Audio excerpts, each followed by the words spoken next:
Dedication, 1818, to S.D. Coleridge-esque. My dear Coleridge, you will smile to see the slender labors of your friend designated by the title of works. But such was the wish of the gentlemen who have kindly undertaken the trouble of collecting them, and from their judgment could be no appeal. It would be a kind of disloyalty to offer to anyone but yourself a volume containing the early pieces, which were first published among your poems, and were fairly derivatives from you in them. My friend Lloyd and myself came into our first battle. Authorship is a sort of warfare, under cover of the greater Ajax. How this association, which shall always be a dear and proud recollection to me, came to be broken, who snapped the threefold cord, whether yourself, but I know that was not the case, grew ashamed of your former companions, or whether, which is by much the more probable, some ungracious bookseller was author of the separation, I cannot tell. But wanting the support of your friendly elm, I speak for myself, my vine has since that time put forth few or no fruits.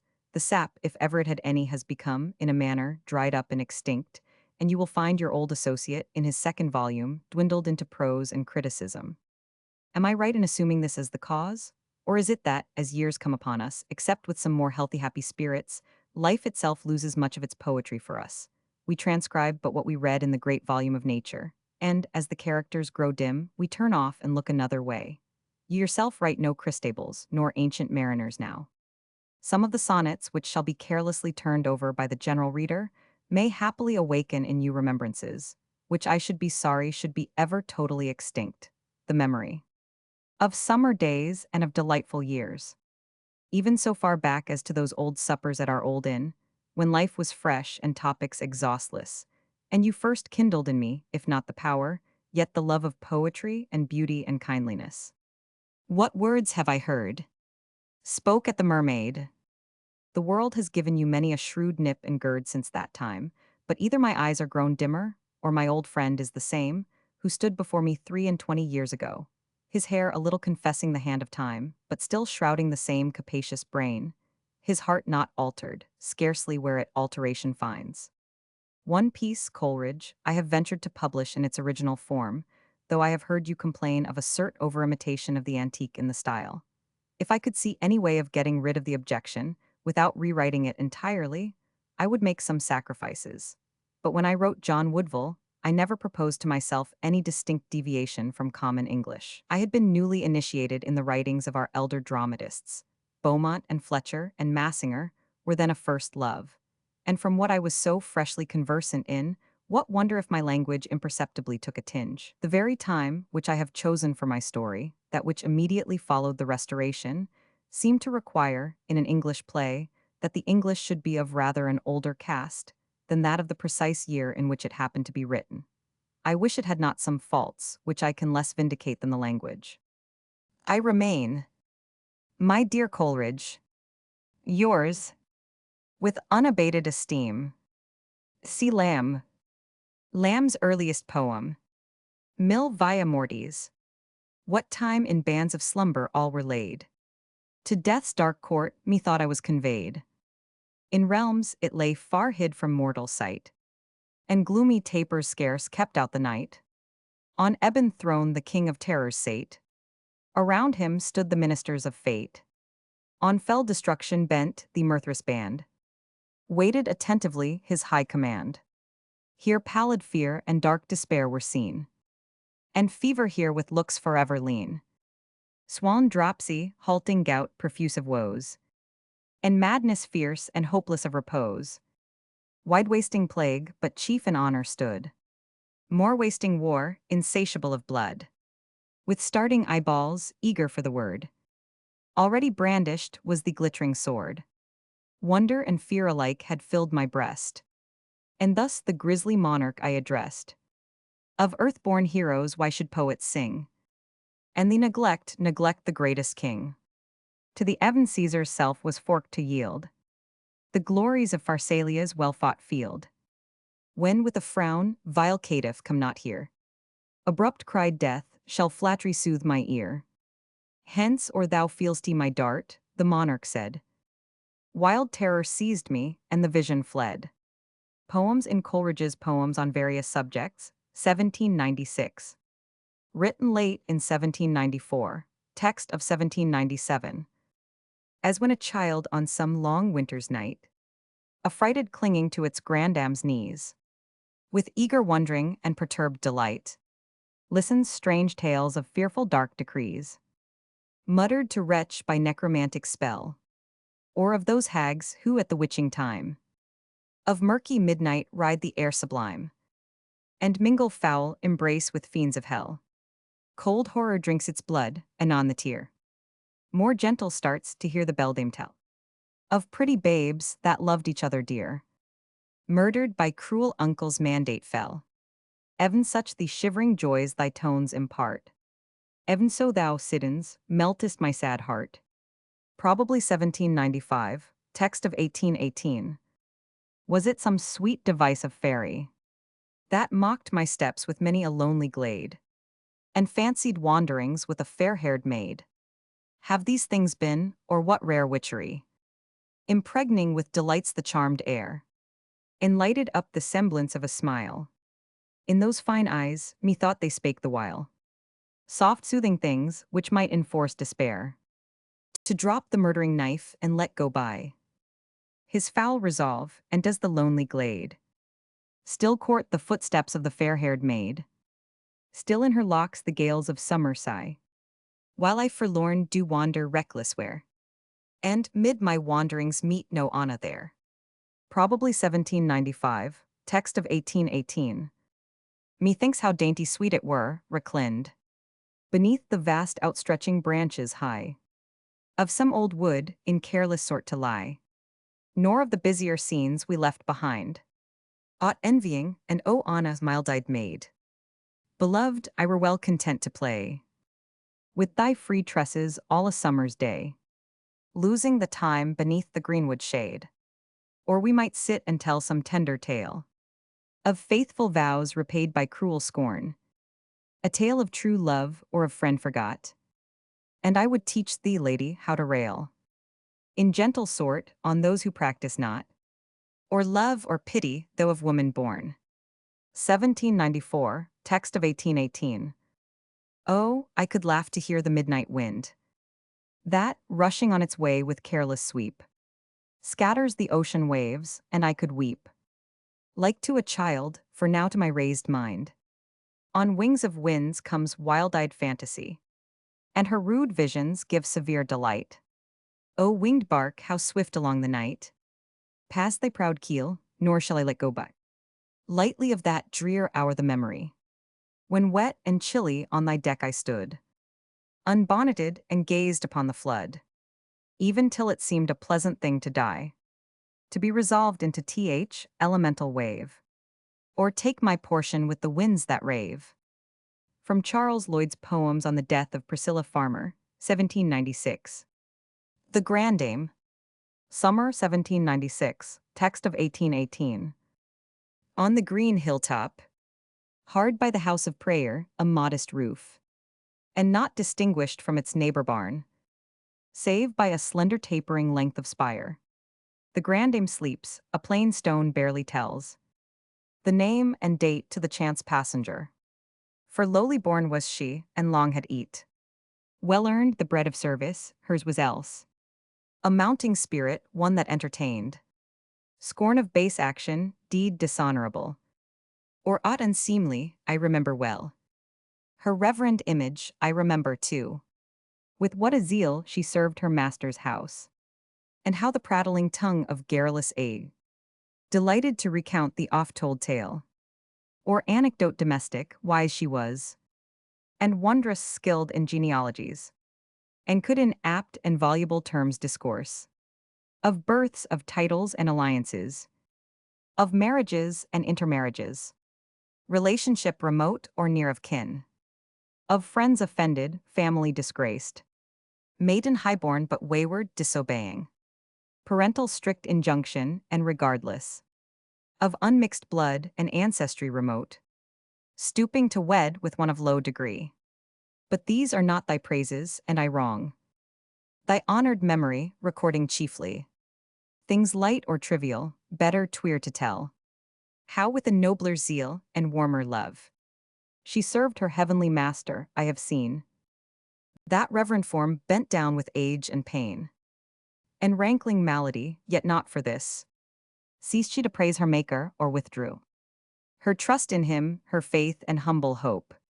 So meekly had she learned to bear her cross. For she had studied patience in the school of Christ, much comfort she had thence derived, and was a follower of the Nazarene. Poems from Coleridge's Poems, 1797. Summer 1795, text of 1818. When last I roved these winding woodwalks green, green winding walks and shady pathways sweet, oft times would Anna seek the silent scene, shrouding her beauties in the lone retreat. No more I hear her footsteps in the shade. Her image only in these pleasant ways meets me self-wandering, where in happier days I held free converse with the fair-haired maid. I passed the little cottage which she loved, the cottage which did once my all contain. It spake of days which ne'er must come again, spake to my heart, and much my heart was moved. Now fair befall thee, gentle maid, said I, and from the cottage turned me with a sigh. 1795 or 1796, text of 1818. A timid grace sits trembling in her eye, as both to meet the rudeness of men's sight, yet shedding a delicious lunar light, that steeps in kind oblivious ecstasy. The care-crazed mind, like some still melody, speaking most plain the thoughts which do possess her gentle sprite, peace and meek quietness, and innocent loves and maiden purity.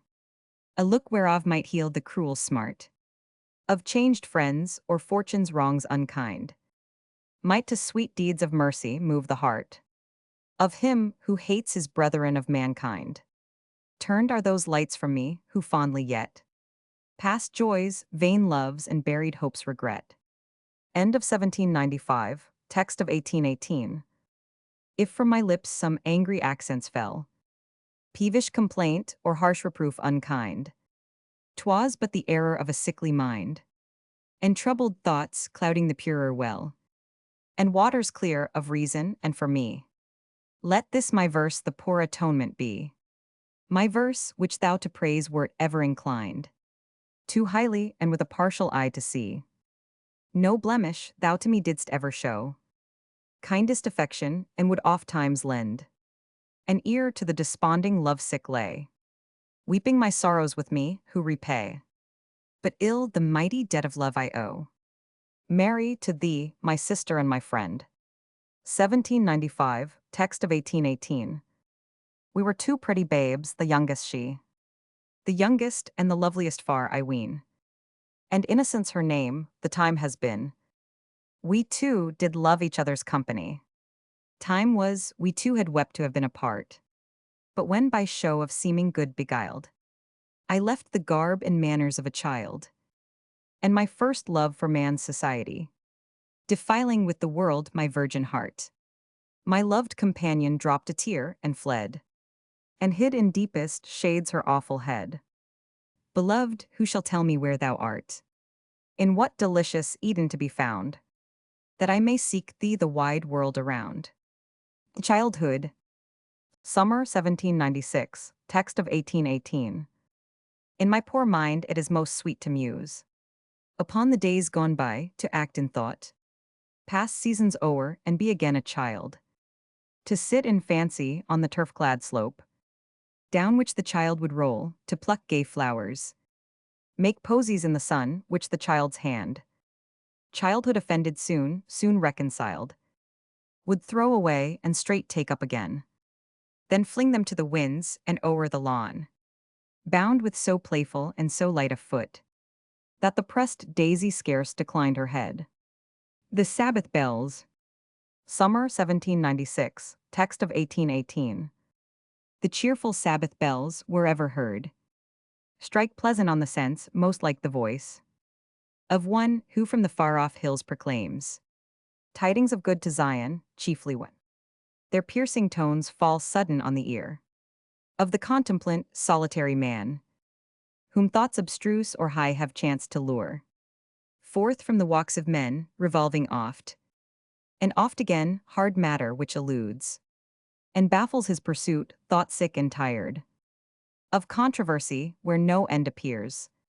No clue to his research, the lonely man. Half wishes for society again. Him, thus engaged, the Sabbath bells salute.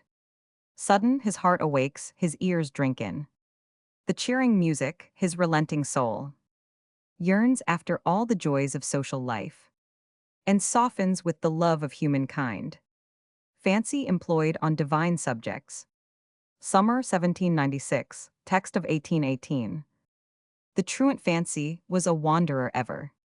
A lone enthusiast maid, she loves to walk in the bright visions of empyreal light, by the green pastures and the fragrant meads, where the perpetual flowers of Eden blow, by crystal streams and by the living waters, along whose margin grows the wondrous tree, whose leaves shall heal the nations, underneath whose holy shade a refuge shall be found from pain and want and all the ills that wait on mortal life from sin and death forever. The tomb of Douglas. See the tragedy of that name. When her son, her Douglas, died, to the steep rock's fearful side, fast the frantic mother hied, o'er her blooming warrior dead. Many a tear did Scotland shed, and shrieks of long and loud lament from her Grampian hills she sent. Like one awakening from a trance, she met the shock of one Lachlan's lance. On her rude invader foe, returned an hundred-fold the blow, drove the taunting spoiler home. Mournful thence she took her way, to do observance at the tomb, where the son of Douglas lay.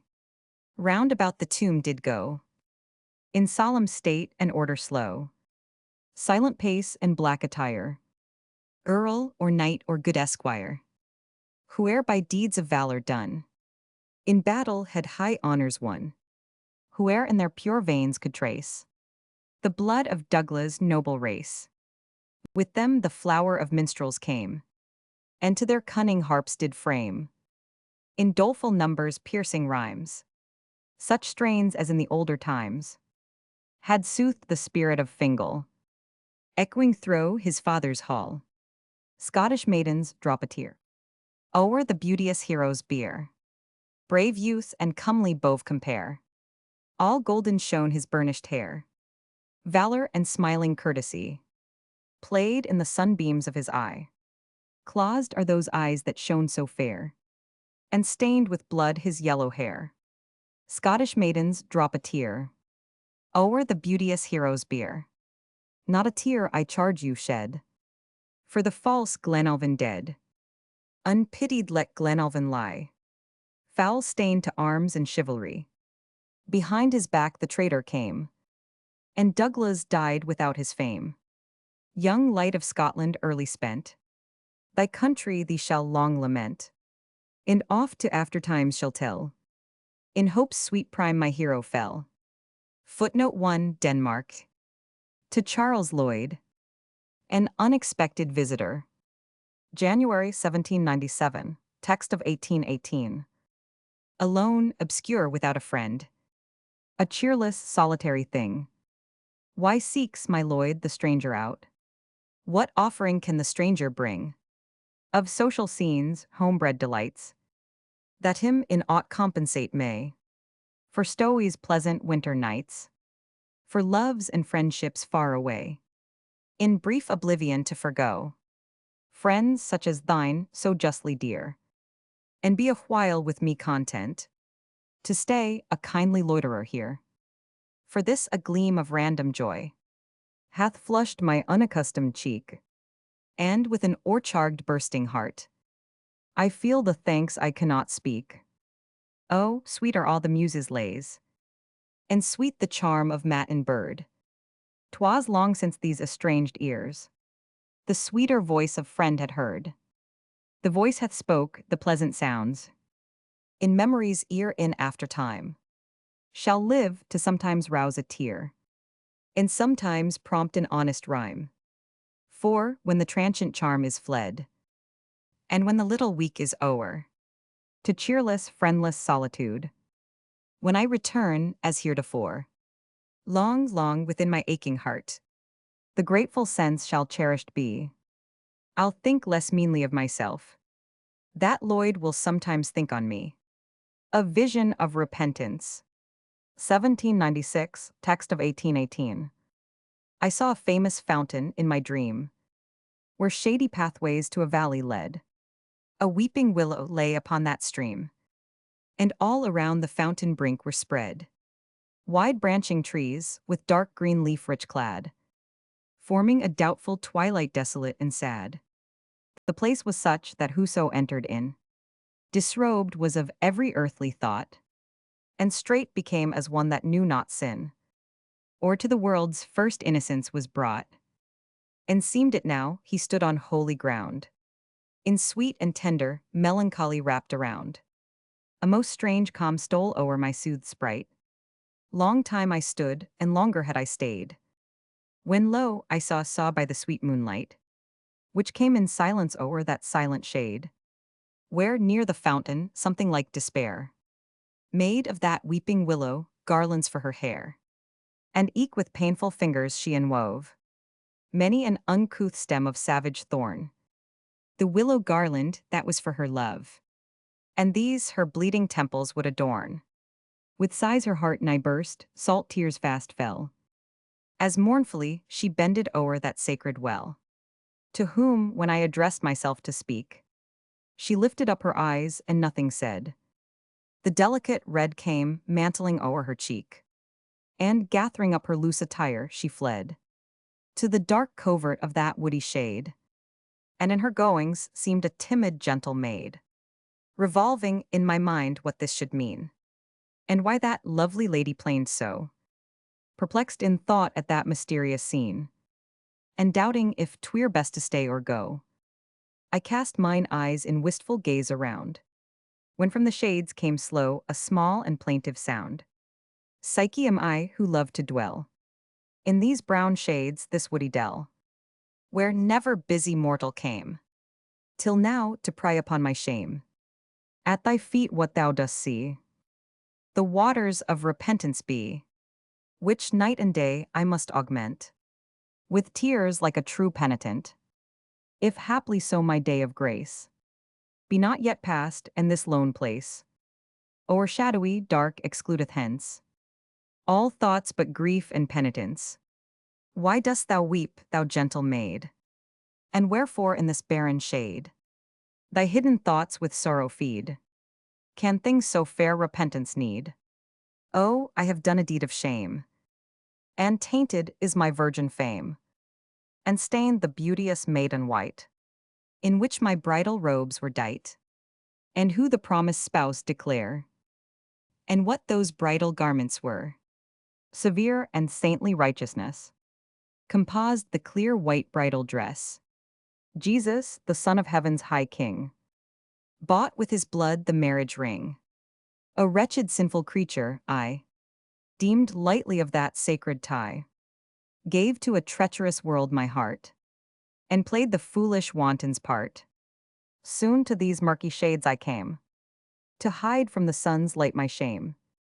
And still I haunt this woody dell, and bathes me in that healing well, whose waters clear have influence, from sin's foul stains the soul to cleanse. And night and day I them augment, with tears like a true penitent, until due expiation made, and fit atonement fully paid, the Lord and bridegroom me present, where in sweet strains of high consent, God's throne before the seraphim shall chaunt the ecstatic marriage hymn. Now Christ restore thee soon, I said, and thenceforth all my dream was fled.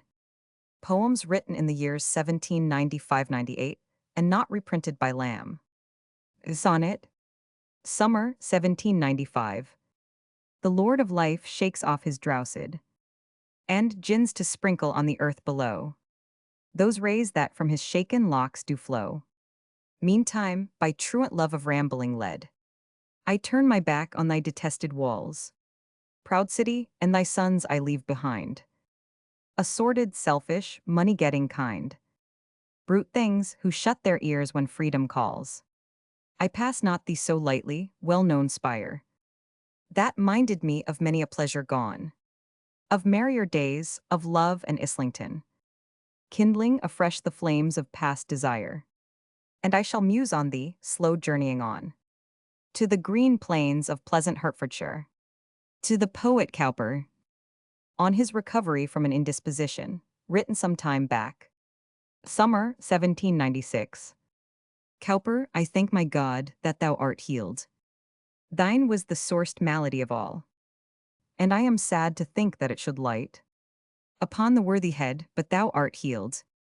And thou art yet, we trust, the destined man, born to reanimate the lyre, whose chords have slumbered and have idle lain so long, to immortal sounding of whose strings did Milton frame the stately paced verse, among whose wires with lighter finger playing, our elder bard Spenser, a gentler name, the Lady Muse's dearest darling child, enticed forth the deftest tunes yet heard, in hall or bower, taking the delicate ear of the brave Sidney and the maiden queen. Thou then take up the mighty epic strain. Cowper, of England's bards the wisest and the best. December 1, 1796. Lines addressed from London to Sarah and SDC at Bristol. In the summer of 1796. Was it so hard a thing, I did but ask? A fleeting holiday, a little week. What if the jaded steer, who, all day long, had borne this heat and burthen of the plough, when evening came and her sweet cooling hour, should seek to wander in a neighbor copse, where greener herbage waved or clearer streams invited him to slake his burning thirst. The man were crabbed who should say him nay. The man were churlish who should drive him thence. A blessing light upon your worthy heads. Ye hospitable pair, I may not come to catch on Clifton's heights the summer gale. I may not come to taste the Avon wave, or, with mine eye intent on Redcliffe tours, to muse in tears on that mysterious youth, cruelly slighted, who, in evil hour, shapped his adventurous course to London walls. Complaint be gone, and ominous thoughts away. Take up my song, take up a merrier strain. For yet again, and lo, from Avon's vales, another minstrel too cometh, youth endeared. God and good angels guide thee on thy road, and gentler fortunes wait the friends I love. Footnote 2, from vales where Avon winds the minstrel came. Coleridge's Monody on Chatterton. Sonnet to a Friend. End of 1796. Friend of my earliest years and childish days. My joys, my sorrows, thou with me hast shared. Companion dear, and we alike have fared. Poor pilgrims we throw life's unequal ways. It were unwisely done, should we refuse to cheer our path as featly as we may. Our lonely path to cheer, as travelers use, with merry song, quaint tale or roundelay. And we will sometimes talk past troubles o'er, of mercies shewn, and all our sickness healed, and in his judgments God remembering love. And we will learn to praise God evermore, for those glad tidings of great joy revealed, by that sooth messenger sent from above, to a young lady. Early, 1797. Hard is the heart that does not melt with ruth, when care sits cloudy on the brow of youth, when bitter griefs the female bosom swell, and beauty meditates a fond farewell to her loved native land, prepared to roam, and seek in climes afar the peace denied at home. The muse with glance prophetic sees her stand, forsaken, silent lady on the strand of farthest India, sickening at the roar of each dull wave slow dashed upon the shore, sending, at intervals, an aching eye o'er the wide waters vainly to espy the long-expected bark in which to find some tidings of a world she left behind. At such a time shall start the gushing tear, for scenes her childhood loved, now doubly dear. At such a time shall frantic memory wake pangs of remorse for slighted England's sake, and for the sake of many a tender tie of love or friendship passed too lightly by, unwept, unhonored, midst an alien race, and the cold looks of many a stranger face. How will her poor heart bleed and chide the day that from her country took her far away, living without God in the world. 1798. Mystery of God, thou brave and beauteous world, made fair with light and shade and stars and flowers, made fearful and august with woods and rocks, jagged precipice, black mountain, sea and storms, sun over all that no co-rival owns, but through heaven's pavement rides as in despite, or mockery of the littleness of man. I see a mighty arm by man unseen, resistless, not to be controlled, that guides, in solitude of unshared energies, all these thy ceaseless miracles, O world. Arm of the world, I view thee, and I muse on man who, trusting in his mortal strength, leans on a shadowy staff, a staff of dreams. We consecrate our total hopes and fears. To idols, flesh and blood, our love, heaven's due. Our praise and admiration, praise bestowed by man on man, and acts of worship done. To a kindred nature, certes do reflect some portion of the glory and rays oblique. Upon the politic worshipper, so man extracts a pride from his humility. Some braver spirits of the modern stamp affect a godhead nearer, these talk loud of mind and independent intellect, of energies omnipotent in man, and man of his own fate artificer, yea, of his own life lord, and of the days of his abode on earth when time shall be, that life immortal shall become an art, or death by chimic practices deceived, forgo the scent which for 6,000 years, like a good hound he has followed, or at length, more manners learning and a decent sense, and reverence of a philosophically world, relent and leave to prey on carcasses. But these are fancies of a few, the rest, atheists or deists only in the name. By word or deed deny a God, they eat their daily bread and draw the breath of heaven. Without or thought or thanks, heaven's roof to them is but a painted ceiling hung with lamps. No more, that lights them to their purposes. They wander loose about, they nothing see. Themselves accept, and creatures like themselves. Short-lived, short-sighted, impotent to save. So on their dissolute spirits, soon or late, destruction cometh like an armed man, or like a dream of murder in the night, withering their mortal faculties and breaking the bones of all their pride. Poems from Blank Verse by Charles Lloyd and Charles Lamb, 1798. To Charles Lloyd. A stranger and alone I passed those scenes. We passed so late together, and my heart felt something like desertion when I looked around me, and the well-known voice of friend was absent, and the cordial look was there. No more to smile on me, I thought on Lloyd. All he had been to me, and now I go again to mingle with a world impure, with men who make a mock of holy things, mistaken, and of man's best hope think scorn. The world does much to warp the heart of man, and I may sometimes join its idiot laugh. Of this I now complain not, deal with me, omniscient Father, as thou judgest best, and in thy season tender thou my heart. I pray not for myself, I pray for him, whose soul is sore perplexed, shine thou on him. Father of lights, and in the difficult paths, make plain his way before him, his own thoughts. May he not think, his own ends not pursue. So shall he best perform thy will on earth. Greatest and best, thy will be ever ours. August 1797. Written on the day of my aunt's funeral. Thou too art dead, very kind. Hast thou been to me in my childish days? Thou best good creature, I have not forgot how thou didst love thy Charles when he was yet a prating schoolboy. I have not forgot the busy joy on that important day, when childlike the poor wanderer was content to leave the bosom of parental love, his childhood's play-place and his early home, for the rude fosterings of a stranger's hand, hard uncouth tasks and schoolboy's scanty fare. How did thine eye peruse him round and round, and hardly know him in his yellow coat's three, red leathern belt and gown of russet blue. Farewell, good aunt. Go thou and occupy the same grave bed, where the dead mother lies.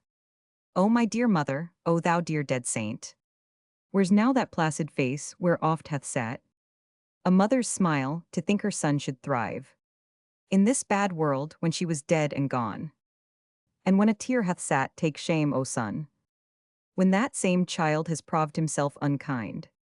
One parent yet is left, a wretched thing, a sad survivor of his buried wife, a palsy-smitten, childish, old man, a semblance most forlorn of what he was, a merry cheerful man, a merrier man, a man more apt to frame matter for mirth, mad jokes and antics for a Christmas Eve, making life social and the laggard time, to move on nimbly, never yet did cheer. The little circle of domestic friends. February 1797. Footnote 3. The Dress of Christ's Hospital. Written a year after the events. Alas, how am I changed, where be the tears, the sobs and forked suspensions of the breath, and all the dull desertions of the heart, with which I hung o'er my dead mother's corse? Where be the blessed subsidings of the storm? Within, the sweet resignedness of hope, drawn heavenward and strength of filial love, in which I bowed me to my Father's will. My God and my Redeemer, keep not thou my soul in brute and sensual thanklessness, sealed up, oblivious ever of that dear grace, and health restored to my long-loved friend. Long loved and worthy known, thou didst not leave her soul in death, O leave not now, my Lord, thy servants in far worse, in spiritual death, and darkness blacker than those feared shadows. Of the valley all must tread, lend us thy balms, thou dear physician of the sin-sick soul, and heal our cleansed bosoms of the wounds with which the world has pierced us thro' and thro'. Give us new flesh, new birth, elect of heaven. May we become, in thine election sure, contained and to one purpose steadfast drawn, our soul's salvation.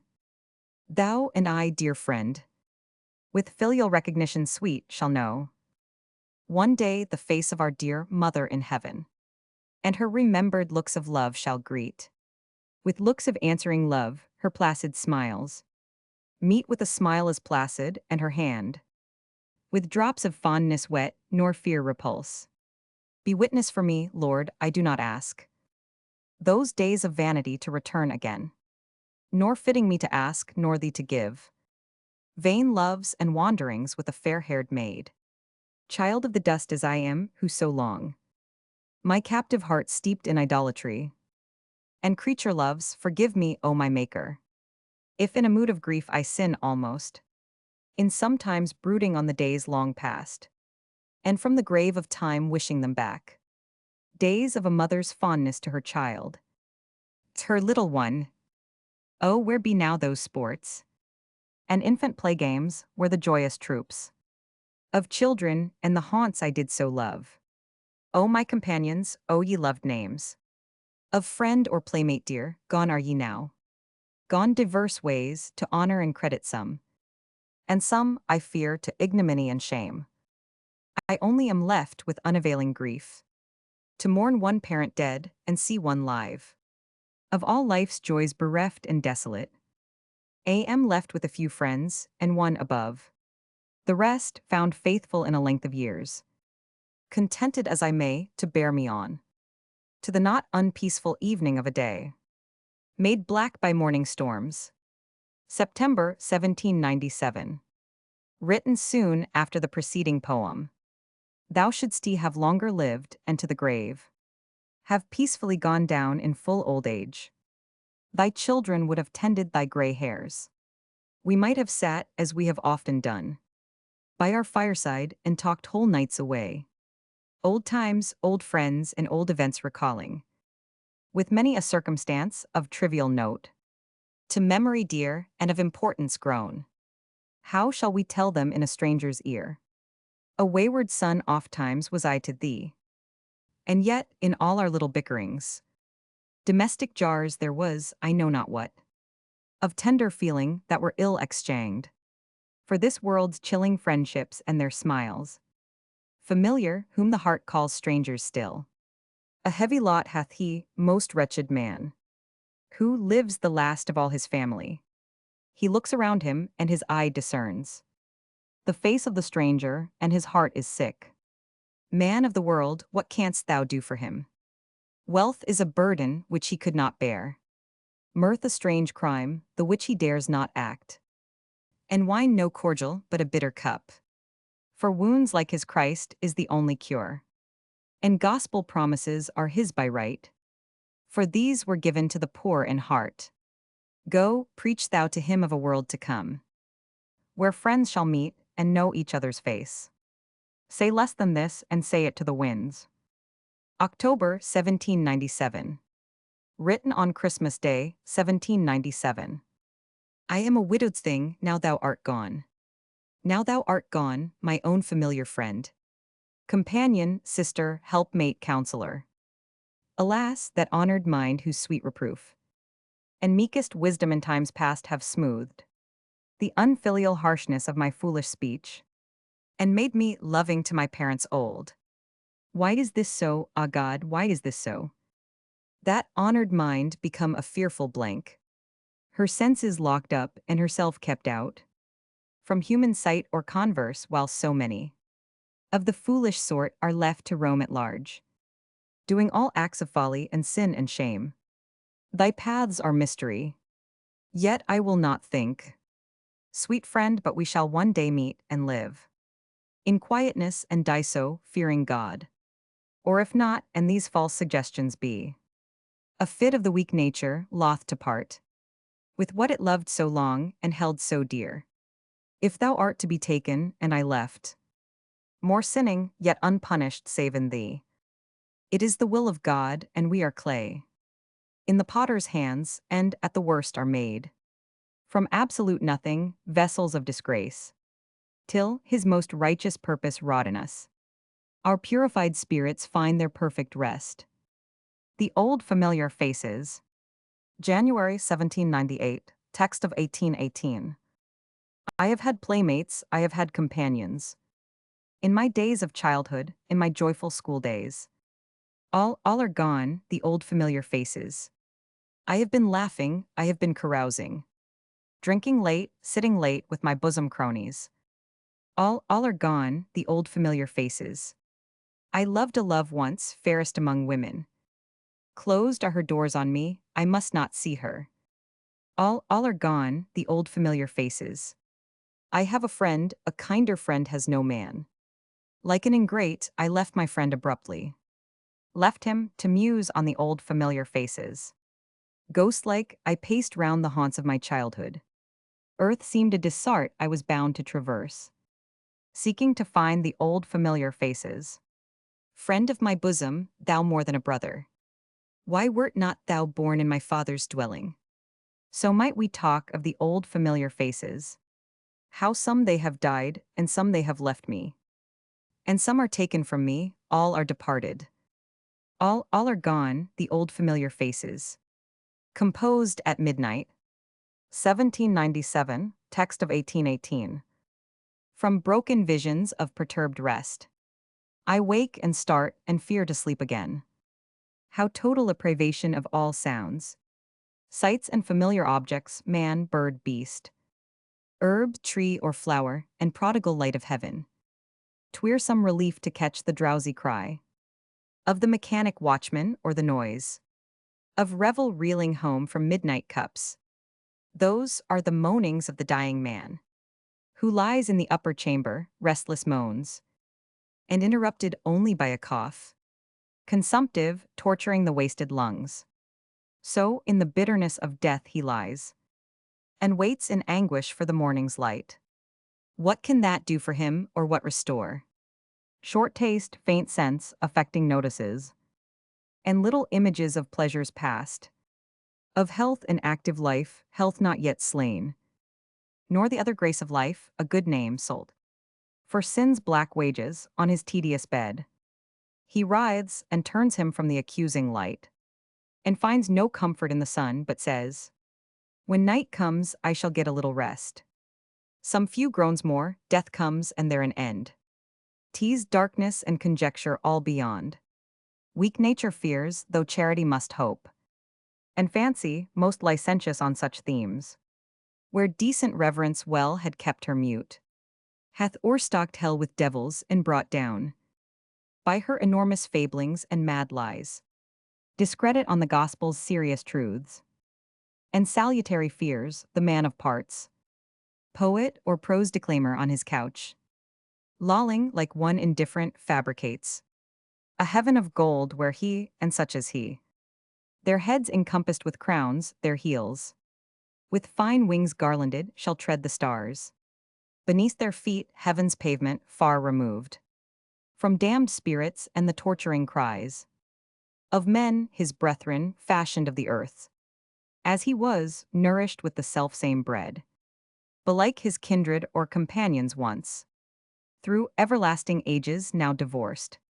In chains and savage torments to repent. Short years of folly on earth, their groans unheard. In heaven, the saint nor pity feels nor care. For those thus sentenced, pity might disturb. The delicate sense and most divine repose. Of spirits angelical, blessed be God. The measure of his judgments is not fixed. By man's erroneous standard, he discerns. No such inordinate difference and vast. Betwixt the sinner and the saint to doom. Such disproportioned fates, compared with him. No man on earth is wholly called, they best. Stand in his sight approved, who at his feet. Their little crowns of virtue cast and yield. To him of his own works the praise, his due. Poems at the end of John Woodville. Helen. By Mary Lamb. Summer 1800, text of 1818. High-born Helen, round your dwelling. These 20 years I've paced in vain.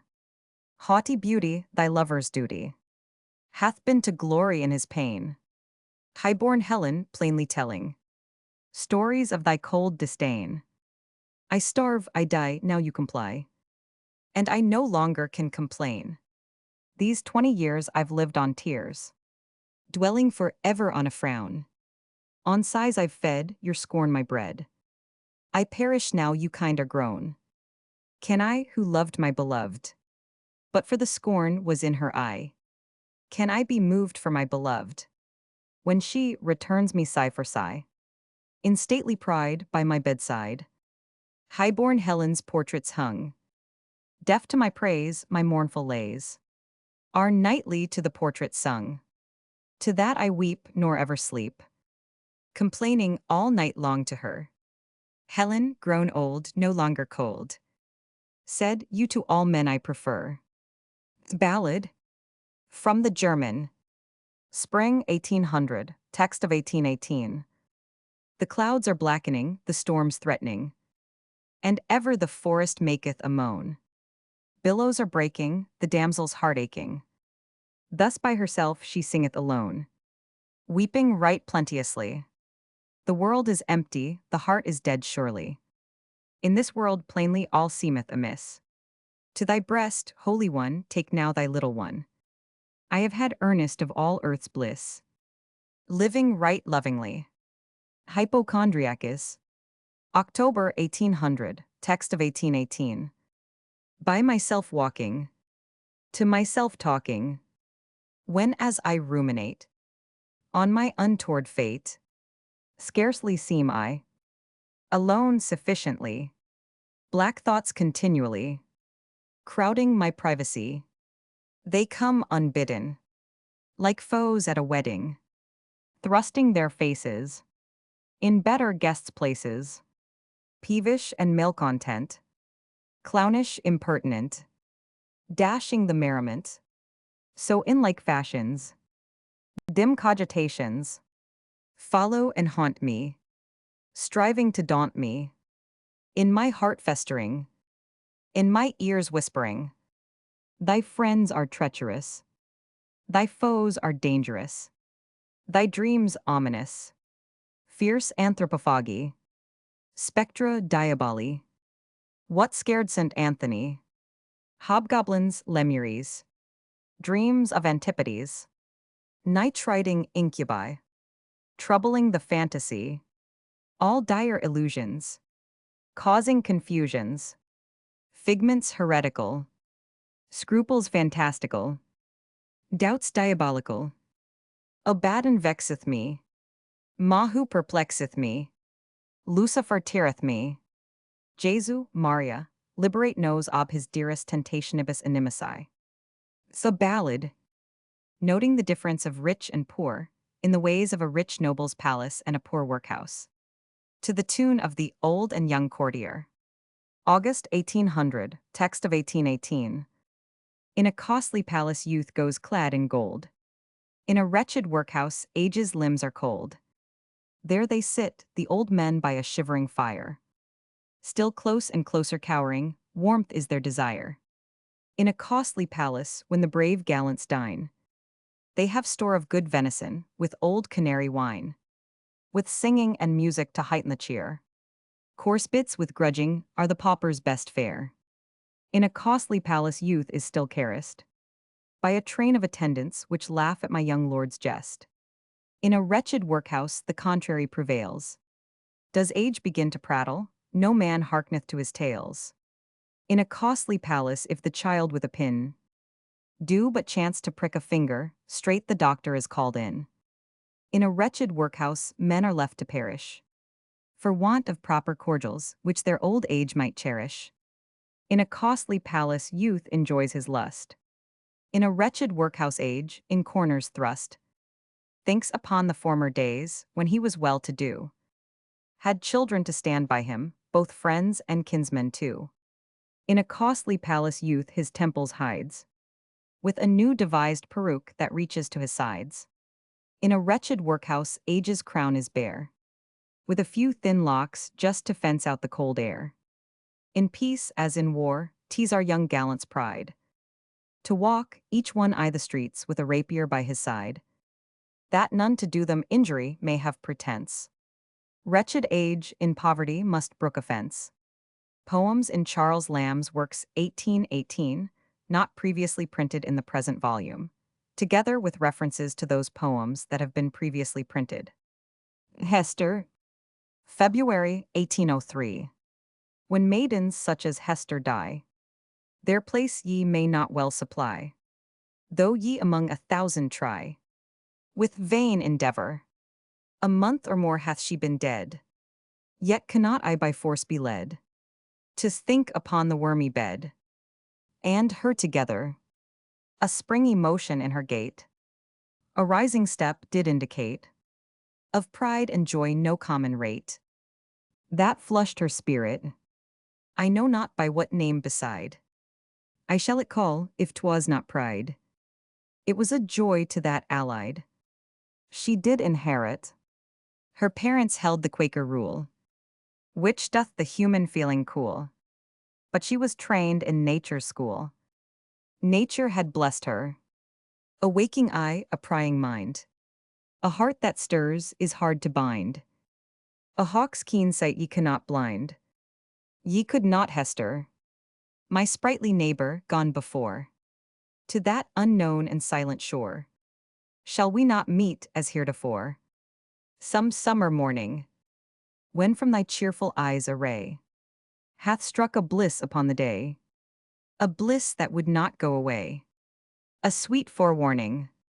Here came the three friends, followed by To a River in Which a Child Was Drowned, first printed in Poetry for Children, 1809. See Vol, Roman 3. Of this edition, page 416. Dialogue Between a Mother and Child. By Mary Lamb, 1804. Child. O lady, lay your costly robes aside. No longer may you glory in your pride. Mother. Wherefore today art singing in mine ear? Sad songs were made so long ago, my dear. This day I am to be a bride, you know. Why sing sad songs were made so long ago? Child. O mother, lay your costly robes aside, for you may never be another's bride. That line I learned not in the old sad song. Mother, I pray thee, pretty one, now hold thy tongue. Play with the bridemaids, and be glad, my boy, for thou shalt be a second father's joy. Child. One father fondled me upon his knee. One father is enough alone for me. Here came Queen Oriana's dream from Poetry for Children C. Vol, Roman 3, page 480. A farewell to tobacco. May the Babylonish curse straight confound my stammering verse. If I can a passage see in this word perplexity, or a fit expression find, or a language to my mind, still the phrase is wide or scant. To take leave of thee, great plant, or in any terms relate, half my love or half my hate. For I hate yet love thee so, that whichever thing I show, the plain truth will seem to be a constrained hyperbole, and the passion to proceed more from a mistress than a weed. Sooty retainer to the vine, Bacchus black servant, Negro fine, sorcerer that maxed us dote upon, thy begrimed complexion, and, for thy pernicious sake, more and greater oaths to break than reclaimed lovers take. Gainst women thou thy siege dost lay, much too in the female way, while thou suck'st the laboring breath, faster than kisses or than death. Thou in such a cloud dost bind us, that our worst foes cannot find us, and ill fortune that would thwart us shoots at rovers shooting at us, while each man, through thy heightening steam, does like a smoking Etna seem, and all about us does express fancy and wit in richest dress, a Sicilian fruitfulness. Thou through such a mist dost show us, that our best friends do not know us, and, for those allowed features, due to reasonable creatures, likenst us to fell chimeras, monsters that, who see us, fear us, worse than Cerberus or Geryon, or, who first loved a cloud, Ixion. Bacchus we know and we allow. His tipsy rites, but what art thou?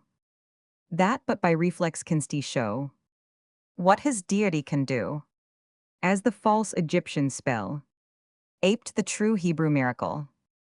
Some few vapors thou mayst raise, the weak brain may serve to amaze, but to the reins and nobler heart canst nor life nor heat impart. Brother of Bacchus, later born, the old world was sure forlorn, wanting thee that aidest more the gods' victories than before.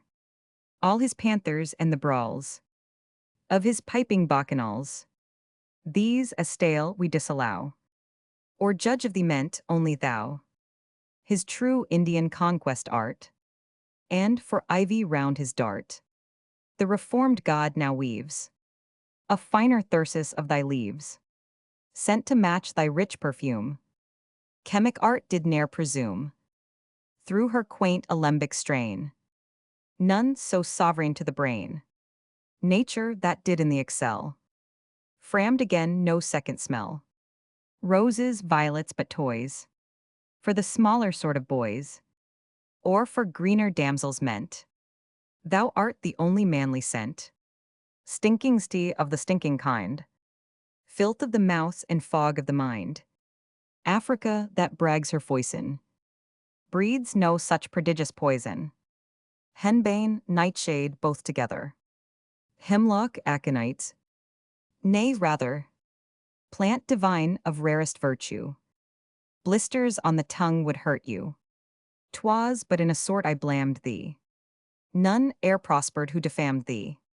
Irony all and feigned abuse, such as perplexed lovers use, at a need when in despair, to paint forth their fairest fair, or in part but to express that exceeding comeliness, which their fancies doth so strike, they borrow language of dislike, and, instead of dearest miss, jewel, honey, sweetheart, bliss, and those forms of old admiring, call her cockatrice and siren, basilisk and all that's evil, witch, hyena, mermaid, devil, Aesop, wench, and blackamoor, monkey, ape, and 20 more, friendly traitress, loving foe, not that she is truly so, but no other way they know, a contentment to express borders so upon excess, that they do not rightly wot, whether it be pain or not, or, as men, constrained to part,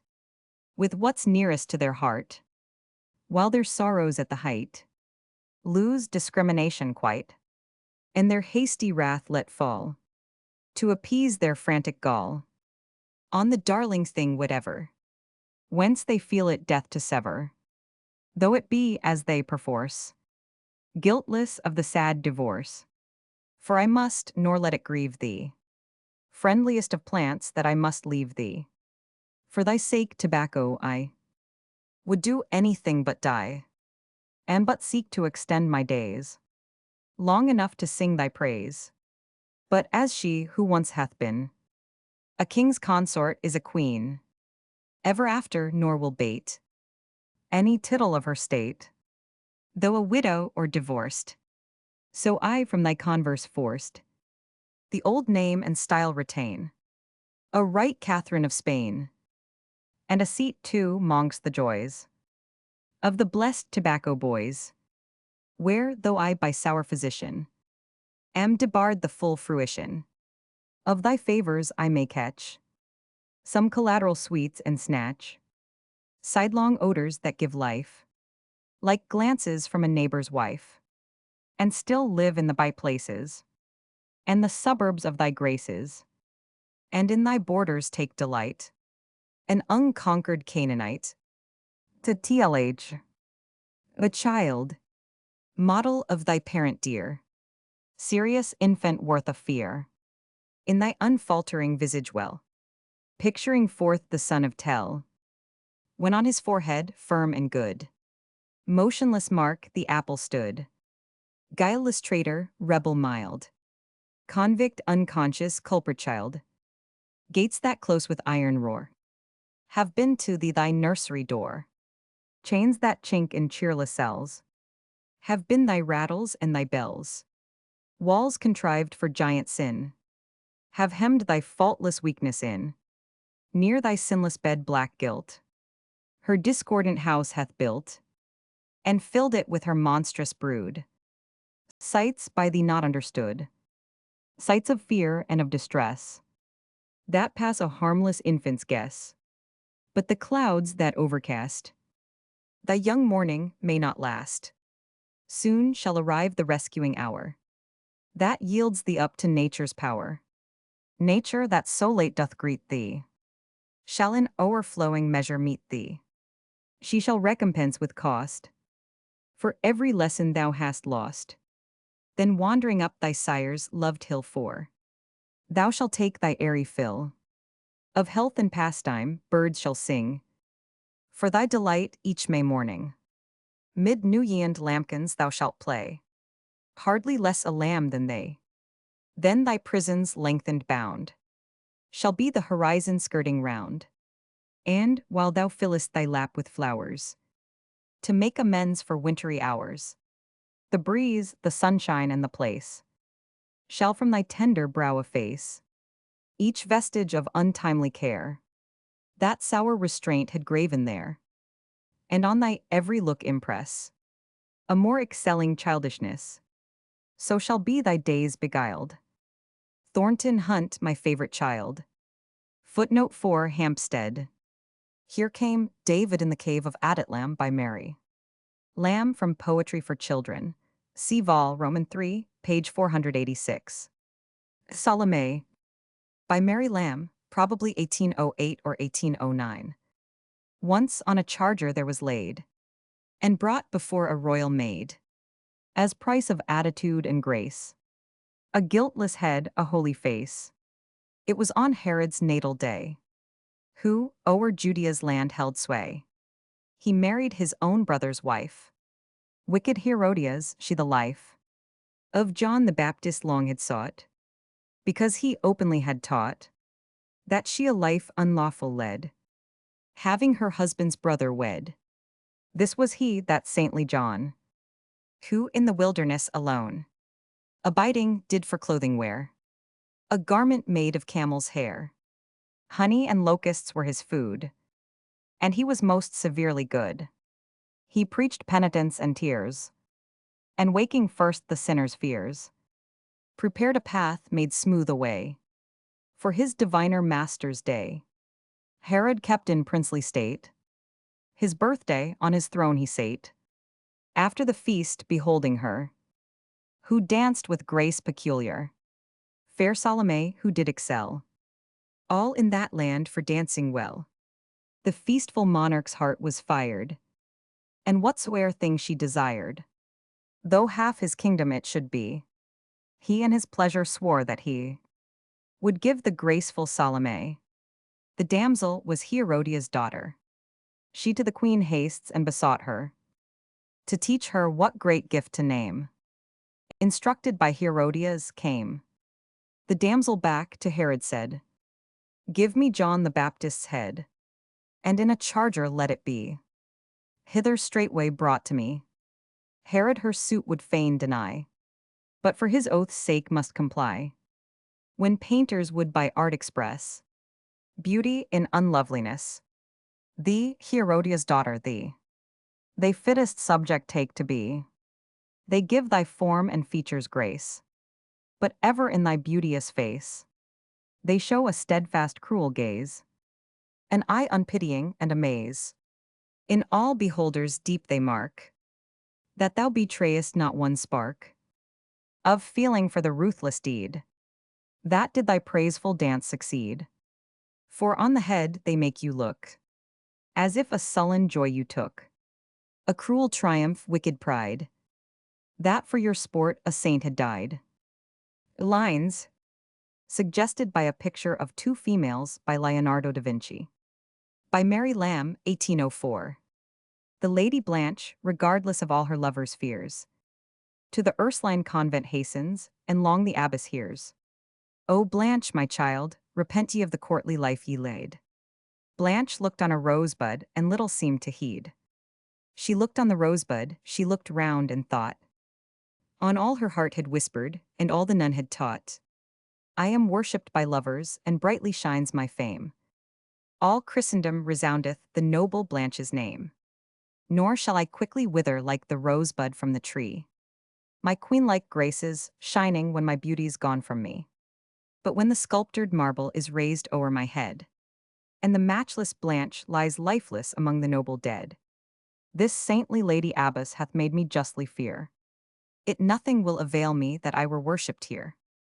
Lines on the same picture being removed to make place for a portrait of a lady by Titian. By Mary Lamb, 1805. Who art thou, fair one, who usurp'st the place of Blanche, the lady of the matchless grace? Come, fair and pretty, tell to me, who, in thy lifetime, thou mightst be. Thou pretty art and fair, but with the Lady Blanche thou never must compare. No need for Blanche her history to tell. Whoever saw her face, they there did read it well. But when I look on thee, I only know there lived a pretty maid some 100 years ago. Lines on the celebrated picture by Leonardo da Vinci, called The Virgin of the Rocks. 1805. While young John runs to greet the greater infant's feet, the mother standing by, with trembling passion of devout admiration, beholds the engaging mystic play and pretty adoration, nor knows as yet the full event of those so low beginnings, from whence we date our winnings, but wonders at the intent of those new rites and what that strange child worship meant. But at her side an angel doth abide, with such a perfect joy as no dim doubts alloy, an intuition, a glory and amenity, passing the dark condition of blind humanity, as if he surely knew all the blessed wonders should ensue, or he had lately left the upper sphere, and had read all the sovereign schemes and divine riddles there. On the same, by Mary Lamb, 1805. Maternal Lady with the Virgin Grace, heaven-born thy Jesus seemeth sure, and of a virgin pure, Lady most perfect when thy sinless face men look upon, they wish to be a Catholic Madonna fair to worship thee. Sonnets To Miss Kelly, you are not Kelly of the common strain, that stoop their pride and female honor down, to please that many-headed beast the town, and vend their lavish smiles and tricks for gain. By fortune thrown amid the actor's train, you keep your native dignity of thought. The plaudits that attend you come unsought, as tributes due unto your natural vein.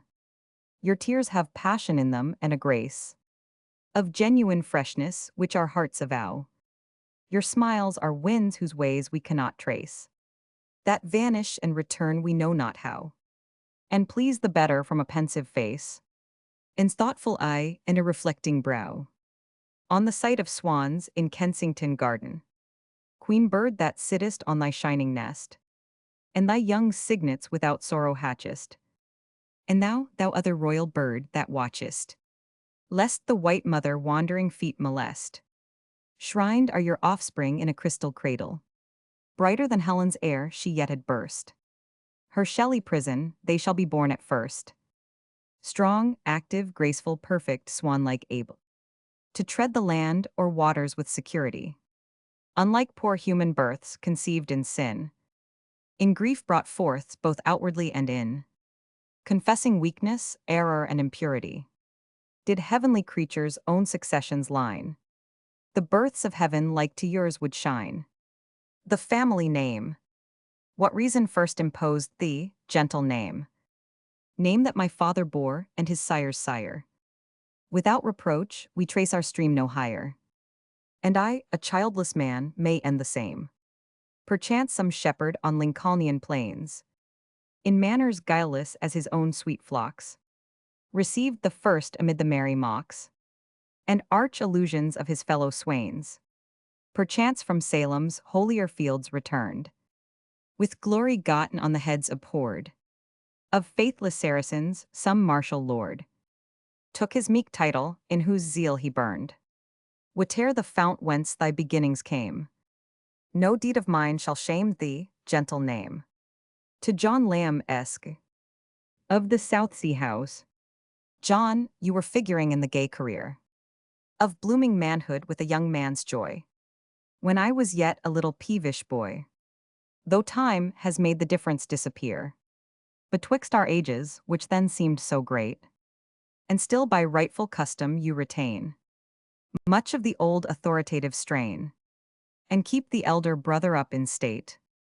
Oh, you do well in this, 'tis man's worst deed, to let the things that have been run to waste, and in the unmeaning present sink the past, in whose dim glass even now I faintly read old buried forms and faces long ago, which you and I and one more only know. To Martin Charles Burney-esque. The dedication to Vol, Roman 2, of Lamb's Works 1818. Forgive me, Burney, if to thee these late and hasty products of a critic pen, thyself no common judge of books and men, in feeling of thy worth I dedicate. My verse was offered to an older friend. The humbler prose has fallen to thy share, nor could I miss the occasion to declare what spoken in thy presence must offend. That, set aside some few caprices wild, those humorous clouds that flit o'er brightest days, in all my threadings of this worldly maze, and I have watched thee almost from a child, free from self-seeking, envy, low design. I have not found a whiter soul than thine. Album verses. In the album of a clergyman's lady. 1830. An album is a garden, not for show, planted but use, where wholesome herbs should grow. A cabinet of curious porcelain, where no fancy enters but what's rich or rare. A chapel where mere ornamental things are pure as crowns of saints or angels' wings. A list of living friends, a holier room, for names of some since mouldering in the tomb, whose blooming memories life's cold laws survive, and dead elsewhere they here yet speak and live. Such and so tender should an album be. And lady, such I wish this book to thee. In the autograph book of Mrs. Sargent W. Had I a power, lady, to my will, you should not want handwritings, I would fill your leaves with autographs, resplendent names, of knights and squires of old, and courtly dames, kings, emperors, popes, next under these should stand the hands of famous lawyers, a grave band, who, in their courts of law or equity, have best upheld freedom and property. These should moot cases in your book and vie to show their reading and their surgeonry. But I have none of these, nor can I send the notes by Bullen to her tyrant penned, in her authentic hand, nor in soft hours, lines writ by Rosamond in Clifford's bowers. The lack of curious signatures I moan, and want the courage to subscribe my own. In the album of Lucy Barton, little book surnamed of White, clean as yet and fair to sight. Keep thy attribution right. Never disproportioned scrawl. Ugly blot that's worse than all. On thy maiden clearness fall. In each letter here designed, let the reader emblemed find. Neatness of the owner's mind. Gilded margins count a sin. Let thy leaves attraction win. By the golden rules within. Sayings fetched from sages old. Laws which holy writ unfold. Worthy to be graved in gold. Lighter fancies not excluding. Blameless wit with nothing rude in. Sometimes mildly interluding. Amid strains of graver measure. Virtue's self hath oft her pleasure. In sweet muses groves of leisure. Riddles dark perplexing sense. Darker meanings of offense. What but shades be banished hence? Whitest thoughts in whitest dress. Candid meanings best express. Mind of quiet quackeress. In the album of Miss. And I? Such goodness in your face doth shine. With modest look without design. That I despair, poor pen of mine. Can e'er express it. To give it words I feebly try. My spirits fail me to supply. Befitting language for it, and I can only bless it. Roman 2. But stop rash verse and don't abuse. A bashful maiden's ear with news. Of her own virtues she'll refuse. Praise sung so loudly. Of that same goodness you admire. The best part is she don't aspire to praise nor of herself desire. To think too proudly. In the album of a very young lady. 1830. Joy to unknown Josepha who, I hear, of all good gifts to music most is given. Science divine, which through the enraptured ear enchants the soul and lifts it nearer heaven. Parental smiles approvingly attend her pliant conduct of the trembling keys, and listening strangers their glad suffrage lend. Most musical is nature, birds and bees.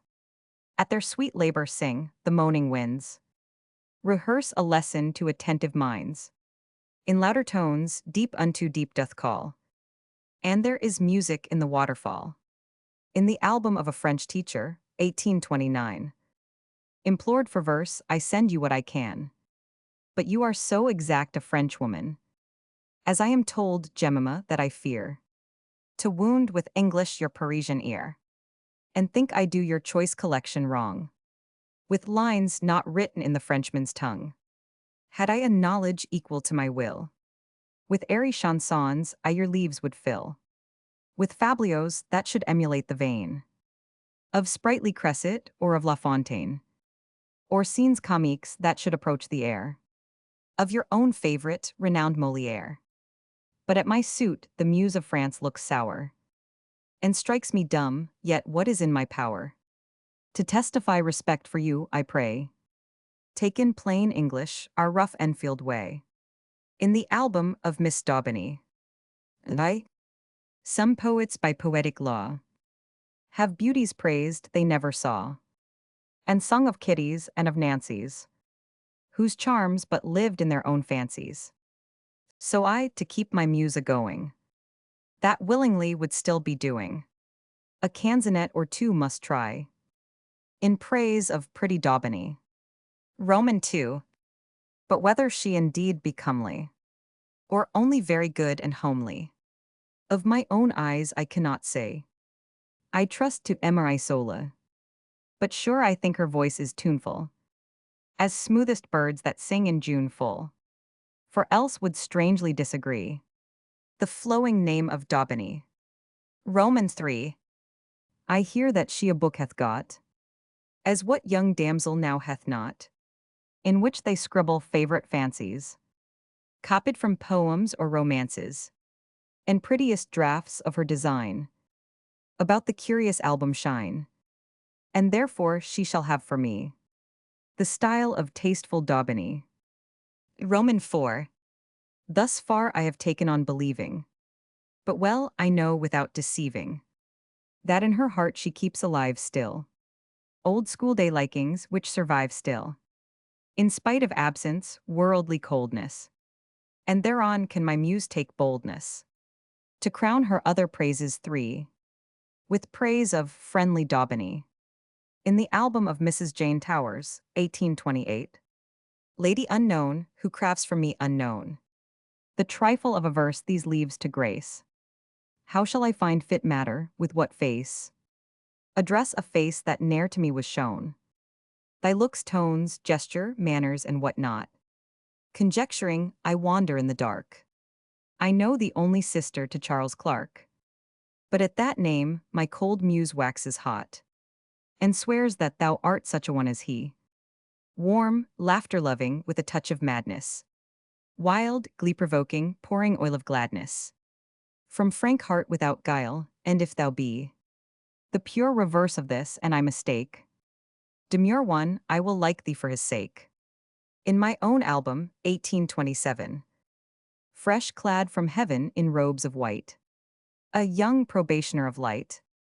Thou wert my soul, an album bright. A spotless leaf, but thought and care, and friend and foe, in foul or fair, have written strange defeatures there. And time with heaviest hand of all, like that fierce writing on the wall, hath stamped sad dates he can't recall, and error gilding worst designs, like speckled snake that strays and shines, betrays his path by crooked lines, and vice hath left his ugly blot, and good resolves a moment hot, fairly began but finished not, and fruitless late remorse doth trace, like Hebrew lore a backward pace, her irrecoverable race, disjointed numbers, sense unknit, huge reams of folly, shreds of wit, compose the mingled mass of it. My scalded eyes no longer brook upon this ink-blurred thing to look. Go, shut the leaves and clasp the book. Miscellaneous. Angel Help 5. This rare tablet doth include poverty with sanctitude. Past midnight this poor maid hath spun, and yet the work is not half done, which must supply from earning scant a feeble bedrid parent's want. Her sleep-charged eyes exemption ask, and holy hands take up the task. Unseen the rock and spindle ply, and do her earthly drudgery. Sleep, saintly poor one, sleep, sleep on, and waking, find thy labors done. Perchance she knows it by her dreams. Her eye hath caught the golden gleams, angelic presence testifying, that round her everywhere flying, ostents from which she may presume that much of heaven is in the room. Skirting her own bright hair they run, and to the sunny add more sun. Now on that aged face they fix, streaming from the crucifix, the flesh-clogged spirit disabusing, death disarming sleeps infusing, prelibations foretastes high, and equal thoughts to live or die. Gardener bright from Eden's bower, tend with care that lily flower, to its leaves and root infuse heaven's sunshine, heaven's dews. 'Tis a type and 'tis a pledge of a crowning privilege. Careful as that lily flower, this maid must keep her precious dower. Live a sainted maid or die martyr to virginity. Footnote 5, suggested by a drawing in the possession of Charles Aders, Esquire, in which is represented the legend of a poor female saint, who, having spun past midnight to maintain a bedrid mother, has fallen asleep from fatigue, and angels are finishing her work. In another part of the chamber, an angel is tending a lily, the emblem of purity. The christening, arrayed a half-angelic sight, in vests of pure baptismal white, the mother to the font doth bring, the little helpless, nameless thing, with hushes soft and mild caressing, at once to get a name and blessing. Close by the babe the priest doth stand, the cleansing water at his hand, which must assoil the soul within, from every stain of Adam's sin. The infant eyes the mystic scenes, nor knows what all this wonder means. And now he smiles as if to say, I am a Christian made this day. Now frighted clings to nurse's hold, shrinking from the water cold, whose virtues, rightly understood, are as Bethesda's waters good. Strange words, the world, the flesh, the devil. Poor babe, what can it know of evil? But we must silently adore mysterious truths and not explore. Enough for him in after times, when he shall read these artless rhymes. If, looking back upon this day, with quiet conscience he can say, I have in part redeemed the pledge of my baptismal privilege, and more will strive to flee all which my sponsors kind did then renounce for me. On an infant dying as soon as born, I saw where in the shroud did lurk a curious frame of nature's work, a floret crushed in the bud, a nameless piece of babyhood, was in a cradle coffin lying, extinct with scarce the sense of dying, so soon to exchange the imprisoning womb for darker closets of the tomb. She did but open eye and put a clear beam forth, then straight up shut, for the long dark ne'er more to see, through glasses of mortality. Riddle of destiny, who can show what thy short visit meant or know what thy errand here below? Shall we say that nature blind checked her hand and changed her mind, just when she had exactly wrought a finished pattern without fault? Could she flag or could she tire? Or lacked she the Promethean fire? With her 9 moons long working sickened, that should thy little limbs have quickened. Limbs so firm they seem to assure life of health and days mature. Woman's self in miniature. Limbs so fair they might supply themselves now but cold imagery. The sculptor to make beauty by. Or did the stern-eyed fate descry that babe or mother one must die? So in mercy left the stalk, and cut the branch to save the shock of young years widowed and the pain when single state comes back again to the lone man who, reft of wife, thenceforward drags a maimed life. The economy of heaven is dark, and wisest clerks have missed the mark. Why human buds like this should fall, more brief than fly ephemeral, that has his day, while shriveled crones stiffen with age to stocks and stones, and crabbed use the conscience sears in sinners of 100 years. Mother's prattle, mother's kiss, baby fond thou ne'er wilt miss. Rites which custom does impose, silver bells and baby clothes, coral redder than those lips, which pale death did late eclipse. Music framed for infants' glee, whistle never tuned for thee. Though thou want'st not, thou shalt have them. Loving hearts were they which gave them. Let not one be missing, nurse. See them laid upon the hearse of infants slain by doom perverse. Why should kings and nobles have pictured trophies to their grave, and we churls to thee deny thy pretty toys with thee to lie? A more harmless vanity. To Bernard Barton, with a colored print 6, when last you left your Woodbridge pretty, to stare at sights and see the city. If I your meaning understood, you wished a picture, cheap but good. The coloring, decent, clear, not muddy, to suit a poet's quiet study, where books and prints for delectation hang, rather than vain ostentation. The subject, what I pleased if comely, but something scriptural and homely. A sober piece, not gay or wanton. For winter firesides to descant on. The theme so scrupulously handled. A Quaker might look on unscandaled. Such as might satisfy Ann Knight. And classic Mitford just not fright. Just such a one I've found and send it. If liked, I give, if not, but lend it. The moral, nothing can be sounder. The fable, tease its own expounder. A mother teaching to her chit. Some good book and explaining it. He, silly urchin, tired of lesson. His learning lays no mighty stress on. But seems to hear not what he hears. Thrusting his fingers in his ears. Like obstinate, that perverse funny one. In honest parable of Bunyan. His working sister, more sedate. Listens but in a kind of state. The painter meant for steadiness.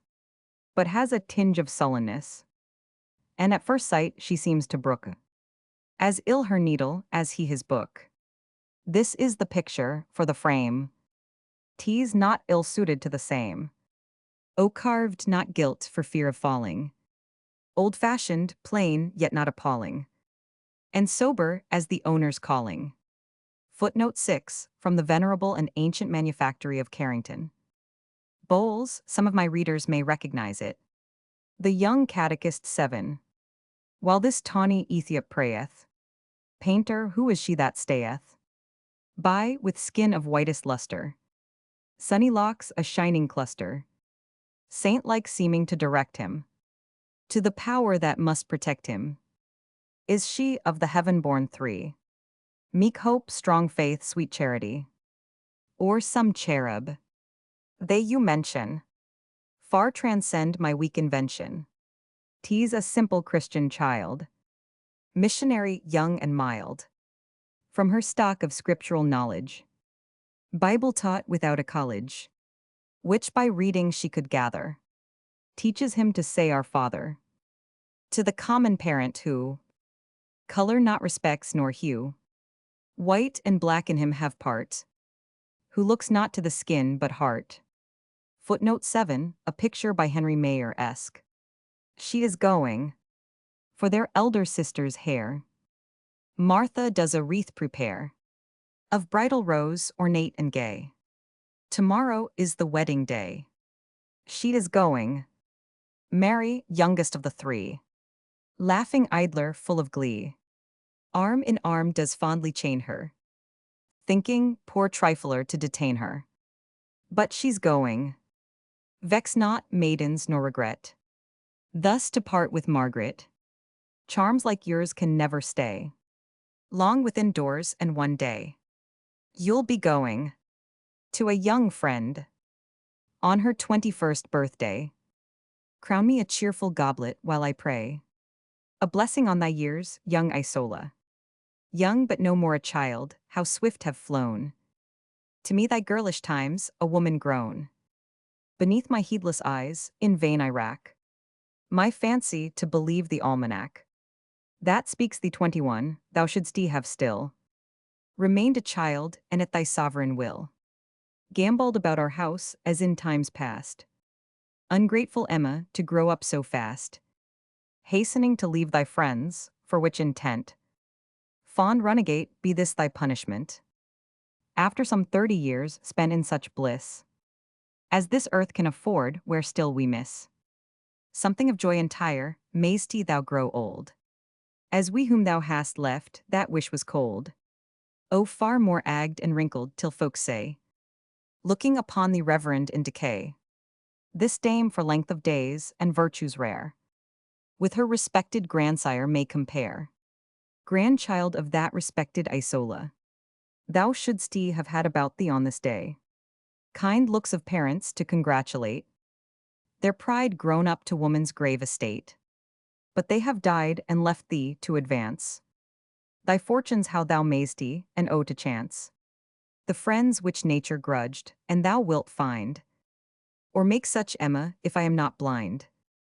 To thee and thy deservings, that last strain had too much sorrow in it, fill again. Another cheerful goblet, while I say, health and twice health to our lost Isola. To the same. external gifts of fortune or of face. Maiden, in truth, thou hast not much to show. Much fairer damsels have I known and know. And richer may be found in every place.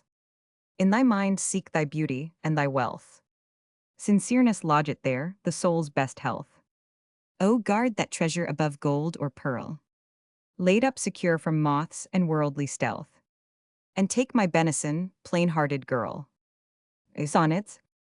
Harmony in Unlikeness. By Enfield Lanes and Winchmore's Verdant Hill. Two lovely damsels cheer my lonely walk. The fair Maria as a vestal still. And Emma Brown, exuberant in talk. With soft and lady speech the first applies the mild correctives that to grace belong.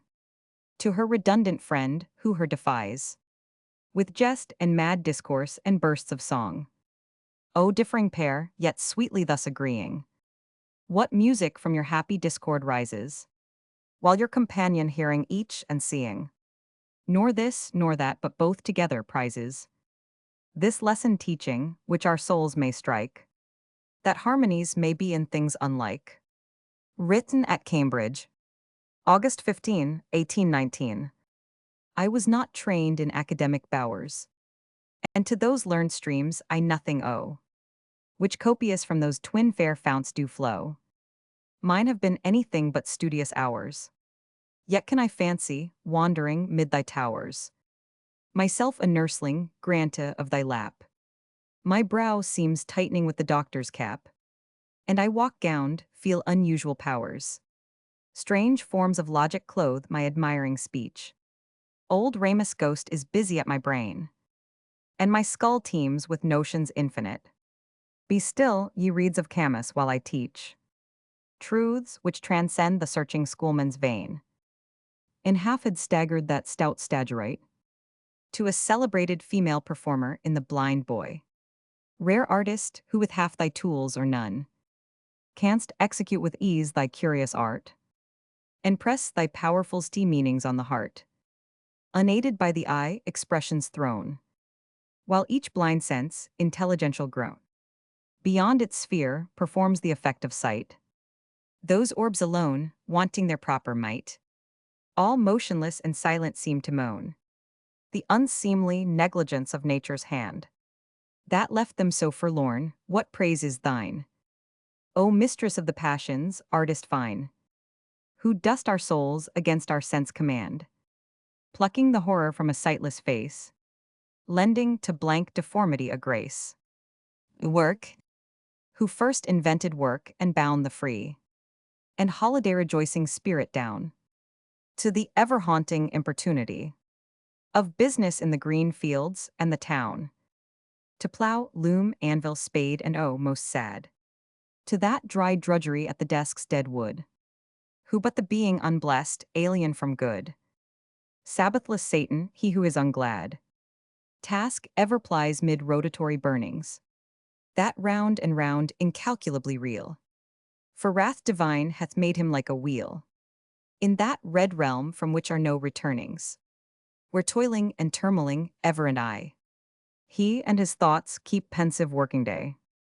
Leisure, they talk of time and of time's galling yoke, that like a millstone on man's mind doth press, which only works and business can redress. Of divine leisure such foul lies are spoke, wounding her fair gifts with calumnious stroke. But might I, fed with silent meditation, assoiled live from that fiend occupation, improbus labor which my spirits hath broke, I drink of time's rich cup and never surfeit, fling in more days than went to make the gem, that crowned the white top of Methusalem. Yea, on my weak neck take, and never forfeit, like Atlas bearing up the dainty sky, the heaven-sweet burthen of eternity. Deus nobis hic oscia fecit. To Samuel Rogers-esque. Rogers, of all the men that I have known, but slightly, who have died your brother's loss, touch me most sensibly, there came across my mind an image of the cordial tone of your fraternal meetings where a guest I more than once have sat and grieved to think that of that threefold cord one precious link by death's rude hand is severed from the rest.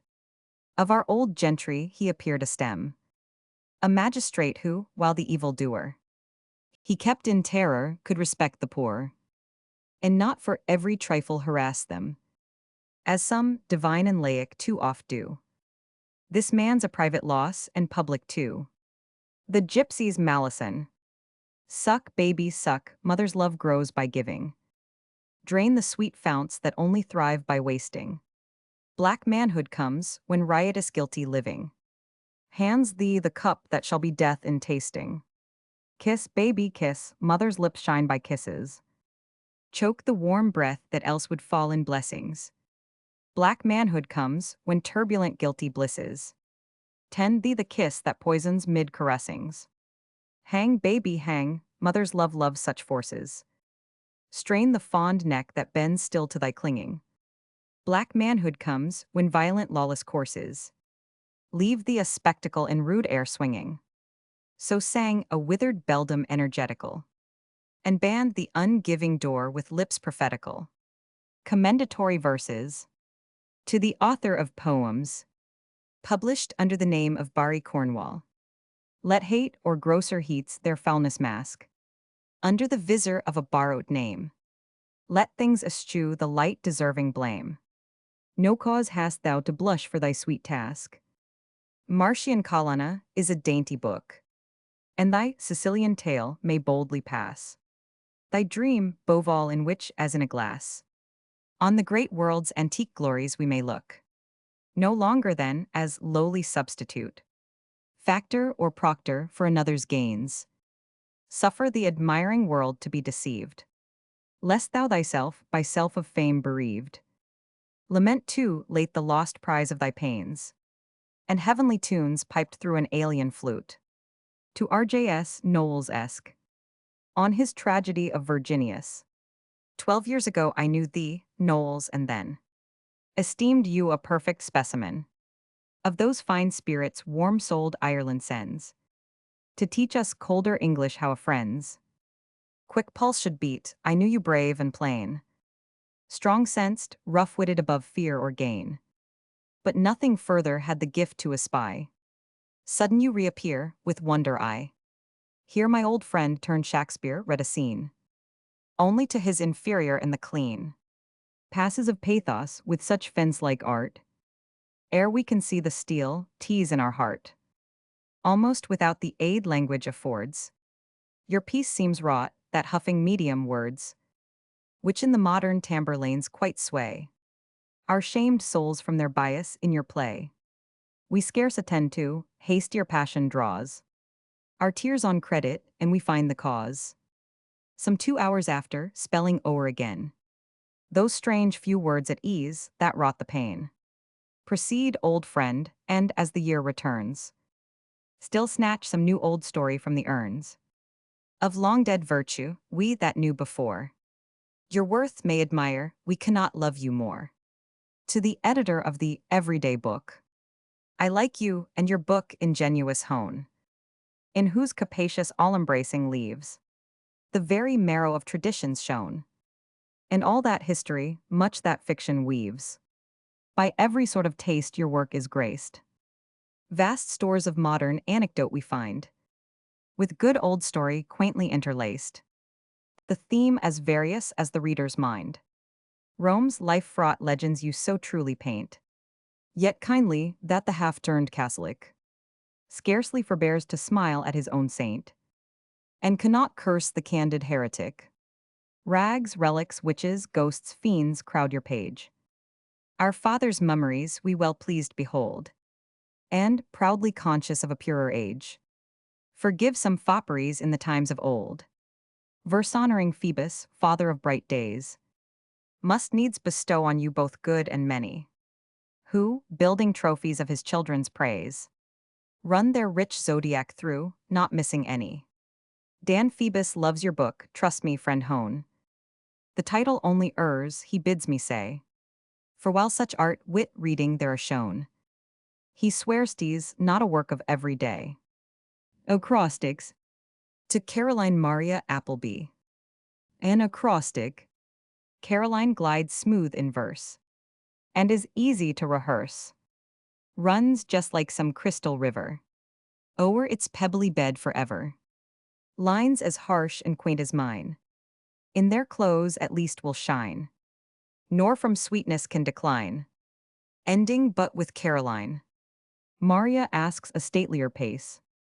Ave Maria, full of grace. Romish rites before me rise. Image worship, sacrifice. And well meant but mistaken pieties. Apple with bee doth rougher run. Paradise was lost by one. Peace of mind would we regain. Let us like the other strain every harmless faculty. Be like at work in our degree. Ever some sweet task designing. Extracting still and still refining. To Cecilia Catherine Lawton. An acrostic. Choral service, solemn chanting. Echoing round cathedrals holy. Cannot else on earth be wanting. In heaven's bliss to plunge us wholly. Let us great Cecilia honor. In the praise we give unto them. And the merit be upon her. Cold the heart that would undo them. And the solemn organ banish. That this sainted maid invented. Holy thoughts too quickly vanish. Ere the expression can be vented. Raise the song to Catherine. In her torments most divine. Ne'er by Christians be forgot. Envied be this martyr's lot. Lawton, who these names combinest. Aim to emulate their praises. Women were they, yet divinest. Truths they taught and story raises. O'er their mouldering bones a tomb. Not to die till day of doom. Acrostic. To a lady who desired me to write her epitaph. Grace Joanna here doth lie. Reader, wonder not that I antedate her hour of rest. Can I thwart her wish expressed? Ev'n unseemly though the laugh. Jesting with an epitaph. On her bones the turf lie lightly. And her rise again be brightly. No dark stain be found upon her. No, there will not on mine honor. Answer that at least I can. Would that I, thrice happy man, in as spotless garb might rise, light as she will climb the skies, leaving the dull earth behind, in a car more swift than wind. All her errors, all her failings, many they were not, and ailings, sleep secure from envy's railings. Another, to her youngest daughter, least daughter but not least beloved of grace. O frown not on a stranger, who from place unknown and distant these few lines hath penned. I but report what thy instructress friend so oft hath told us of thy gentle heart. A pupil most affectionate thou art, careful to learn what elder years impart. Louisa Clare, by which name shall I call thee? A prettier pair of names sure ne'er was found, resembling thy own sweetness in sweet sound. Ever calm peace and innocence befell thee. Translations. From the Latin of Vincent Bourne. And I, on a sepulchral statue of an infant sleeping. Beautiful infant, who dost keep thy posture here, and sleep'st thee a marble sleep. May the repose unbroken be, which the fine artist's hand hath lent to thee, while thou enjoy'st along with it, that which no art or craft could ever hit, or counterfeit to mortal sense, the heaven-infused sleep of innocence. Roman 2. The rival bells. A tuneful challenge rings from either side. Of Thames fair banks, thy twice 6 bells, Saint Bride, peal swift and shrill, to which more slow reply. The deep-toned aid of Mary over Wye. Such harmony from the contention flows, that the divided ear no preference knows. Betwixt them both disparting music's state, while one exceeds in number, one in weight. Roman 3. Epitaph on a dog. Poor Urus, faithful wolf dog, here I lie, that wont attend my old blind master's steps, his guide and guard, nor, while my service lasted, had he occasion for that staff with which he now goes picking out his path in fear. Over the highways and crossings, but would plant, safe in the conduct of my friendly string, a firm foot forward still, till he had reached his poor seat on some stone, nigh where the tide of passers-by in thickest confluence flowed, to whom with loud and passionate laments, from morn to eve his dark estate he wailed, nor wailed to all in vain, some here and there. The well-disposed and good their pennies gave. I meantime at his feet obsequious slept, not all asleep in sleep, but heart and ear, pricked up at his least motion, to receive at his kind hand my customary crumbs, and common portion in his feast of scraps, or when night warned us homeward, tired and spent, with our long day and tedious beggary. These were my manners, this my way of life, till age and slow disease me overtook, and severed from my sightless master's side. But lest the grace of so good deeds should die, through tract of years in mute oblivion lost, this slender tomb of turf hath Urus reared, cheap monument of no ungrudging hand, and with short verse inscribed it to attest, in long and lasting union to attest, the virtues of the beggar and his dog. Roman 4. The ballad singers, where 7 fair streets to one tall column 8 draw.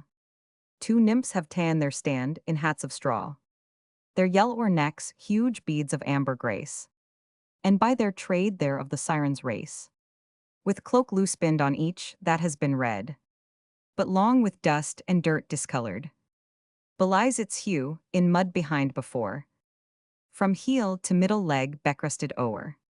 One a small infant at the breast does bear, and one in her right hand her tuneful wear, which she would vend, their station scarce is taken, when youths and maids flock round, his stall forsaken.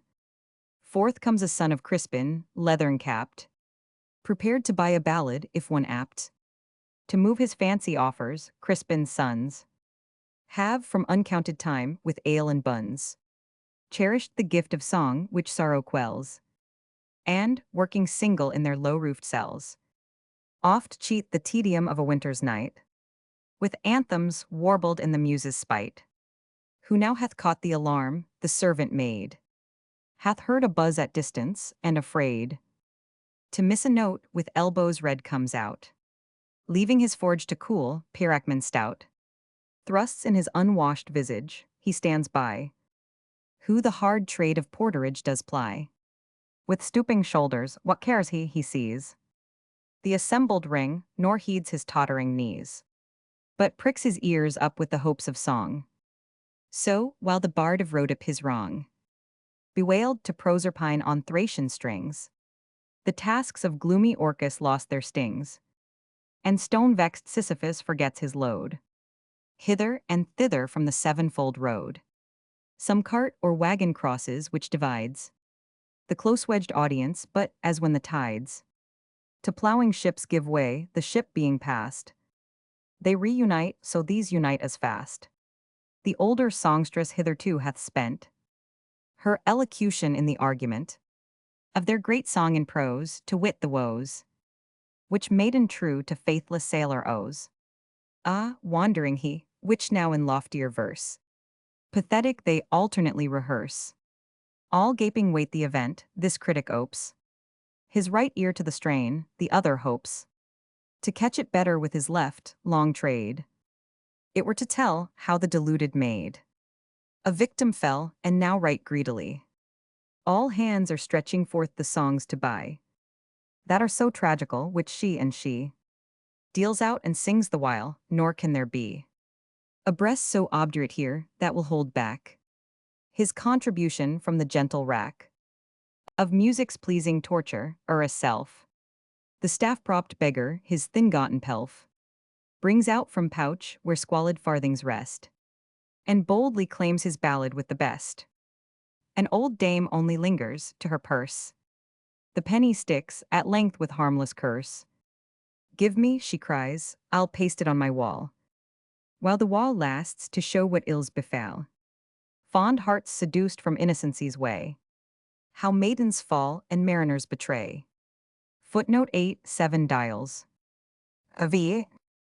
To David Cook, of the parish of St. Margaret's, Westminster, watchman. for much good-natured verse received from thee. A loving verse take in return from me. Good morrow to my masters, is your cry. And to our David twice as good, say I. Not Peter's monitor, shrill chanticleer, crows the approach of dawn in notes more clear, or tells the hours more faithfully, while night fills half the world with shadows of affright. You with your lantern, partner of your round, traverse the paths of Margaret's hallowed bound, the tales of ghosts which old wives' ears drink up, the drunkard reeling home from tavern cup, nor prowling robber your firm soul appall. Armed with thy faithful staff thou slight'st them all. But if the market gardener chance to pass, bringing to town his fruit or early grass, the gentle salesman you with candor greet, and with reiterated good mornings meet, announcing your approach by formal bell. Of nightly weather you the changes tell, whether the moon shines or her head doth steep, in rain portending clouds when mortals sleep. In downy rest you brave the snows and sleet of winter, and in alley or in street relieve your midnight progress with a verse. What though fastidious Phoebus frown averse on your didactic strain, indulgent night, with caution hath sealed up both ears of spite, and critics sleep while you and staves do sound the praise of long-dead saints whose days abound in wintry months, but Crispin chief proclaim, who stirs not at that prince of cobblers' name. Profuse in loyalty some couplets shine, and wish long days to all the Brunswick line. To youths and virgins they chaste lessons read, teach wives and husbands how their lives to lead, maids to be cleanly, footmen free from vice, how death at last all ranks doth equalize, and, in conclusion, pray good years befall, with store of wealth your worthy masters all. For this and other tokens of good will, on Boxing Day may store of shillings fill. Your Christmas purse, no householder give less, when at each door your blameless suit you press. And what you wish to us, it is but reason. Receive in turn the compliments o.th season. Romans 6. On a deaf and dumb artist 9. And hath thy blameless life become a prey to the devouring tomb? A more mute silence hast thou known, a deafness deeper than thine own, while time was, and no friendly muse that marked thy life and knows thy dues. Repair with quickening verse the breach, and write thee into light and speech, the power that made the tongue restrained, thy lips from lies and speeches feigned, who made the hearing without wrong, did rescue thine from siren's song. He let thee see the ways of men, which thou with pencil, not with pen, careful beholder, down didst note, and all their motley actions quote. Thyself unstained the while, from look, or gesture reading, more than book. In lettered pride thou took'st no part, contented with the silent art. Thyself as silent might I be, as speechless, deaf, and good as he. Footnote 9, Benjamin Furrers, died AD 1732. Romans 7. Newton's Principia. Great Newton's self, to whom the world's in debt. Ode to schoolmistress sage his alphabet, but quickly wiser than his teacher grown. Discovered properties to her unknown. Of a plus b or minus learned the use. Known quantities from unknown to educe. And made, no doubt to that old dame's surprise, the Christ cross-row his ladder to the skies. Yet, whatsoe'er geometricians say, her lessons were his true Principia. Roman 8. The housekeeper, the frugal snail, with forecast of repose, carries his house with him where'er he goes, peeps out, and if there comes a shower of rain, retreats to his small domicile amen. Touch but a tip of him, a horn 'tis well, he curls up in his sanctuary shell. He's his own landlord, his own tenant, stay. Long as he will, he dreads no quarter day. Himself he boards and lodges, both invites, and feasts himself, sleeps with himself o' nights. He spares the upholsterer trouble to procure. Chattels, himself is his own furniture, and his sole riches, wheresoe'er he roam, Knock when you will, he's sure to be at home. Roman 9. The female orators. Nigh London's famous bridge, a gate more famed, stands or once stood from old Belinus named. So judged antiquity, and therein wrongs. A name, elusive strictly to two tongues 10. Her school hard by the goddess rhetoric opes, and gratis deals to oysterwives her tropes. With Nereid green Nereid disputes. Replies, rejoins, confutes, and still confutes. One her core sense by metaphors expounds, and one in literalities abounds. In mood and figure these keep up the din. Words multiply, and every word tells in. Her 100 throats hear bawling slander strains. An unclothed Venus to her tongue gives reins. In terms which Demosthenic force outgo. In baldest jests of foul-mouthed Cicero. Right in the midst great eight keeps her stand. And from her sovereign station taints the land. Hence pulpits rail, grave senates learn to jar. Quacks scold, and billinsgate infects the bar. Footnote 10, Bilingues in the Latin. Pindaric ode to the treadmill. And I inspire my spirit, spirit of Defoe. That sang the pillory. In loftier strains to show. A more sublime machine. Than that where them wert seen. With neck outstretched and shoulders ill awry. Courting coarse plaudits from vile crowds below. A most unseemly show. Roman 2. In such a place, who could expose thy face? Historiographer of deathless Crusoe, that paints thee the strife, and all the naked ills of savage life. Far above Rousseau, rather myself had stood, in that ignoble wood, bare to the mob on holiday or high day, if naught else could atone for waggish libel. I swear on Bible, I would have spared him for thy sake alone. Man Friday. Roman 3. Our ancestors were sour days. Great master of romance. A milder doom had fallen to thy chance. In our days, thy sole assignment, some solitary confinement, not worth thy care a carrot, where in world hidden cell, thou thy own Crusoe might have acted well. Only without the parrot, by sure experience taught to know, whether the qualms thou maxed him feel were truly such or no. Roman 4. But stay, methinks in statelier measure. A more companionable pleasure. I see thy steps the mighty treadmill trace. The subject of my song, delayed however long, and some of thine own race. To keep thee company, thou bring'st thee with thee along. There with thee go, linked in like sentence, with regulated pace and footing slow. Each old acquaintance, rogue, harlot, thief that lived to future ages. Through many a labored tome, rankly embalmed in thy two natural pages. Faith's friend Defoe, thou art quite at home. Not one of thy great offspring thou dost lack. From pirate Singleton to pilfering Jack. Here Flandrian Moll her brazen incest brags. Vice-stripped Roxana, penitent in rags.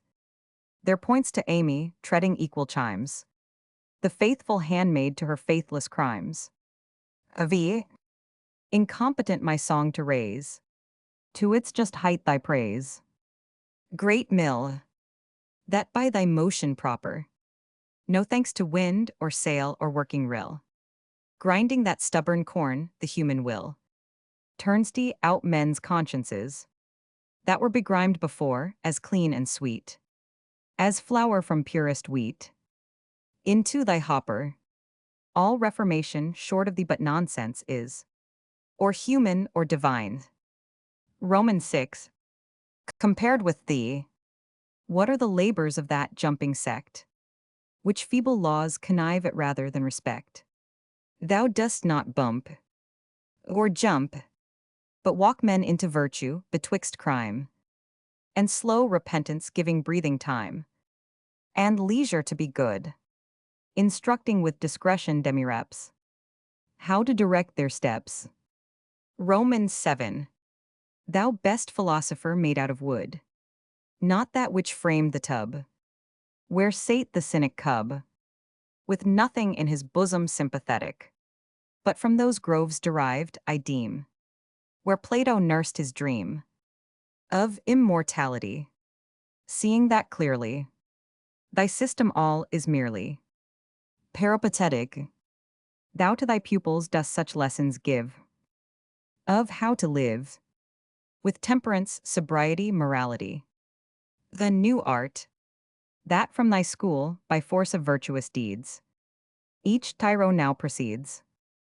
A walking Stuart, epicedium, going or gone, and I find merry Franians, wanton companions. My days are Evan Banyans, with thinking upon ye, how death that last stinger, finis writer, end bringer, has laid his chill finger, or is laying on ye. Roman 2. There's rich Kitty Wheatley, with footing at feetly. That took me completely. She sleeps in the Kirk house.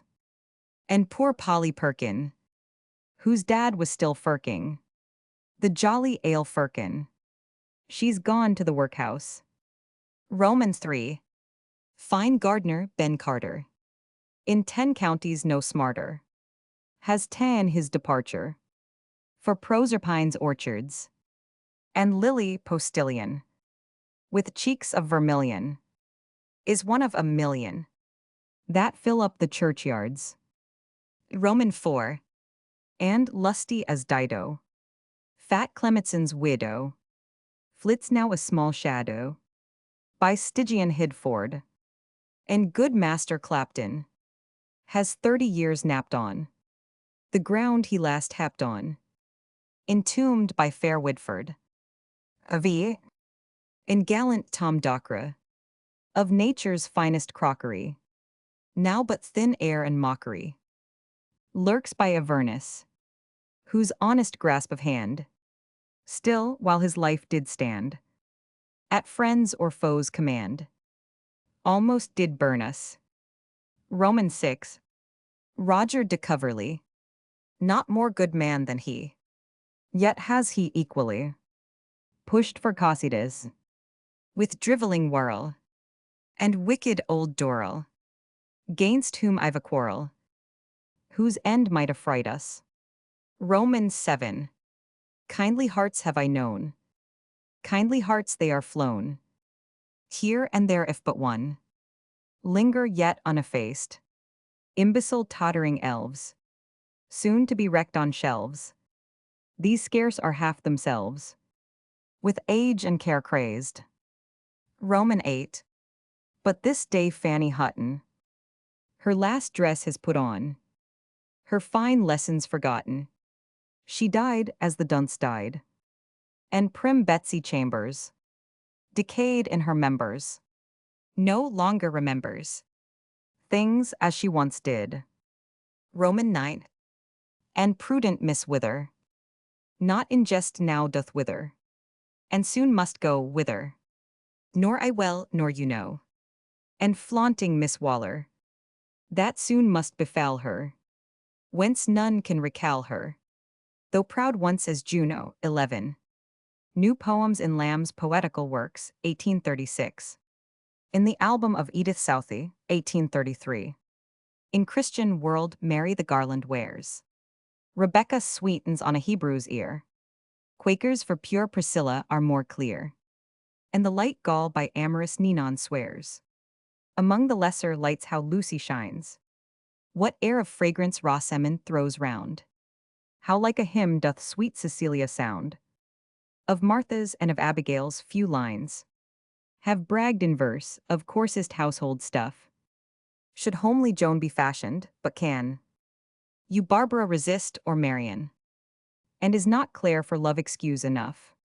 Yet by my faith in numbers I profess, these all than Saxon Edith please me less. To Dora Wordsworth, on being asked by her father to write in her album. An album is a banquet from the store, in his intelligential orchard growing. Your sire might heap your board to overflowing. One shaking of the tree, 'twould ask no more. To set a salad forth more rich than that, which Evelyn 12 in his princely cookery fancied, or that more rare, by Eve's neat hands enhanced, where a pleased guest the angelic virtue sat, but like the all-grasping founder of the feast, whom Nathan to the sinning king did tax, from his less wealthy neighbors he exacts, spares his own flocks and takes the poor man's beast. Obedient to his bidding, lo, I am a zealous, meek, contributory lamb. Footnote 12, Assoteria, A Discourse of Salads by J.E. 1706. In the album of Rotha Quillinan. A passing glance was all I caught of thee. In my own Enfield haunts at random roving. Old friends of ours were with thee, faces loving. Time short and salutations cursory. Though deep and hearty, the familiar name of you, yet unfamiliar, raised in me thoughts what the daughter of that man should be, who called our Wordsworth friend, my thoughts did frame. A growing maiden who, from day to day, advancing still in stature and in grace, would all her lonely father's griefs efface, and his paternal cares with usury pay. I still retain the phantom as I can, and call the gentle image Quillinan. In the album of Catherine Orkney, Canadia boast no more the toils of hunters for the furry spoils. Your whitest ermines are but foils to brighter Catherine Orkney, that such a flower should ever burst from climes with rigorous winter cursed. We bless you that so kindly nursed this flower, this Catherine Orkney. We envy not your proud display of lake wood vast Niagara. Your greatest pride we've borne away. How spared you Catherine Orkney? That wolf on heights of Abraham fell. To your reproach no more we tell. Canadia, you repaid us well. With rearing Catherine Orkney.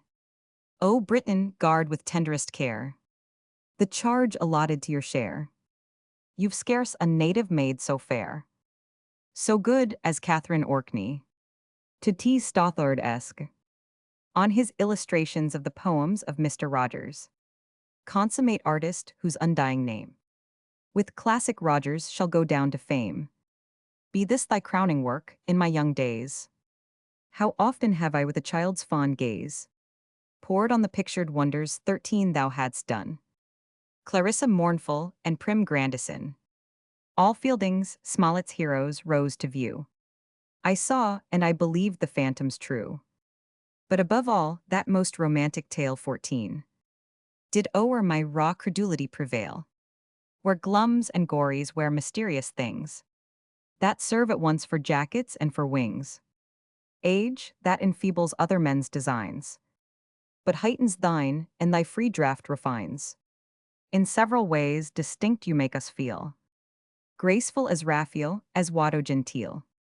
Your lights and shades, as Titianesque, we praise, and warmly wish you Titian's length of days. Footnote 13, Illustrations of the British Novelists. Footnote 14, Peter Wilkins. To a friend on his marriage. What makes a happy wedlock, what is fate?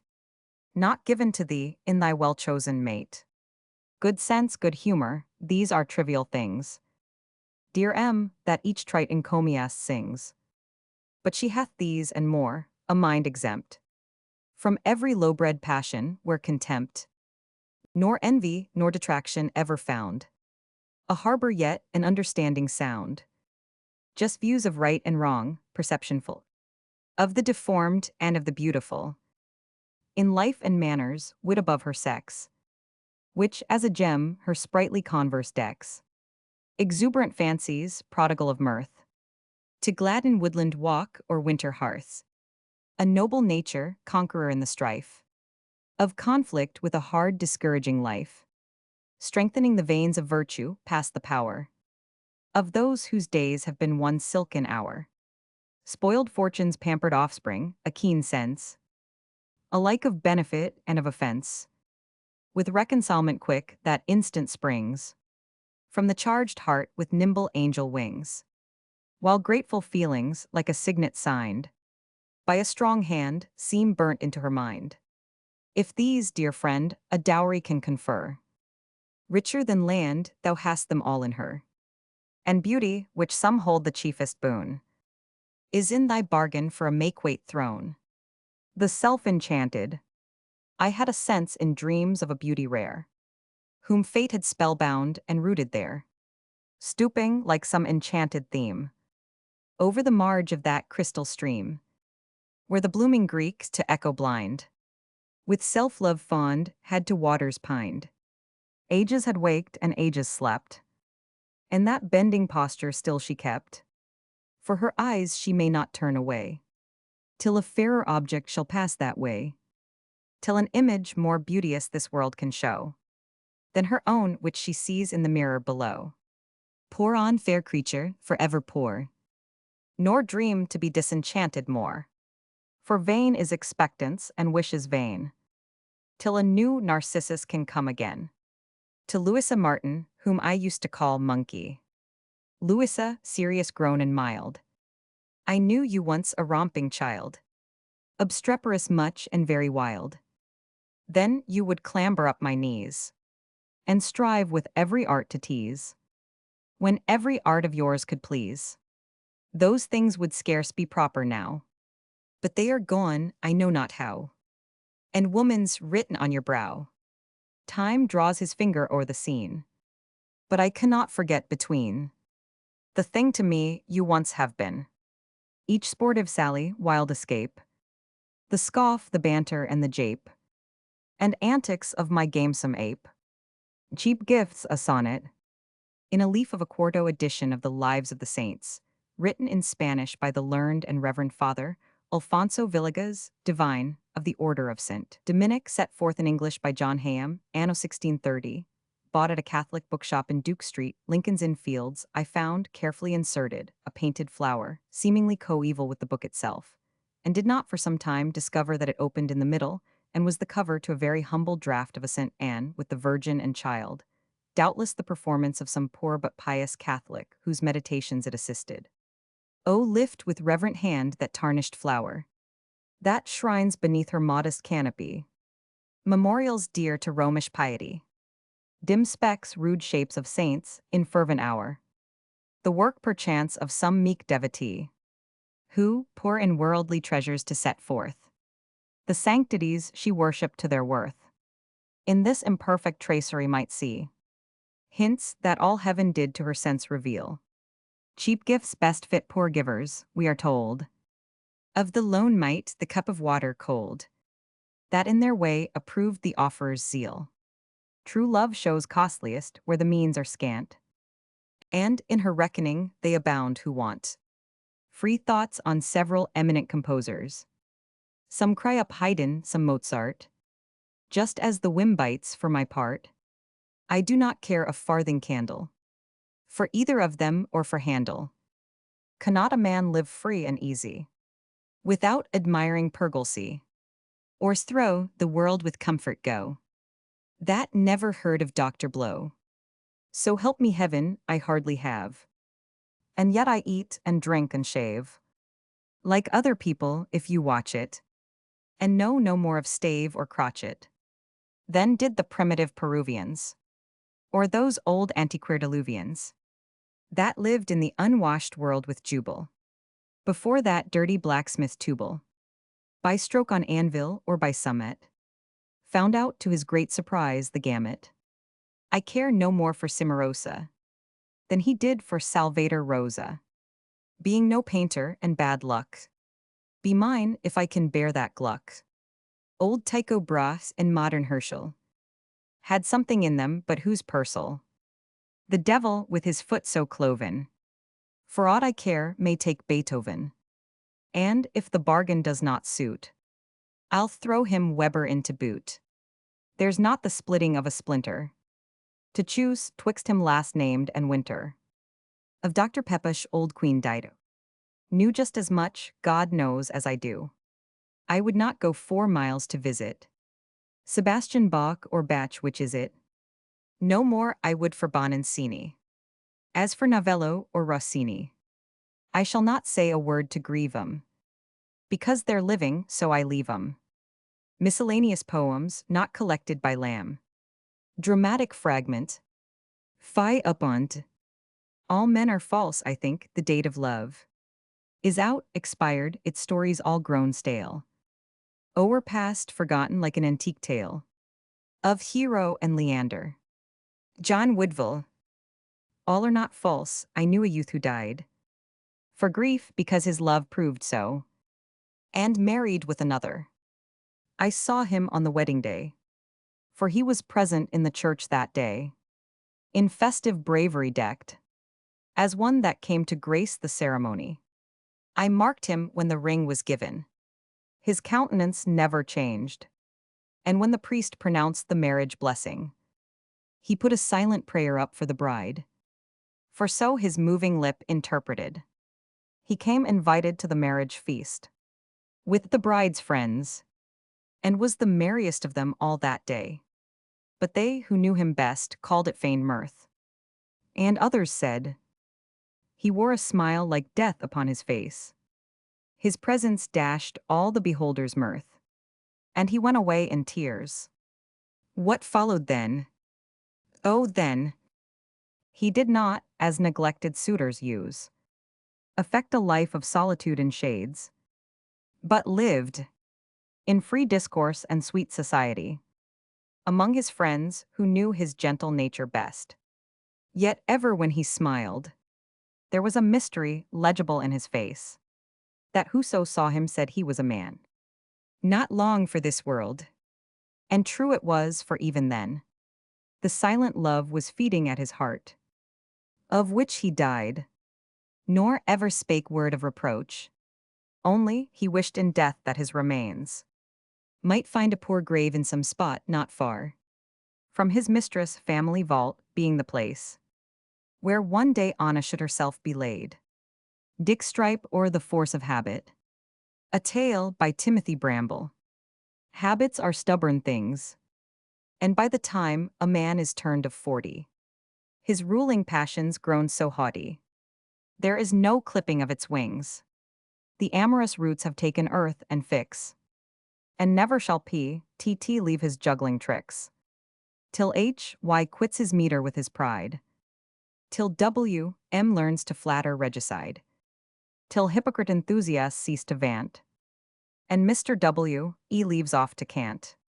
The truth will best be shewn by a familiar instance of our own.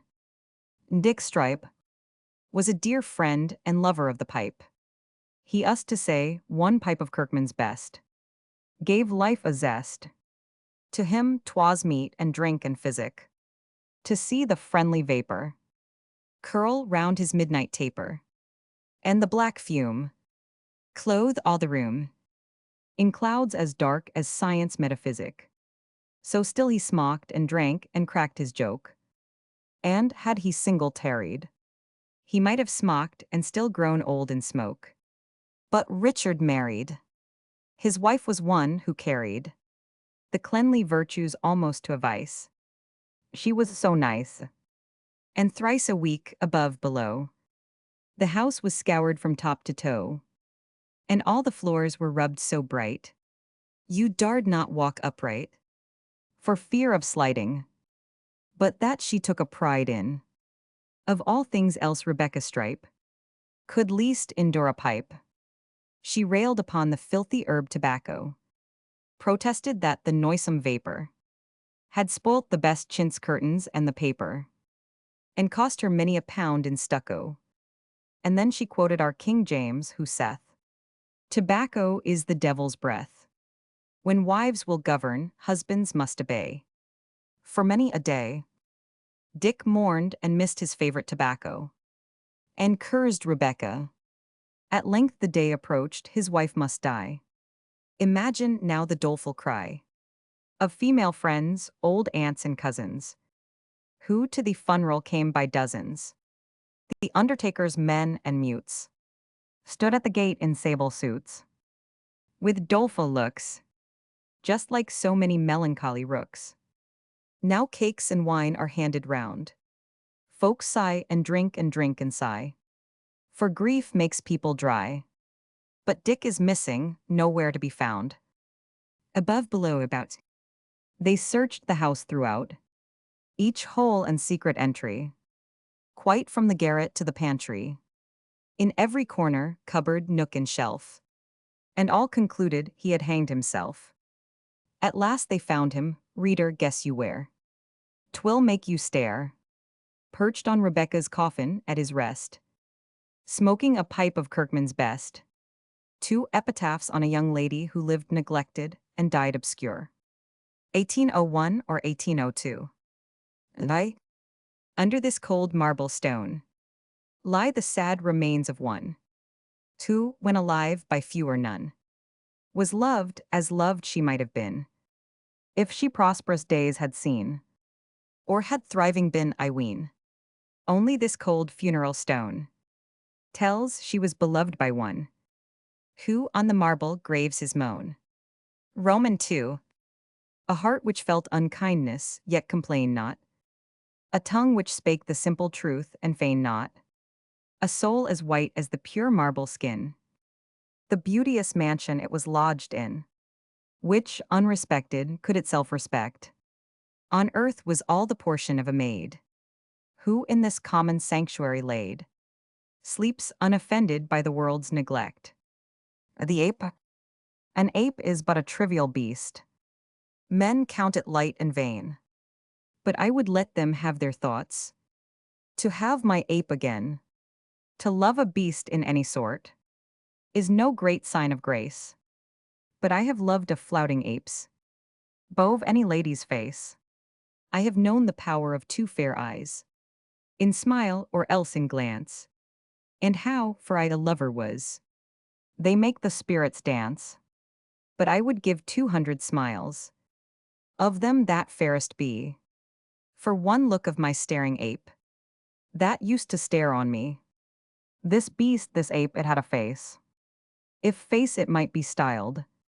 Sometimes it was a staring ape, sometimes a beauteous child, a negro flat, a pagod squat, cast in a Chinese mold. And then it was a cherub's face, made of the beaten gold. But time, that's meddling, meddling still, and always altering things. And what's already at the best, to alteration brings. That turns the sweetest buds to flowers, and chops and changes toys. That breaks up dreams and parts old friends, and still commutes our joys. Has changed away my ape at last, and in its place conveyed, thinking therewith to cheat my sight, a fresh and blooming maid. And fair to sight is she, and still each day doth sightlier grow. Upon the ruins of the ape, my ancient playfellow, the tale of Sphinx and Theban jests, I true in me perceive. I suffer riddles, death from dark, enigmas I receive, whilst a hid being I pursue, that lurks in a new shape. My darling in herself I miss, and in my ape the ape. In tabulem eximii picturus bi hedoni, in qua solemni, advenient domino, palmas in via, prosternens myra art depingunter. Quid vult ist equitans, et quid oclet ista virorum. Palmifera ingens turba, et vox tremibunda Hosanna. Hosanna Christo semper semper canemis. Palma fuit senior pictor celeberamus olim. Sed palmam sedet, modo si fort ille superstes. Palma hedon tibi, two palmas omnibus offers. Palma negata macrum, donatec reddit opimum. Si simul incipiat cum fama increscere corpus. Tu cedo pinxes, fies et amicule obesus. Affectet loros pictors ac poeti. Sin lorum invitant sed quis tibi, lora gerents. Pro loro palma viridante tempora singas. Carlagnulus. Translation of the Latin verses on Mr. Haydon's picture. What writers that, and who those myriads bringing? Him on his way with palms, hosannas singing. Hosanna to the Christ, heaven, earth should still be ringing. In days of old Palma won renown. But Palma's self must yield the painter's crown. Haydon, to thee, thy palm put every other down. If Flaccus' sentence with the truth agree, that palms awarded make men plump to be. Friend Horace, hay done soon in bulk shall match with thee. Painters with poets for the laurel vie. But should the laureate band thy claims deny, wear thou thy own green palm, hay done triumphantly. Sonnet. To Miss Burney on her character of Blanche in Country Neighbors, a tale. Bright spirits have arisen to grace the Burney name. And some in letters, some in tasteful arts. In learning, some have borne distinguished parts. Or sought through science of sweet sounds their fame. And foremost she, renowned for many a tale. Of faithful love perplexed, and of that good old man who, as Camilla's guardian stood, in obstinate virtue clad like coat of mail. Nor dost thou, Sarah, with unequal pace, her steps pursue, the pure romantic vein. No gentler creature ever knew to feign than thy fine Blanche, young with an elder grace, in all respects without rebuke or blame, answering the antique freshness of her name. To my friend the indicator, your easy essays indicate a flow, dear friend, of brain which we may elsewhere seek, and to their pages I and hundreds owe. That Wednesday is the sweetest of the week. Such observation, wit, and sense are shewn. We think the days of Bickerstaff returned, and that a portion of that oil you own, in his undying midnight lamp which burned. I would not lightly bruise old Priscian's head, or wrong the rules of grammar understood. But, with the leave of Priscian be it said, the indicative is your potential mood. Wit, poet, proseman, partyman, translator. Hunt, your best title yet is indicator. On seeing Mrs. K. B., aged upwards of 80, nurse an infant. A sight like this might find apology in worlds unswayed by our chronology. As Tully says, the thoughts in Plato. To die is but to go to Cato. Of this world time is of the essence, a kind of universal presence. And therefore poets should have made him not only old as they've portrayed him, but young, mature, and old all three. In one, a sort of mystery. 'Tis hard to paint abstraction pure. Here young, there old, and now mature. Just as we see some old book print, not to one scene its hero stint, but in the distance take occasion to draw him in some other station. Here this preposterous union seems a kind of meeting of extremes. Ye may not live together, mean ye, to pass that gulf that lies between ye, of fourscore years as we skip ages, in turning o'er historic pages. Thou dost not to this age belong. Thou art 3 generations wrong. Old time has missed thee, there he tarries. Go on to thy contemporaries. Give the child up to see thee kiss him. Is a complete anachronism. Nay, keep him, it is good to see. Race linked to race in him and thee. The child repelleth not at all. Her touch as uncongenial, but loves the old nurse like another, its sister or its natural mother. And to the nurse a pride it gives, to think, though old, that still she lives, with one who may not hope in vain, to live her years all o'er again. To Emma, learning Latin and desponding. By Mary Lamb, 1827. Droop not, dear Emma, dry those falling tears, and call up smiles into thy pallid face, pallid and careworn with thy arduous race. In few brief months thou hast done the work of years. To young beginnings natural are these fears. A right good scholar shalt thou one day be, and that no distant one, when even she, who now to thee a star far off appears, that most rare Latinist, the northern maid, the language-loving Sarah, 15 of the lake, shall hail thee sister linguist, this will make thy friends, who now afford thee careful aid, a recompense most rich for all their pains, counting thy acquisitions their best gains. Footnote 15, daughter of S.D. Coleridge, Esquire, an accomplished linguist in the Greek and Latin tongues and translatress of a history of the Abipones. Note in Blackwood. Lines. Addressed to Lute, R.W.H. Hardy, R.N., on the perusal of his volume of travels in the interior of Mexico. 'Tis pleasant, lolling in our elbow chair, secure at home to read descriptions rare. A venturous traveler in savage climes. His hairbreadth scapes toil, hunger, and sometimes the merrier passages that, like a foil, to set off perils past, sweeten that toil, and took the edge from danger, and I look with such fear-mingled pleasure through thy book. Adventurous hardy, thou a diver 16 art, but of no common form, and for thy part, of the adventure hast brought home to the nation pearls of discovery, jewels of observation. Enfield, January, 1830. Footnote 16, Captain Hardy practiced this art with considerable success. Note in Athenaeum.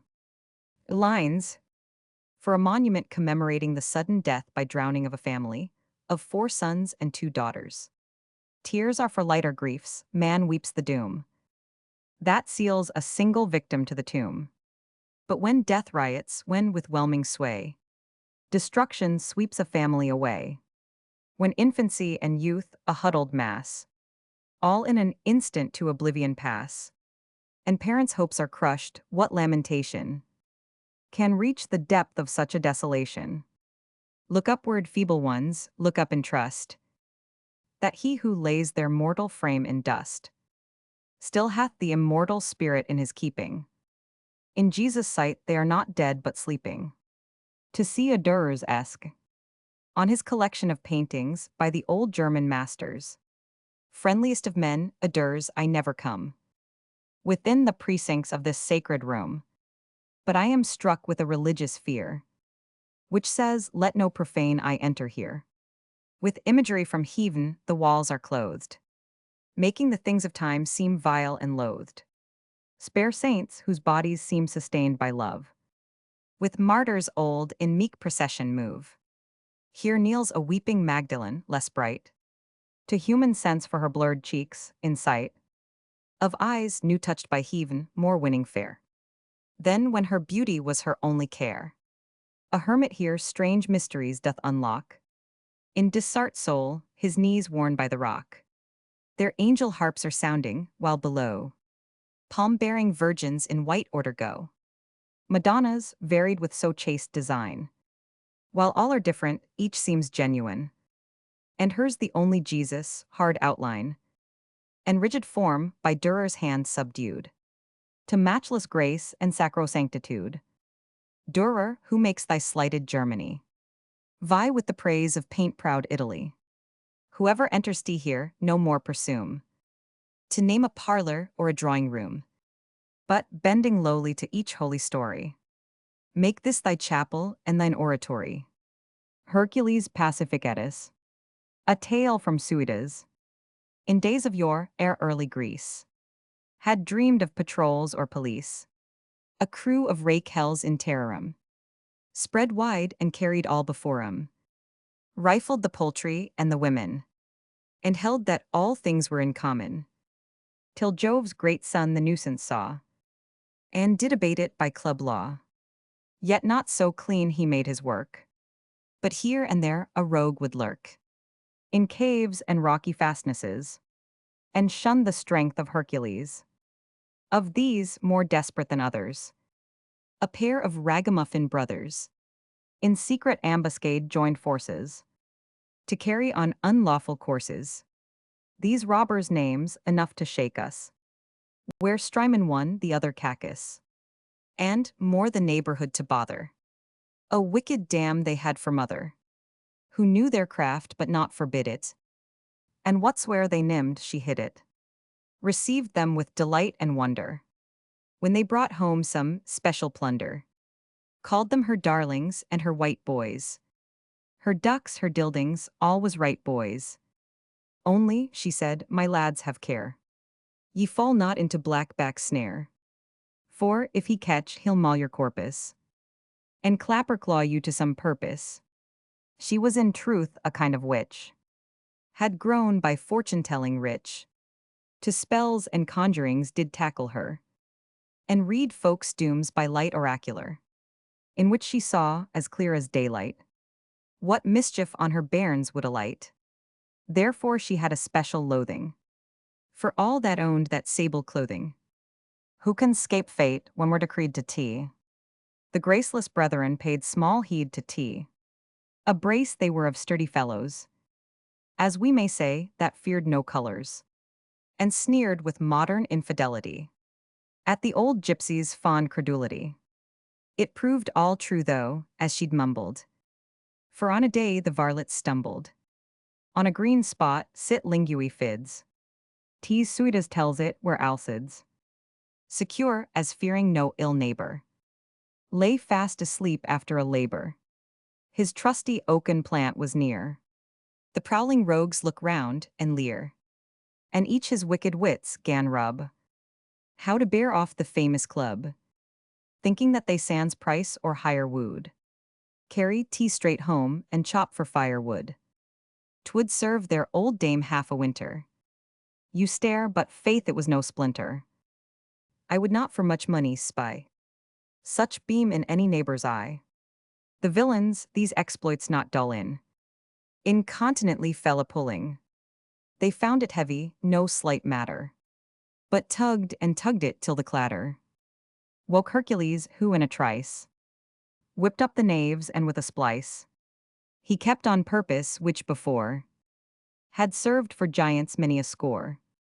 To end of club tied each rogue's head fast, strapping feet too to keep them steadfast, and pickaback them carries townwards, behind his brawny back head downwards. So foolish calf for rhyme I bless X, comes Nolans Volans out of Essex, thinking to brain them with his dextra, or string them up upon the next tree. That club so equal fates condemn. They thought to catch has now catched them. Now Hercules, we may suppose, was no great dandy in his clothes, was seldom, save on Sundays, seen in Calamanco or Nankin. On anniversaries would try on a jerkin spickspan new from lion, went bare for the most part to be cool, and save the time of his groom of the stole. Besides, the smoke he had been in Stygian gulf had dyed his skin to a natural sable, a right hell fit, that seemed to careless eyes black velvet. The brethren from their station scurvy, where they hung dangling topsy-turvy, with horror view the black costume, and each presumes his hour is come. Then softly to themselves gan mutter the warning words their dame did utter, yet not so softly but with ease, were overheard by Hercules. Quoth Cacus, this is he she spoke of, which we so often made a joke of. I see, said the other, thank our sin for't. Tea's black back sure enough, we're in for tea. His godship who, for all his brag of roughness, was at heart a wag, at his new name was tickled finely, and fell a laughing most divinely. Quoth he, I'll tell this jest in heaven, the musty rogues shall be forgiven. So in a twinkling did uncase them, on Mother Earth once more to place them. The varlets, glad to be unhampered, made each a leg, then fairly scampered. The parting speech of the celestial messenger to the poet, from the Latin of Palingenius, in the Zodiacus Vitae. But now time warns my mission at an end, that to Jove's starry court I reascend, from whose high battlements I take delight, to scan your earth diminished to the sight, pendant and round and as an apple small, self-propped, self-balanced, and secure from fall, by her own weight, and how with liquid robe blue ocean girdles round her tiny globe, while lesser Nereus, gliding like a snake, betwixt her hands his flexile course doth take, shrunk to a rivulet, and how the the mighty Ganges, Tanais Ister show, no bigger than a ditch which rains have swelled. Old Nilus' 7 proud mouths I late beheld, and mocked the watery puddles, hosts steel-clad. Oft times I thence behold, and how the sad peoples are punished by the fault of kings, which from the purple fiend ambition springs. Forgetful of mortality, they live in hot strife for possessions fugitive, at which the angels grieve, sometimes I trace, of fountains, rivers, seas, the change of place, by ever-shifting course and time's unrest, the vale exalted and the mount depressed. To an inglorious valley, plowshares going, where tall trees reared their tops and fresh trees growing. In antique pastures, cities lose their sight. Old things wax new, oh what a rare delight. To him, who from this vantage can survey. At once stern Afric and soft Asia, with Europe's cultured plains, and in their turns, their scattered tribes, those whom the hot crab burns. The tawny Ethiops, Orient Indians, Gechelians, ever-wandering Scythians, swift Tartar hordes, Cilicians rapacious, and Parthians with back-bended bow pugnacious. Sabaeans incense-bringing, men of Thrace, Italian, Spaniard, Gaul, and that rough race. Of Britons, rigid as their native colds, with all the rest the circling sun beholds. But clouds and elemental mists deny these visions blessed to any fleshly eye. Existence considered in itself no blessing. From the Latin of Palingenius, the poet, after a seeming approval of suicide, from a consideration of the cares and crimes of life, finally rejecting it, discusses the negative importance of existence, contemplated in itself, without reference to good or evil. Of these sad truths consideration had. Thou shalt not fear to quit this world so mad, so wicked, but the tenet rather hold. Of wise Calenus and his followers old, who with their own wills their own freedom wrought, and by self-slaughter their dismissal sought. From this dark den of crime, this horrid lair, of men that savager than monsters are, and scorning longer in this tangled mesh, of ills to wait on perishable flesh, did with their desperate hands anticipate the too slow relief of lingering fate. And if religion did not stay thine hand, and God and Plato's wise behests withstand, I would in like case counsel thee to throw this senseless burden off of cares below. Not wine as wine men choose, but as it came. From such or such a vintage, 'tis the same. With life which simply must be understood. A black negation if it be not good. But if 'tis wretched all, as men decline, and loath the sour lees of corrupted wine, 'tis so to be contemned, merely to be, is not a boon to seek, nor ill to flee, seeing that every vilest little thing has it in common from a gnat's small wing, a creeping worm down to the moveless stone, and crumbling bark from trees, unless to be, and to be blessed be one I do not see. In bare existence, as existence ought, that's worthy to be loved or to be sought. To Samuel Rogers-esque, on the new edition of his Pleasures of Memory, when thy gay book hath paid its proud devoirs, poetic friend and fed with luxury, the eye of pampered aristocracy, in glittering drawing rooms and gilt boudoirs, o'erlaid with comments of pictorial art, however rich and rare, yet nothing leaving, of healthful action to the soul conceiving, of the true reader, yet a nobler part, awaits thy work already classic styled, cheap-clad, accessible in homeliest show. The modest beauty through the land shall go, from year to year, and render life more mild. Refinement to the poor man's hearth shall give, and in the moral heart of England live. To Claire Novello. The gods have made me most unmusical, with feelings that respond not to the call of stringed harp or voice obtuse and mute. To hautboy, sackbut, dulcimer and flute, King David's lyre, that made the madness flee, from Saul had been but a Jew's harp to me. The oboes, violins, French horns, guitars, leave in my wounded ears inflicted scars. I hate those trills and shakes and sounds that float upon the captive air. I know no note, nor ever shall, whatever folks may say, of the strange mysteries of Sol and Fa. I sit at oratorios like a fish, incapable of sound and only wish the thing was over, yet do I admire. O tuneful daughter of a tuneful sire, thy painful labors in a science which, to your deserts I pray may make you rich, as much as you are loved and add a grace to the most musical novello race. Women lead men by the nose, some cynics say. You draw them by the ear, a delicater way. The sisters On Emma's honest brow we read displayed the constant virtues of the nut-brown maid. Mellifluous sounds on Clara's tongue we hear, notes that once lured a seraph from his sphere. Cecilia's eyes such winning beauty's crown, as without song might draw her angel down. Love will come, tune the Tartar drum. And I guard thy feelings, pretty vestal, from the smooth intruder free. Cage thy heart in bars of crystal. Lock it with a golden key. Throw the bars demurely stealing. Noiseless footstep, accent dumb. His approach to none revealing. Watch or watch not, love will come.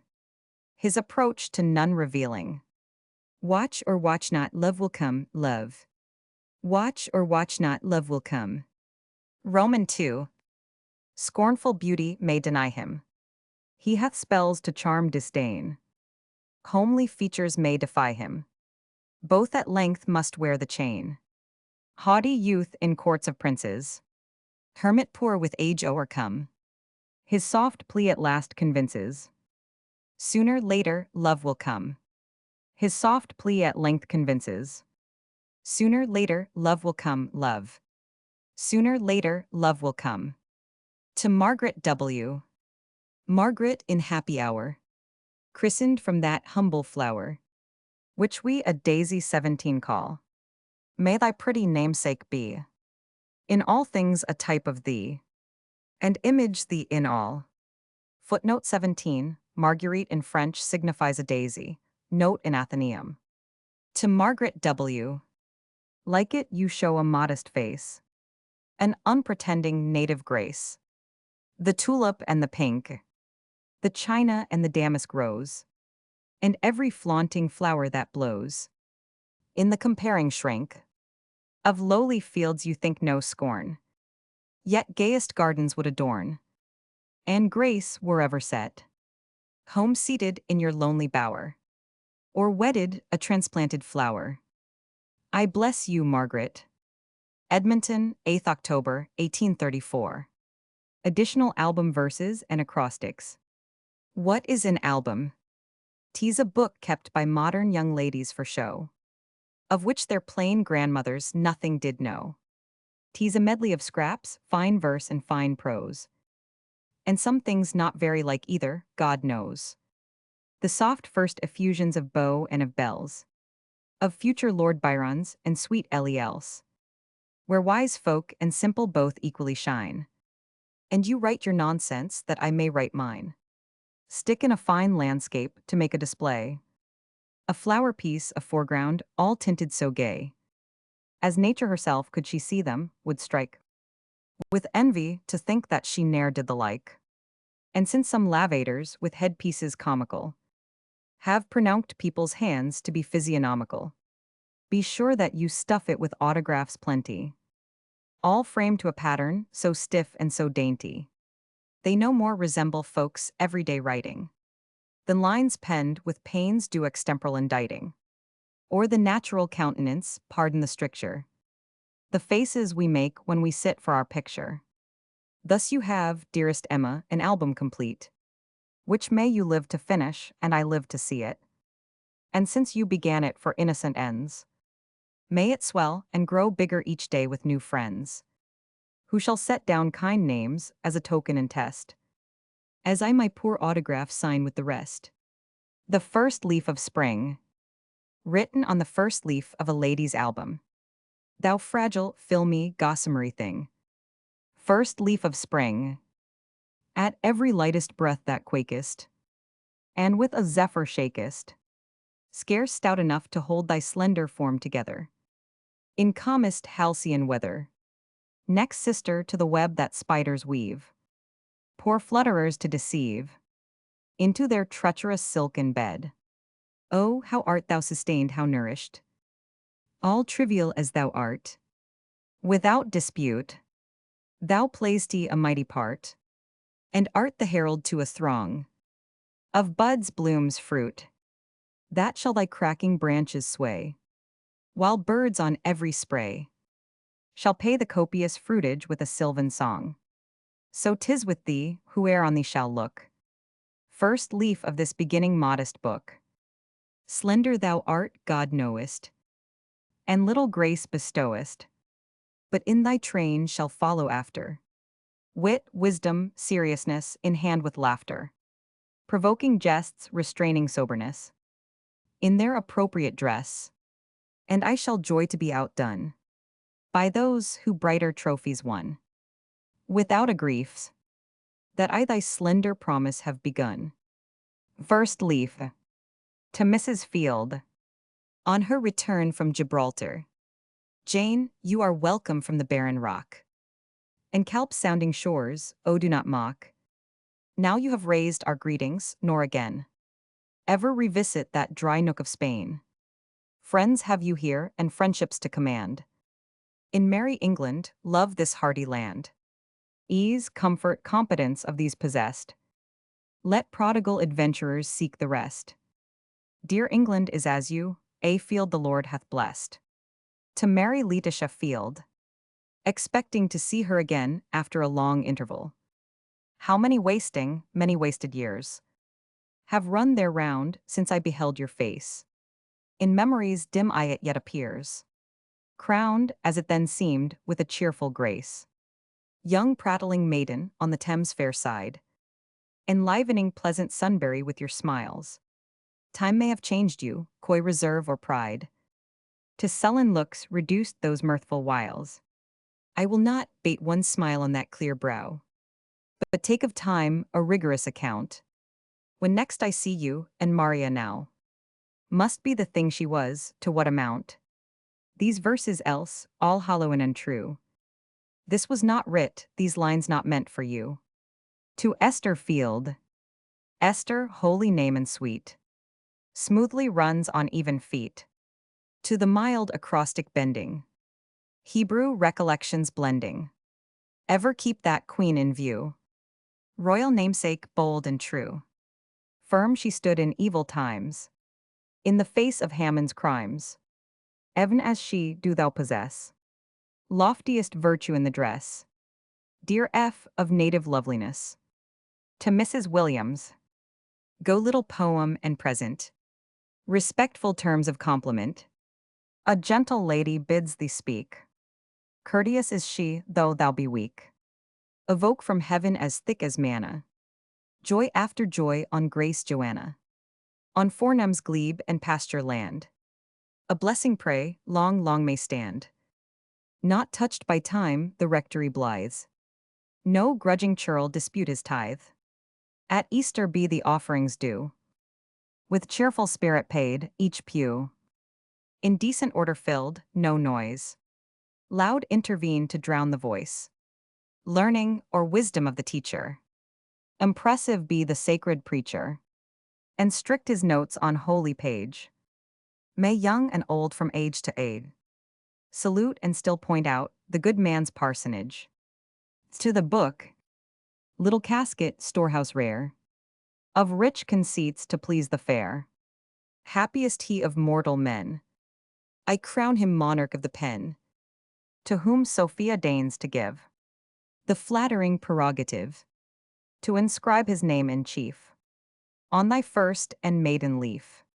When thy pages shall be full of what brighter wits can cull, of the tender or romantic, creeping prose or verse gigantic, which thy spaces so shall cram, that the bee-like epigram, which a twofold tribute brings, honey gives at once and stings, has not room left wherewithal to infix its tiny scrawl.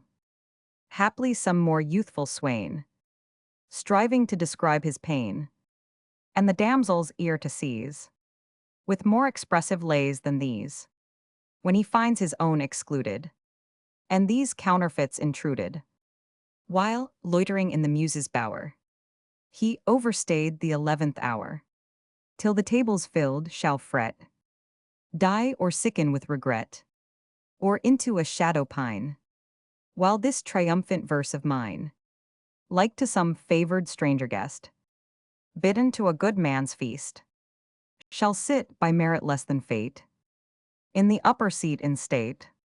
To Sophia friend. Acrostic. Solemn legends we are told of bright female names of old. Phyllis fair Laodamia. Helen, but methinks Sophia, is a name of better meaning, and a sort of Christian leaning. For it wisdom means which passes rubies, pearls, or golden masses. Ever try that name to merit.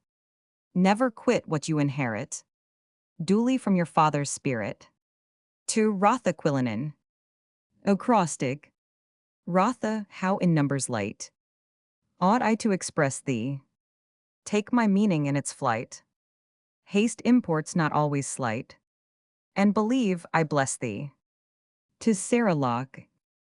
Acrostic. Shall I praise a face unseen, and extol a fancied mien? Rave on visionary charm, and from shadows take alarm. Hatred hates without a cause. Love may love with more applause, or without a reason given. Charmed be with unknown heaven. Keep the secrets though unmocked, ever in your bosom locked. To Mary Locke. Acrostic. Must I write with pen unwilling, and describe those graces killing? Rightly, which I never saw. Yes, it is the album's law. Let me then invention strain on your excelling charms to feign. Cold is fiction, I believe it, kindly as I did receive it, even as JF's tongue did weave it. An acrostic against acrostics. To Edward Hogg. Envy not the wretched poet, doomed to pen these teasing strains. Wit so cramped, ah, who can show it? Are the trifles worth the pains? Rhyme compared with this were easy. Double rhymes may not displease ye. Homer, Horace sly and caustic, owed no fame to vile acrostic. G's, I am sure, the readers choked with. Good men's names must not be joked with. On being asked to write in Miss Westwood's album, my feeble muse that fain her best wooed. Write at command of Frances Westwood, but feels her wits not in their best mood. Fell lately on some idle fancies, as she's much given to romances. About this self-same style as Frances, which seems to be a name in common, attributed to man or woman. She thence contrived this flattering moral, with which she hopes no soul will quarrel, that she, whom this twin title decks, combines what's good in either sex, unites, how very rare the case is, masculine sense to female graces, and, quitting not her proper rank, is both in one, Fanny and Frank. 12th October, 1827. In Miss Westwood's album. By Mary Lamb. Small beauty to your book my lines can lend. Yet you shall have the best I can, sweet friend, to serve for poor memorials 'gainst the day that calls you from your parent roof away, from the mild offices of filial life, to the more serious duties of a wife. The world is opening to you, may you rest, with all your prospects realized and blessed. I, with the elder couple left behind, on evenings chatting, oft shall call to mind those spirits of youth which age so ill can miss, and wanting you, half grudge your ends bliss, till mirthful malice tempts us to exclaim, 'Gainst the dear thief who robbed you of your name. Enfield Chase, 17th May, 1828. Un Solitaire. A drawing by E.I. Emma Isola. To Sarah Lachlan. Solitary man, around thee are the mountains, peace hath found thee, resting by that rippling tide, all vain toys of life expelling. Hermit-like thou find'st ye a dwelling, lost mid foliage stretching wide. Angels here alone may find thee, contemplation fast may bind thee. Holier spot, or more fantastic, livelier scene of deep seclusion, armed by nature 'gainst intrusion, never graced a seat monastic. To Sarah Thomas. An acrostic. Sarah, blessed wife of Terah's faithful son, after a race of years with goodness run, regardless heard the promised miracle, and mocked the blessing as impossible. How weak is faith, even he the most sincere, Thomas, to his meek master not least dear. Holy and blameless, yet refused assent. Of full belief until he could content mere human senses in your piety. As you are one in name, industriously. So copy them, but shun their weak part incredulity. To Mrs. Sarah Robinson. Soul-breathing verse, thy gentlest guise put on. And greet the honored name of Robinson. Roam in her thronged and stranger-crowded streets. And palaces where pilgrim meets. Holds not, respected Sarah, one that can. Revered make the name of Englishman. Or loved more than thy kinsman, dear to me. By many a friendly act, his heart I see. In thee with answering courtesy renewed. Nor shall to thee my debt of gratitude soon fade that didst receive with open hand. One that was come a stranger to thy land. Now calls thee friend, her thanks in mine command. Enfield, 14th March, 1831. To Sarah Apsey. Acrostic. Sarah, your other name I know not. And fine encomiums I bestow not. Regard me as an utter stranger. A harebrained, hasty album ranger. Heaven shield you, girl, from every danger. To Joseph Vale Asperry. Acrostic. Judgments are about us thoroughly. O'er all Enfield hangs the cholera. Savage monster, none like him. Ever racked a human limb. Pest, nor plague, nor fever yellow. Has made patience more to bellow. Vain his threatenings, Asperry comes. And defiance beats by drums. Label, bottle, box, pill, potion. Each enlists in the commotion. And with vials like to those seen in Patmos 18, charged with woes. Breathing wrath, he falls pell-mell upon the foe and pays him well. Revenge, he has made the monster sick. Yea, cholera vanish choleric. Footnote 18, VD Revelations. To Dorothy Asperry. Acrostic. Divided praise, lady, to you we owe. Of all the health your husband doth bestow. Respected wife of skillful Asperry. Oracular foresight named thee Dorothy. 'Tis a Greek word and signifies God's gift. How learning helps poor poets at a shift. You are that gift when, tired with human ails, and tedious listening to the sick man's tales, sore spent and fretted, he comes home at eve. By mild medicaments you his toils deceive. Under your soothing treatment he revives. Restorative is the smile of gentle wives. You lengthen his, who lengthens all our lives. To Louis A. Morgan.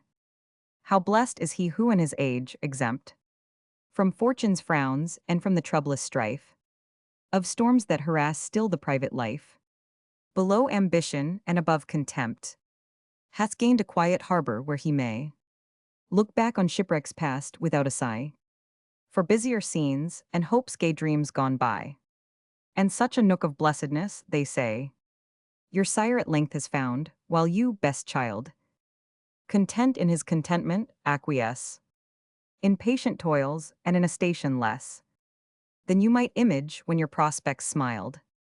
In your meek virtues there is found a calm that on his life's soft evening sheds a balm. To Sarah James of Begaldi. Acrostic. Sleep hath treasures worth retracing. Are you not in slumbers pacing round your native spot at times, and seem to hear Begaldi's chimes? Hold the airy vision fast. Joy is but a dream at last. And what was so fugitive? Memory only makes to live. Even from troubles past we borrow some thoughts that may lighten sorrow. Onwards as we pace through life, fainting under care or strife, by the magic of a thought, every object back is brought, gayer than it was when real, under influence ideal, in remembrance as a glass. Let your happy childhood pass, dreaming so in fancy's spells, you still shall hear those old church bells. To Emma Button. Acrostic. Emma, eldest of your name, meekly trusting in her God, midst the red-hot plowshares trod, and unscorched preserved her fame. By that test if you were tried, ugly flames might be defied, though devouring fires a glutton. Through the trial you might go, on the light fantastic toe, nor for plowshares care a button, written upon the cover of a blotting book. Blank though I be within you'll find relics of enraptured mind, where truth and fable, mirth and wit, are safely here deposited. The placid, furious, envious wise impart to me their secrecies, here hidden thoughts in blotted line, nor Sibyl can the sense divine. Lethe and I twin sisters be. Then, stranger, open me and see. Political and other epigrams. To Sir James Mackintosh. Though thou it like Judas, an apostate black, in the resemblance one thing thou dost lack. When he had gotten his ill-purchased pelf, he went away and wisely hanged himself. This thou mayst he do at last, yet much I doubt, if thou hast any bowels to gush out. 12th night. Characters that might have been drawn on the above evening. Mr. Addington. I put my nightcap on my head, and went, as usual, to my bed. And, most surprising to relate, I woke a minister of state. Messrs. Canning and Freer. At Eton School brought up with dull boys. We shone like men among the schoolboys. But since we in the world have been, we are but schoolboys among men. Count Rumford. I deal in aliments fictitious, and tease the poor with soups nutritious. Of bones and flesh I make dilution, and belong to the national institution. On a late empiric of balmy memory. 1802, not printed till 1820. His namesake, born of Jewish breeder, knew from the hyssop to the cedar. But he, unlike the Jewish leader, scarce knew the hyssop from the cedar. Epigrams. And I? Princeps his rent from tinneries draws. His best friends are refiners. What wonder then his other friends he leaves for underminers. Roman 2. Ye politicians, tell me pray, why thus with woe and care rent? This is the worst that you can say. Some wind has blown the wig away, and left the hair apparent. The triumph of the whale. Eopian Eosing. To the funny people's king. Not a mightier whale than this. In the vast Atlantic is. Not a fatter fish than he. Flounders round the polar sea. See his blubbers at his gills. What a world of drink he swills. From his trunk as from a spout, which next moment he pours out. Such his person next declare. Muse who his companions are. Every fish of generous kind scuds aside or slinks behind, but about his presence keep all the monsters of the deep, mermaids with their tails and singing, his delighted fancy stinging. Crooked dolphins, they surround him. Dog-like seals, they fawn around him, following hard the progress mark of the intolerant salt sea shark. For his solace and relief, flat fish are his courtiers chief. Last and lowest in his train, inkfish, libellers of the main, their black liquor shed in spite. Such on earth the things that right. In his stomach some do say, no good thing can ever stay. Had it been the fortune of it, to have swallowed that old prophet, 3 days there he'd not have dwelled, but in one have been expelled. Hapless mariners are they, who beguiled, as seamen say, deeming him some rock or island, footing sure, safe spot and dry land, anchor in his scaly rind. Soon the difference they find. Sudden plumb he sinks beneath them, does to ruthless seas bequeath them. Name or title what has he?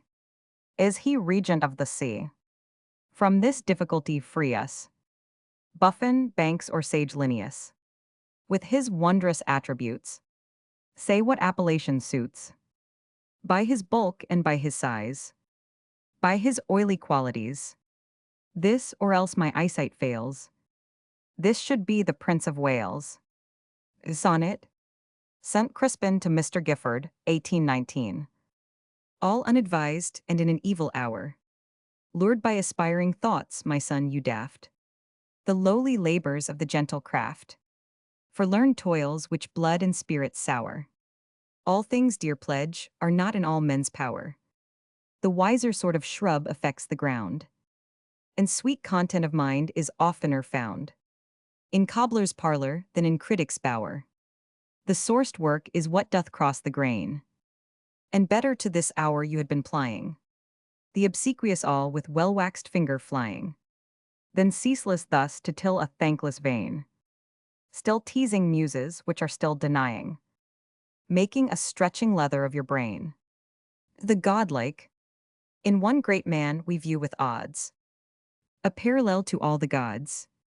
Great Jove that shook heaven with his brow, could never match his princely bow. In him a Bacchus we behold. Like Bacchus too, he ne'er grows old. Like Phoebus next, a flaming lover. And then he's Mercury, all over.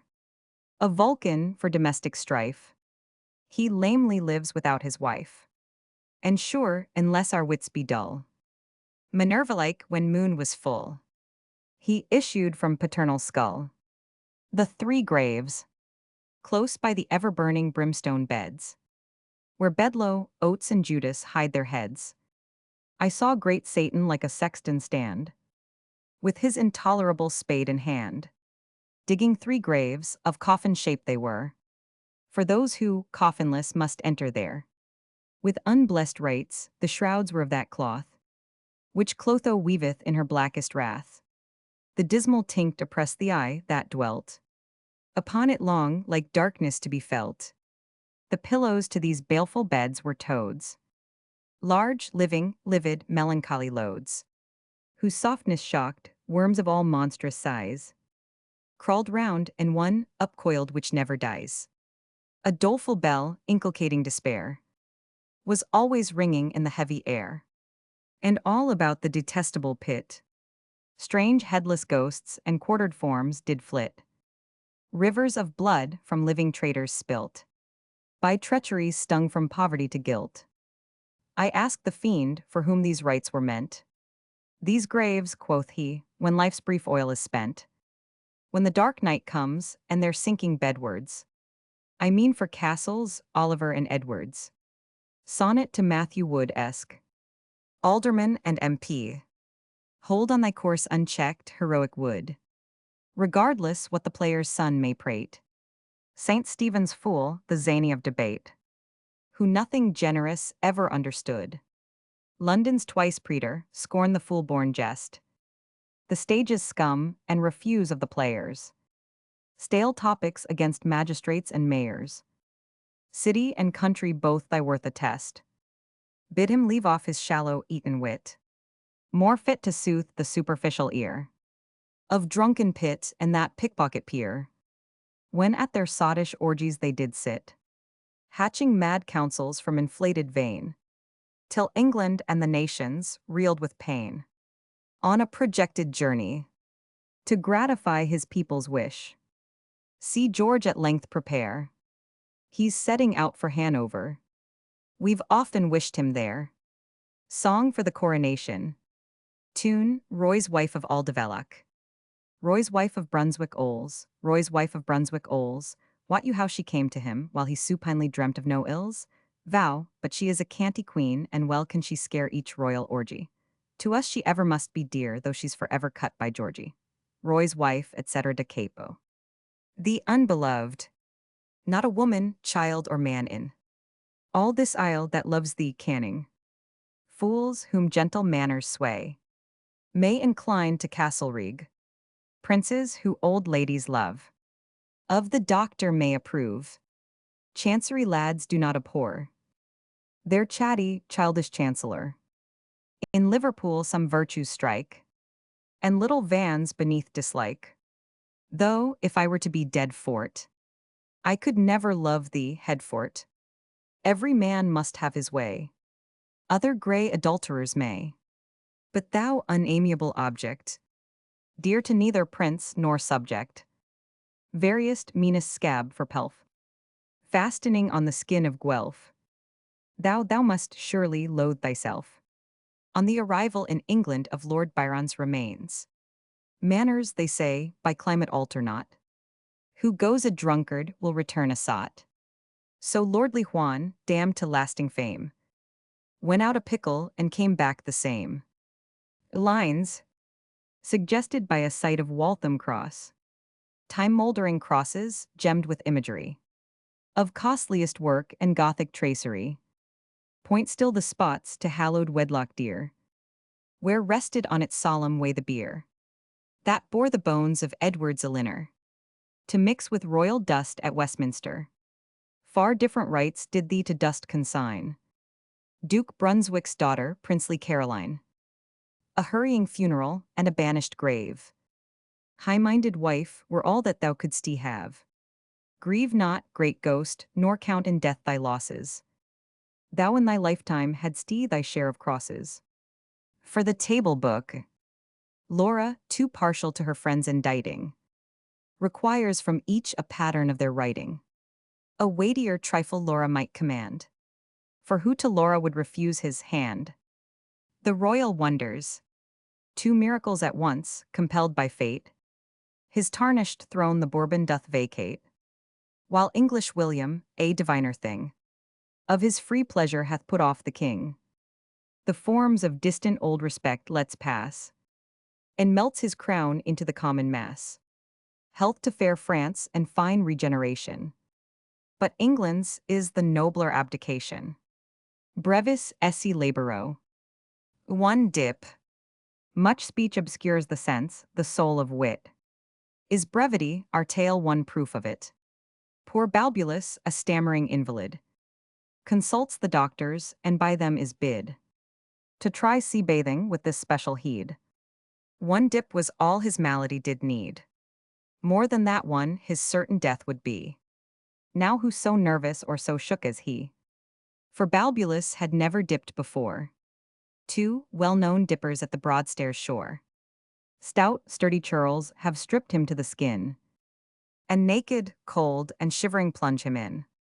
Soon he emerges with scarce breath to say, I'm to be dipped, we know it, they. Reply, expostulation seemed in vain.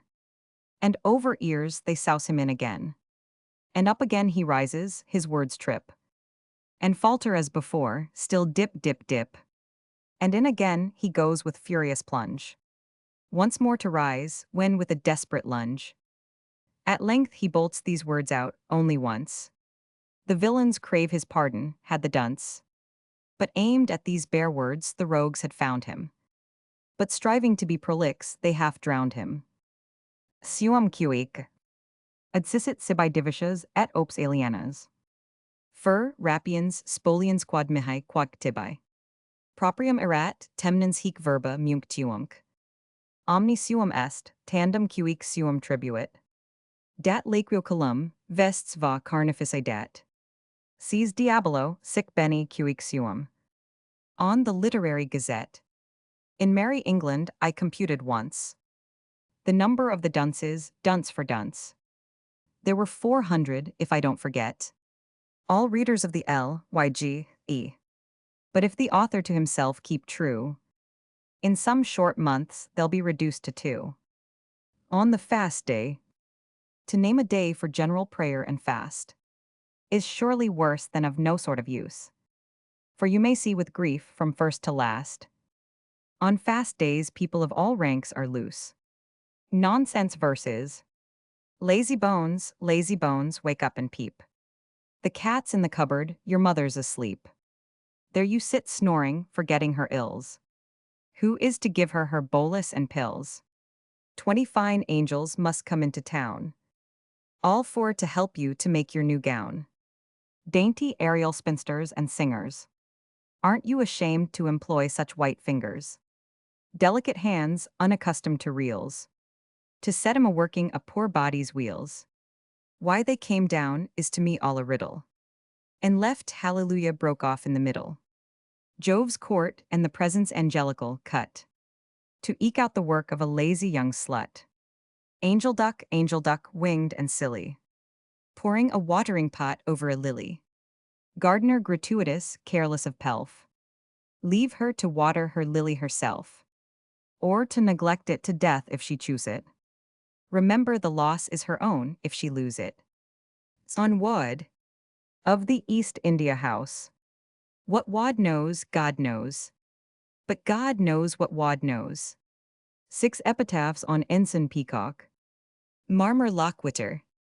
He lies a volunteer so fine. Who died of a decline. As you or I may do one day. Reader, think of this, I pray. And I humbly hope you'll drop a tear. For my poor royal volunteer. He was as brave could be. Nobody was so brave as he. He would have died in honor's bed. Only he died at home instead. Well may the royal regiment swear. They never had such a volunteer. But whatsoever they may say, death is a man that will have his way. Though he was but an ensign in this world of pain. In the next we hope he'll be a captain. And without meaning to make any reflection on his mentals, he begged to be buried in regimentals. On Timothy Wagstaff. Here lies the body of Timothy Wagstaff, who was once as tall and as straight as a flagstaff. But now that he's gone to another world, his staff is broken and his flag is furled. On Captain Sturms. Here lieth the body of Captain Sturms. Once food for powder, now for worms. At the Battle of Maida he lost his legs, and stumped about on wooden pegs. Naught cares he now for such worthless things. He was borne to heaven on angels' wings. On Margaret Dix. Born on February 29. See I get the remains of Margaret Dix, who was young in old age I ween. Though envy with malice cried, 76. The Graces declared her 19. On Onesimus Drake. To the memory of Dr. Onesimus Drake, who forced good people his drugs to take. No wonder his patients were oft on the rack. For this duck of a man was a terrible quack. On Matthew Day. Beneath this slab lies Matthew Day. If his body had not been snatched away, to be by science dissected. Should it have gone, one thing is clear. His soul the last trump is sure to hear. And thus be resurrected. Time and eternity. Where the soul drinks of misery's power. Each moment seems a lengthened hour. But when bright joy illumes the mind, time passes as the fleetest wind. How to a wicked soul must be. Whole ages of eternity. From the Latin, as swallows shrink before the wintry blast, and gladly seek a more congenial soil, so flatterers halt when fortune's lure is past, and basely court some richer lordling's smile. Satan in search of a wife, with the whole process of his courtship and marriage, and who danced at the wedding. By an eyewitness. Dedication. To delicate bosoms that have sighed over the loves of the angels, this poem is with tenderest regard consecrated. It can be no offense to you, dear ladies, that the author has endeavored to extend the dominion of your darling passion, to show love triumphant in places to which his advent has been never yet suspected. If one Cecilia drew an angel down, another may have leave to attract a spirit upwards, which, I am sure, was the most desperate adventure of the two. Wonder not at the inferior condition of the agent, for, if King Cophetua wooed a beggar maid, a greater king need not scorn to confess the attractions of a fair tailor's daughter. The more disproportionate the rank, the more signal is the glory of your sex. Like that of Hecate, a triple empire is now confessed your own. Nor heaven, nor earth, nor deepest tracts of Erebus, as Milton hath it, have power to resist your sway. I congratulate your last victory. You have fairly made an honest man of the old one, and, if your conquest is late, the success must be salutary. The new Benedict has employment enough on his hands to desist from dabbling with the affairs of poor mortals. He may fairly leave human nature to herself, and we may sleep for one while at least secure from the attacks of this hitherto restless old bachelor. It remains to be seen whether the world will be much benefited by the change in his condition. Part the first. The devil was sick and queasy of late, and his sleep and his appetite failed him. His ears they hung down, and his tail it was clapped between his poor hoofs, like a dog that's been wrapped. None knew what the devil ailed him. Roman 2. He tumbled and tossed on his mattress nights. That was fit for a fiend's disportal. For 'twas made of the finest of thistles and thorn, which Alecto herself had gathered in scorn. Of the best down beds that are mortal. Roman 3. His giantly chest in earthquakes heaved, with groanings corresponding, and mincing and few were the words he spoke, while a sigh like some delicate whirlwind broke from a heart that seemed desponding. Roman 4. Now the devil an old wife had for his dam. I think none e'er was older. Her years, old pars were nothing to them, and a chicken to her was Methusalem. You'd say, could you behold her? Avi. She remembered chaos a little child, strumming upon hand organs. At the birth of old night a gossip she sat, the ancientest there, and was godmother at the christening of the Gorgons. Roman 6. Her bones peeped through a rhinoceros skin, like a mummy's through its cerement. But she had a mother's heart and guessed what pinched her son, whom she thus addressed, in terms that bespoke endearment. Romans 7. What ails my Nicky, my darling imp? My Lucifer bright, my Beals? My pig, my pug with a curly tail? You are not well, can a mother fail to see that which all hell see? Roman 8. O mother dear, I am dying, I fear. Prepare the yew and the willow, and the cypress black, for I get no ease, by day or by night for the cursed fleas that skip about my pillow. Roman 9.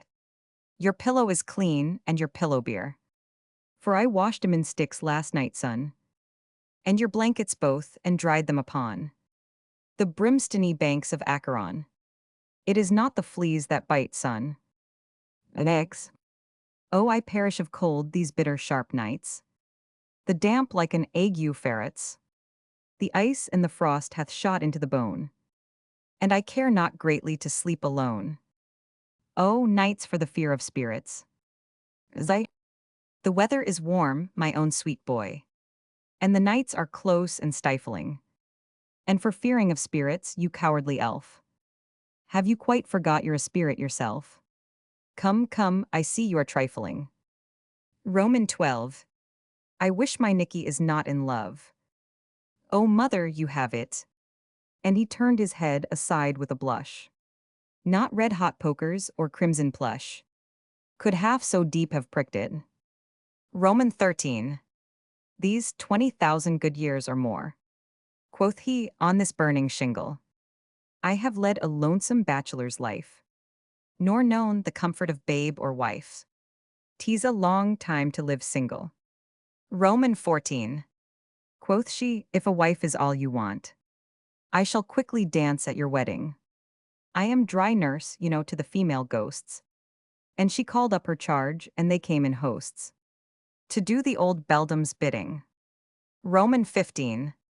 All who in their lives had been servants of sin, adulterous wench virago, and murderesses old that had pointed the knife against a husband's or father's life, each one a Shiaego. Roman 16. First Jezebel came, no need of paint or dressing to make her charming, for the blood of the old prophetical race had heightened the natural flush of her face to a pitch Beauve rouge or carmine. Roman 17. Semiramis there low tendered herself, with all Babel for a dowry, with Helen the flower and the bane of Greece, and bloody Medea next offered her fleece. That was of hell the Houri. Roman 18. Clytemnestra with Joan of Naples put in, Cleopatra by Anthony quickened, Jocasta, that married where she should not, came hand in hand with the daughters of Lot, till the devil was fairly sickened. Roman 19. For the devil himself, a devil as he is, disapproves unequal matches. O mother, he cried, dispatch them hence. No spirit, I speak it without offense, shall have me in her hatches. Roman 20. With a wave of her wand they all were gone. And now came out the slaughter. Tease none of these that can serve my turn. For a wife of flesh and blood I burn. I'm in love with a tailor's daughter. Roman 21. Tease, she must heal the wounds that she made. Tease, she must be my physician. O parent mild, stand not my foe. For his mother had whispered something low about matching beneath his condition. Roman 22. And then we must get paternal consent, or an unblessed match may vex ye. Her father is dead, I fetched him away. In the midst of his goose, last Michaelmas day. He died of an apoplexy. Roman 23. His daughter is fair and an only heir. With her I long to tether. He has left her his hell and all that he had. The estates are contiguous, and I shall be mad till we lay our two hells together. Roman 24. But how do you know the fair maid's mind? Quoth he, her loss was but recent. And I could not speak my mind, you know. Just when I was fetching her father below. It would have been hardly decent. Roman 25.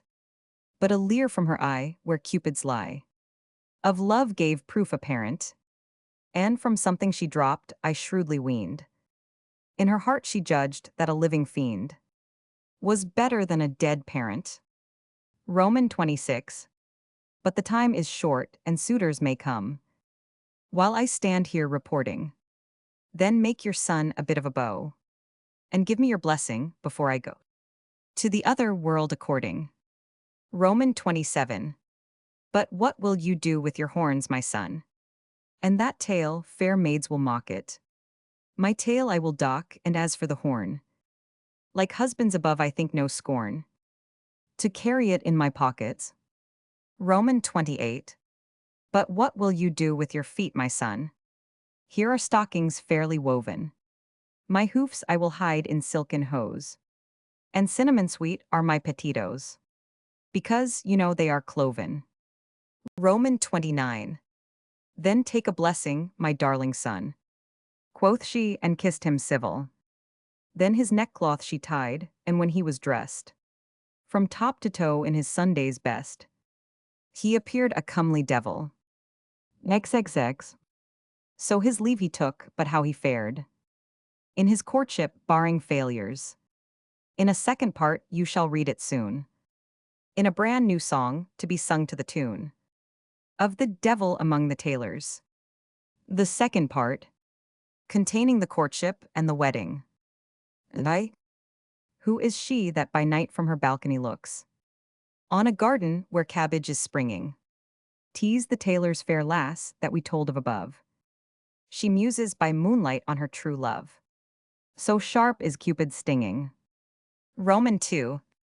She has caught a glimpse of the prince of the air in his Luciferian splendor, and away with her coyness and maiden reserve. For none but the devil her turn will serve. Her sorrows else will end her. Roman 3. She saw when he fetched her father away, and the sight no whit did shake her. For the devil may sure with his own make free, and it saves besides, quoth merrily she, the expense of an undertaker. Roman 4. Then come, my Satan, my darling sin. Return to my arms, my hell bow. My prince of darkness, my crow-black dove. And she scarce had spoke when her own true love was kneeling at her elbow. Avi. But she wist not at first that this was he that had raised such a boiling passion. For his old costume he had laid aside, and was come to court a mortal bride, in a coat and waistcoat fashion. Roman 6. She missed his large horns, and she missed his fair tail, that had hung so retrospective, and his raven plumes and some other marks, regarding his feet that had left their sparks, in a mind but too susceptive. Romans 7. And she held in scorn that a mortal born should the prince of spirits rival, to clamber at midnight her garden fence, for she knew not else by what pretense to account for his arrival. Roman 8.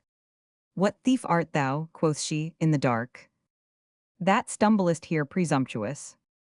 Some Irish adventurer I take you to be, a foreigner from your garb I see, which besides is not over sumptuous. Roman 9. Then Satan, a while dissembling his rank, a piece of amorous fun tries. Quoth he, I'm a Netherlander born. Fair virgin, receive not my suit with scorn. I'm a prince in the Low Countries. Next, though I travel incog from the land of fog, and mist I am come to proffer my crown and my scepter to lay at your feet. It is not every day and the week you may meet fair maid with a prince's offer. As I, your crown and your scepter I like full well. They tempt a poor maiden's pride, sir. But your lands and possessions, excuse if I'm rude, are too far in a northerly latitude for me to become your bride, sir. Roman 12. In that aguish clime I should catch my death, being but a raw newcomer. Quoth he, we have plenty of fuel stout, and the fires which I kindle never go out by winter nor yet by summer. Roman 13. I am prince of hell and lord paramount, over monarchs there abiding. My groom of the stables is Nimrod old, and Nebuchadnezzar my stirrups must hold when I go out a-riding. Roman 14. To spare your blushes and maiden fears, I resorted to these inventions. But imposture begone, and avant disguise, and the devil began to swell and rise to his own diabolic dimensions. Roman 15. Twin horns from his forehead shot up to the moon, like a branching stag in Arden. Dusk wings through his shoulders with eagle's strength, pushed out, and his train lay floundering in length an acre beyond the garden. Roman 16. To tender hearts I have framed my lay. Judge ye, all lovesick maidens, when the virgin saw in the soft moonlight, in his proper proportions, her own true knight, if she needed long persuadings. Roman 17. Yet a maidenly modesty kept her back, as her sex's art had taught her.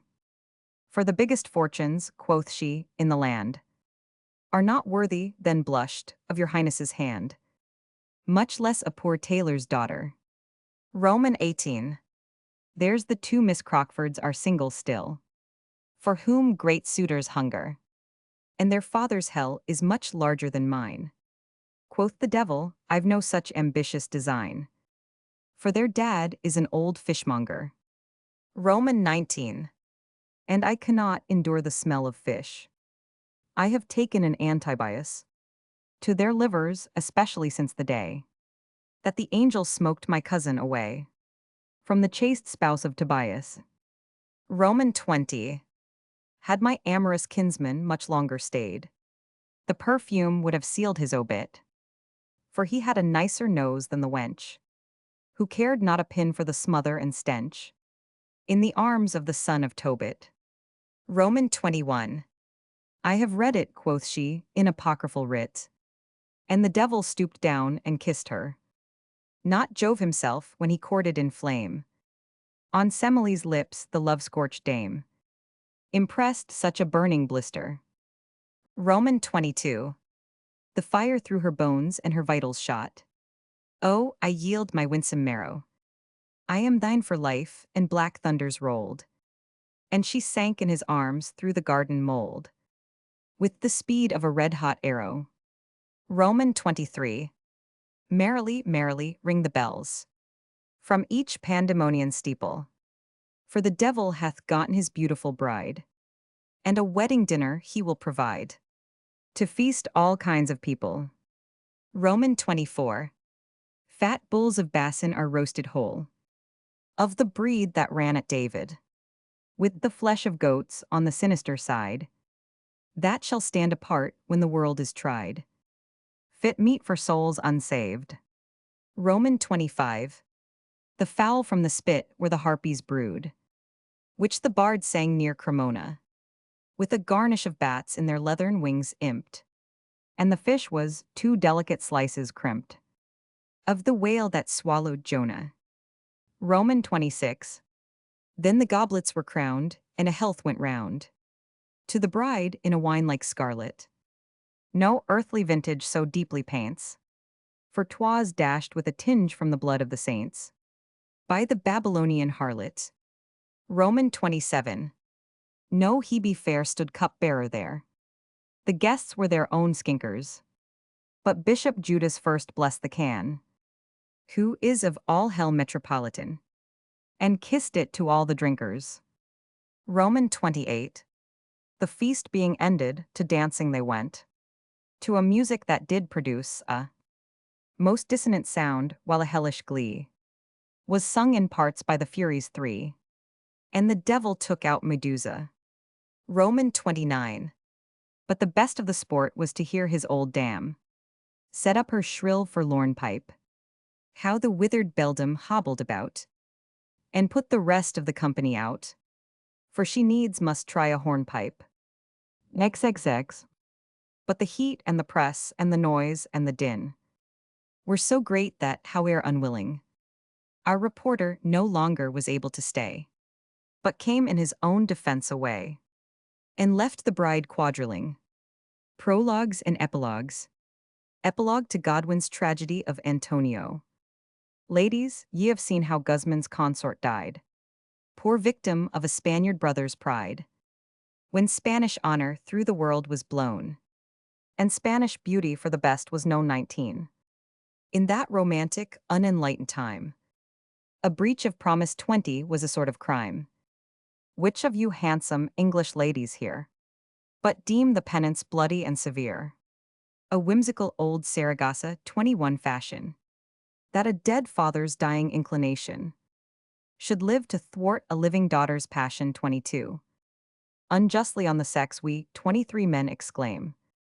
Rail at your 24 vices, and commit the same. Man is a promise breaker from the womb, and goes a promise breaker to the tomb. What need we instance here the lover's vow? The sick man's purpose, or the great man's bow 25? The truth by few examples best is shown, instead of many which are better known. Take poor Jack incident, that's dead and gone. Jack, of dramatic genius justly vain, purchased a renter's share at Drury Lane. A prudent man in every other matter, known at his clubroom for an honest hatter. Humane and courteous, led a civil life, and has been seldom known to beat his wife. But Jack is now grown quite another man. Frequents the green room, knows the plot and plan of each new piece, and has been seen to talk with Sheridan. In at the playhouse just at 6 he pops, and never quits it till the curtain drops.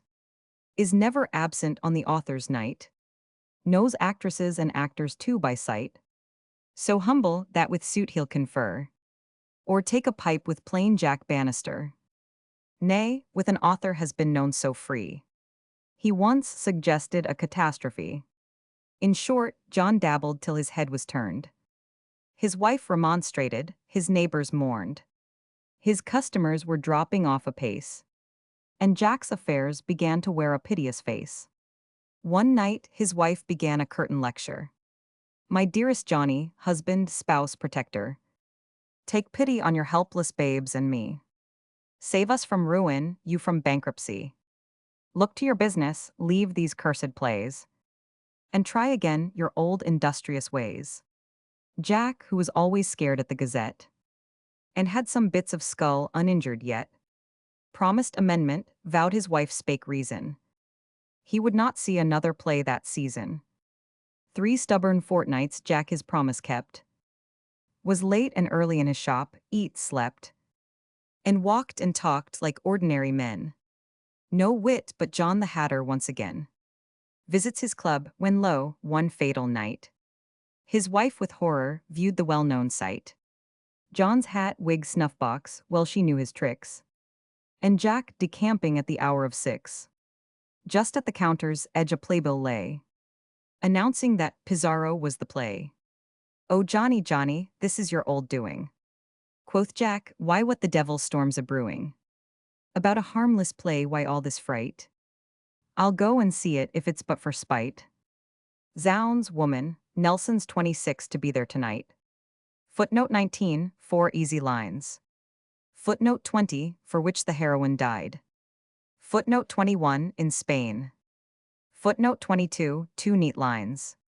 Footnote 23, or you. Footnote 24, or our as they have altered it. Footnote 25, antithesis. Footnote 26, a good claptrap. Nelson has exhibited 2 or 3 times at both theaters and advertised himself. Prologue to Godwin's Tragedy of Falconer. An author who has given you all delight. Furnished the tale our stage presents tonight. Some of our earliest tears he taught to steal down our young cheeks and forked us first to feel. To solitary shores whole years confined. Who has not read how pensive Crusoe pinned? Who, now grown old, that did not once admire his goat, his parrot, his uncouth attire? The stick, do-notched, that told each tedious day that in the lonely island wore away. Who has not shuddered where he stands aghast at sight of human footsteps in the waste?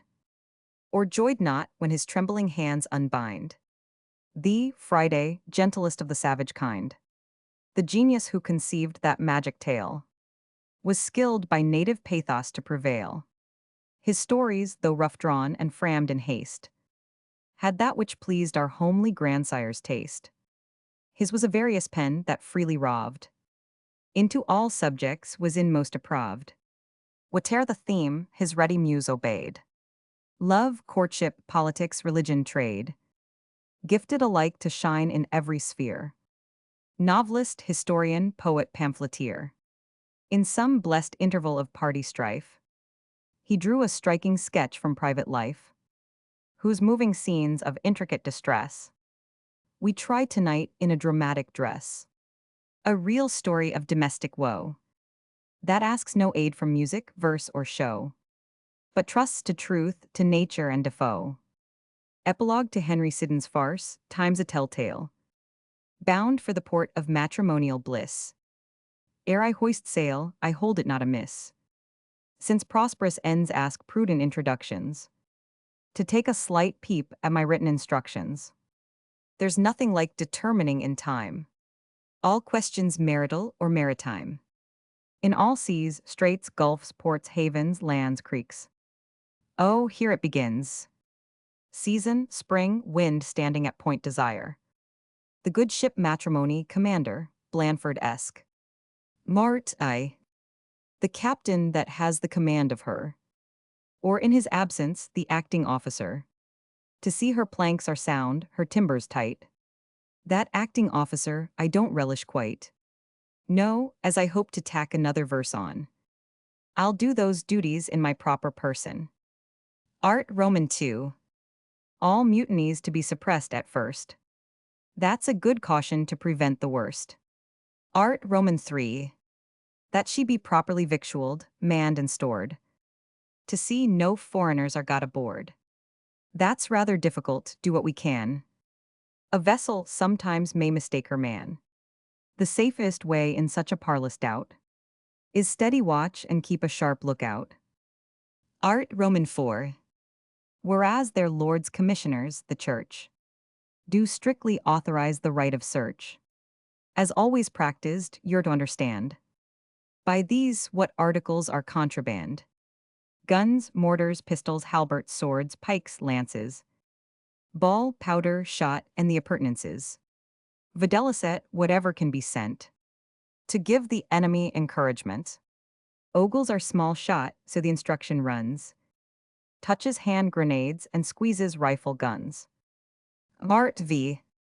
That no free-bottomed, neutral waiting maid presumed to exercise the carrying trade. The prohibition here contained extends to all commerce covered by the name of friends. Heaven speed the good ship well, and so it ends. Oh, with such wholesome jealousies as these, may Albion cherish his old spouse the seas. Keep over her a husband's firm command, not with too rigid, nor too lax a hand. Be gently patient to her swells and throes. When big with safeties to himself she goes, nor while she clips him in a fast embrace, stand for some female frowns upon her face. But tell the rival world, and tell in thunder, whom nature joined, none e'er shall put asunder. Prologue to Coleridge's Tragedy of Remorse. There are, I am told, who sharply criticize our modern theatre's unwieldy size. We players shall scarce plead guilty to that charge, who think a house can never be too large. Grieved when a rant, that's worth a nation's ear, shakes some prescribed lyceum's petty sphere, and pleased to mark the grin from space to space, spread epidemic o'er a town's broad face.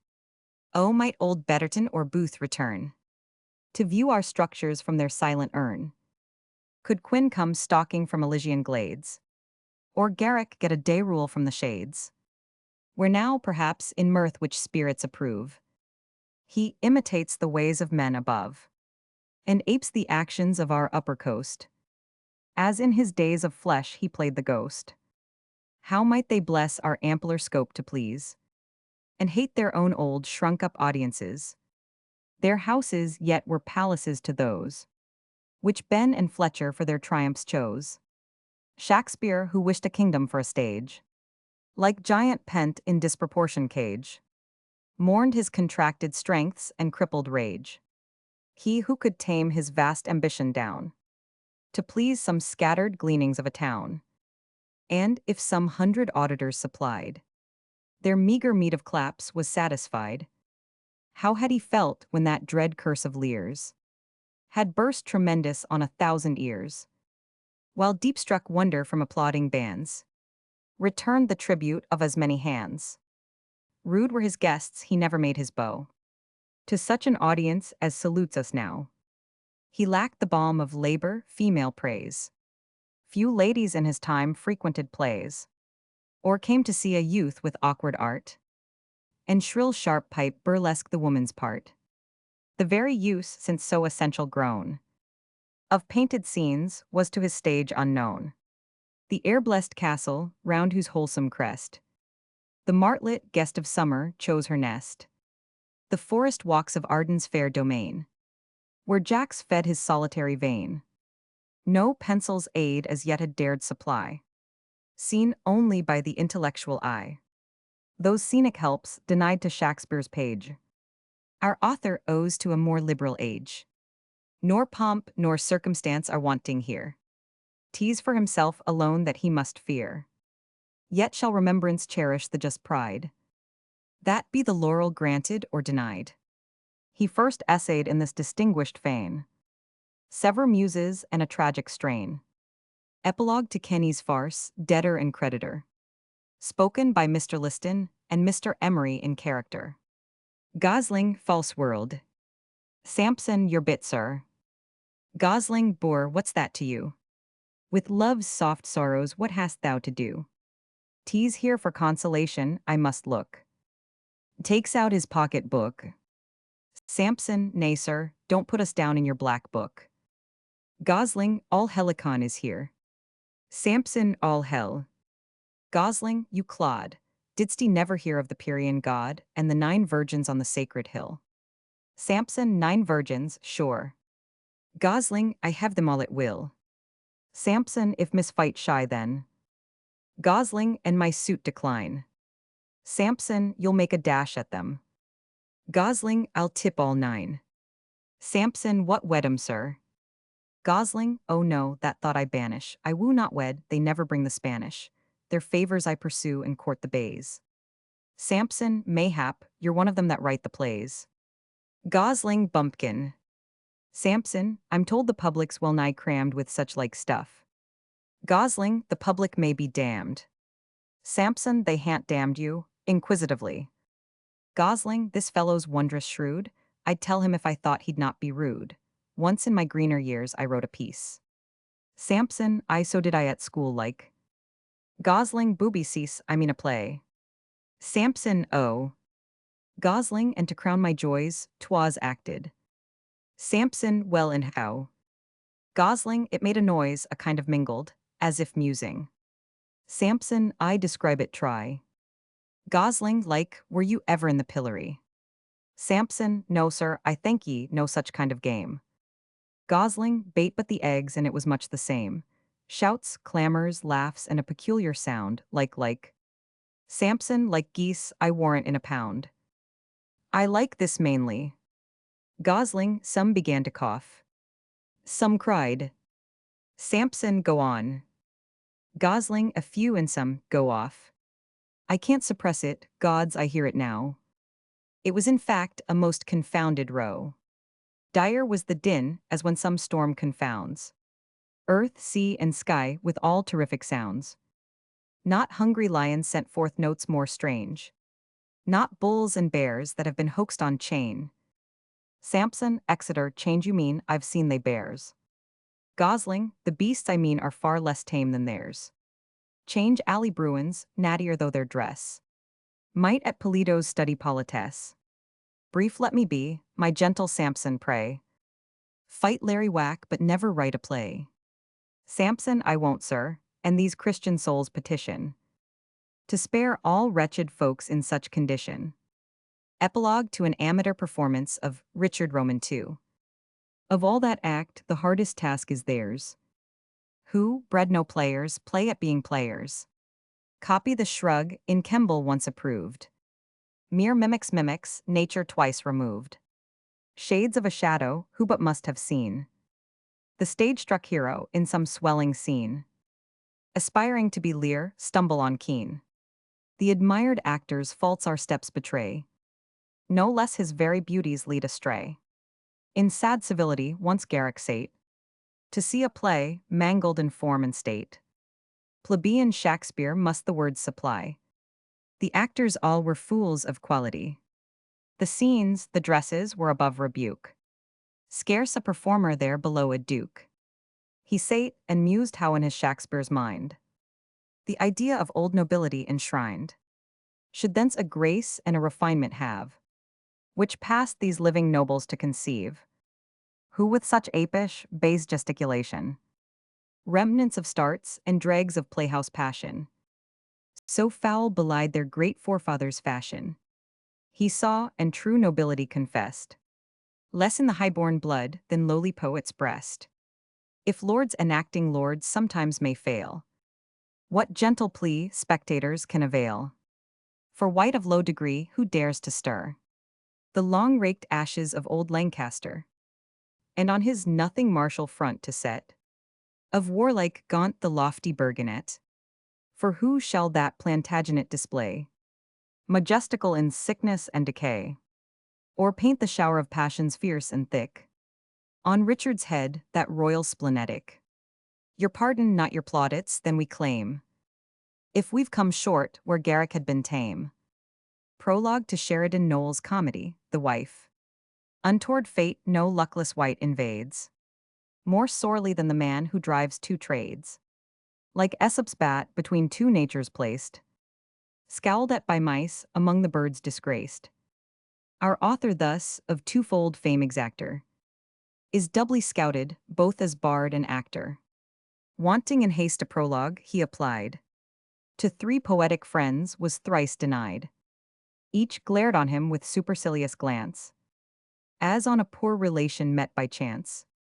And one was heard, with more repulsive air, to mutter vagabond, rogue, strolling player. A poet once he found and looked aghast. By turning actor, he had lost his caste. The verse patched up at length, with like ill fortune. His friends behind the scenes, he did importune.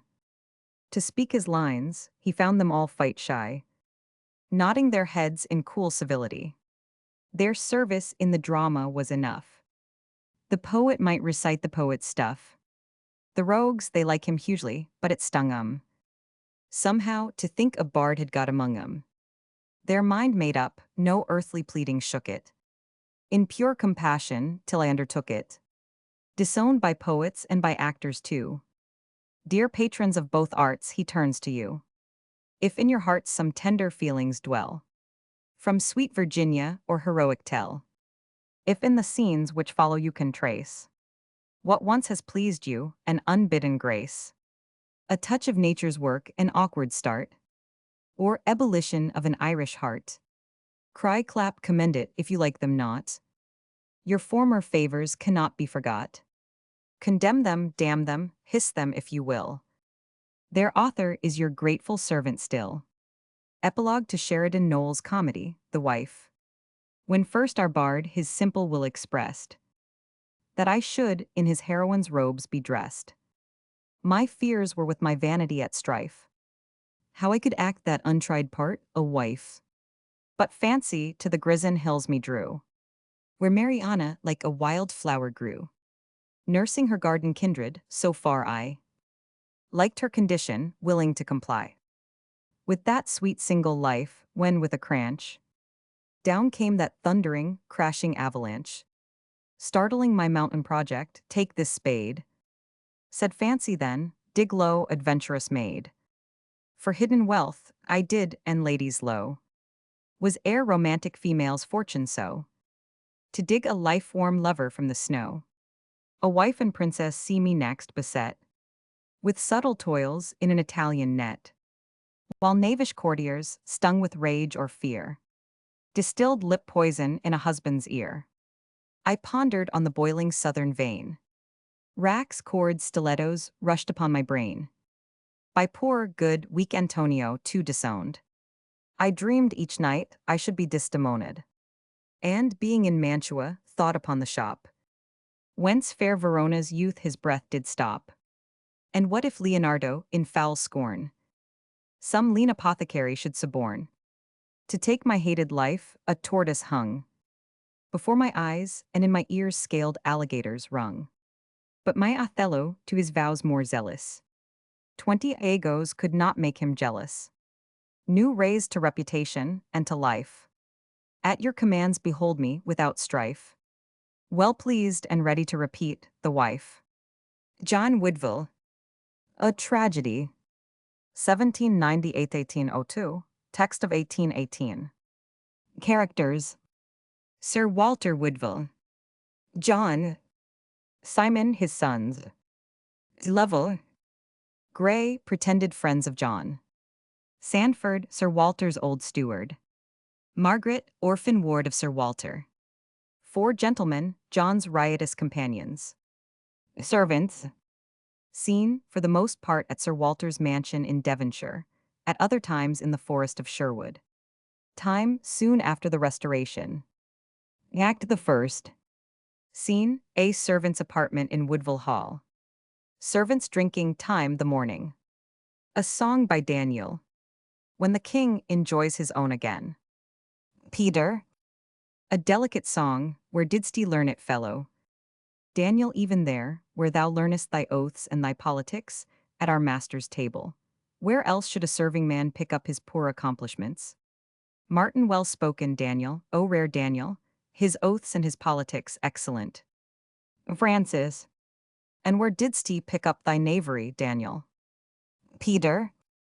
That came to him by inheritance, his family have supplied the shire of Devon, time out of mind, with good thieves and bad serving men, all of his race have come into the world without their conscience. Martin.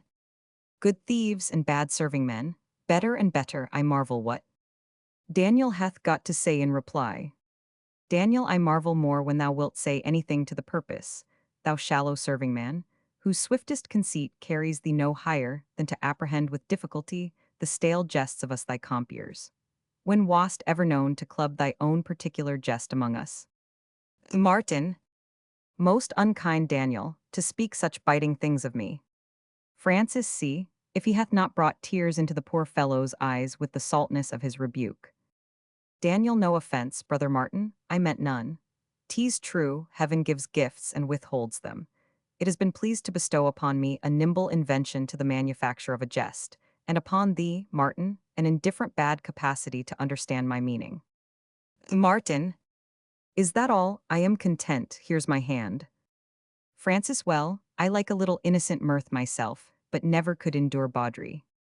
Daniel, quot homines tot sententiae. Martin. And what is that? Daniel. 'Tis Greek and argues difference of opinion. Martin. I hope there is none between us. Daniel, here's to thee, brother Martin, drinks. Martin, and to thee, Daniel, drinks.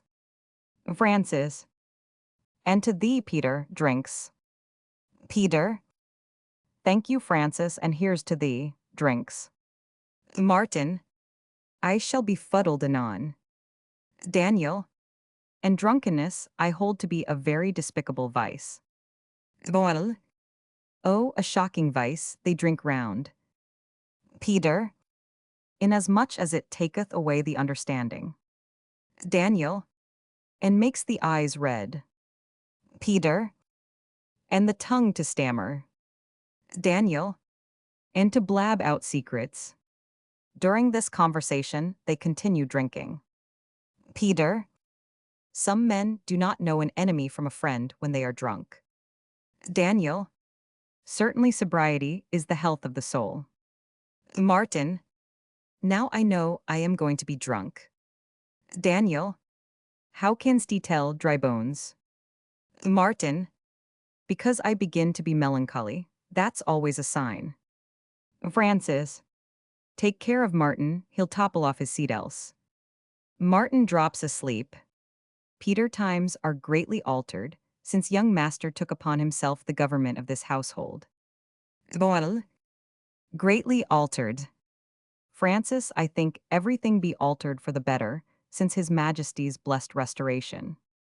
Peter and Sir Walter's days, there was no encouragement given to good housekeeping. Boil, none. Daniel, for instance, no possibility of getting drunk before 2 in the afternoon. Peter, every man his allowance of ale at breakfast, his quart.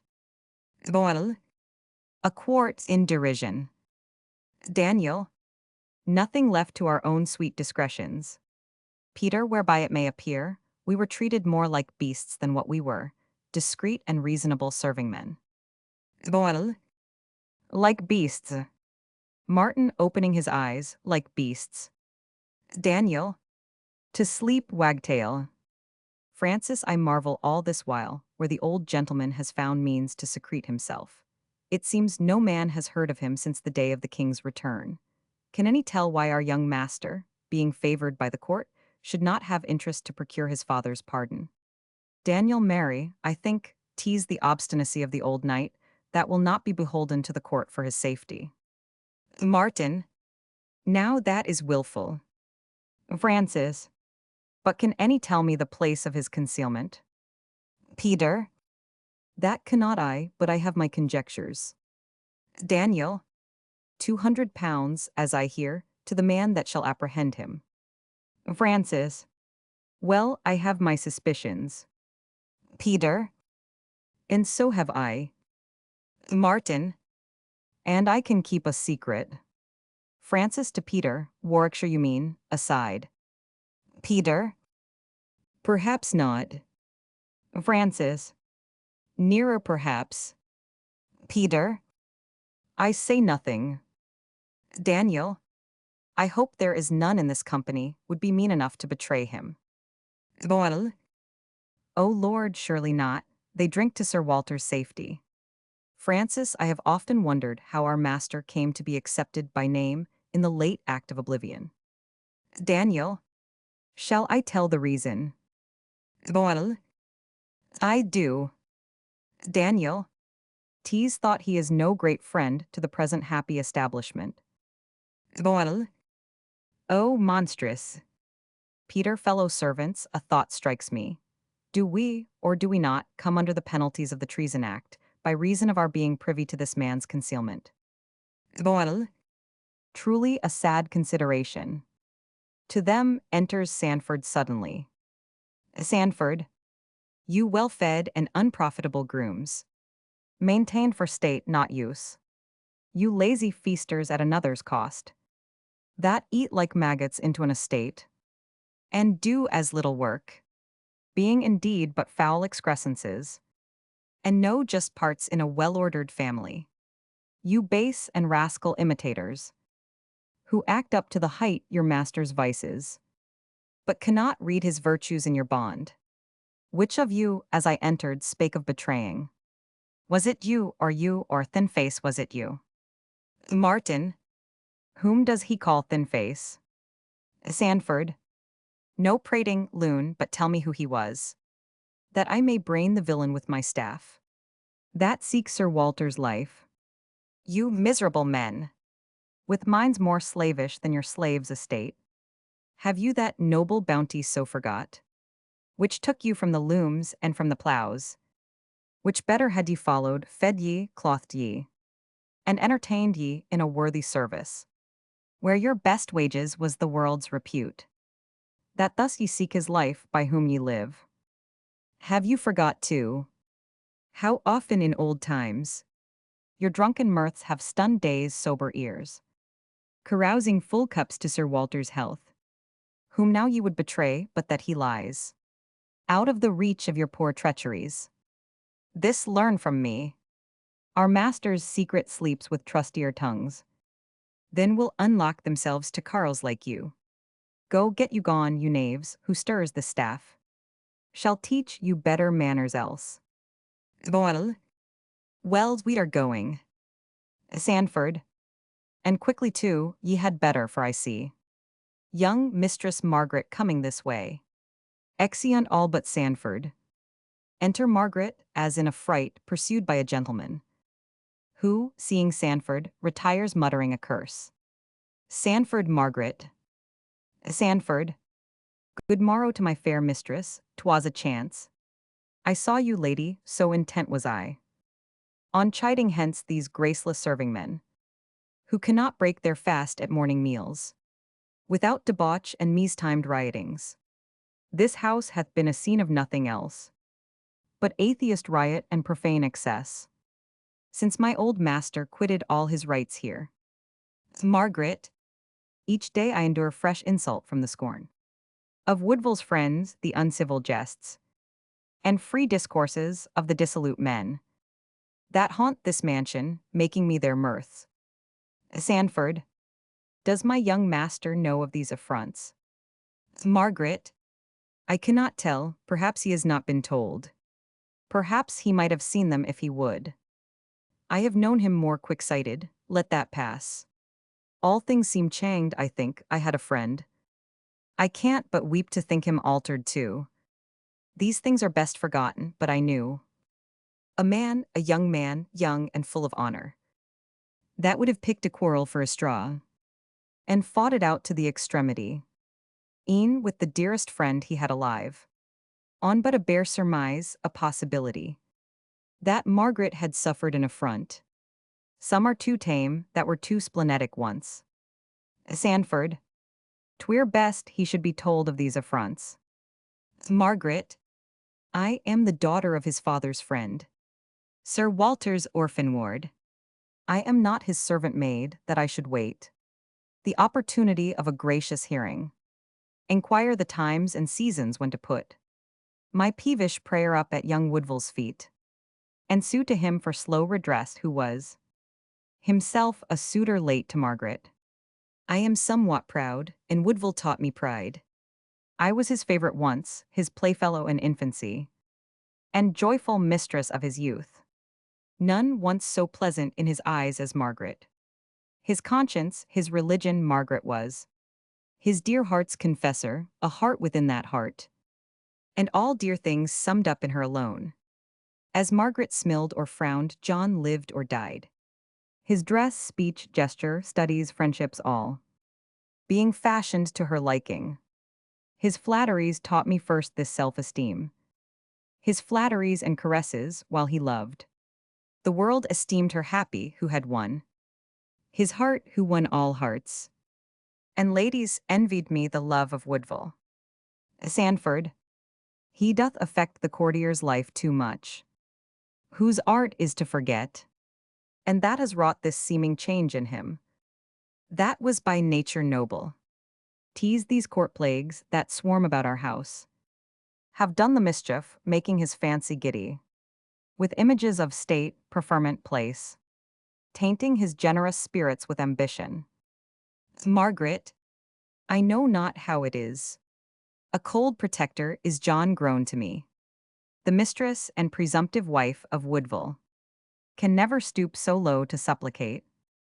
A man, her equal, to redress those wrongs, which he was bound first to prevent, but which his own neglects have sanctioned rather. Both sanctioned and provoked, a marked neglect, and strangeness fastening bitter on his love. His love which long has been upon the wane. For me, I am determined what to do. To leave this house this night, and lukewarm John, and trust for food to the earth and providence. Sanford. O ladies, have a care of these indefinite and spleen-bred resolves. You know not half the dangers that attend upon a life of wandering, which your thoughts now, feeling the swellings of a lofty anger, to your abused fancy, as 'tis likely, portray without its terrors, painting lies, and representments of fallacious liberty. You know not what it is to leave the roof that shelters you. Margaret, I have thought on every possible event, the dangers and discouragements you speak of, even till my woman's heart hath ceased to fear them, and cowardice grows enamored of rare accidents. Nor am I so unfurnished as you think of practicable schemes. Sanford. Now God forbid, think twice of this, dear lady. Margaret. I pray you spare me, Mr. Sanford, and once for all believe, nothing can shake my purpose. Sanford. But what course have you thought on? Margaret. To seek Sir Walter in the forest of Sherwood. I have letters from young Simon, acquainting me with all the circumstances of their concealment, place, and manner of life, and the merry hours they spend in the green haunts of Sherwood, nigh which place they have ta'en a house, in the town of Nottingham, and pass for foreigners, wearing the dress of Frenchmen, all which I have perused with so attent, and childlike longings, that to my doting ears, two sounds now seem like one meaning in two words, Sherwood and liberty. And, gentle Mr. Sanford, 'tis you that must provide now the means of my departure, which for safety must be in boy's apparel.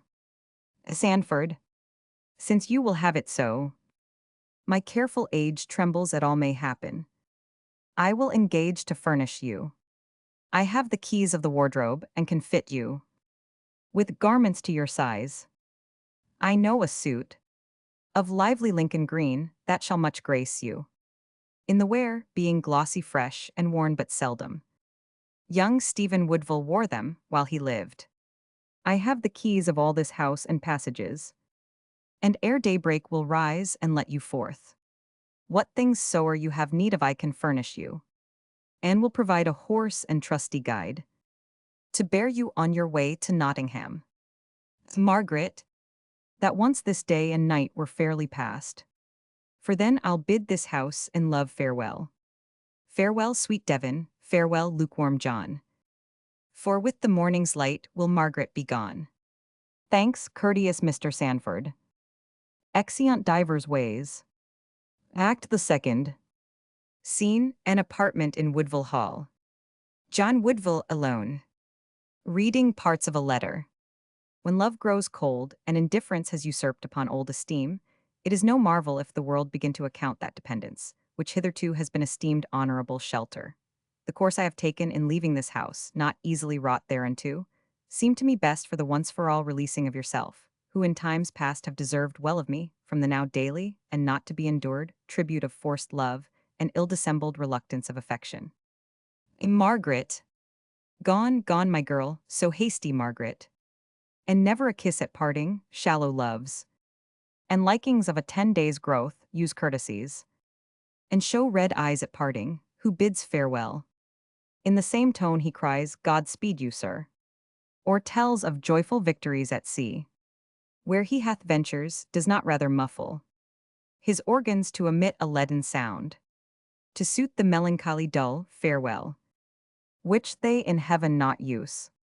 So peevish, Margaret, but 'tis the common error of your sex, when our idolatry slackens or grows less. As who of woman born can keep his faculty of admiration, being a decaying faculty, for ever strained to the pitch, or can at pleasure Make it renewable, as some appetites are. As namely hunger thirst, this being the case. They tax us with neglect and love grown cold. Coin plainings of the perfidy of men, which into maxims pass and apothegms, to be retailed in ballads. I know them all. They are jealous when our larger hearts receive more guests than one, love in a woman's heart. Being all in one, for me, I am sure I have room here. For more disturbers of my sleep than one. Love shall have part, but love shall not have all. Ambition, pleasure, vanity, all by turns, shall lie in my bed and keep me fresh and waking. Yet love not be excluded, foolish wench. I could have loved her 20 years to come, and still have kept my liking, but since 'tis so, why fare thee well, old playfellow, I'll try to squeeze a tear for old acquaintance' sake. I shall not grudge so much. To him enters Lovell. Lovell, bless us, Woodville, what is the matter? I protest, man, I thought you had been weeping. Woodville, nothing is the matter. Only the wench has forced some water into my eyes, which will quickly disband. Lovell, I cannot conceive you. Woodville, Margaret is flown. Lovell, upon what pretense? Woodville, neglect on my part, which it seems she has had the wit to discover, maugre all my pains to conceal it. Lovell, then you confess the charge. Woodville, to say the truth, my love for her has of late stopped short on this side idolatry. Lovell, as all good Christians should, I think. Woodville, I am sure, I could have loved her still within the limits of warrantable love. Lovell, a kind of brotherly affection, I take it. Woodville, we should have made excellent man and wife in time. Lovell, a good old couple, when the snows fell, to crowd about a sea-coal fire and talk over old matters. Woodville, while each should feel, what neither cared to acknowledge, that stories oft repeated may, at last, come to lose some of their grace by the repetition. Lovell, which both of you may yet live long enough to discover. For, take my word for it, Margaret is a bird that will come back to you without a lure. Woodville, never, never, Lovell. Spite of my levity, with tears I confess it, she was a lady of most confirmed honor, of an unmatchable spirit, and determinate in all virtuous resolutions. Not hasty to anticipate an affront, nor slow to feel, where just provocation was given. Lovell, what made you neglect her then? Woodville, mere levity and youthfulness of blood, a malady incident to young men, physicians call it caprice. Nothing else. He that slighted her knew her value, and 'tis odds, but for thy sake, Margaret, John will yet go to his grave a bachelor. A noise heard, as of one drunk and singing. Lovell, here comes one, that will quickly dissipate these humors. Enter one drunk. Drunken man. Good morrow to you, gentlemen. Mr. Lovell, I am your humble servant. Honest Jack Woodville, I will get drunk with you tomorrow. Woodville. And why tomorrow, honest Mr. Freeman? Drunken man. I sent a traitor in that question, a beastly question, is it not his Majesty's birthday, the day of all days in the year on which King Charles II was graciously pleased to be born, sings, great pity, 'tis such days as those should come but once a year. Lovell, drunk in a morning, foe how he stinks. Drunken man. And why not drunk in a morning, canst thee tell, bully? Woodville, because, being the sweet and tender infancy of the day, methinks, it should ill endure such early blightings. Drunken man, I grant you, 'tis in some sort the youth and tender nonage of the day. Youth is bashful, and I give it a cup to encourage it. Sings, ale that will make grimalkin prate. At noon I drink for thirst, at night for fellowship, but above all, I love to usher in the bashful morning under the auspices of a freshening stoup of liquor. Sings, ale in a Saxon rumkin, that makes valor burgeon in tall men. But I crave pardon. I fear I keep that gentleman from serious thoughts. There be those that wait for me in the cellar. Woodville. Who are they? Drunken man, gentlemen, my good friends, Cleveland, Delaval, and Truby. I know by this time they are all clamorous for me. Exit singing. Woodville. This keeping of open house acquaints a man with strange companions. Enter, at another door, three calling for Harry Freeman. Harry Freeman, Harry Freeman. He is not here, let us go look for him. Where is Freeman? Where is Harry? Exeunt the three, calling for Freeman. Woodville, did you ever see such gentry? Laughing. These are they that fatten on ale and tobacco in a morning, drink burnt brandy at noon to promote digestion, and piously conclude with quart bumpers after supper to prove their loyalty. Level. Come, shall we adjourn to the tennis court? Woodville, no, you shall go with me into the gallery, where I will show you the Van Dyck I have purchased. The late king taking leave of his children. Level. I will but adjust my dress and attend you. Exit Lovell. John Woodville alone. Now universal England getteth drunk. For joy that Charles, her monarch, is restored. And she, that sometime wore a saintly mask, the stale grown visor from her face doth pluck, and weareth now a suit of Morris bells, with which she jingling goes through all her towns and villages. The baffled factions in their houses skulk, the commonwealthsman and state machinist, the cropped fanatic and fifth monarchy man. Who heareth of these visionaries now? They and their dreams have ended, fools do sing. Where good men yield God thanks, but politic spirits, who live by observation, note these changes of the popular mind, and thereby serve their ends. Then why not I? What's Charles to me or Oliver? But as my own advancement hangs on one of them, I to myself am chief, I know. Some shallow mouths cry out that I am smit with the gods and show of state, the point of place, and trick of precedence, the ducks and nods, which weak minds pay to rank, tease not to sit in place of worship at the royal masques, their pastimes, plays, and Whitehall banquetings. For none of these, nor yet to be seen whispering with some great one, do I affect the favors of the court. I would be great, for greatness hath great power. And that's the fruit I reach at. Great spirits ask great playroom, who could sit with these prophetic swellings in my breast, that prick and goad me on, and never cease. To the fortunes, something tells me I was born to. Who, with such monitors within to stir him, would sit him down, with lazy arms across. A unit, a thing without a name in the state. A something to be governed, not to govern. A fishing, hawking, hunting country gentleman. Exit. Scene, Sherwood Forest. Sir Walter Woodville, Simon Woodville, disguised as Frenchman. Sir Walter. How fares my boy, Simon, my youngest born? My hope, my pride, young Woodville, speak to me. Some grief untold weighs heavy at thy heart. I know it by thy altered cheer of late. Thinkest thy brother plays thy father false? It is a mad and thriftless prodigal, grown proud upon the favors of the court. Court manners and court fashions he affects, and in the heat and unchecked blood of youth, harbors a company of riotous men, all hot and young, court-seekers like himself, most skillful to devour a patrimony.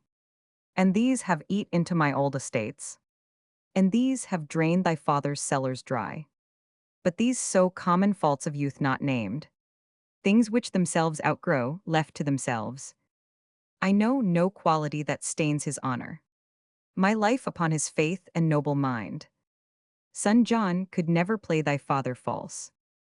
Simon, I never thought but nobly of my brother, touching his honor and fidelity. Still I could wish him charier of his person, and of his time more frugal than to spend in riotous living, graceless society, in mirth unpalatable, hours better employed, with those persuasive graces nature lent him, in fervent pleadings for a father's life.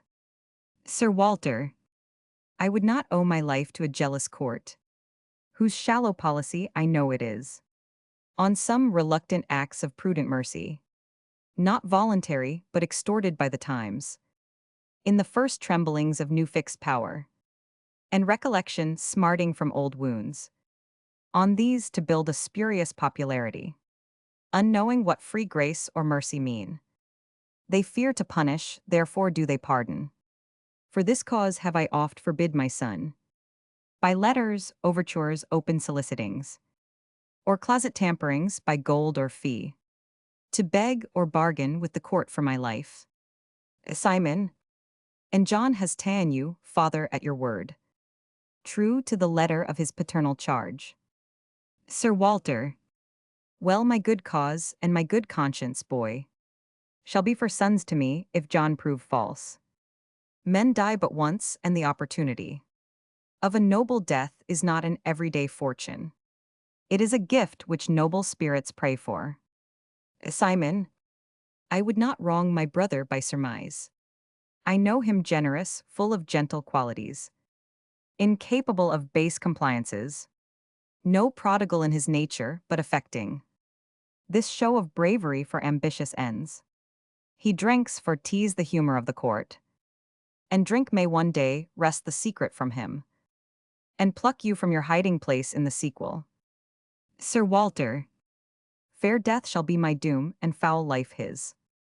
Till when we'll live as free in this green forest as yonder deer who roam unfearing treason, who seem the aborigines of this place, or Sherwood theirs by tenure.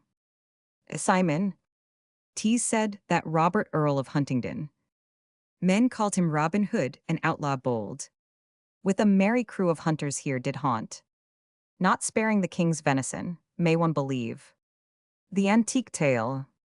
Sir Walter, there is much likelihood such bandits did in England erst abound. When Polity was young, I have read of the pranks of that mad archer and of the tax he levied on travelers, whatever their degree, baron or knight, whoever passed these woods, layman or priest, not sparing the bishop's mitre. For spiritual regards, nay, once 'tis said, he robbed the king himself. Simon, a perilous man, smiling. Sir Walter, how quietly we live here, unread in the world's business, and take no note of all its slippery changes. 'Twere best we make a world among ourselves, a little world, without the ills and falsehoods of the greater, we two being all the inhabitants of ours, and kings and subjects both in one. Simon, only the dangerous errors, fond conceits, which make the business of that greater world, must have no place in ours, as namely riches, honors, birth, place, courtesy, good fame and bad, rumors and popular noises, books, creeds, opinions, prejudices national, humors particular, soul-killing lies, and truths that work small good, feuds, factions, enmities, relationships, loves, hatreds, sympathies, antipathies, and all the intricate stuff quarrels are made of. Margaret enters in boy's apparel. Sir Walter, what pretty boys have we here? Margaret, bonjour, messieurs, ye have handsome English faces. I should have ta'en you else for other two. I came to seek in the forest. Sir Walter, who are they? Margaret, a gallant brace of Frenchmen, curled messieurs, that men say haunt these woods affecting privacy, more than the manner of their countrymen. Simon, we have here a wonder. The face is Margaret's face. Sir Walter, the face is Margaret's, but the dress the same. My Stephen sometimes wore. To Margaret, suppose us them, whom do men say we are? Or know you what you seek? Margaret, a worthy pair of exiles, to whom the politics of state revenge, in final issue of long civil broils, have houseless driven from your native France, to wander idle in these English woods, where now ye live most part, thinking on home and all the joys of France, where grows the purple vine. Sir Walter, these woods, young stranger, and grassy pastures which the slim deer loves, are they less beauteous than the land of France, where grows the purple vine? Margaret, I cannot tell. To an indifferent eye both show alike. 'Tis not the scene, but all familiar objects in the scene, which now ye miss, that constitute a difference. Ye had a country, exiles ye have none now. Friends had ye, and much wealth ye now have nothing. Our manners, laws, our customs, all are foreign to you. I know ye loathe them, cannot learn them readily. And there is reason, exiles, ye should love. Our English earth less than your land of France, where grows the purple vine, where all delights grow. Old custom has made pleasant. Sir Walter, you that are read so deeply in our story, what are you? Margaret, a bare adventurer, in brief a woman, that put strange garments on, and came thus far, to seek an ancient friend. And having spent her stock of idle words, and feeling some tears coming, hastes now to clasp Sir Walter Woodville's knees, and beg a boon for Margaret, his poor ward, nailing. Sir Walter, not at my feet, Margaret, not at my feet. Margaret, yes, till her suit is. Sir Walter, name it. Margaret, a little boon, and yet so great a grace. She fears to ask it. Sir Walter, some riddle, Margaret. Margaret, no riddle but a plain request. Sir Walter, name it. Margaret, free liberty of Sherwood, and leave to take her lot with you in the forest. Sir Walter, a scant petition, Margaret, but take it. Sealed with an old man's tears. Rise, daughter of Sir Rowland. Addresses them both. O you most worthy, you constant followers of a man proscribed, following poor misery in the throat of danger. Fast servitors to crazed and penniless poverty, serving poor poverty without hope of gain. Kind children of a sire unfortunate, green clinging tendrils round a trunk decayed, which needs must bring on you timeless decay. Fair living forms to a dead carcass joined. What shall I say? Better the dead were gathered to the dead, than death and life in disproportion meet. Go, seek your fortunes, children. Simon, why, whither should we go? Sir Walter, you to the court where now your brother John commits a rape on fortune. Simon, luck to John, a light-heeled strumpet when the sport is done. Sir Walter, you to the sweet society of your equals, where the world's fashion smiles on youth and beauty. Margaret, where young men's flatteries cousin young maids' beauty. Their pride oft gets the vantage hand of duty. Their sweet humility withers. Simon, Mistress Margaret, how fared my brother John when you left Devon? Margaret, John was well, sir. Simon, 'tis now 9 months almost since I saw home. What new friends has John made? Or keeps he his first love? I did suspect some foul disloyalty, now do I know. John has proved false to her, for Margaret weeps. It is a scurvy brother. Sir Walter, fie upon it. All men are false, I think, the date of love is out, expired, its stories all grown stale, or past, forgotten like an antique tale of Hero and Leander. Simon, I have known some men that are too general contemplative for the narrow passion. I am in some sort a general lover. Margaret, in the name of the boy God, who plays at hood man blind with the muses, and cares not whom he catches. What is it you love?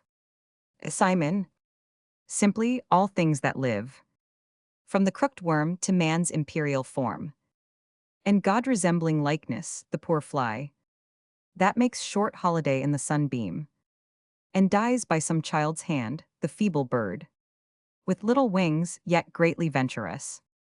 In the upper sky, the fish in th other element, that knows no touch of eloquence, what else? Yon tall and elegant stag, who paints a dancing shadow of his horns in the water where he drinks. Margaret, I myself love all these things, yet so as with a difference. For example, some animals better than others, some men rather than other men, the nightingale before the cuckoo, the swift and graceful palfrey before the slow and asinine mule. Your humor goes to confound all qualities. What sports do you use in the forest?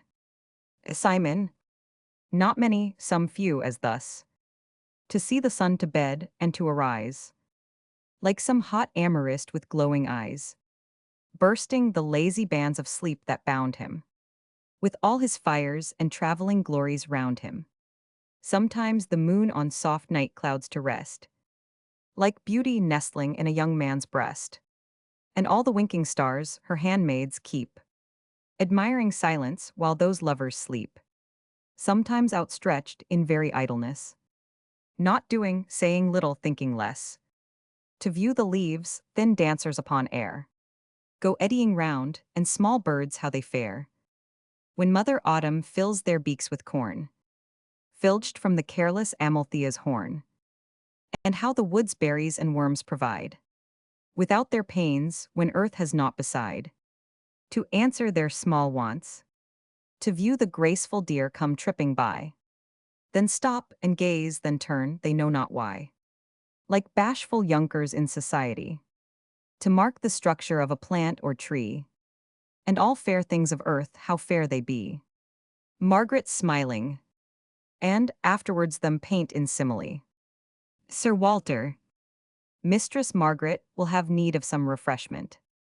Please you, we have some poor viands within. Margaret, indeed I stand in need of them.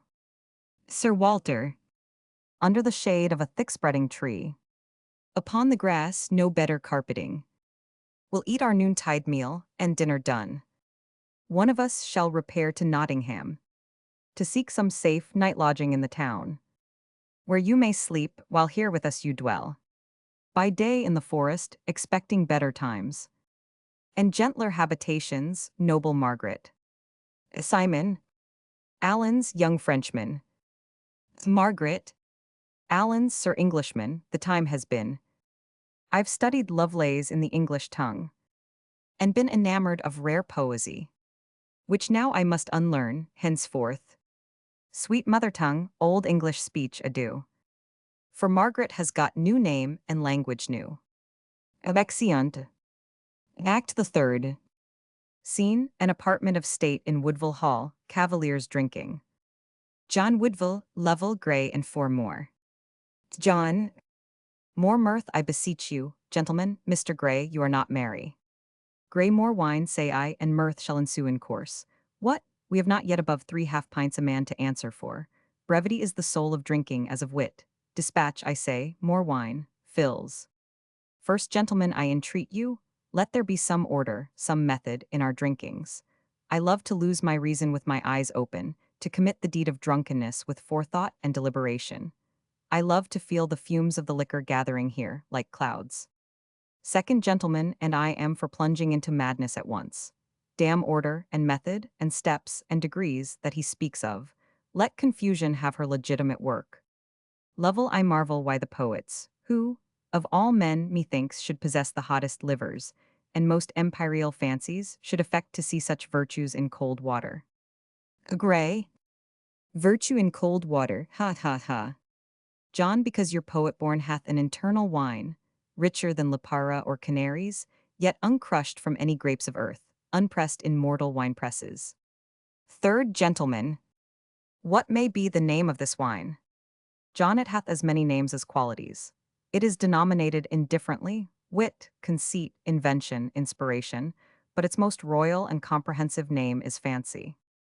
Third, gentleman. And where keeps he this sovereign liquor? John, its cellars are in the brain, whence your true poet deriveth intoxication at will, while his animal spirits, catching a pride from the quality and neighborhood of their noble relative, the brain, refuse to be sustained by wines and fermentations of earth. Third, gentleman. But is your poet born alway tipsy with this liquor? John, he hath his stoopings and reposes, but his proper element is the sky, and in the suburbs of the Empyrean. Third, gentleman, is your wine intellectual so exquisite? Henceforth, I, a man of plain conceit, will, in all humility, content my mind with canaries. Fourth, gentleman, I am for a song or a catch. When will the catches come on, the sweet wicked catches? John. They cannot be introduced with propriety before midnight. Every man must commit his 20 bumpers first. We are not yet well roused, Frank. Lovell, the glass stands with you. Lovell. Gentlemen, the Duke fills. Boil. The Dukes they drink. Grey. Can any tell why his grace, being a papist? John Pshaw, we will have no questions of state now. Is not this his majesty's birthday? Grey. What follows? John. That every man should sing and be joyful and ask no questions. Second gentleman. Damn politics, they spoil drinking. Third gentleman. For certainties a blessed monarchy. Second gentleman, the cursed fanatic days we have seen, the times have been when swearing was out of fashion. Third gentleman. And drinking. First gentleman. And wenching. Grey the cursed yeas and forsooths which we have heard uttered, when a man could not rap out an innocent oath, but straight the air was thought to be infected. Lovell, 'twas a pleasant trick of the saint, which that trim Puritan swear not at all smooth speech used, when his spouse chid him with an oath for committing with his servant maid, to cause his house to be fumigated with burnt brandy, and ends of scripture to disperse the devil's breath, as he termed it. Boil. Ta ta ta. Grey, but 'twas pleasanter. When the other saint resist the devil and he will flee from the pure man was overtaken in the act, to plead in a Lucio Vicis, and maintain his sanctity upon a supposed power in the adversary to counterfeit the shapes of things. Boil. Ta ta ta. John another round, and then let every man devise what trick he can in his fancy, for the better manifesting our loyalty this day. Grey. Shall we hang a Puritan? John. No, that has been done already in Coleman Street. Second gentleman. Or fire a conventicle. John. That is stale too. Third gentleman. Or burn the Assembly's catechism. Fourth gentleman. Or drink the king's health, every man standing upon his head naked. John to Lovell. We have here some pleasant madness. Third gentleman who shall pledge me in a pint bumper, while we drink to the king upon our knees. Lovell. Why on our knees, cavalier? John smiling for more devotion to be sure, to a servant, Sirrah, fetch the gilt goblets. The goblets are brought, they drink the king's health, kneeling, a shout of general approbation following the first appearance of the goblets. John, we have here the unchecked virtues of the grape, how the vapors curl upwards. It were a life of gods to dwell in such an element, to see, and hear, and talk brave things. Now fie upon these casual potations, that a man's most exalted reason should depend upon the ignoble fermenting of a fruit, which sparrows pluck at as well as we. Grey, aside to Lovell. Observe how he is ravished. Lovell. Vanity and gay thoughts of wine do meet in him, and engender madness. While the rest are engaged in a wild kind of talk, John advances to the front of the stage and soliloquizes. John. My spirits turn to fire, they mount so fast. My joys are turbulent, my hopes show like fruition. These high and gusty relishes of life, sure, have no allayings of mortality in them. I am too hot now and o'ercapable for the tedious processes and creeping wisdom of human acts and enterprises of a man. I want some seasonings of adversity, some strokes of the old mortifier calamity. To take these swellings down, divines call vanity. First gentleman. Mr. Woodville, Mr. Woodville. Second gentleman. Where is Woodville? Grey, let him alone. I have seen him in these loons before. His abstractions must not taint the good mirth. John, continuing to soliloquize. Oh, for some friend now. To conceal nothing from, to have no secrets. How fine and noble a thing is confidence. How reasonable too, and almost godlike. Fast some men of fast friends, band of society. Old natural go-between in the world's business. Where civil life and order, wanting this cement, would presently rush back into the pristine state of singularity. And each man stand alone. A servant enters. Gentlemen, the fireworks are ready. First gentleman. What be they? Lovell, the work of London artists, which our host has provided in honor of this day. Second gentleman. S. Death, who would part with his wine for a rocket. Lovell, why truly, gentlemen, as our kind host has been at the pains to provide this spectacle, we can do no less than be present at it. It will not take up much time. Every man may return fresh and thirsting to his liquor. Third gentleman. There is reason in what he says. Second gentleman. Charge on then, bottle in hand, there's husbandry in that. They go out singing, only Lovell remains who observes Woodville. John, still talking to himself. This Lovell hears of a tough honesty. Would put the rack to the proof, he is not of that sort. Which haunt my house, snorting the liquors. And when their wisdoms are afloat with wine, spend vows as fast as vapors which go off. Even with the fumes, their fathers, he is one. Whose sober morning actions shame not his o'ernight's promises. Talks little, flatters less, and makes no promises. Why this is he, whom the dark-wisdomed fate might trust her counsels of predestination with, and the world be no loser. Why should I fear this man? Seeing Lovell. Where is the company gone? Lovell, to see the fireworks, where you will be expected to follow, but I perceive you are better engaged. John, I have been meditating this half hour on all the properties of a brave friendship, the mysteries that are in it, the noble uses, its limits withal, and its nice boundaries. Exempli gratia, how far a man may lawfully forswear himself for his friend. What quantity of lies, some of them brave ones, he may lawfully incur in a friend's behalf. What oaths, blood crimes, hereditary quarrels, night brawls, fierce words, and duels in the morning, he need not stick at, to maintain his friend's honor or his cause. Lovell, I think many men would die for their friends.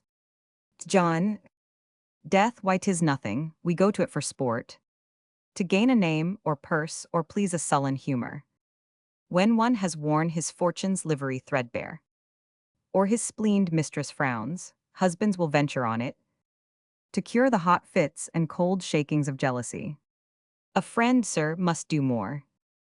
Lovell, can he do more than die? John, to serve a friend this he may do, pray mark me. Having a law within, great spirits feel one. He cannot, ought not to be bound by any positive laws or ordinances extern, but may reject all these, by the law of friendship. He may do so much, be they indifferently pen statutes or the land's unwritten usages, as public fame, civil compliances, misnamed honor, trust in matter of secrets, all vows and promises, the feeble mind's religion, binding our morning knowledge to approve what last night's ignorance spake, the ties of blood withal, and prejudice of kin. Sir, these weak terrors must never shake me, I know what belongs to a worthy friendship. Come, you shall have my confidence. Lovell, I hope you think me worthy. John, you will smile to hear now. Sir Walter never has been out of the island. Lovell, you amaze me. John, that same report of his escape to France was a fine tale forged by myself, ha ha. I knew it would stagger him.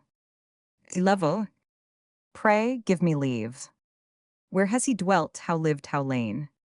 Sure I may ask so much. John, from place to place, dwelling in no place long. My brother Simon still hath borne him company. 'Tis a brave youth, I envy him all his virtues. Disguised in foreign garb, they pass for Frenchmen. 2 Protestant exiles from the Limousin, newly arrived, their dwellings now at Nottingham, where no soul knows them. Lovell, can you assign any reason why a gentleman of Sir Walter's known prudence should expose his person so lightly? John, I believe a certain fondness, a childlike cleaving to the land that gave him birth, chains him like fate. Lovell, I have known some exiles thus to linger out the term of the law's indulgence, to the hazard of being known. John, you may suppose sometimes They use the neighboring Sherwood for their sport, their exercise and freer recreation. I see you smile, pray now be careful. Level. I am no babbler, sir, you need not fear me. John.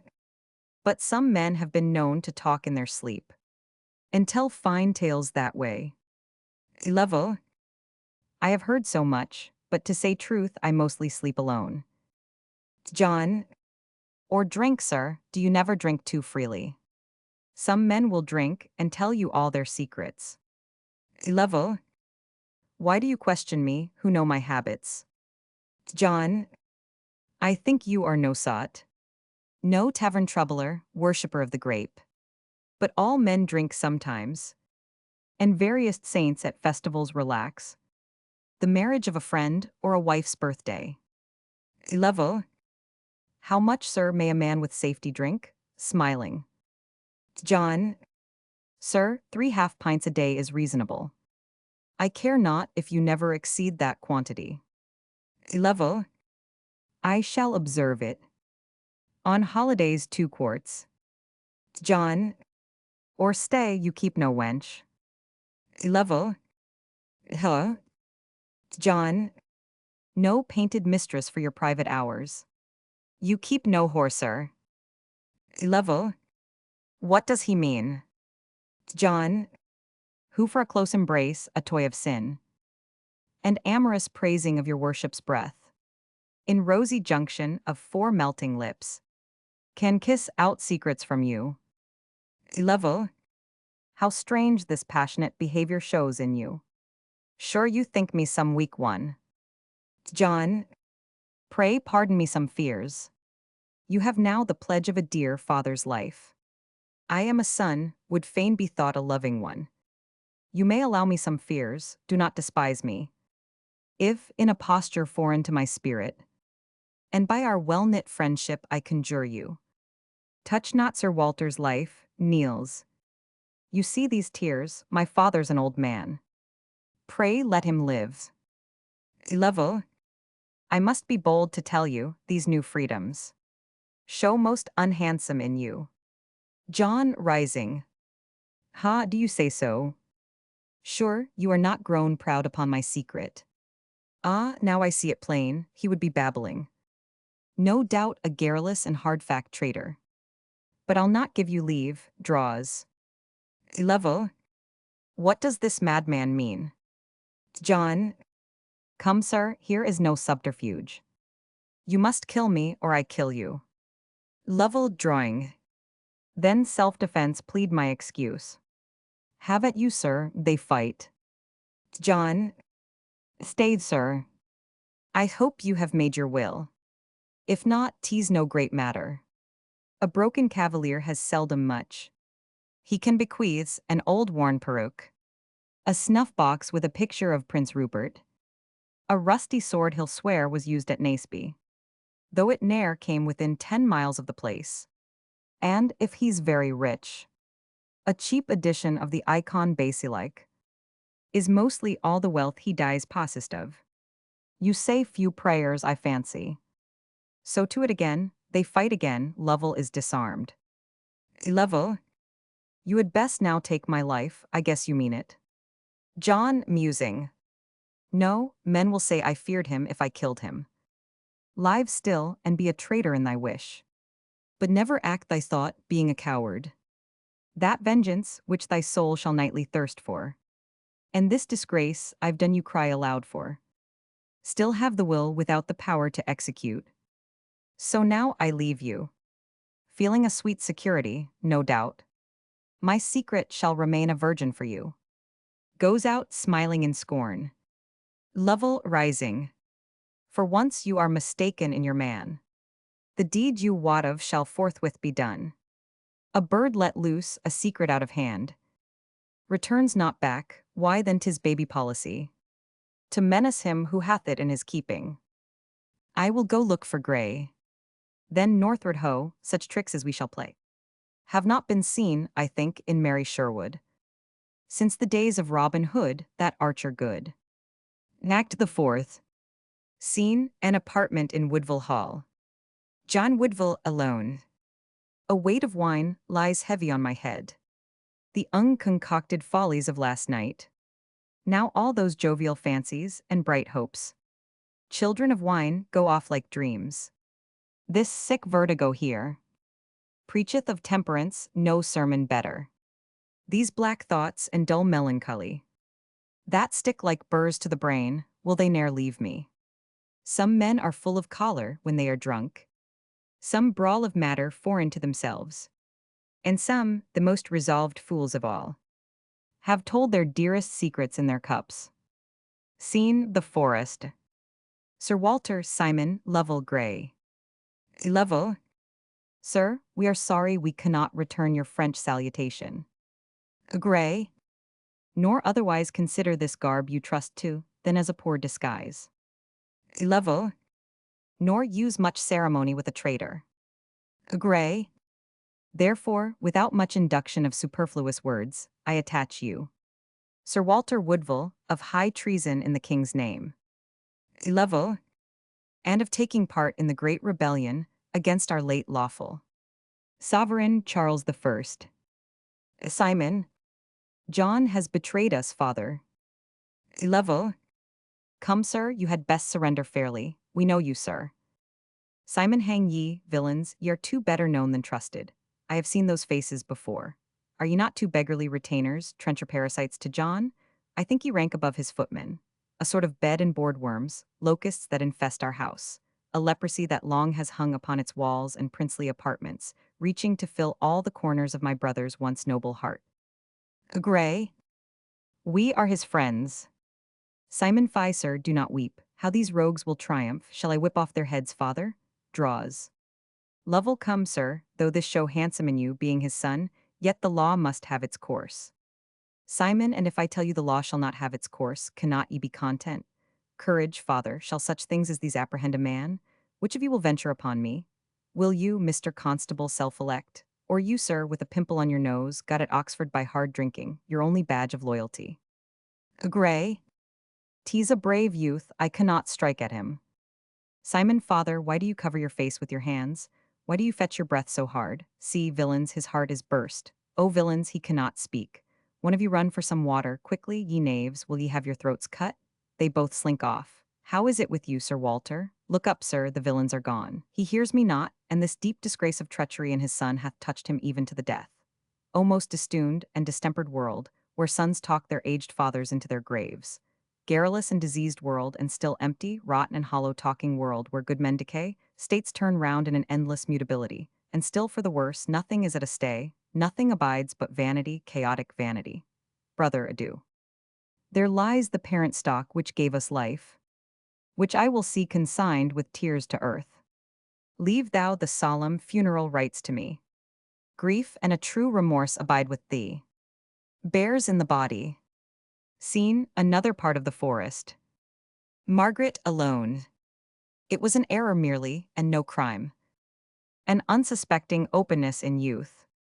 That from his lips the fatal secret drew, which should have slept like one of nature's mysteries, unveiled by any man. Well, he is dead. And what should Margaret do in the forest? O ill-starred John! O Woodville, man in fief to despair! Take thy farewell of peace. Oh, never look again to see good days, or close thy lids in comfortable nights, or ever think a happy thought again. If what I have heard be true, forsaken of the world must Woodville live. If he did tell these men, no tongue must speak to him, no tongue of man. Salute him when he wakes up in a morning, or bid good night to John, who seeks to live in amity with thee, must for thy sake abide the world's reproach. What then? Shall Margaret join the clamors of the world against her friend, O undiscerning world? That cannot from misfortune separate guilt. No, not in thought, O never, never, John. Prepared to share the fortunes of her friend. For better or for worse thy Margaret comes, to pour into thy wounds a healing love, and wake the memory of an ancient friendship. And pardon me, thou spirit of Sir Walter, who, in compassion to the wretched living, have but few tears to waste upon the dead. Scene Woodville Hall. Sandford Margaret. As from a journey. Sandford the violence of the sudden mischance hath so wrought in him, who by nature is allied to nothing less than a self-debasing humour of dejection, that I have never seen anything more changed and spirit broken. He hath, with a peremptory resolution, dismissed the partners of his riots and late hours, denied his house and person to their most earnest solicitings, and will be seen by none. He keeps ever alone, and his grief, which is solitary, does not so much seem to possess and govern in him, as it is by him, with a wilfulness of most manifest affection, entertained and cherished. Margaret, how bears he up against the common rumour? Sandford with a strange indifference, which whosoever dives not into the niceness of his sorrow might mistake for obdurate and insensate. Yet are the wings of his pride for ever clipped, and yet a virtuous predominance of filial grief is so ever uppermost, that you may discover his thoughts less troubled with conjecturing what living opinions will say, and judge of his deeds than absorbed and buried with the dead, whom his indiscretion made so. Margaret, I knew a greatness ever to be resident in him, to which the admiring eyes of men should look up even in the declining and bankrupt state of his pride. Fain would I see him, fain talk with him, but that a sense of respect which is violated, when without deliberation we press into the society of the unhappy, checks and holds me back. How, think you, he would bear my presence? Sandford as of an assured friend, whom in the forgetfulness of his fortunes he passed by. See him you must, but not tonight. The newness of the sight shall move the bitterest compunction and the truest remorse, but afterwards, trust me, dear lady, the happiest effects of a returning peace and a gracious comfort to him, to you, and all of us. Margaret, I think he would not deny me. He hath ere this received farewell letters from his brother, who hath taken a resolution to estrange himself, for a time, from country, friends, and kindred, and to seek occupation for his sad thoughts in travelling in foreign places, where sights remote and extern to himself may draw from him kindly and not painful ruminations. Sandford, I was present at the receipt of the letter. The contents seemed to affect him, for a moment, with a more lively passion of grief than he has at any time outwardly shewn. He wept with many tears, which I had not before noted in him, and appeared to be touched with a sense as of some unkindness. But the cause of their sad separation and divorce quickly recurring, he presently returned to his former inwardness of suffering. Margaret, the reproach of his brother's presence at this hour should have been a weight more than could be sustained by his already oppressed and sinking spirit. Meditating upon these intricate and widespread sorrows hath brought a heaviness upon me, as of sleep. How goes the night? Sandford, an hour past sunset. You shall first refresh your limbs, tired with travel, with meats and some cordial wine, and then betake your no less wearied mind to repose. Margaret, a good rest to us all. Sandford, thanks, lady. Act the fifth. John Woodville dressing. John, how beautiful, handling his mourning. And comely do these mourning garments show. Sure grief hath set his sacred impress here. To claim the world's respect, they note so feelingly. By outward types the serious man within. Alas, what part or portion can I claim in all the decencies of virtuous sorrow, which other mourners use, as namely, this black attire, abstraction from society, good thoughts and frequent sighs, and seldom smiles, a cleaving sadness native to the brow, all sweet condolements of like-grieved friends, that steal away the sense of loss almost, men's pity and good offices, which enemies themselves do for us then, putting their hostile disposition off, as we put off our high thoughts and proud looks, pauses and observes the pictures. These pictures must be taken down. The portraitures of our most antient family. For nigh 300 years, how have I listened to hear Sir Walter, with an old man's pride, holding me in his arms, a prating boy, and pointing to the pictures where they hung, repeat by course their worthy histories, as Hugh de Woodville, Walter, first of the name, and Anne the handsome, Stephen and famous John, telling me I must be his famous John.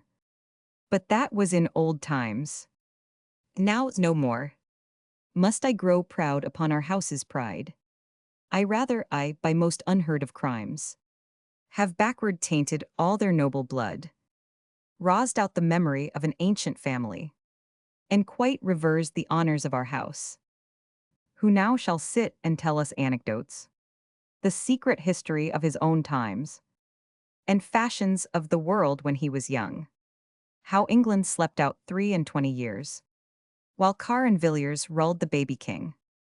The costly fancies of the pedant's reign, balls, feastings, huntings, shows in allegory, and beauties of the court of James the First. Margaret enters.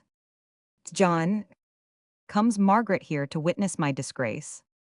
O lady, I have suffered loss, and diminution of my honor's brightness. You bring some images of old times, Margaret. That should be now forgotten. Margaret, old times should never be forgotten, John. I came to talk about them with my friend. John, I did refuse you, Margaret, in my pride. Margaret, if John rejected Margaret in his pride, as who does not, being splenetic, refuse?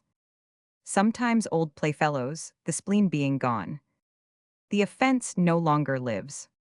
O Woodville, those were happy days, when we two first began to love, when first, under pretense of visiting my father, being then a stripling nigh upon my age, you came a-wooing to his daughter, John. Do you remember? With what a coy reserve and seldom speech. Young maidens must be chary of their speech. I kept the honors of my maiden pride. I was your favorite then. John, O Margaret, Margaret, these your submissions to my low estate, and cleavings to the fates of sunken Woodville, write bitter things gainst my unworthiness. Thou perfect pattern of thy slandered sex, whom miseries of mine could never alienate, nor change of fortune shake, whom injuries, and slights the worst of injuries which moved thy nature to return scorn with like scorn. Then, when you left in virtuous pride this house, could not so separate but now in this, my day of shame, when all the world forsake me, you only visit me, love and forgive me. Margaret, dost yet remember the green arbor, John, in the south gardens of my father's house, where we have seen the summer sun go down, exchanging true love's vows without restraint? And that old wood you called your wilderness, and vowed in sport to build a chapel in it? There dwell, like hermit poor, in pensive place obscure, and tell your Ave Marys by the curls, dropping like golden beads of Margaret's hair, and make confession 7 times a day of every thought that strayed from love and Margaret. And I your saint the penance should appoint. Believe me, sir, I will not now be laid aside like an old fashion. John, O lady, poor and abject are my thoughts.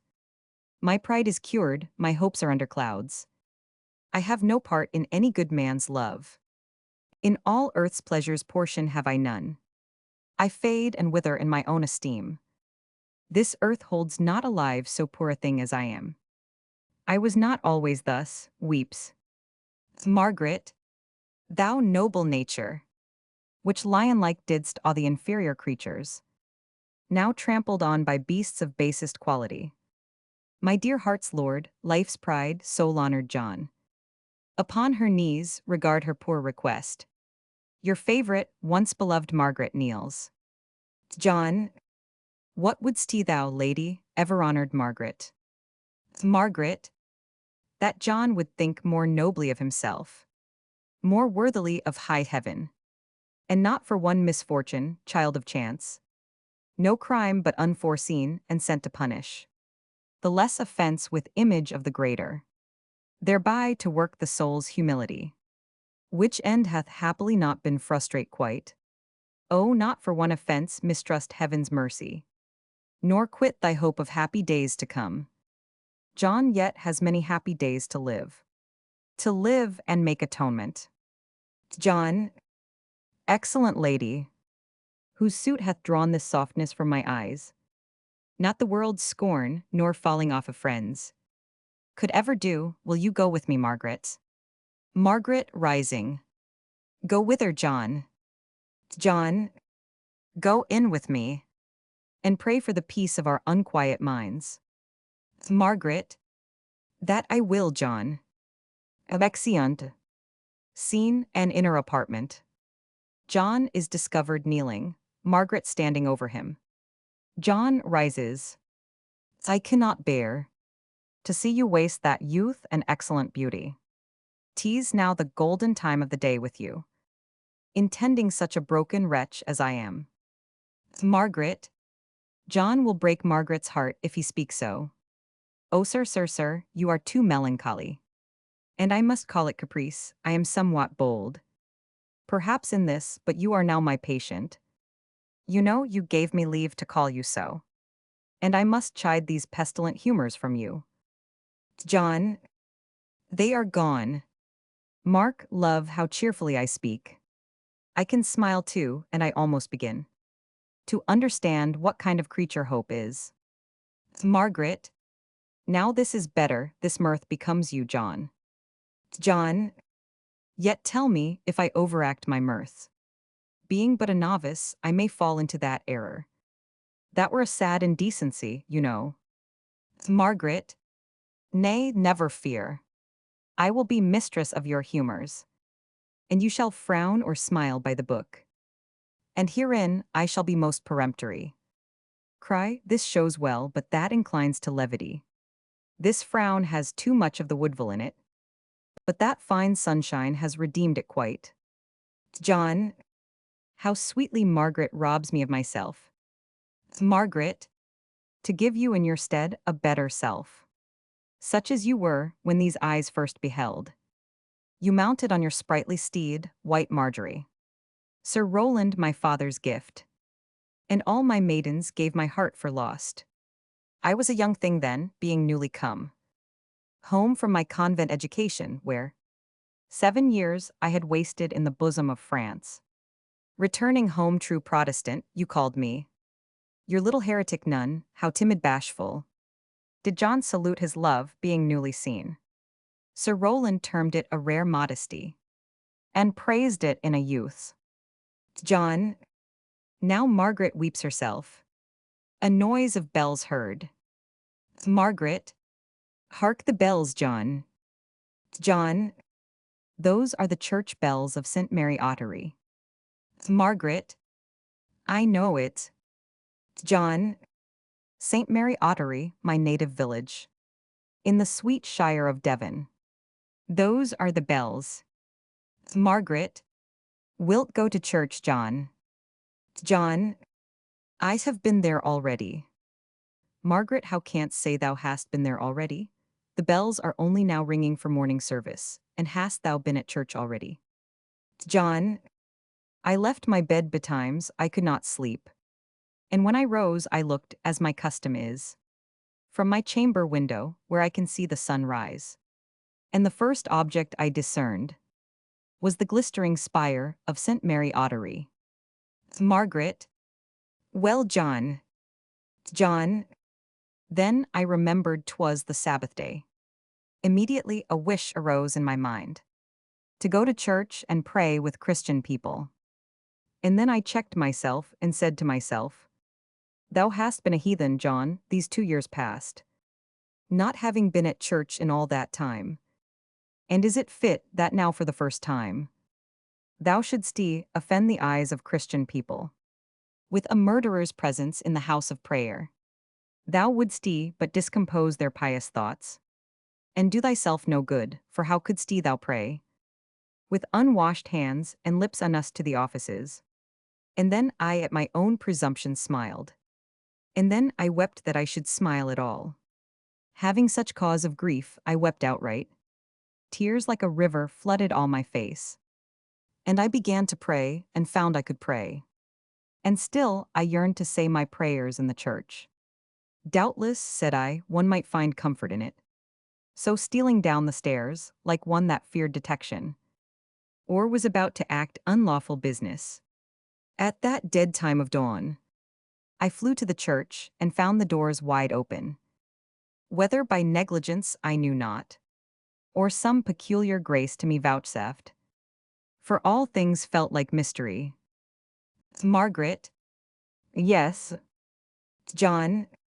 So entering in, not without fear, I passed into the family pew, and covering up my eyes for shame, and deep perception of unworthiness, upon the little hassock knelt me down, where I so oft had kneeled, a docile infant by Sir Walter's side, and thinking so, I wept a second flood, more poignant than the first, but afterwards was greatly comforted.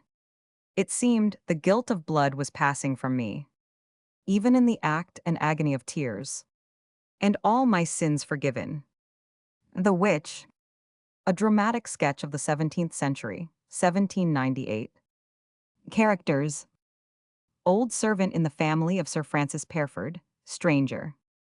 Servant: one summer night Sir Francis, as it chanced, was pacing to and fro in the avenue that westward fronts our house, among those aged oaks said to have been planted 300 years ago by a neighboring prior of the Fairford name. Being o'ertasked in thought, he heeded not the importunate suit of one who stood by the gate, and begged an alms. Some say he shoved her rudely from the gate, with angry chiding, but I can never think our master's nature hath a sweetness in it, that he could use a woman, an old woman, with such discourtesy, but he refused her. And better had he met a lion in his path than that old woman that night, for she was one who practiced the black arts, and served the devil, being since burnt for witchcraft.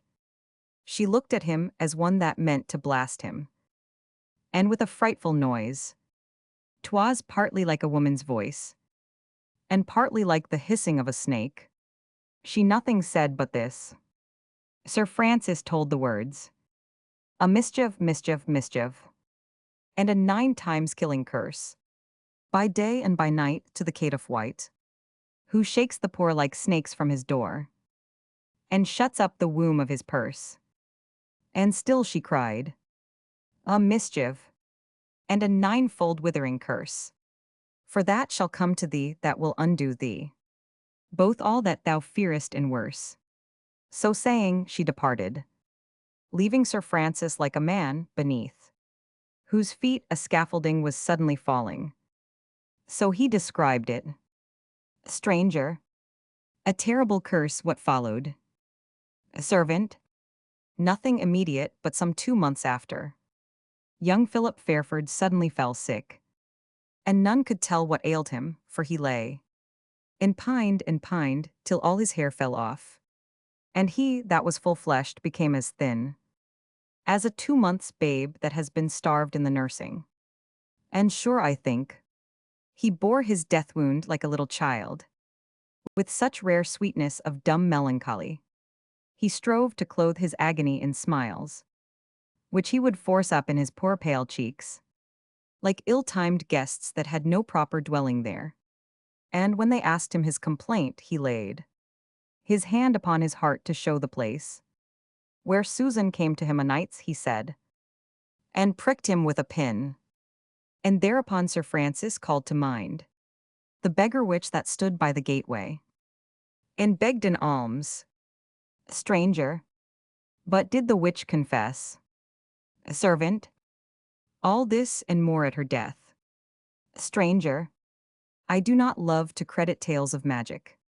Heaven's music, which is order, seems unstrung. And this brave world, the mystery of God unbeautified, disordered, marred, where such strange things are acted. Mr. H. A farce in 2 acts, as it was performed at Drury Lane Theatre, December, 1806. Mr. H., thou wert damned. Bright shone the morning on the playbills that announced thy appearance, and the streets were filled with the buzz of persons asking one another if they would go to see Mr. H., and answering that they would certainly. But before night the gaiety, not of the author but of his friends and the town, was eclipsed, for thou wert damned. Hadst thou been anonymous, thou haply mightst have lived. But thou didst come to an untimely end for thy tricks, and for want of a better name to pass them off. Theatrical examiner. Characters: Mr. H., Mr. Elliston. Belleville, Mr. Bartley. Landlord Pry, Mr. Wewitzer. Melisenda, Miss Mellon. Maid to Melisenda, Mrs. Harlow. Gentlemen, ladies, waiters, servants, and C. Scene Beth. Prologue. Spoken by Mr. Elliston. If we have sinned in paring down a name, all civil well-bred authors do the same. Survey the columns of our daily writers.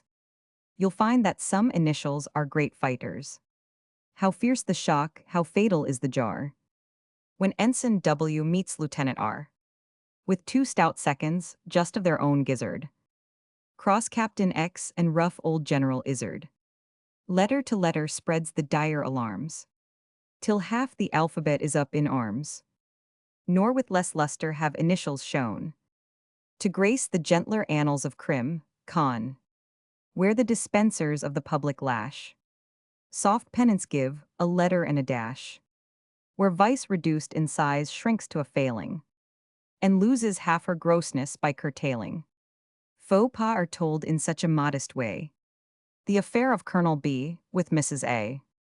You must forgive them, for what is there say? Which such a pliant vowel must not grant. To such a very pressing consonant. Or who poetic justice dares dispute. When, mildly melting at a lover's suit. The wife's a liquid, her good man a mute. Even in the homelier scenes of honest life. The coarse-spun intercourse of man and wife. Initials, I am told, have taken place. Of dearie, spouse, and that old-fashioned race. And cabbage, asked by Brother Snip to tea. Replies, I'll come, but it don't rest with me. I always leaves them things to Mrs. C. Oh, should this mincing fashion ever spread. From names of living heroes to the dead. How would ambition sigh and hang the head. As each loved syllable should melt away. Her Alexander turned into great A. A single C her Caesar to express. Her Scipio shrunk into a Roman S. And nicked and docked to these new modes of speech. Great Hannibal himself a Mr. H. Mr. H. A farce in 2 acts. Act I. Scene, a public room in an inn, landlord, waiters, gentlemen and C. Enter Mr. H. Mr. H. Landlord, has the man brought home my boots? Landlord. Yes, sir. Mr. H. You have paid him. Landlord. There is the receipt, sir, only not quite filled up, no name only. Blank, blank, Dr. to Zekiel Spanish for 1 pair of best Hessians. Now, sir, he wishes to know what name he shall put in, who he shall say. Doctor. Mr. H. Why, Mr. H to be sure. Landlord, so I told him, sir, but Zekiel has some qualms about it. He says, he thinks that Mr. H only would not stand good in law. Mr. H wrought his impertinence, bid him put in Nebuchadnezzar, and not trouble me with his scruples. Landlord. I shall, sir, exit. Enter a waiter. Waiter, sir, Squire Lovell's man is below, with a hare and a brace of pheasants for Mr. H. Mr. H give the man half a crown, and bid him return my best respects to his master. Presents, it seems, will find me out, with any name or no name. Enter second waiter. Second waiter. Sir, the man that makes up the directory is at the door. Mr. H. Give him a shilling, that is what these fellows come for. Second waiter he has sent up to know, by what name your honor will please to be inserted. Mr. H. Zounds, fellow, I give him a shilling for leaving out my name, not for putting it in. This is one of the plaguey comforts of going anonymous. Exit second waiter. Enter third waiter. Third waiter. 2 letters for Mr. H. Exit. Mr. H. from ladies, opens them. This from Melisenda, to remind me of the morning call I promised. The pretty creature positively languishes to be made Mrs. H. I believe I must indulge her, affectedly. This from her cousin, to bespeak me to some party, I suppose, opening it. Oh, this evening, tea and cards, surveying himself with complacency. Dear H., thou art certainly a pretty fellow. I wonder what makes thee such a favorite among the ladies. I wish it may not be owing to the concealment of thy unfortunate, pshaw. Enter fourth waiter. Fourth waiter. Sir, one Mr. Printagain is enquiring for you. Mr. H. O., I remember the poet, he is publishing by subscription. Give him a guinea and tell him he may put me down. Fourth waiter. What name shall I tell him, sir? Mr. H. Zounds, he is a poet, let him fancy a name. Exit fourth waiter. Enter fifth waiter. Fifth waiter. Sir, Bartlemy the lame beggar, that you sent a private donation to last Monday has by some accident discovered his benefactor, and is at the door waiting to return thanks. Mr. H.O., poor fellow, who could put it into his head? Now I shall be teased by all his tribe, when once this is known. Well, tell him I am glad I could be of any service to him, and send him away. Fifth waiter, I would have done so, sir. But the object of his call now, he says, is only to know who he is obliged to. Mr. H. Why me? Fifth waiter. Yes, sir. Mr. H. Me, who else to be sure? Fifth waiter. Yes, sir, but he is anxious to know the name of his benefactor. Mr. H here is a pampered rogue of a beggar, that cannot be obliged to a gentleman in the way of his profession, but he must know the name, birth, parentage, and education of his benefactor. I warrant you, next he will require a certificate of one's good behavior, and a magistrate's license in one's pocket, lawfully empowering so and so to give an alms. Anything more, fifth waiter? Yes, sir, here has been Mr. Patriot, with the county petition to sign, and Mr. Failtime, that owes so much money, has sent to remind you of your promise to bail him. Mr. H, neither of which I can do, while I have no name. Here is more of the plaguy comforts of going anonymous, that one can neither serve one's friend nor one's country. Damn it, a man had better be without a nose than without a name. I will not live long in this mutilated, dismembered state. I will to Melisenda this instant, and try to forget these vexations. Melisenda, there is music in the name, but then, hang it, there is none in mine to answer to it. Exit. While Mr. H has been speaking, two gentlemen have been observing him curiously. First gentleman. Who the devil is this extraordinary personage? Second gentleman. Who, why 'tis Mr. H. First gentleman. Has he no more name? Second gentleman, none that has yet transpired. No more? Why, that single letter has been enough to inflame the imaginations of all the ladies in Bath. He has been here but a fortnight, and is already received into all the first families. First gentleman. Wonderful, yet nobody knows who he is, or where he comes from. Second gentleman, he is vastly rich, gives away money as if he had infinity, dresses well, as you see, and for a dress the mothers are all dying for fear the daughters should get him, and for the daughters he may command them as absolutely as Melisenda, the rich heiress, T's thought will carry him. First gentleman. And is it possible that a mere anonymous? Second gentleman, foo, that is the charm. Who is he? And what is he? And what is his name? The man with the great nose on his face never excited more of the gaping passion of wonderment in the dames of Strasbourg than this newcomer with the single letter to his name has lighted up among the wives and maids of Bath. His simply having lodgings here draws more visitors to the house than an election. Come with me to the parade, and I will show you more of him. Exeunt. Scene in the street. Mr. H walking, Belleville meeting him. Belleville, my old Jamaica schoolfellow, that I have not seen for so many years. It can be no other than Jack going up to him. My dear Ho. Mr. H stopping his mouth. Ho, the devil, hush. Belleville. Why, sure it is. Mr. H. It is your old friend Jack, that shall be nameless. Belleville. My dear Ho. Mr. H stopping him. Don't name it. Belleville. Name what? Mr. H. My cursed, unfortunate name. I have reasons to conceal it for a time. Belleville. I understand you, creditors, Jack. Mr. H. No, I assure you. Belleville.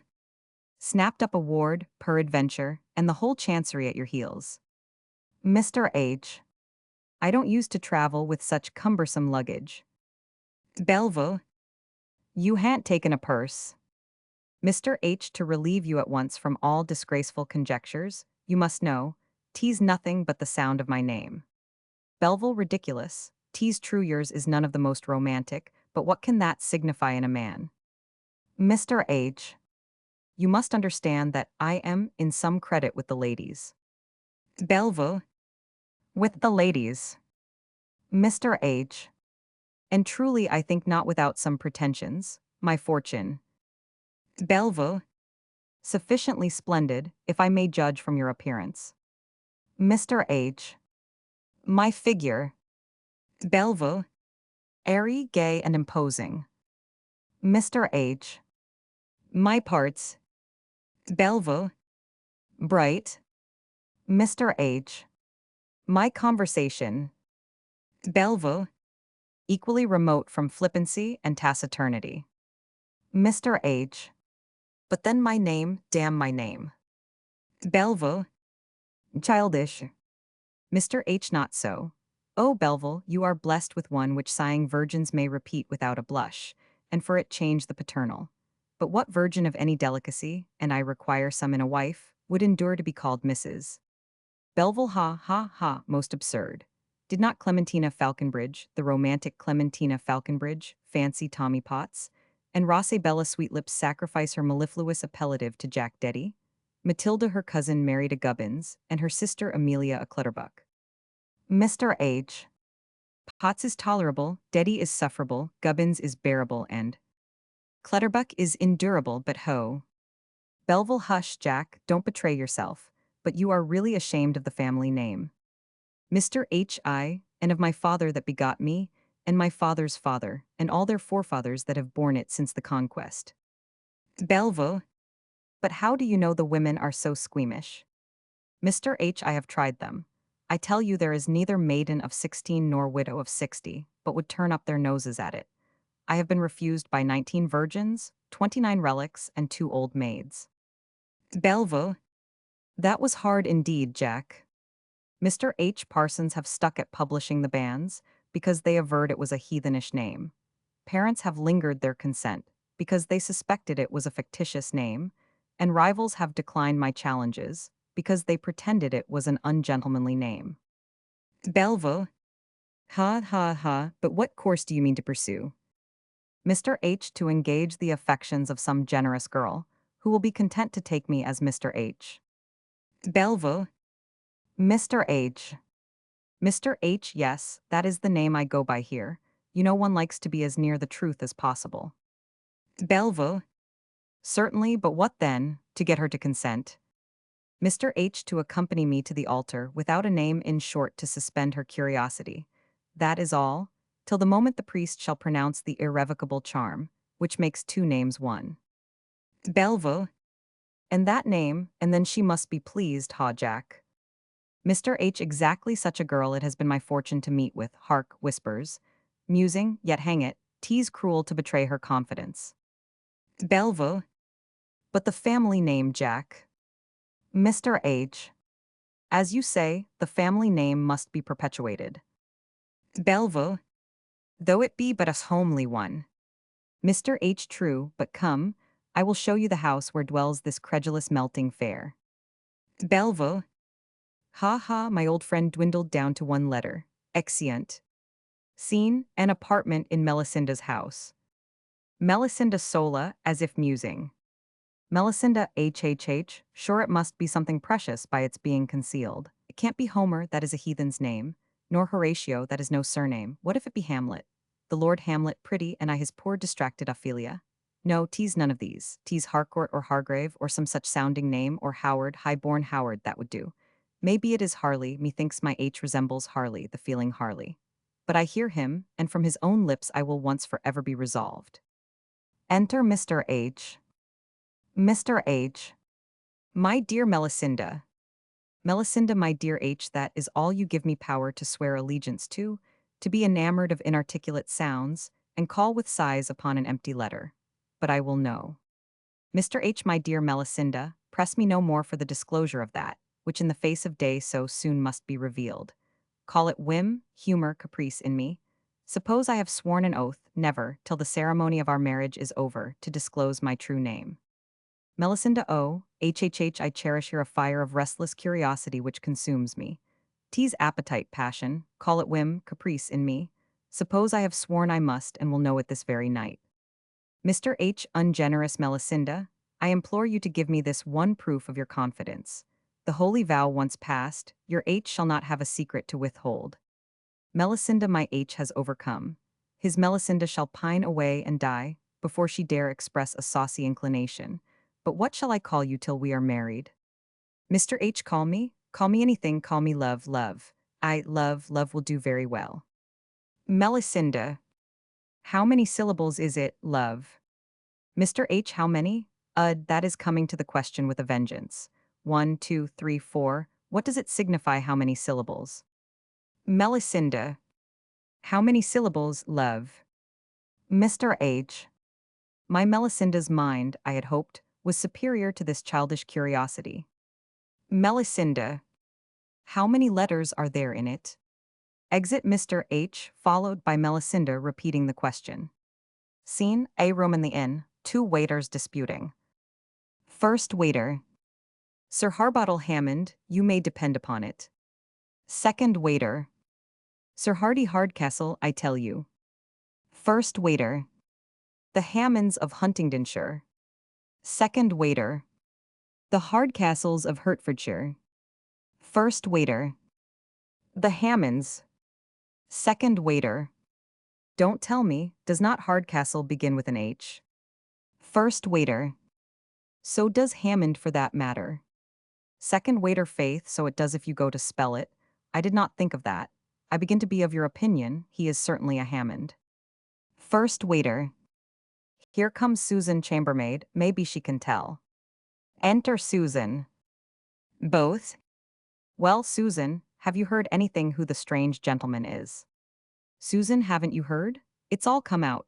Mrs. Guesswell, the parson's widow, has been here about it. I overheard her talking in confidence to Mrs. Setter and Mrs. Pointer, and she says they were holding a sort of comedy about it. Both? What's what? Susan, there can't be a doubt of it, she says. What from his figure and the appearance he cuts, and his sumptuous way of living, and above all from the remarkable circumstance that his surname should begin with an H, that he must be. Both? Well. Susan. Neither more nor less than the prince. Both? Prince. Susan. The Prince of Hesse Castle in disguise. Both? Very likely, very likely. Susan. Oh, there can't be a doubt on it. Mrs. Guesswell says she knows it. First waiter now, if we could be sure that the Prince of Hesse, what do you call him, was in England on his travels. Second waiter. Get a newspaper, look in the newspapers. Susan. Fiddle of the newspapers, who else can it be? Both? That is very true, gravely. Enter landlord. Landlord here, Susan, James, Philip, where are you all? The London coach has come in, and there is Mr. Filicide, the fat passenger, has been bawling for somebody to help him off with his boots. The chambermaid and waiters slip out. Solus, the house is turned upside down since the strange gentleman came into it. Nothing but guessing and speculating and guessing. Waiters and chambermaids getting into corners and speculating, ostlers and stableboys speculating in the yard. I believe the very horses in the stable are speculating too. For there they stand in a musing posture, nothing for them to eat, and not seeming to care whether they have any thing or no, and after all, what does it signify? I hate such curious, odd, so I must take this box up into his bedroom. He charged me to see to it myself. I hate such inquisitive. I wonder what is in it. It feels heavy, reads, leases, title deeds, wills. Here now a man might satisfy his curiosity at once. Deeds must have names to them, so must leases and wills. But I wouldn't, no I wouldn't. It is a pretty box too, prettily dovetailed. I admire the fashion of it much. But I'd cut my fingers off before I'd do such a dirty. What have I to do? Curse the keys, how they rattle in one's pockets. The keys and the halfpence, takes out a bunch and plays with them. I wonder if any of these would fit. One might just try them, but I wouldn't lift up the lid if they did. Oh no, what should I be the richer for knowing? All this time he tries the keys one by one. What's his name to me? 1,000 names begin with an H. I hate people that are always prying, poking and prying into things, thrusting their finger into one place. A mighty little hole this, and their keys into another. Oh Lord, little Rusty fits it, but what is that to me? I wouldn't go to no, but it is odd little Rusty should just happen. While he is turning up the lid of the box, Mr. H enters baying him unperceived. Mr. H. What are you about, you dog? Landlord, oh Lord, sir. Pardon, no thief as I hope to be saved. Little Pry was always honest. Mr. H.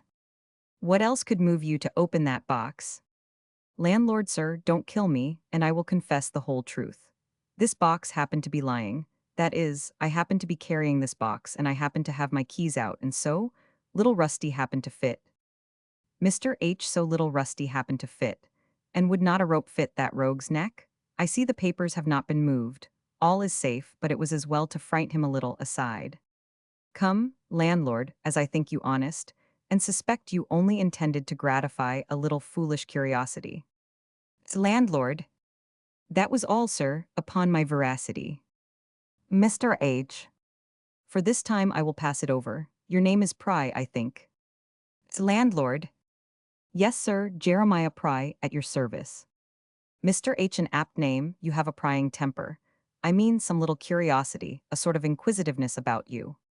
Landlord, a natural thirst after knowledge, you may call it, sir. When a boy I was never easy, but when I was thrusting up the lids of some of my schoolfellows' boxes, not to steal anything, upon my honor, sir, only to see what was in them, have had pens stuck in my eyes for peeping through keyholes after knowledge, could never see a cold pie with the legs dangling out at top, but my fingers were for lifting up the crust, just to try if it were pigeon or partridge, for no other reason in the world.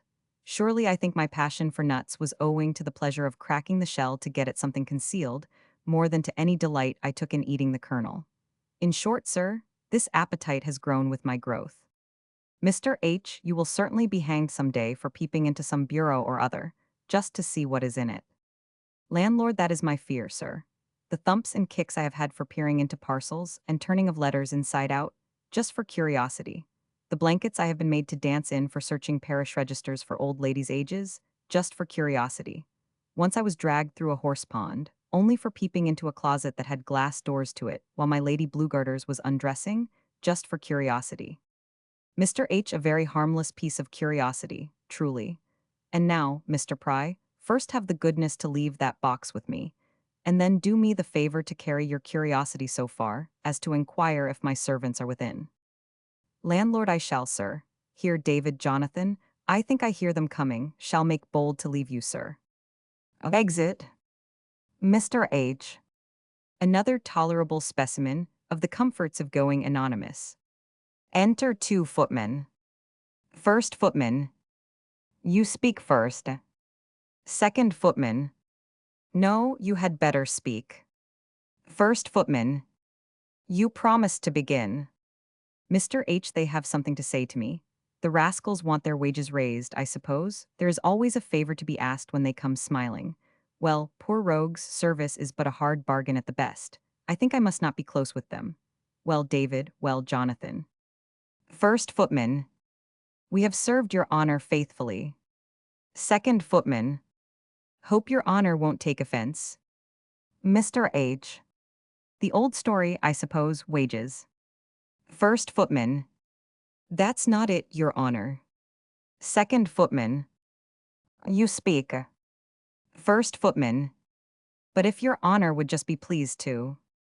Second footman. Only be pleased to. Mr. H. Be quick with what you have to say, for I am in haste. First footman. Just do. Second footman. Let us know who it is. First footman. Who it is we have the honor to serve. Mr. H. Why me, you serve me. Second footman. Yes, sir, but we do not know who you are. Mr. H. Childish curiosity. Do not you serve a rich master, a gay master, an indulgent master? First footman. Ah, sir. The figure you make is to us, your poor servants, the principal mortification.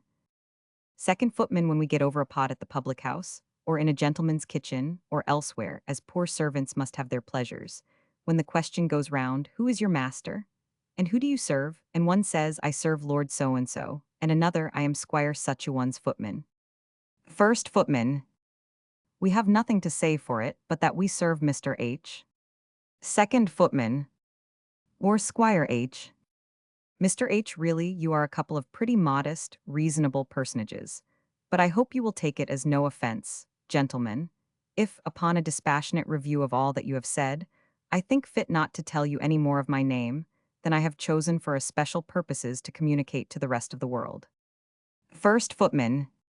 Why then, sir, you may suit yourself. Second footman. We tell you plainly, we cannot stay. First footman. We don't choose to serve Mr. H. Second footman. Nor any Mr. or Squire in the alphabet. First footman. That lives in crisscross row. Mr. H. Go for a couple of ungrateful, inquisitive, senseless rascals. Go hang, starve, or drown. Rogues, to speak thus irreverently of the alphabet, I shall live to see you glad to serve old Q, to curl the wig of great S, adjust the dot of little I, stand behind the chair of X, Y, Z, wear the livery of et cetera, and ride behind the sulky of N by itself and exit in a rage. Act Roman 2. Scene, A handsome apartment well lighted, T, cards and C. A large party of ladies and gentlemen, among them Melisenda. First lady. I wonder when the charming man will be here. Second lady. He is a delightful creature, such a polish. Third lady. Such an air in all that he does or says. Fourth lady. Yet gifted with a strong understanding. Fifth lady. But has your ladyship the remotest idea of what his true name is? First lady, they say, his very servants do not know it. His French valet, that has lived with him these 2 years. Second lady. There, madam, I must beg leave to set you right, my coachman. First lady. I have it from the very best authority, my footman. Second lady. Then, madam, you have set your servants on. First lady, no, madam, I would scorn any such little mean ways of conning at a secret. For my part, I don't think any secret of that consequence. Second lady, that's just like me. I make a rule of troubling my head with nobody's business but my own. Melisenda, but then, she takes care to make everybody's business her own, and so to justify herself that way. Aside. First lady. My dear Melisenda, you look thoughtful. Melisenda. Nothing, second lady. Give it a name. Melisenda. Perhaps it is nameless. First lady, as the object? Come, never blush nor deny it, child. Bless me, what great ugly thing is that dangles at your bosom? Melisenda. This, it is a cross, how do you like it? Second lady. A cross, well, to me it looks for all the world like a great staring H. Here a general laugh. Melisenda. Malicious creatures, believe me it is a cross and nothing but a cross. First lady. A cross, I believe, you would willingly hang at. Melisenda. Intolerable spite. Mr. H is announced. Enter Mr. H. First lady. Oh, Mr. H, we are so glad. Second lady. We have been so dull. Third lady, so perfectly lifeless. You owe it to us to be more than commonly entertaining. Mr. H. Ladies, this is so obliging. Fourth lady, oh, Mr. H, those ranunculus you said were dying, pretty things, they have got up. Fifth lady. I have worked that sprig you commended, I want you to come. Mr. H. Ladies. Sixth lady. I have sent for that piece of music from London. Mr. H. The Mozart seeing Melisenda, Melisenda. Several ladies at once. Nay, positively, Melisenda, you shan't engross him all to yourself. While the ladies are pressing about Mr. H, the gentlemen show signs of displeasure. First gentleman. We shan't be able to edge in a word, now this coxcomb is come. Second gentleman. Damn him, I will affront him. First gentleman. Sir, with your leave, I have a word to say to one of these ladies. Second gentleman. If we could be heard. The ladies pay no attention but to Mr. H. Mr. H, you see, gentlemen, how the matter stands. Hums an air. I am not my own master. Positively I exist and breathe but to be agreeable to these. Did you speak? First gentleman. And affects absence of mind, puppy. Mr. H, who spoke of absence of mind, did you, madam? How do you do, Lady Warewell? How do? I did not see your ladyship before. What was I about to say? Oh, absence of mind. I am the most unhappy dog in that way, sometimes spurt out the strangest things, the most malapropos, without meaning to give the least offense, upon my honor, sheer absence of mind, things I would have given the world not to have said. First gentleman. Do you hear the coxcomb? First lady. Great wits, they say. Second lady. Your fine geniuses are most given. Third lady. Men of bright parts are commonly too vivacious. Mr. H. But you shall hear. I was to dine the other day at a great nabob's, that must be nameless, who, between ourselves, is strongly suspected of being very rich, that's all. John, my valet, who knows my foible, cautioned me, while he was dressing me, as he usually does where he thinks there's a danger of my committing a lapsus, to take care in my conversation how I made any allusion direct or indirect to presents. You understand me. I set out double charged with my fellow's consideration and my own, and, to do myself justice, behaved with tolerable circumspection for the first half-hour or so, till at last a gentleman in company, who was indulging a free vein of raillery at the expense of the ladies, stumbled upon that expression of the poet, which calls them fair defects. First lady. It is Pope, I believe, who says it. Mr. H. No, madam. Milton. Where was I? Oh, fair defects.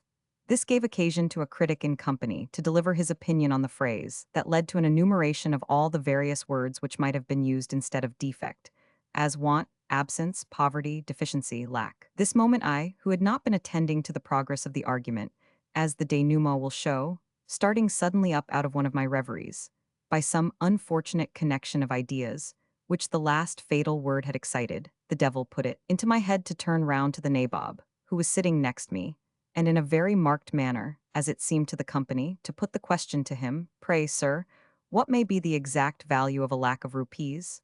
You may guess the confusion which followed. First lady. What a distressing circumstance. Second lady. To a delicate mind. Third lady. How embarrassing. Fourth lady. I declare I quite pity you. First gentleman. Puppy. Mr. H. A baronet at the table, seeing my dilemma, jogged my elbow, and a good-natured duchess who does everything with a grace peculiar to herself, trod on my toes at that instant. This brought me to myself, and, covered with blushes and pitied by all the ladies, I withdrew. First lady. How charmingly he tells a story. Second lady. But how distressing. Mr. H. Lord Squandercounsel, who is my particular friend, was pleased to rally me in his inimitable way upon it next day. I shall never forget a sensible thing he said on the occasion, speaking of absence of mind, my foible, says he, my dear Hogs. Several ladies. Hogs what ha? Mr. H. My dear Hogsflesh, my name, hear in universal scream, oh my cursed unfortunate tongue, H. I mean, where was I? First lady. Filthy, abominable. Second lady. Unutterable. Third lady. Hog's foe. Fourth lady. Disgusting. Fifth lady. Vile. Sixth lady. Shocking. First lady. Odious. Second lady. Hog's paw. Third lady. A smelling bottle looked to Miss Melisenda. Poor thing, it is no wonder. You had better keep off from her, Mr. Hogsflesh, and not be pressing about her in her circumstances. First gentleman. Good time of day to you, Mr. Hogsflesh. Second gentleman. The compliments of the season to you, Mr. Hogsflesh. Mr. H. This is too much, flesh and blood cannot endure it. First gentleman. What flesh, Hogsflesh? Second gentleman. How he sets up his bristles. Mr. H. Bristles. First gentleman. He looks as fierce as a hog in armor. Mr. H. A hog, madam, here he severally accosts the ladies who by turns repel him. First lady. Extremely obliged to you for your attentions, but don't want a partner. Second lady. Greatly flattered by your preference, but believe I shall remain single. Third lady shall always acknowledge your politeness, but have no thoughts of altering my condition. Fourth lady, always be happy to respect you as a friend, but you must not look for anything further. Fifth lady, no doubt of your ability to make any woman happy, but have no thoughts of changing my name. Sixth lady must tell you, sir, that if by your insinuations you think to prevail with me, you have got the wrong sow by the ear. Does he think any lady would go to pig with him? Old lady must beg you to be less particular in your addresses to me. Does he take me for a Jew, to long after forbidden meats? Mr. H. I shall go mad. To be refused by old Mother Damnable, she that's so old, nobody knows whether she was ever married or no, but passes for a maid by courtesy, her juvenile exploits being beyond the farthest stretch of tradition. Old Mother Damnable. Exeunt all, either pitying or seeming to avoid him. Scene, the street, Belleville and another gentleman. Belleville, poor Jack, I am really sorry for him. The account which you give me of his mortifying change of reception at the assembly would be highly diverting, if it gave me less pain to hear it. With all his amusing absurdities, and amongst them not the least, a predominant desire to be thought well of by the fair sex, he has an abundant share of good nature, and is a man of honor. Notwithstanding all that has happened, Melisenda may do worse than take him yet. But did the women resent it so deeply as you say? Gentlemen, oh, intolerably. They fled him as fearfully when 'twas once blown, as a man would be avoided, who was suddenly discovered to have marks of the plague, and as fast, when before they had been ready to devour the foolishest thing he could say. Belleville, ha, ha, so frail is the tenure by which these women's favorites commonly hold their envied preeminence. Well, I must go find him out and comfort him. I suppose I shall find him at the inn. Gentlemen, either there or at Melisinda's, adieu. Exeunt. Scene, Mr. H.'s apartment. Mr. H. Solus was ever anything so mortifying, to be refused by old Mother Damnable. With such parts and address, and the little squeamish devils to dislike me for a name, a sound. Oh, my cursed name, that it was something I could be revenged on. If it were alive, that I might tread upon it, or crush it, or pummel it, or kick it, or spit it out, for it sticks in my throat and will choke me. My plaguey ancestors, if they had left me but a Van or a Mac or an Irish O, it had been something to qualify it. Mynheer Van Hogsflesh or Sawney Mac Hogsflesh or Sir Phelim o' Hogsflesh, but downright blunt.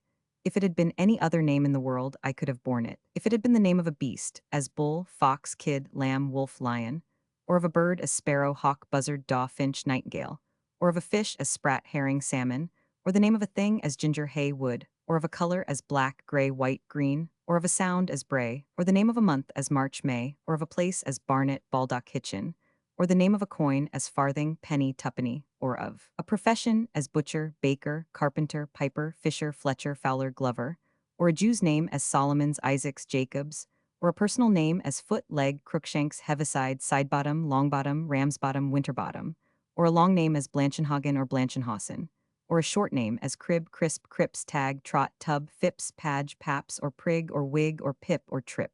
Trip had been something, but ho. Walks about in great agitation, recovering his calmness a little, sits down. Farewell the most distant thoughts of marriage, the finger-circling ring, the purity-figuring glove, the envy-pining bridesmaids, the wishing parson, and the simpering clerk. Farewell the ambiguous blush-raising joke, the titter-provoking pun, the morning-stirring drum. No son of mine shall exist to bear my ill-fated name. No nurse come chuckling to tell me it is a boy. No midwife leering at me from under the lids of professional gravity. I dreamed of Caudle.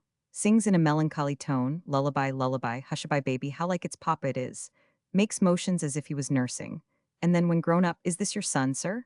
Yes, sir, a poor copy of me, a sad young dog, just what his father was at his age. I have 4 more at home. Oh, oh, oh. Enter landlord. Mr. H. Landlord, I must pack up tonight. You will see all my things got ready. Landlord, hope your honor does not intend to quit the Blue Boar. Sorry anything has happened. Mr. H. He has heard it all. Landlord, your honor has had some mortification, to be sure, as a man may say. You have brought your pigs to a fine market. Mr. H. Pigs. Landlord, what then? Take old prize advice and never mind it. Don't scorch your crackling for 'em, sir. Mr. H. Scorch my crackling? A queer phrase, but I suppose he don't mean to affront me. Landlord, what is done can't be undone. You can't make a silken purse out of a sow's ear. Mr. H. As you say, landlord, thinking of a thing does but augment it. Landlord, does but augment it indeed, sir.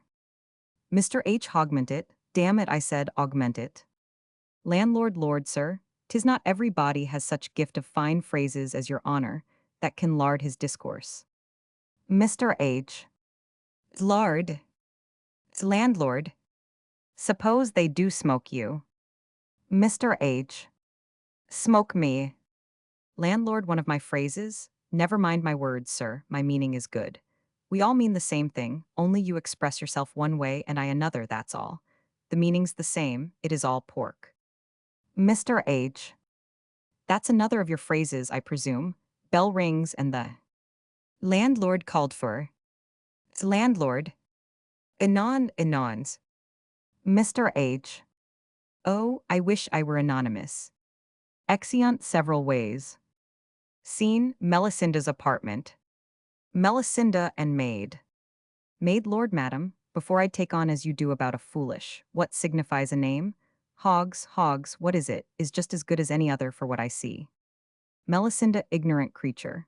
Yet she is perhaps blessed in the absence of those ideas, which, while they add a zest to the few pleasures which fall to the lot of superior natures to enjoy, doubly edge the made superior natures. A fig, if he's hog by name, he's not hog by nature, that don't follow.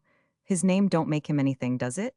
He don't grunt the more for it, nor squeak, that ever I hear. He likes his victuals out of a plate, as other Christians do. You never see him go to the trough. Melisenda.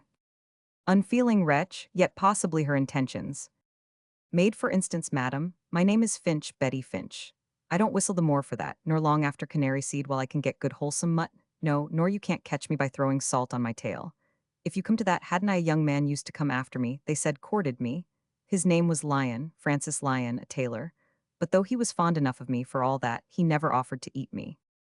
Melisenda, how fortunate that the discovery has been made before it was too late.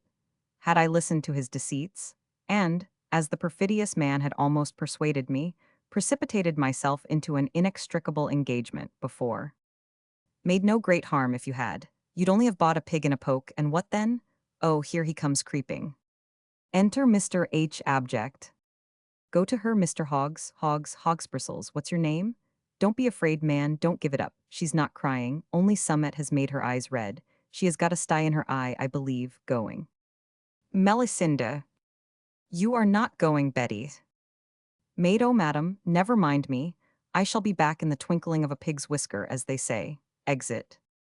Mr. H. Melisenda, you behold before you a wretch who would have betrayed your confidence, but it was love that prompted him. Who would have tricked you by an unworthy concealment into a participation of that disgrace which a superficial world has agreed to attach to a name? But with it, you would have shared a fortune not contemptible, and a heart.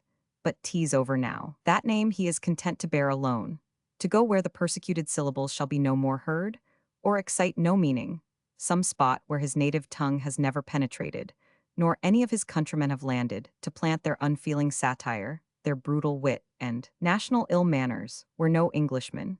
Here Melisenda, who has been pouting during this speech, fetches a deep sigh. Some yet undiscovered ought to hate, where witless, unapprehensive savages shall innocently pronounce the ill-fated sounds, and think them not inharmonious. Melisenda. Though. Mr. H. Who knows but among the female natives might be found. Melisenda. Sir, raising her head.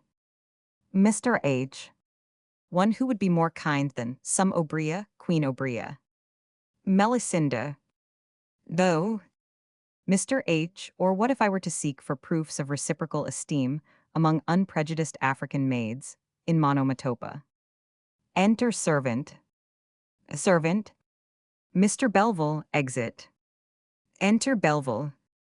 Mr. H. In Monomatopa, musing. Belville, heyday, Jack, what means this mortified face? Nothing has happened, I hope, between this lady and you? I beg pardon, madam, but understanding my friend was with you, I took the liberty of seeking him here. Some little difference possibly which a third person can adjust, not a word. Will you, madam, as this gentleman's friend, suffer me to be the arbitrator? Strange, hark, Jack, nothing has come out, has there? You understand me. Oh, I guess how it is. Somebody has got at your secret, you haven't blabbed it yourself, have you? Ha, ha, ha, I could find in my heart. Jack, what would you give me if I should relieve you? Mr. H. No power of man can relieve me, sighs, but it must lie at the root. Gnawing at the root, here it will lie. Belleville, no power of man? Not a common man, I grant you. For instance, a subject, it's out of the power of any subject. Mr. H. Gnawing at the root, there it will lie. Belleville, such a thing has been known as a name to be changed, but not by a subject, shows a gazette. Mr. H. gnawing at the root, suddenly snatches the paper out of Belleville's hand. Ha, pish, nonsense, give it me what? Reads, promotions, bankrupts, a great many bankrupts this week. There it will lie, lays it down, takes it up again, and reads, the king has been graciously pleased, gnawing at the root, graciously pleased to grant unto John Hogsflesh, the devil, Hogsflesh-esque, of Stye Hall in the county of Hants, his royal license and authority, O Lord, that he and his issue, me and my issue, may take and use the surname and arms of Bacon, the surname and arms of Bacon, in pursuance of an injunction contained in the last will and testament of Nicholas Bacon-esque, his late uncle, as well as out of grateful respect to his memory. Grateful respect, poor old soul, here's more, and that such arms may be first duly exemplified. They shall, I will take care of that, according to the laws of arms and recorded in the herald's office. Belleville, come, madam, give me leave to put my own interpretation upon your silence, and to plead for my friend, that now that only obstacle which seemed to stand in your way of your union is removed, you will suffer me to complete the happiness which my news seems to have brought him, by introducing him with a new claim to your favor, by the name of Mr. Bacon. Takes their hands and joins them, which Melisenda seems to give consent to with a smile. Mr. H. Generous Melisenda, my dear friend, he and his issue, me and my issue, O Lord. Belleville, I wish you joy, Jack, with all my heart. Mr. H. Bacon, how odd it sounds. I could never be tired of hearing it. There was Lord Chancellor Bacon. Methinks I have some of the Verulam blood in me already. Methinks I could look through nature. There was Friar Bacon, a conjurer. I feel as if I could conjure too. Enter a servant. Servant 2, young ladies and an old lady are at the door, enquiring if you see company, madam. Mr. H. Surname and arms. Melisenda. Show them up, my dear Mr. Bacon, moderate your joy.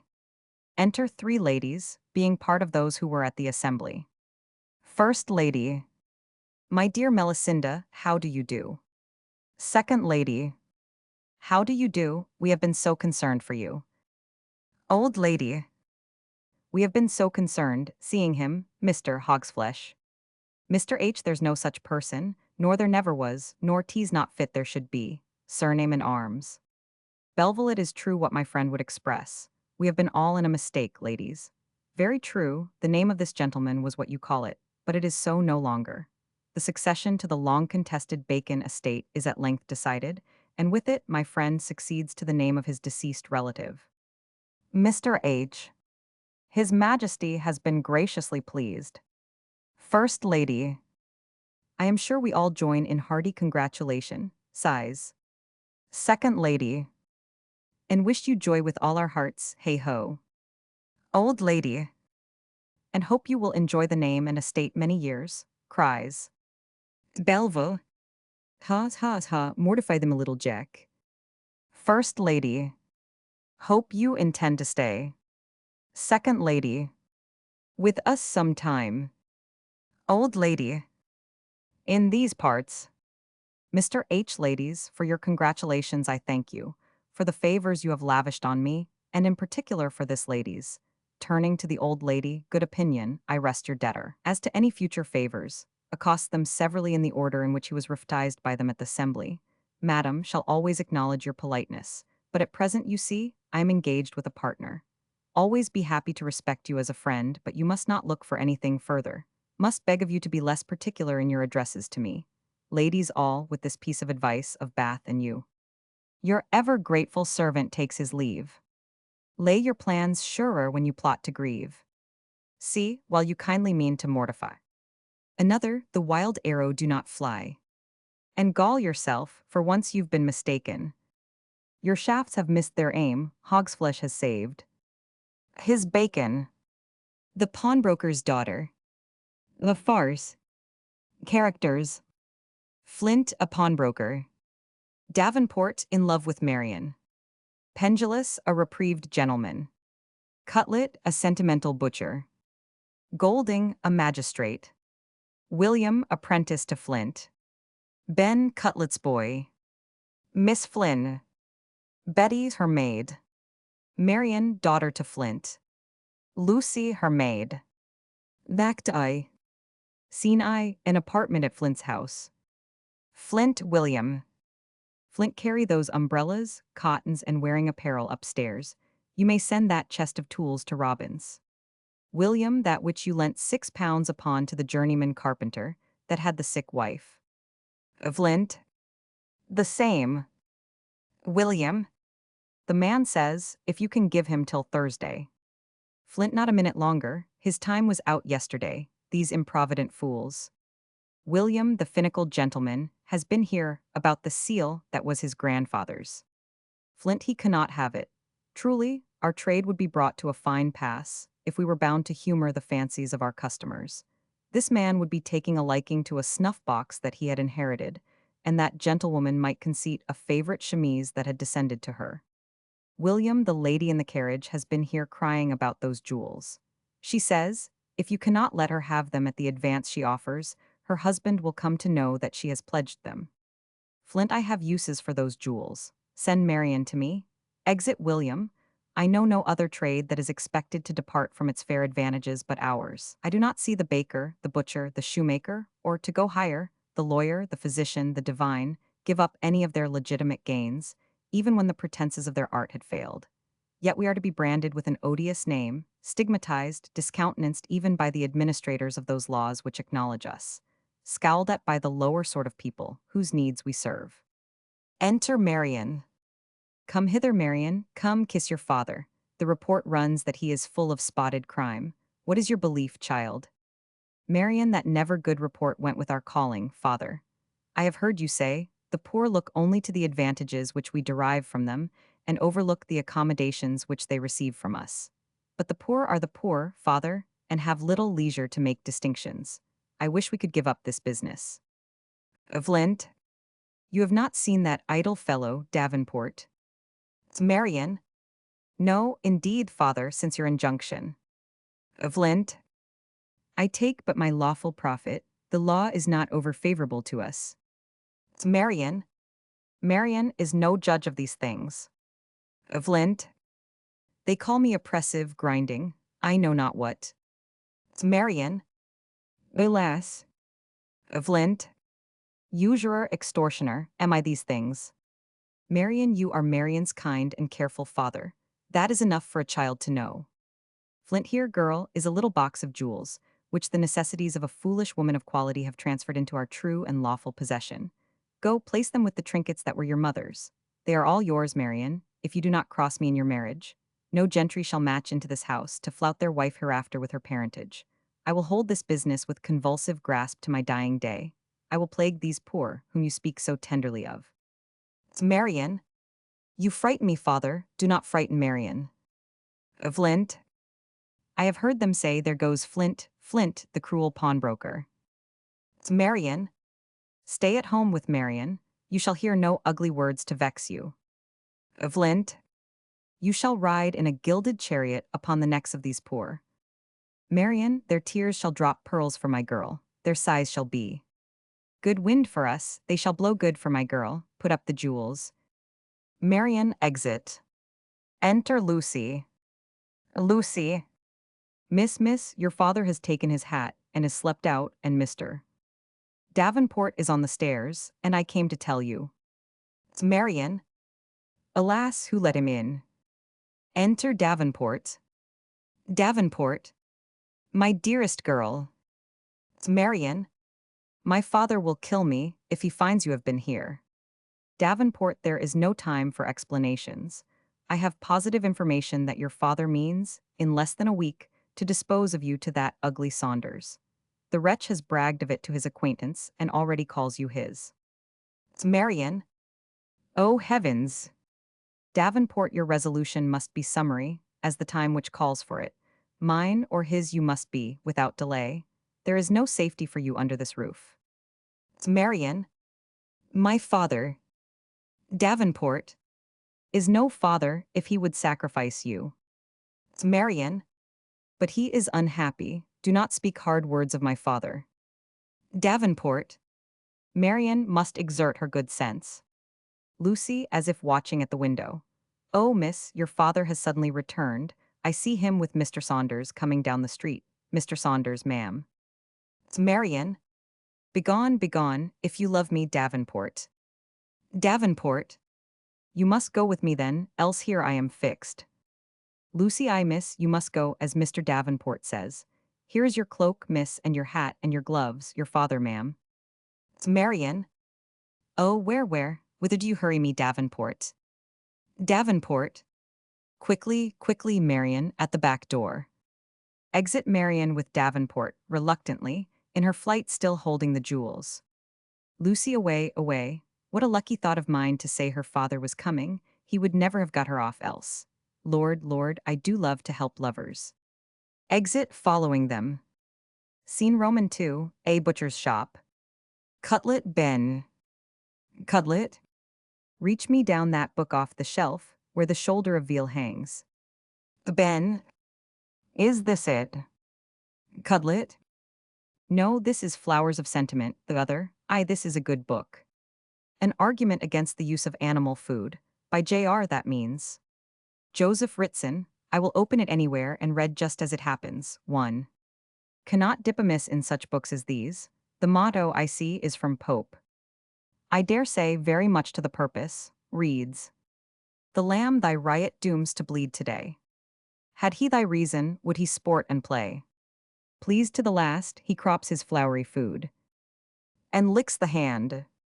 Bless us, is that saddle of mutton gone home to Mrs. Simpson's? It should have gone an hour ago. Ben. I was just going with it. Cutlet? Well go, where was I? Oh. And licks the hand just raised to shed its blood. What an affecting picture, turns over the leaves and reads. It is probable that the long lives which are recorded of the people before the flood were owing to their being confined to a vegetable diet.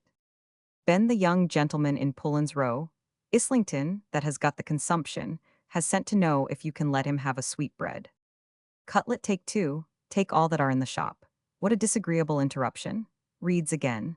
Those fierce and angry passions which impel man to wage destructive war with man may be traced to the ferment in the blood produced by an animal diet. Ben, the 2 pound of rump steaks must go home to Mr. Molyneux's. He is in training to fight crib. Cutlet, well, take them. Go along, and do not trouble me with your disgusting details. Exit Ben. Cutlet, throwing down the book. Why was I bred to this detestable business? Was it not plain that this trembling sensibility, which has marked my character from earliest infancy, must forever disqualify me for a profession which— What do you want? What do we buy? Oh, it is only somebody going past. I thought it had been a customer. Why was not I bred a Glover like my cousin Langston? To see him poke his 2 little sticks into a delicate pair of real woodstock. A very little stretching, ma'am, and they will fit exactly? Or a haberdasher like my next-door neighbor. Not a better bit of lace in all town, my lady. Mrs. Breakstock took the last of it last Friday, all but this bit, which I can afford to let your ladyship have a bargain. Reach down that drawer on your left hand, Miss Fisher. Enter in haste Davenport, Marian, and Lucy.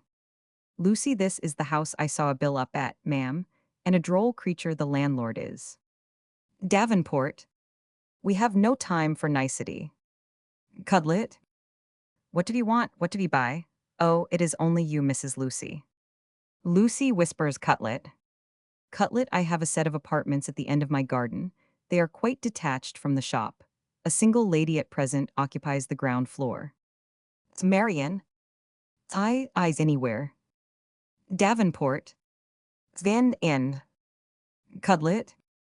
Pretty lamb, she seems agitated. Davenport and Marian go in with. Cutlet. Lucy, I am mistaken if my young lady does not find an agreeable companion in these apartments. Almost a namesake, only the difference of Flynn and Flint. I have some errands to do, or I would stop and have some fun with this droll butcher. Cutlet returns. Cutlet, why, how odd this is. Your young lady knows my young lady. They are as thick as flies. Lucy, you may thank me for your new lodger, Mr. Cutlet, but bless me, you do not look well. Cutlet? To tell you the truth, I am rather heavy about the eyes, want of sleep. I believe. Lucy. Late hours, perhaps, raking last night. Cutlet, no, that is not it, Mrs. Lucy. My repose was disturbed by a very different cause from what you may imagine. It proceeded from too much thinking. Lucy, the deuce it did. And what, if I may be so bold, might be the subject of your night thoughts? Cutlet, the distresses of my fellow creatures. I never lay my head down on my pillow, but I fall a-thinking, how many at this very instant are perishing? Some with cold. Lucy. What, in the midst of summer? Cutlet. I, not here but in countries abroad, where the climate is different. From ours, our summers are their winters, and vice versa, you know. Some with cold. Lucy, what a canting rogue it is. I should like to trump up some fine story to plague him. Aside. Cutlet. Others with hunger, some a prey to the rage of wild beasts. Lucy. He has got this by rote out of some book. Cutlet, some drowning, crossing crazy bridges in the dark, some by the violence of the devouring flame. Lucy, I have it. For that matter, you need not send your humanity a-traveling, Mr. Cutlet. For instance, last night. Cutlet. Some by fevers, some by gunshot wounds. Lucy. Only 2 streets off. Cutlet. Some in drunken quarrels. Lucy, aloud, the butcher's shop at the corner. Cutlet. What were you saying about poor Cleaver? Lucy, he has found his ears at last. Aside, that he has had his house burnt down. Cutlet. Bless me. Lucy. I saw 4 small children taken in at the greengrocer's. Cutlet. Do you know if he is insured? Lucy. Some say he is, but not to the full amount. Cutlet, not to the full amount, how shocking.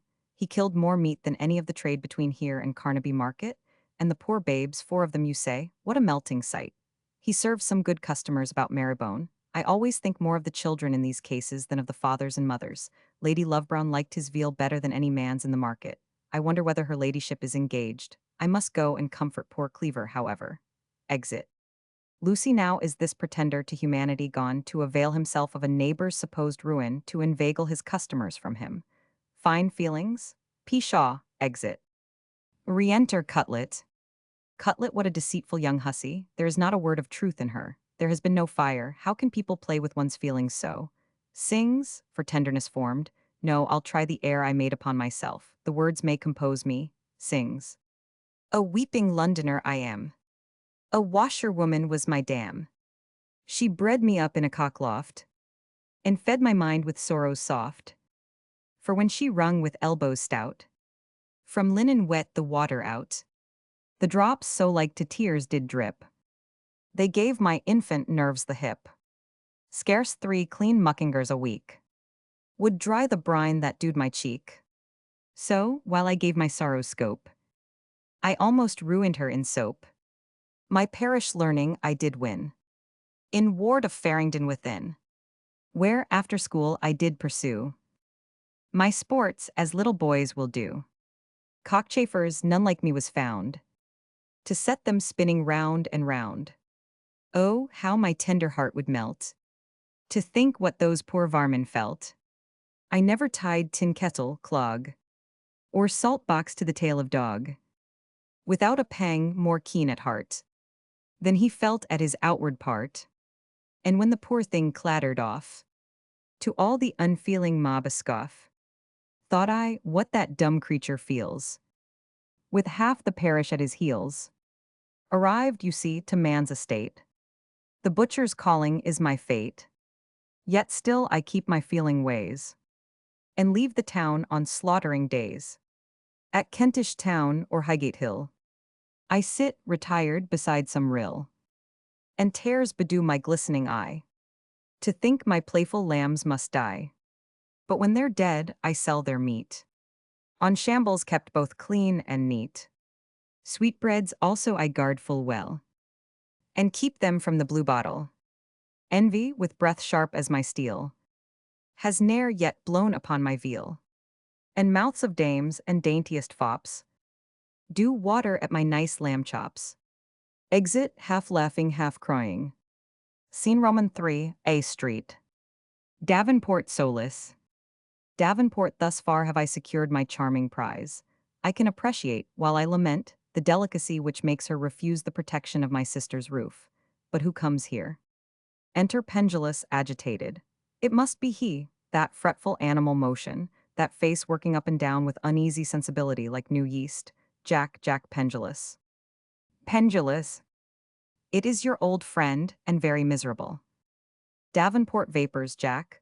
I have not known you 15 years to have to guess at your complaint. Why, they troubled you at school.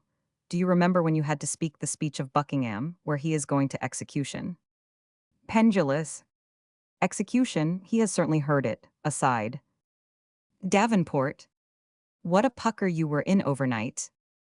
Pendulous, may be so, Mr. Davenport. That was an imaginary scene. I have had real trouble since. Davenport. Pshaw, so you call every common accident. Pendulous. Do you call my case so common then? Davenport. What case? Pendulous. You have not heard then. Davenport. Positively not a word. Pendulous. You must know I have been, whispers, tried for a felony since then. Davenport. Nonsense. Pendulous, no subject for mirth, Mr. Davenport. A confounded, short-sighted fellow swore that I stopped him and robbed him on the York race ground at 9 on a fine moonlight evening when I was 200 miles off in Dorsetshire. These hands have been held up at a common bar. Davenport. Ridiculous, it could not have gone so far. Pendulous, a great deal farther, I assure you, Mr. Davenport. I am ashamed to say how far it went. You must know that in the first shock and surprise of the accusation, shame, you know I was always susceptible. Shame put me upon disguising my name, that, at all events, it might bring no disgrace upon my family. I called myself James Thompson. Davenport. For heaven's sake, compose yourself. Pendulous, I will. An old family ours, Mr. Davenport, never had a blot upon it till now, a family famous for the jealousy of its honor for many generations. Think of that, Mr. Davenport, that felt a stain like a wound. Davenport. Be calm, my dear friend. Pendulous, this served the purpose of a temporary concealment well enough. But when it came to the alibi, I think they call it, excuse these technical terms, they are hardly fit for the mouth of a gentleman, the witnesses, that is another term, that I had sent for up from Melcombe Regis, and relied upon for clearing up my character, by disclosing my real name, John Pendulous, so discredited the cause which they came to serve, that it had quite a contrary effect to what was intended. In short, the usual forms passed, and you behold me here the miserablest of mankind. Davenport aside, he must be light-headed. Pendulous, not at all, Mr. Davenport. I hear what you say, though you speak it all on one side, as they do at the playhouse. Davenport, the sentence could never have been carried into pshaw. You are joking, the truth must have come out at last. Pendulous, so it did, Mr. Davenport, just 2 minutes and a second too late by the sheriff's stopwatch. Time enough to save my life, my wretched life, but an age too late for my honor. Pray, change the subject, the detail must be as offensive to you. Davenport, with all my heart, to a more pleasing theme. The lovely Maria Flynn, are you friends in that quarter still? Have the old folks relented? Pendulous, they are dead, and have left her mistress of her inclinations. But it requires great strength of mind, too. Davenport. To what? Pendulous, to stand up against the sneers of the world. It is not every young lady that feels herself confident against the shafts of ridicule, though aimed by the hand of prejudice. Not but in her heart, I believe, she prefers me to all mankind. But think what the world would say, if, in defiance of the opinions of mankind, she should take to her arms a reprieved man.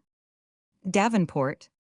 Whims, you might turn the laugh of the world upon itself in a fortnight. These things are but 9 days' wonders. Pendulous. Do you think so, Mr. Davenport?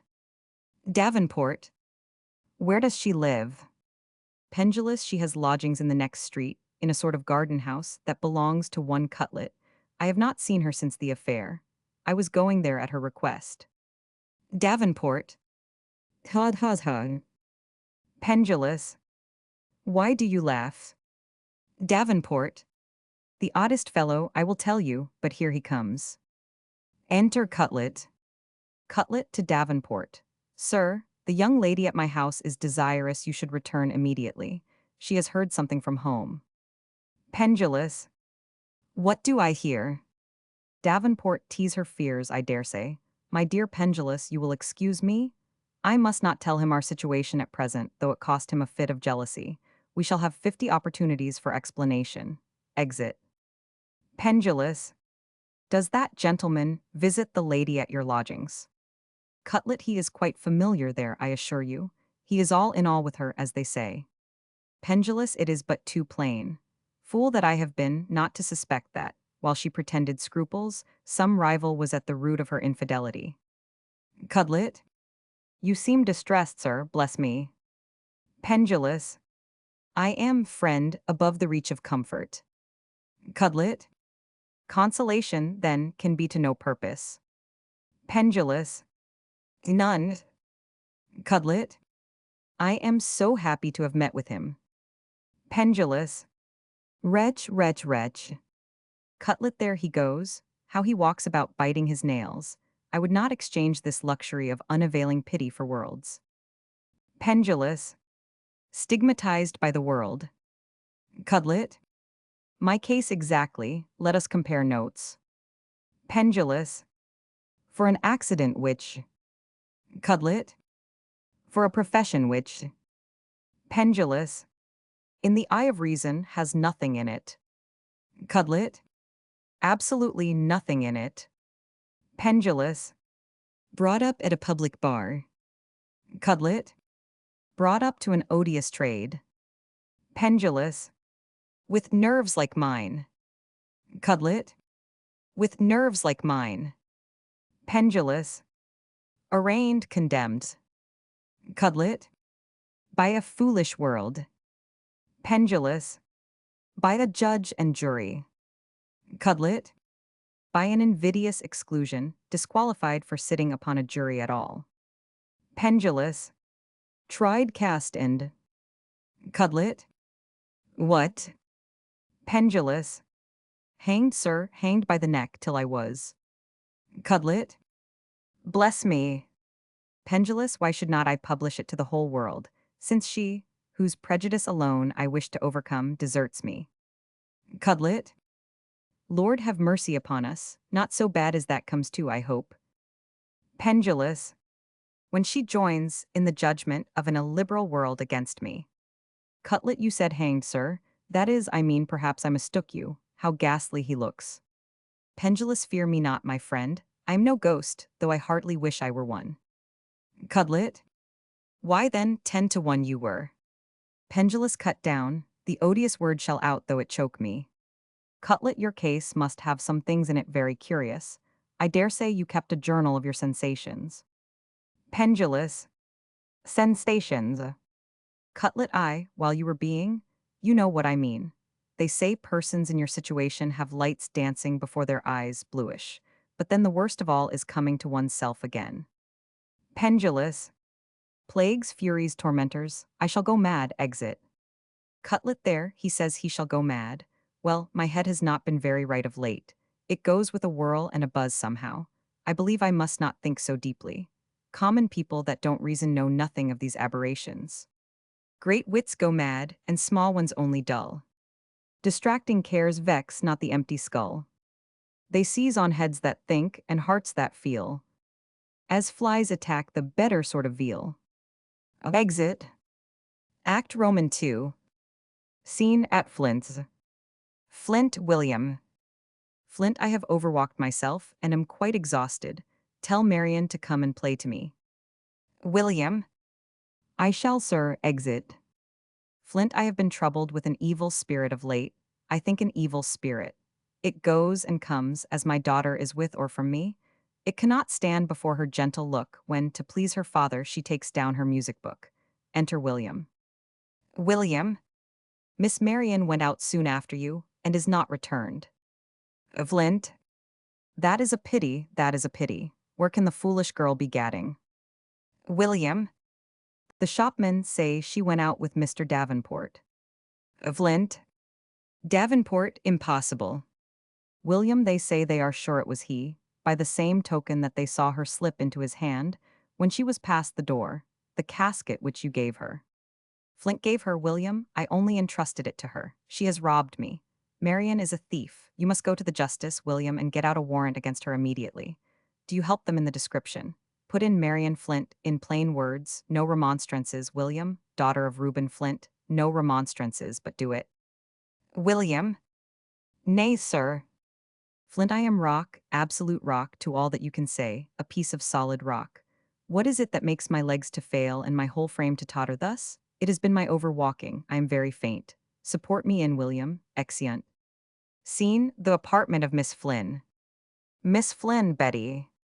Miss Flynn, tease past 11. Every minute I expect Mr. Pendulous here. What a meeting do I anticipate? Betty, anticipate, truly.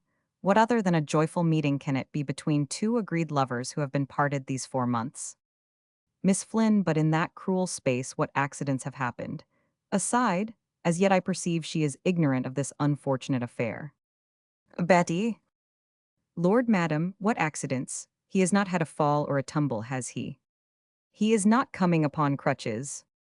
Miss Flynn, not exactly a fall. Aside, I wish I had courage to admit her to my confidence. Betty. If his neck is whole, his heart is so too, I warrant it. Miss Flynn, his neck. Aside, she certainly mistrusts something. He writes me word that this must be his last interview. Betty, then I guess the whole business. The wretch is unfaithful. Some creature or other has got him into a noose. Miss Flynn. A noose. Betty. And I shall never more see him hang. Miss Flynn. Hang, did you say, Betty? Betty, about that dear, fawn neck. I was going to add, madam, but you interrupted me. Miss Flynn, I can no longer labor with a secret which oppresses me thus. Can you be trusty? Betty. Who I, madam? Aside, Lord, I am so glad. Now I shall know all. Miss Flynn, this letter discloses the reason of his unaccountable long absence from me. Peruse it, and say if we have not reason to be unhappy. Betty retires to the window to read the letter. Mr. Pendulous enters. Miss Flynn. My dear Pendulous. Pendulous Maria. Nay, shun the embraces of a disgraced man, who comes but to tell you that you must renounce his society forever. Miss Flynn. Nay, Pendulous, avoid me not. Pendulous, aside. That was tender, I may be mistaken. Whilst I stood on honorable terms, Maria might have met my caresses without a blush. Betty, who has not attended to the entrance of Pendulous, through her eagerness to read the letter, comes forward. Betty, ha ha ha, what a funny story, madam. And is this all you make such a fuss about? I should not care if 20 of my lovers had been. Seeing Pendulous, Lord sir, I ask pardon. Pendulous. Are we not alone then? Miss Flynn. Tease only Betty, my old servant. You remember Betty. Pendulous. What letter is that? Miss Flynn. Oh, something from her sweetheart, I suppose. Betty. Yes, ma'am, that is all. I shall die of laughing. Pendulous. You have not surely been showing her. Miss Flynn, I must be ingenuous. You must know then that I was just giving Betty a hint as you came in. Pendulous. A hint. Miss Flynn. Yes, of our unfortunate embarrassment. Pendulous. My letter. Miss Flynn. I thought it as well that she should know it at first. Pendulous, tease mighty well, madam. Tease as it should be. I was ordained to be a wretched laughingstock to all the world, and it is fit that our drabs and our servant wenches should have their share of the amusement. Betty, Mary, come up, drabs and servant wenches, and this from a person in his circumstances. Betty flings herself out of the room, muttering, Miss Flynn, I understand not this language. I was prepared to give my Pendulous a tender meeting. To assure him that, however, in the eyes of the superficial and the censorious, he may have incurred a partial degradation, in the esteem of one, at least, he stood as high as ever. That it was not in the power of a ridiculous accident, involving no guilt, no shadow of imputation, to separate two hearts, cemented by holiest vows as ours have been. This untimely repulse to my affections may awaken scruples in me, which hitherto, in tenderness to you, I have suppressed. Pendulous, I very well understand what you call tenderness, madam, but in some situations, pity is the greatest insult. Miss Flynn, I can endure no longer. When you are in a calmer mood, you will be sorry that you have wrung my heart so. Exit. Pendulous Maria, she is gone in tears, yet it seems she has had her scruples. She said she had tried to smother them. Mermaid Betty intimated as much. Re-enter Betty. Betty? Never mind ready, sir. Depend upon it she will never peach. Pendulous. Peach. Betty Lord, sir, these scruples will blow over. Go to her again when she is in a better humor. You know we must stand off a little at first to save appearances. Pendulous. Appearances we. Betty. It will be decent to let some time elapse. Pendulous. Time elapse. Lost, wretched pendulous, to scorn betrayed. The scoff alike of mistress and of maid. What now remains for thee, forsaken man?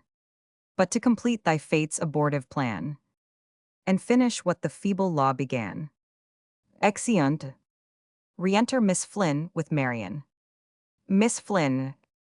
Now both our lovers are gone, I hope my friend will have less reserve. You must consider this apartment as yours while you stay here. Tease. Larger and more commodious than your own. Marian, you are kind, Maria. My sad story I have troubled you with. I have some jewels here, which I unintentionally brought away. I have only to beg that you will take the trouble to restore them to my father, and, without disclosing my present situation, to tell him that my next step, with or without the concurrence of Mr. Davenport, shall be to throw myself at his feet and beg to be forgiven. I dare not see him till you have explored the way for me. I am convinced I was tricked into this elopement. Miss Flynn, your commands shall be obeyed implicitly. Marian, you are good agitated. Miss Flynn, moderate your apprehensions, my sweet friend. I too have known my sorrows, smiling. You have heard of the ridiculous affair. Marian, between Mr. Pendulous and you? Davenport informed me of it, and we both took the liberty of blaming the overniceness of your scruples. Miss Flynn, you mistake. The refinement is entirely on the part of my lover. He thinks me not nice enough. I am obliged to feign a little reluctance, that he may not take quite a distaste to me. Will you believe it that he turns my very constancy into a reproach, and declares that a woman must be devoid of all delicacy, that, after a thing of that sort, could endure the sight of her husband in. Marian? In what? Miss Flynn. The sight of a man at all in. Marian? I comprehend you not. Miss Flynn. In a, whispers, nightcap, my dear, and now the mischief is out. Marian? Is there no way to cure him? Miss Flynn, none, unless I were to try the experiment, by placing myself in the hands of justice for a little while. How far an equality in misfortune might breed a sympathy in sentiment. Our reputations would be both upon a level, then, you know. What think you of a little innocent shoplifting, in sport? Marian, and by that contrivance to be taken before a magistrate? The project sounds oddly. Miss Flynn. And yet I am more than half persuaded it is feasible. Enter Betty. Betty? Mr. Davenport is below, ma'am, and desires to speak with you. Marian, you will excuse me, turning back. You will remember the casket, exit. Miss Flynn. Depend on me. Betty, and a strange man desires to see you, ma'am. I do not half like his looks. Miss Flynn. Show him in. Exit Betty and returns with a police officer. Betty goes out. Officer. Your servant, ma'am, your name is. Miss Flynn. Flynn, sir, your business with me. Officer, alternately surveying the lady and his paper of instructions. Marian Flint. Miss Flynn. Maria Flynn. Officer, I, Flynn or Flint. T's all one, some write plain Mary and some put Ann after it. I come about a casket. Miss Flynn, I guess the whole business. He takes me for my friend. Something may come out of this. I will humor him. Officer, aside, answers the description to a tittle. Soft, gray eyes, pale complexion. Miss Flynn, yet I have been told by flatterers that my eyes were blue. Takes out a pocket glass. I hope I look pretty tolerably today. Officer, blue, they are a sort of bluish-gray, now I look better, and as for color, that comes and goes. Blushing is often a sign of a hardened offender. Do you know anything of a casket? Miss Flynn.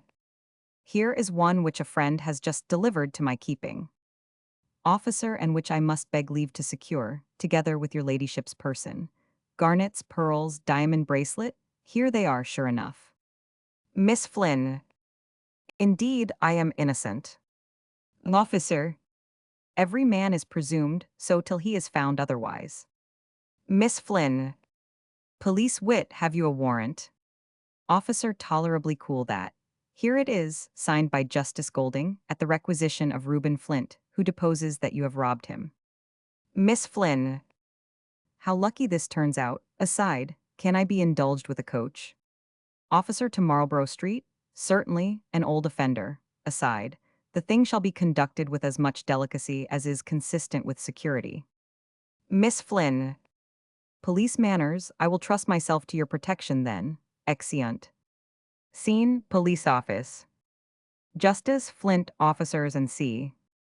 Justice, before we proceed to extremities, Mr. Flint, let me entreat you to consider the consequences.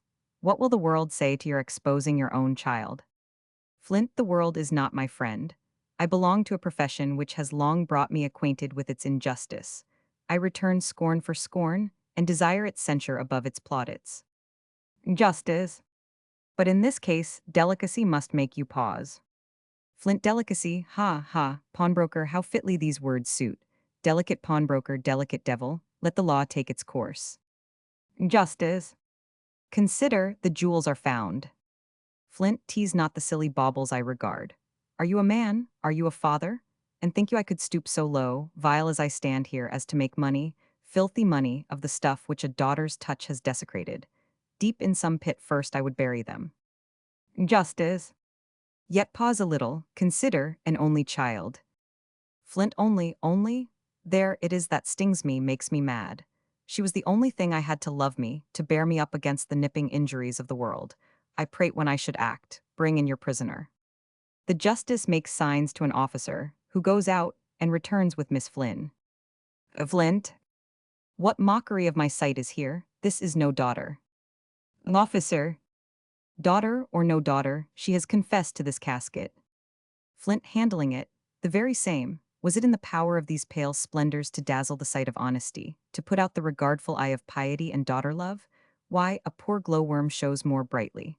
Bear witness how I valued them, tramples on them. Fair lady, know you aught of my child? Miss Flynn. I shall here answer no questions. Justice. You must explain how you came by the jewels, madam. Miss Flynn, aside. Now confidence assist me. A gentleman in the neighborhood will answer for me. Justice. His name. Miss Flynn. Pendulous. Justice. That lives in the next street. Miss Flynn. The same, now I have him sure. Justice, let him be sent for. I believe the gentleman to be respectable, and will accept his security. Flint, why do I waste my time, where I have no business? None, I have none any more in the world, none. Enter Pendulous. Pendulous. What is the meaning of this extraordinary summons? Maria here. Flint. Know you anything of my daughter, sir? Pendulous, sir, I neither know her nor yourself, nor why I am brought hither. But for this lady, if you have anything against her, I will answer it with my life and fortunes. Justice. Make out the bail bond. Officer surveying Pendulous. Please, your worship, before you take that gentleman's bond, may I have leave to put in a word? Pendulous, agitated, I guess what is coming. Officer. I have seen that gentleman hold up his hand at a criminal bar. Justice. Huh? Miss Flynn, aside, better and better. Officer, my eyes cannot deceive me. His lips quivered about while he was being tried, just as they do now. His name is not Pendulous. Miss Flynn. Excellent. Officer. He pleaded to the name of Thompson at York Assizes. Justice. Can this be true? Miss Flynn. I could kiss the fellow. Officer. He was head up for a footpad. Miss Flynn. A dainty fellow. Pendulous. My iniquitous fate pursues me everywhere. Justice. You confess, then. Pendulous. I am steeped in infamy. Miss Flynn. I am as deep in the mire as yourself. Pendulous. My reproach can never be washed out. Miss Flynn. Nor mine. Pendulous. I am doomed to everlasting shame. Miss Flynn. We are both in a predicament. Justice. I am in a maze where all this will end. Miss Flynn, but here comes one who, if I mistake not, will guide us out of all our difficulties. Enter Marian and Davenport. Marian's kneeling, my dear father. Flint. Do I dream? Marian. I am your Marian. Justice. Wonders thicken. Flint. The casket. Miss Flynn. Let me clear up the rest. Flint. The casket. Miss Flynn was inadvertently in your daughter's hand, when, by an artifice of her maid Lucy, set on, as she confesses, by this gentleman here. Davenport. I plead guilty. Miss Flynn, she was persuaded that you were in a hurry going to marry her to an object of her dislike, nay, that he was actually in the house for the purpose. The speed of her flight admitted not of her depositing the jewels, but to me, who have been her inseparable companion since she quitted your roof, she entrusted the return of them, which the precipitate measures of this gentleman, pointing to the officer, alone prevented. Mr. Cutlet, whom I see coming, can witness this to be true. Enter Cutlet in haste. Cutlet, I, poor lamb, I can witness. I have run in such a haste, hearing how affairs stood, that I have left my shambles without a protector. If your worship had seen how she cried, pointing to Marian, and trembled, and insisted upon being brought to her father. Mr. Davenport here could not stay her.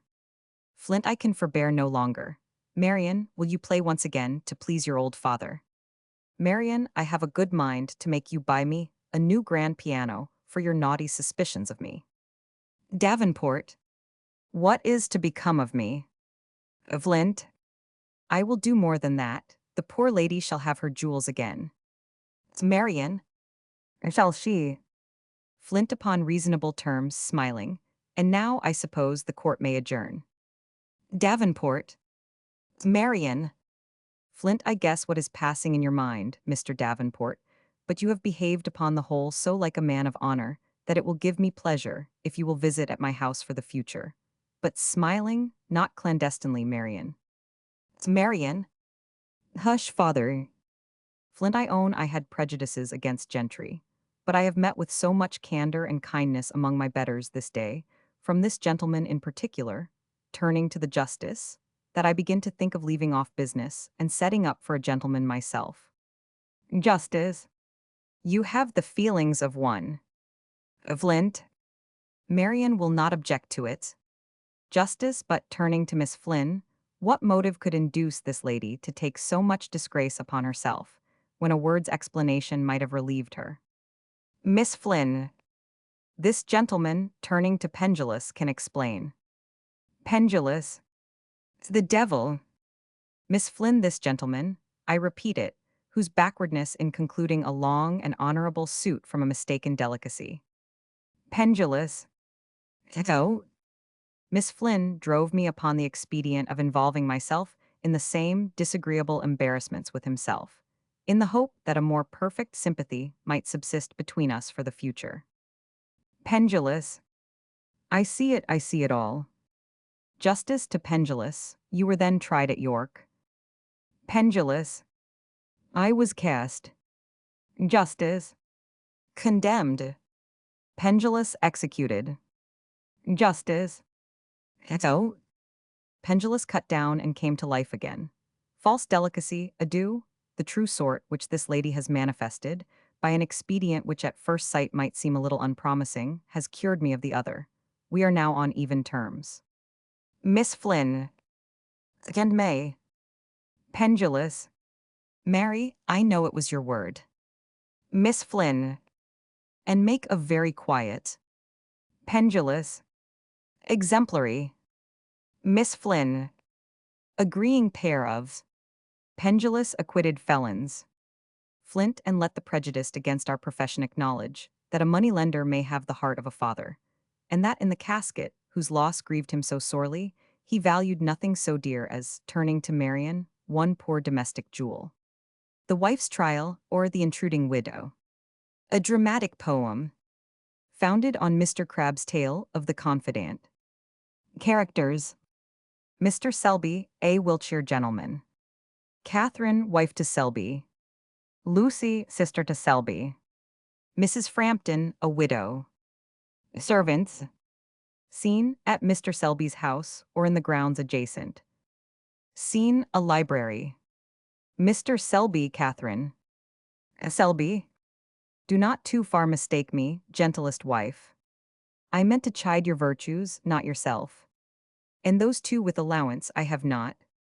Been blessed by thy fair side with 5 white years. Of smooth and even wedlock now to touch. With any strain of harshness on a string. Hath yielded me such music, 'twas the quality. Of a too grateful nature in my Catherine. That to the lame performance of some vows. And common courtesies of man to wife. Attributing too much hath sometimes seemed. To esteem in favors, what in that blessed union. Are but reciprocal and trivial dues. As fairly yours as mine, 'twas this I thought. Gently to reprehend. Catherine, in friendship's barter. The riches we exchange should hold some level. And corresponding worth, jewels for toys. Demand some thanks thrown in, you took me, sir. To that blessed haven of my peace, your bosom. An orphan foundered in the world's black storm.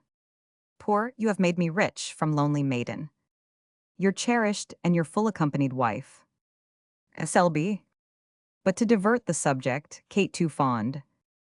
I would not rest your meanings, else that word. Accompanied and full accompanied too. Might raise a doubt in some men that their wives haply did think their company too long. And over company, we know by proof, is worse than no attendance. Catherine, I must guess. You speak this of the widow. Selby, 'twas a bolt. At random shot, but if it hit, believe me. I am most sorry to have wounded you. Through a friend's side, I know not how we have swerved.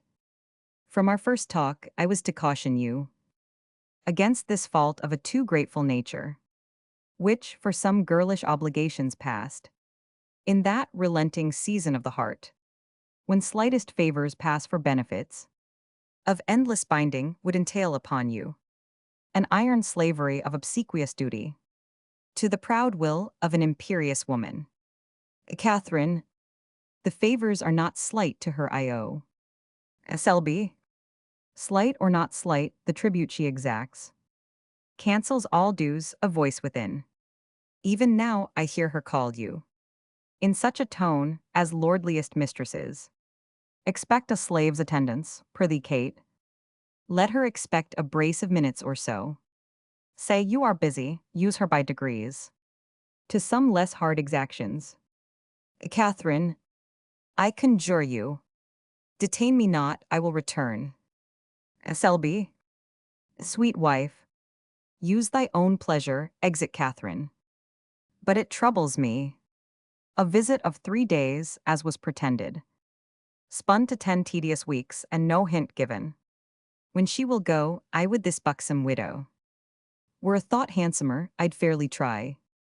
My Catherine's constancy, make desperate love. In seeming earnest, and raise up such broils. That she, not I, should be the first to warn. The insidious guest depart. Re-enter Catherine. So soon returned. What was our widow's will? Catherine.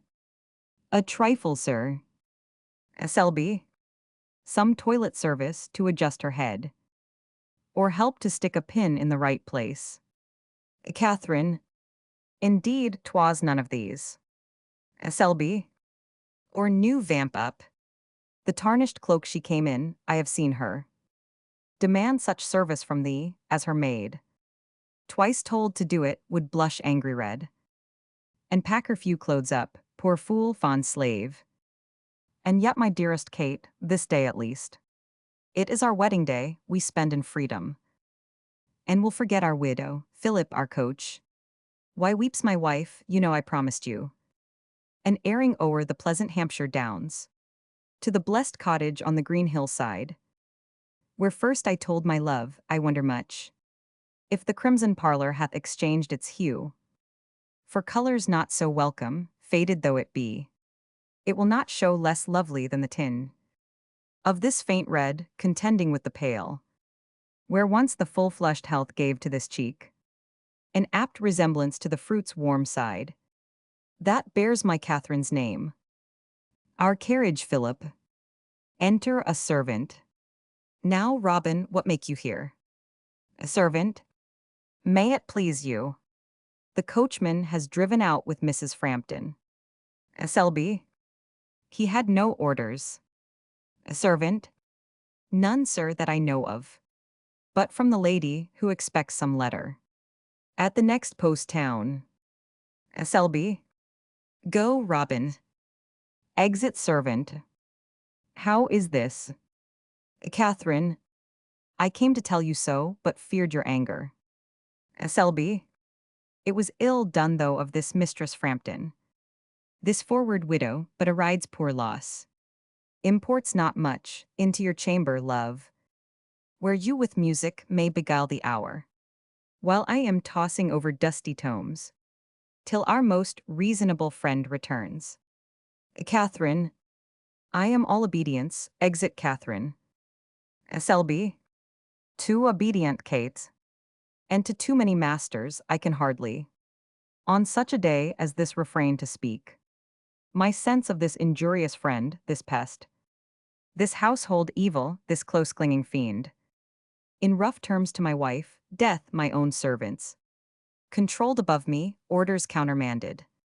What next? Servant enters and announces the sister. Enter Lucy. Sister, I know you are come to welcome this day's return, 'twas well done. Lucy, you seem ruffled. In years gone by this day was used to be the smoothest of the year, your honey turned so soon to gall. Selby, galled am I, and with cause, and rid to death, yet cannot get a riddance. Nay, scarce a ride, by this proud widow's leave. Lucy, something you wrote me of a Mistress Frampton. Selby, she came at first a meek admitted guest, pretending a short stay, her whole deportment seemed as of one obliged, a slender trunk. The wardrobe of her scant and ancient clothing bespoke no more, but in a few days her dress. Her looks were proudly changed, and now she flaunts it in jewels stolen or borrowed from my wife, who owes her some strange service, of what nature I must be kept in ignorance. Catherine's meek and gentle spirit cowers beneath her eye, as spellbound by some witch. Lucy, some mystery hangs on it. How bears she in her carriage towards yourself? Selby, as one who fears and yet not greatly cares. For my displeasure, sometimes I have thought, a secret glance would tell me she could love, if I but gave encouragement before me. She keeps some moderation, but is never closeted with my wife, but in the end I find my Catherine in briny tears. From the small chamber where she first was lodged, the gradual fiend, by specious wriggling arts, has now ensconced herself in the best part of this large mansion, calls the left wing her own, commands my servant's equipage. I hear her hated tread. What makes she back so soon? Enter Mrs. Frampton. Mrs. Frampton. Oh, I am jolted, bruised, and shook to death with your vile Wiltshire roads. The villain Philip chose, on my conscience, the perversest tracks and stoniest hard lanes in all the county, till I was fain get out, and so walk back, my errand unperformed at Andover. Lucy, and I shall love the knave for ever after.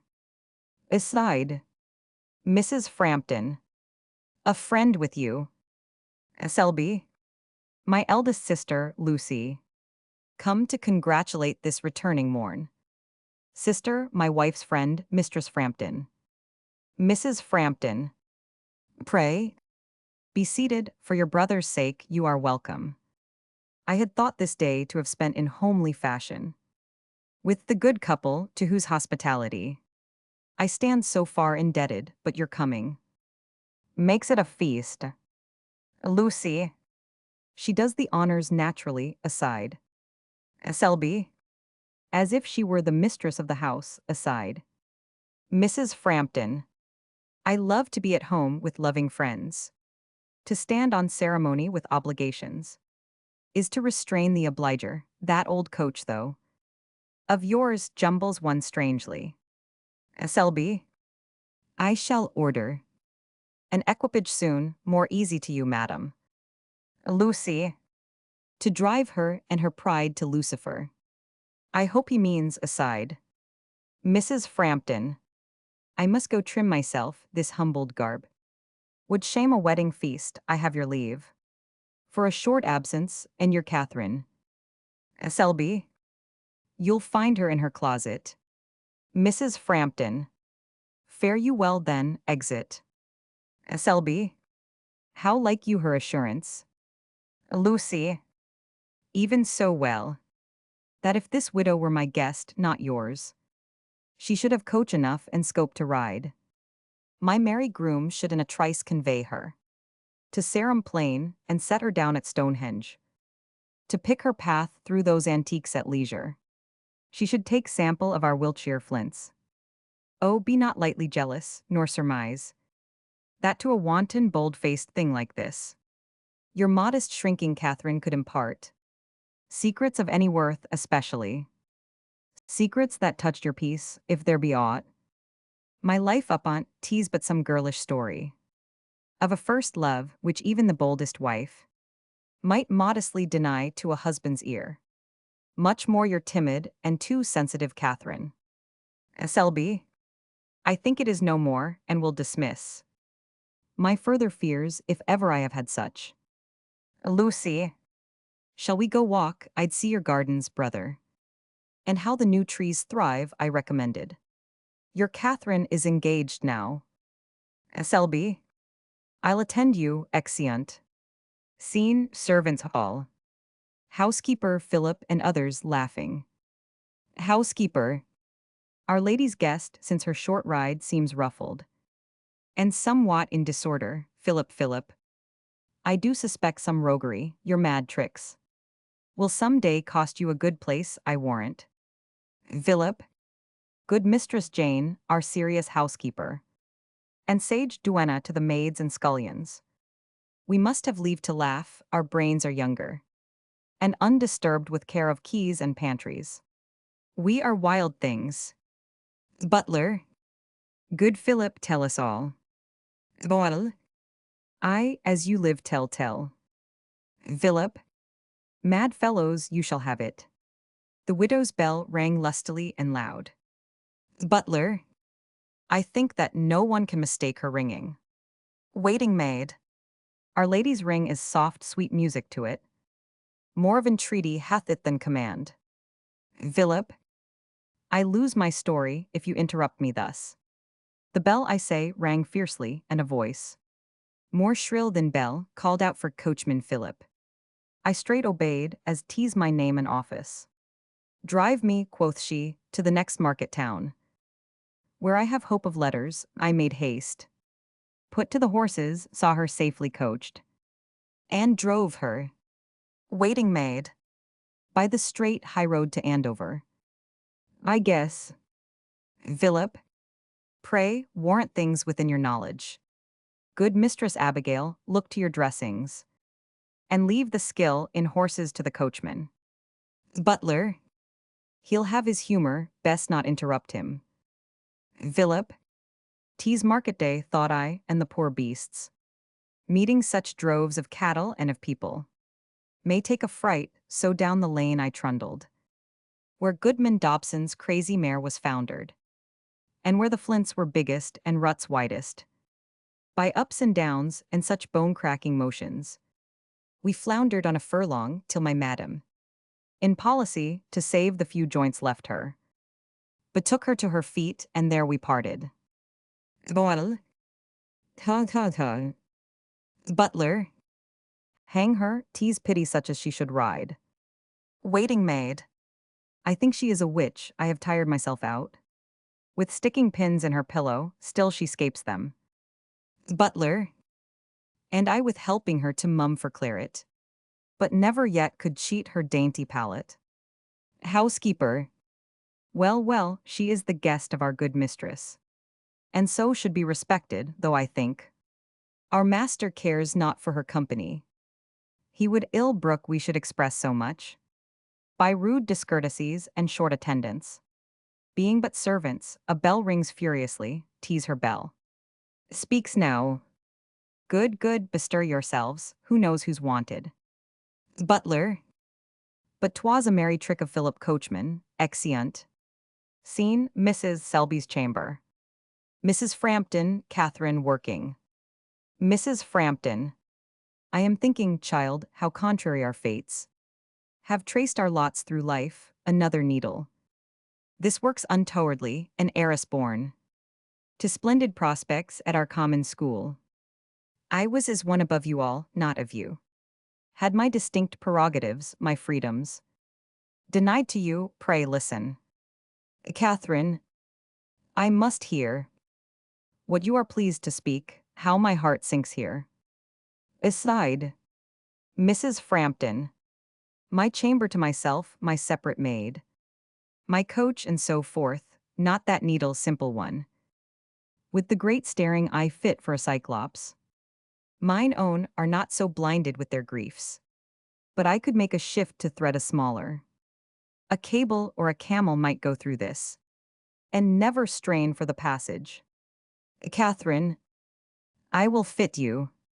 Intolerable tyranny aside. Mrs. Frampton. Quick, quick. You were not once so slack, as I was saying. Not a young thing among ye, but observed me. Above the mistress, who but I was sought to. In all your dangers, all your little difficulties. Your girlish scrapes, I was the scapegoat still. To fetch you off, kept all your secrets some. Perhaps since then. Catherine, no more of that, for mercy. If you'd not have me, sinking at your feet. Cleave the cold earth for comfort, kneels. Mrs. Frampton. This to me, this posture to your friend had better suited. The orphan Catherine in her humble school days. To the then rich heiress than the wife of Selby. Of wealthy Mr. Selby. To the poor widow Frampton, sunk as she is. Come, come. 'Twas something, or 'twas nothing that I said. I did not mean to fright you, sweetest bedfellow. You once were so, but Selby now engrosses you. I'll make him give you up a night or so. In faith I will, that we may lie and talk. Old tricks of school days over. Catherine. Hear me, madam. Mrs. Frampton. Not by that name's your friend. Catherine. My truest friend. And savior of my honor. Mrs. Frampton. This sounds better. You still shall find me such. Catherine. That you have graced our poor house with your presence hitherto has been my greatest comfort, the sole solace of my forlorn and hardly guessed estate. You have been pleased to accept some trivial hospitalities in part of payment of a long arrear. I owe to you no less than for my life. Mrs. Frampton, you speak my services too large. Catherine, nay less. For what an abject thing were life to me, without your silence on my dreadful secret. And I would wish the leg we have renewed might be perpetual. Mrs. Frampton, have a care, fine madam, aside. Catherine, that one house still might hold us, but my husband has shown himself of late. Mrs. Frampton, how Mistress Selby. Catherine, not impatient, you misconstrue him. He honors and he loves, nay, he must love. The friend of his wife's youth, but there are moods in which, Mrs. Frampton, I understand you, in which husbands and wives that love may wish to be alone, to nurse the tender fits of newborn dalliance, after a 5 years' wedlock. Catherine, was that well? Or charitably put, do these pale cheeks proclaim a wanton blood, this wasting form, seem a fit theatre for levity, to play his love tricks on, and act such follies, as even in affection's first bland moon, have less of grace than pardon in best wedlocks. I was about to say that there are times when the most frank and sociable man may surfeit on most loved society, preferring loneness rather. Mrs. Frampton, to my company. Catherine, I yours or mine or anyone's, nay take. Not this unto yourself, even in the newness of our first married loves 'twas sometimes so. For solitude, I have heard my Selby say, is to the mind as rest to the corporal functions. And he would call it oft the day's soft sleep. Mrs. Frampton, what is your drift, and whereto tends the speech? Rhetorically labored. Catherine, that you would abstain but from our house a month, a week. I make request but for a single day. Mrs. Frampton, a month, a week, a day, a single hour. In every week and month and the long year. And all the years to come, my footing here. Slipped once recovers never, from the state of gilded roofs, attendants, luxuries, parks, gardens, sauntering walks or wholesome rides, to the bare cottage on the withering moor, where I myself am servant to myself, or only waited on by blackest thoughts. I sink if this be so, no, here I sit. Catherine, then I am lost forever. Sinks at her feet, curtain drops. Scene, an apartment contiguous to the last. Selby, as if listening. Selby, the sounds have died away, what am I changed to? What do I hear, listening like to an abject? Or heartless wittol, that must hear no good. If he hear aught, this shall to the ear of your husband. It was the widow's word, I guess some mystery. And the solution with a vengeance comes. What can my wife have left untold to me? That must be told by proxy, I begin. To call in doubt the course of her life past. Under my very eyes, she hath not been good. Not virtuous, not discreet, she hath not outrun my wishes still with prompt and meek observance.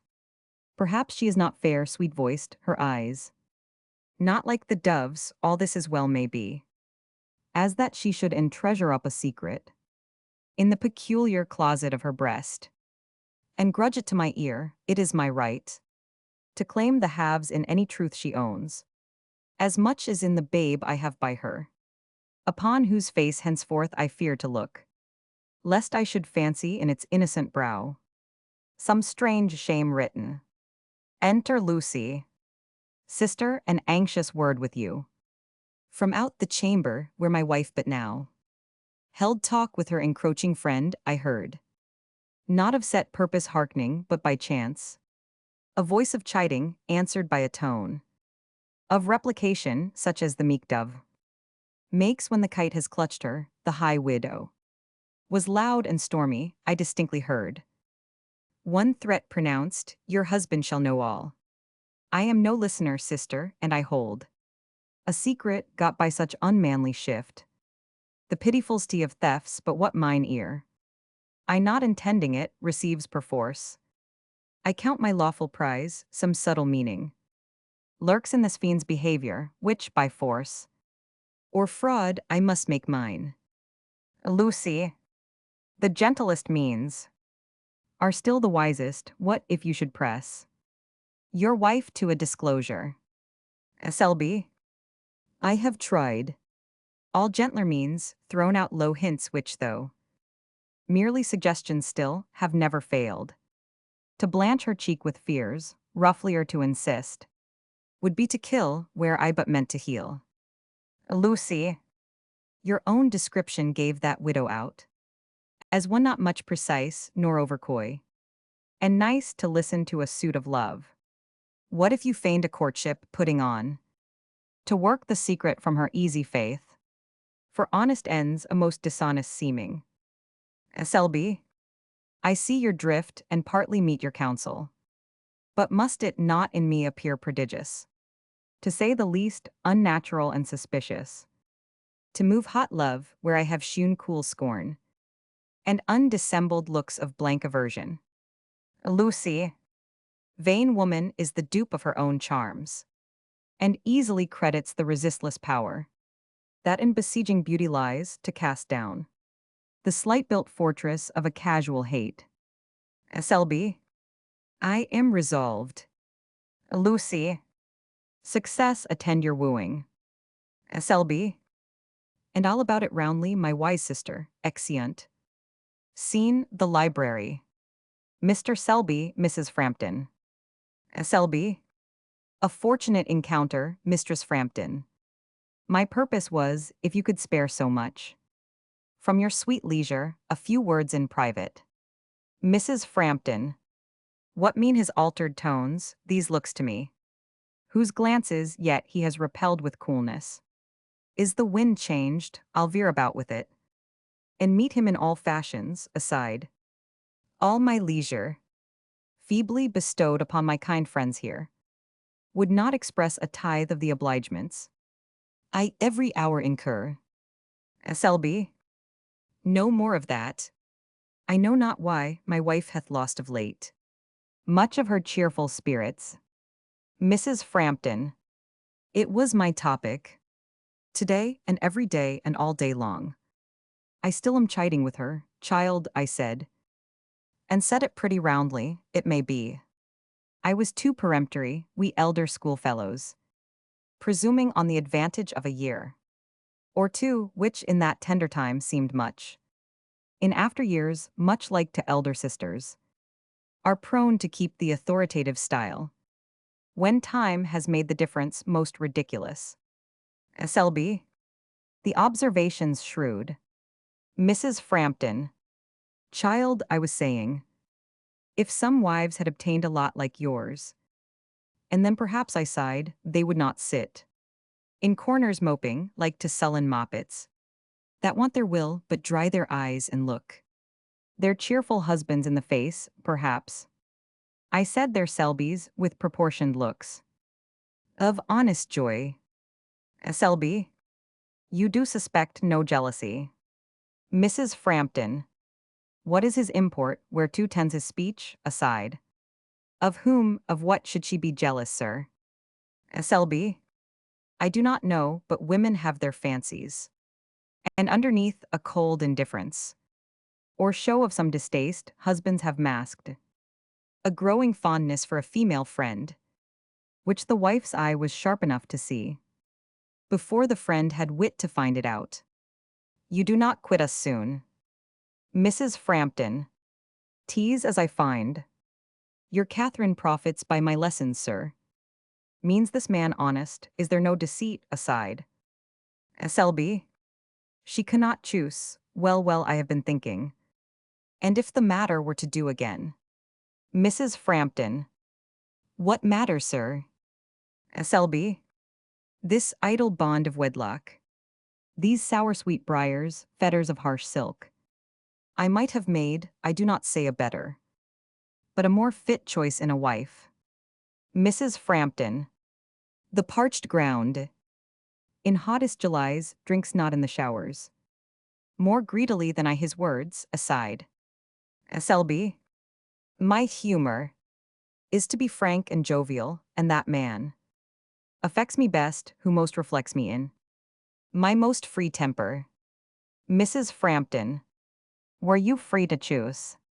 As jestingly I'll put the supposition, without a thought reflecting on your Catherine. What sort of woman would you make your choice? SLB, I like your humor and will meet your jest. She should be one about my Catherine's age, but not so old, by some 10 years in gravity. One that would meet my mirth, sometimes outrun it. No puling, pining moppet, as you said, nor moping maid that I must still be teaching the freedoms of a wife all her life after, but one that, having worn the chain before, and worn it lightly, as report gave out, enfranchised from it by her poor fool's death, took it not so to heart that I need dread to die myself for fear a second time, to wet a widow's eye. Mrs. Frampton, some widows, sir, Hearing you talk so wildly would be apt to put strange misconstruction on your words, as aiming at a Turkish liberty, where the free husband hath his several mates, his penseroso, his allegro wife, to suit his sober or his frolic fit. SLB, how judge you of that latitude? Mrs. Frampton, as one, in European customs bred must judge, had I been born a native of the liberal East.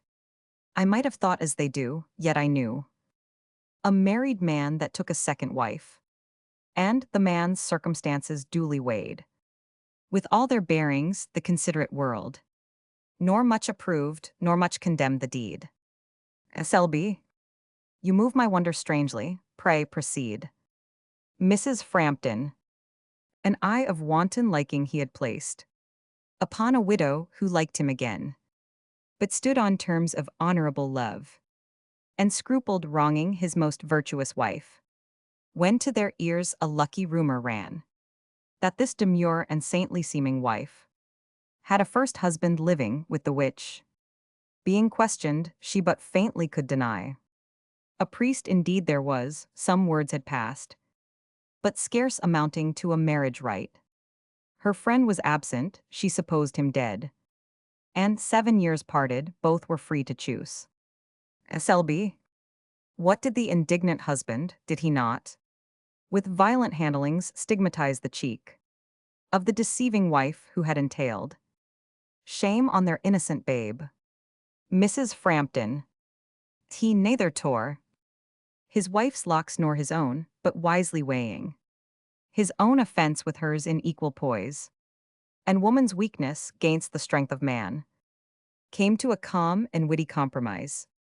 He coolly took his gay-faced widow home, made her his second wife and still the first, lost few or none of her prerogatives.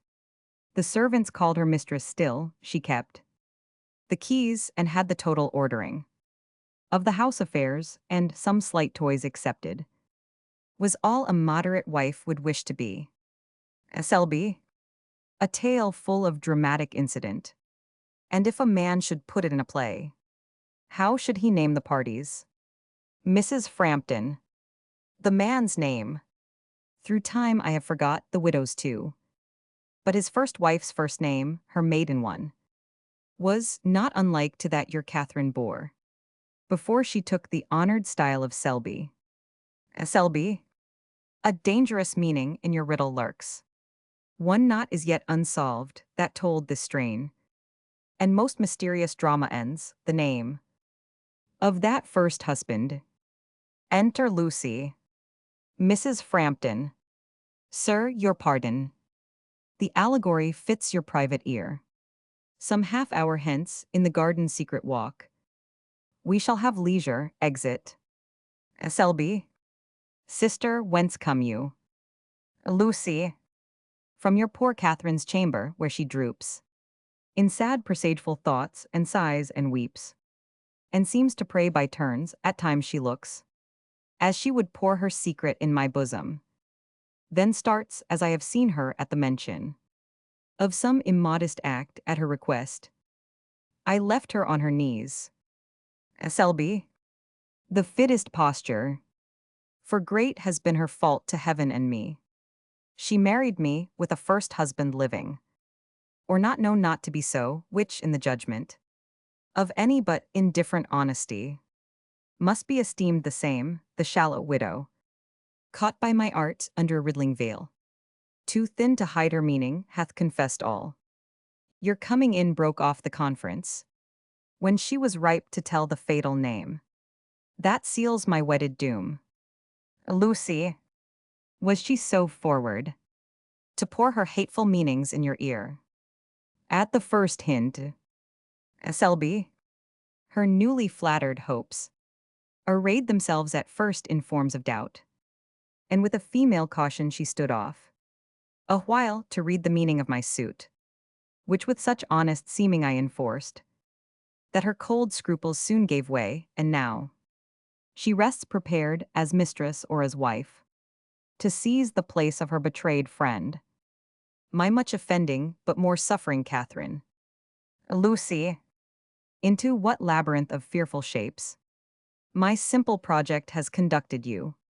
Were but my wit as skillful to invent a clue to lead you forth, I call to mind a letter which your wife received from the Cape, soon after you were married, with some circumstances of mystery too. Selby, I well remember it. That letter did confirm the truth, she said, of a friend's death which she had long feared true, but knew not for a fact, a youth of promise. She gave him out a hot adventurous spirit that had set sail in quest of golden dreams and cities in the heart of Central Africa, but named no names, nor did I care to press my question further in the passionate grief she showed at the receipt. Might this be he? Lucy. Tears were not all, when that first shower was past. With clasped hands she raised her eyes to heaven, as if in thankfulness for some escape, or strange deliverance in the news implied, which sweetened that sad news. Selby, something of that I noted also. Lucy, in her closet once, seeking some other trifle, I espied a ring in mournful characters deciphering the death of Robert Halford, aged 22.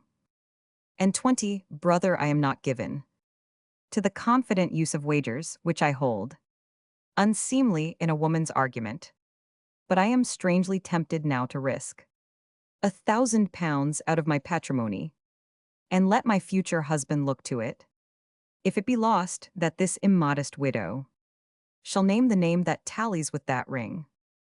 Selby, that wager lost, I should be rich indeed.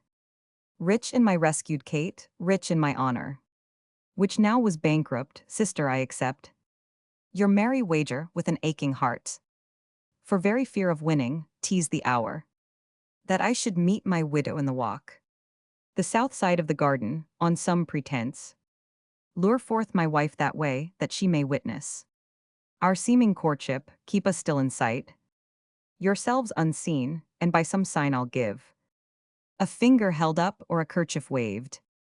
You'll know your wager won, then break upon us, as if by chance. Lucy, I apprehend your meaning. Selby, and may you prove a true Cassandra here, though my poor acres smart fort, wagering sister. Exeunt. Seen Mrs. Selby's chamber. Mrs. Frampton, Catherine. Mrs. Frampton. Did I express myself in terms so strong? Catherine. As nothing could have more affrighted me. Mrs. Frampton. Think it a hurt friend's jest, in retribution of a suspected cooling hospitality, and for my staying here or going hence. Now I remember something of our argument. Selby and I can settle that between us. You look amazed. What if your husband, child, himself has courted me to stay? Catherine, you move my wonder and my pleasure equally. Mrs. Frampton, yes, courted me to stay, waived all objections. Made it a favor to yourselves, not me. His troublesome guest, as you surmised, child. When I recall his flattering welcome, I begin to think the burden of my presence was. Catherine, what for heaven? Mrs. Frampton, a little spice of jealousy, that's all, an honest pretext. No wife need blush for, say that you should see, as oftentimes we widows take such freedoms. Yet still on this side virtue, in a jest. Your husband pat me on the cheek or steal a kiss while you were by, not else for virtue's sake. Catherine, I could endure all this, thinking my husband meant it in sport. Mrs. Frampton, but if in downright earnest, putting myself out of the question here, your Selby, as I partly do suspect, owned a divided heart. Catherine, my own would break. Mrs. Frampton, why, what a blind and witless fool it is, that will not see its gains, its infinite gains. Catherine, gain in a loss, or mirth in utter desolation. Mrs. Frampton, he doting on a face, suppose it mine, or any other's tolerably fair. What need you care about a senseless secret? Catherine, perplexed and fearful woman, I in part fathom your dangerous meaning, you have broke the worse than iron band, fretting the soul, by which you held me captive, whether my husband is what you gave him out, or your fooled fancy. But dreams he is so, either way I am free. Mrs. Frampton, it talks it bravely, blazons out its shame. A very heroine while on its knees. Rose penitent and absolute Callista. Catherine, not to thy wretched self these tears are falling, but to my husband and offended heaven. Some drops are due, and then I sleep in peace. Relieved from frightful dreams, my dreams though sad. Exit.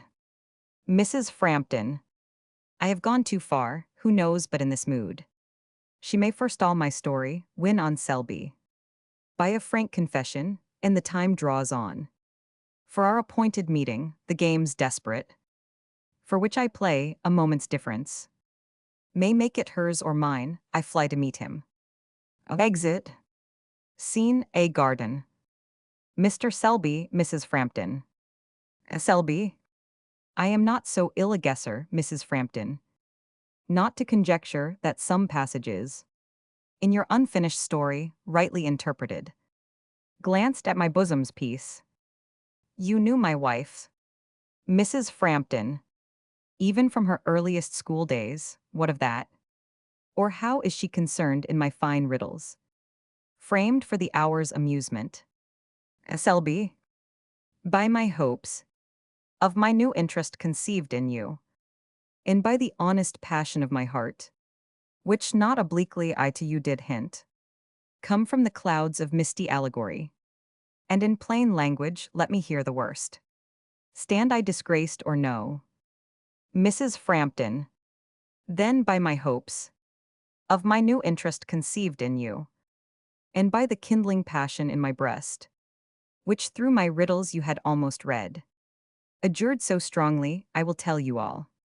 In her school years, then bordering on 15, or haply not much past, she loved a youth. Selby, my most ingenuous widow, Mrs. Frampton, met him oft, by stealth where I still of the party was. Selby, prime confidant to all the school, I warrant, and general go-between. Aside, Mrs. Frampton, one morn he came. In breathless haste, the ship was under sail, or in few hours would be, that must convey him and his destinies to barbarous shores. Where should he perish by inglorious hands? It would be consolation in his death, to have called his Catherine his. Selby, thus far the story tallies with what I hoped. Aside, Mrs. Frampton, wavering between the doubt of doing wrong and losing him, and my dissuasions not o'er hotly urged, whom he had flattered with the bridemaid's part. Selby, I owe my subtle widow then for this. Aside, Mrs. Frampton, briefly we went to church, the ceremony scarcely was huddled over, and the ring yet cold upon her finger when they parted. He to his ship, and we to school got back, scarce missed before the dinner bell could ring. Selby, and from that hour, Mrs. Frampton, nor sight nor news of him, for aught that I could hear, she ere obtained. Selby, like to a man that hovers in suspense over a letter just received, on which the black seal hath impressed its ominous token, whether to open it or no, so I suspended stand, whether to press my fate further or check ill curiosity. That tempts me to more loss, the name of this fine youth. Mrs. Frampton, what boots it if 'twere told?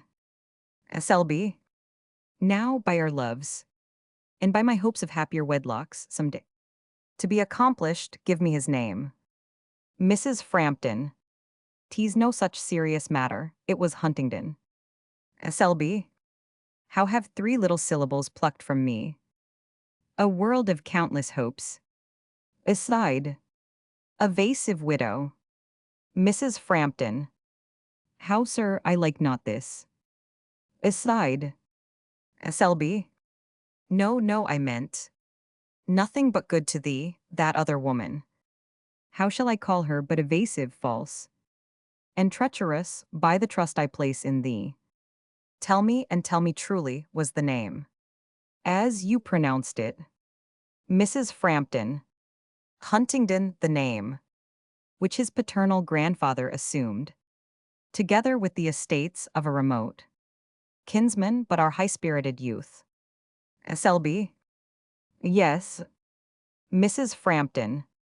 "Disdaining, for sordid pelf to truck the family honors, at risk of the lost estates, resumed the old style, and answered only to the name of." SLB. "What?" Mrs. Frampton. "Of Halford." SLB. "A Huntingdon to Halford changed so soon. Why then I see, a witch hath her good spells, as well as bad, and can by a backward charm unruffle the foul storm she has just been raising." Aside. He makes the signal.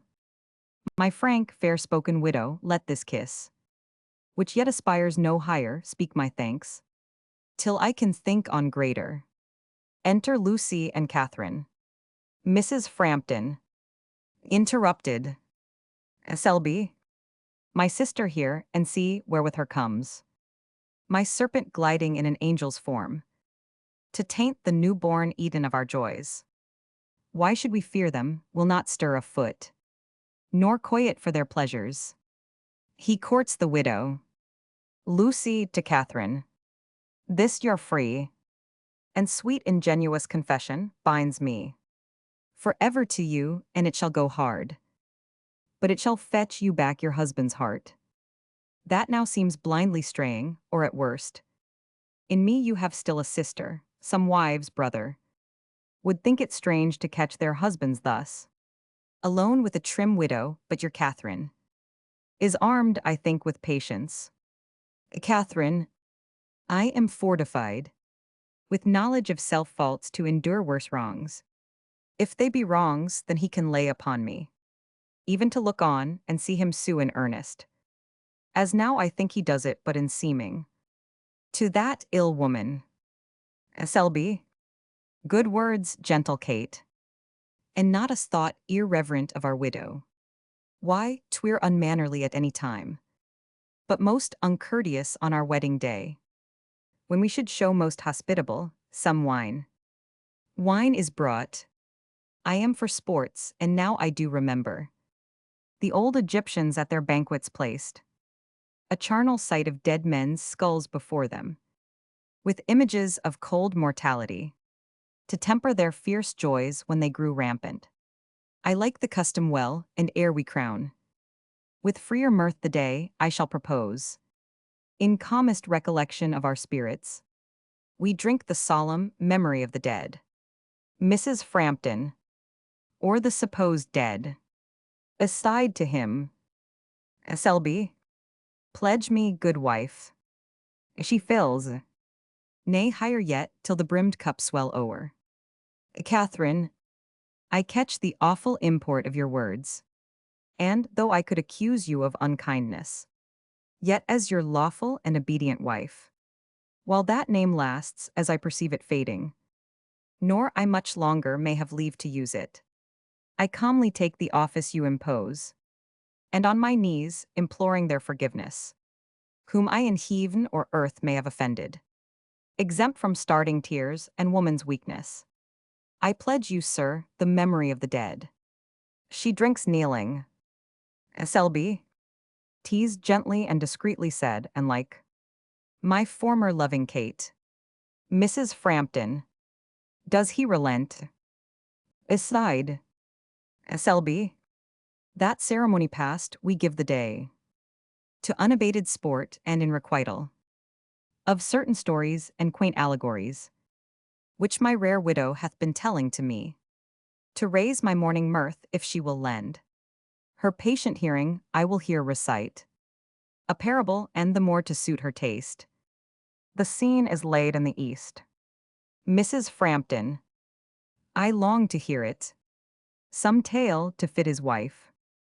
Aside, Catherine, now comes my trial.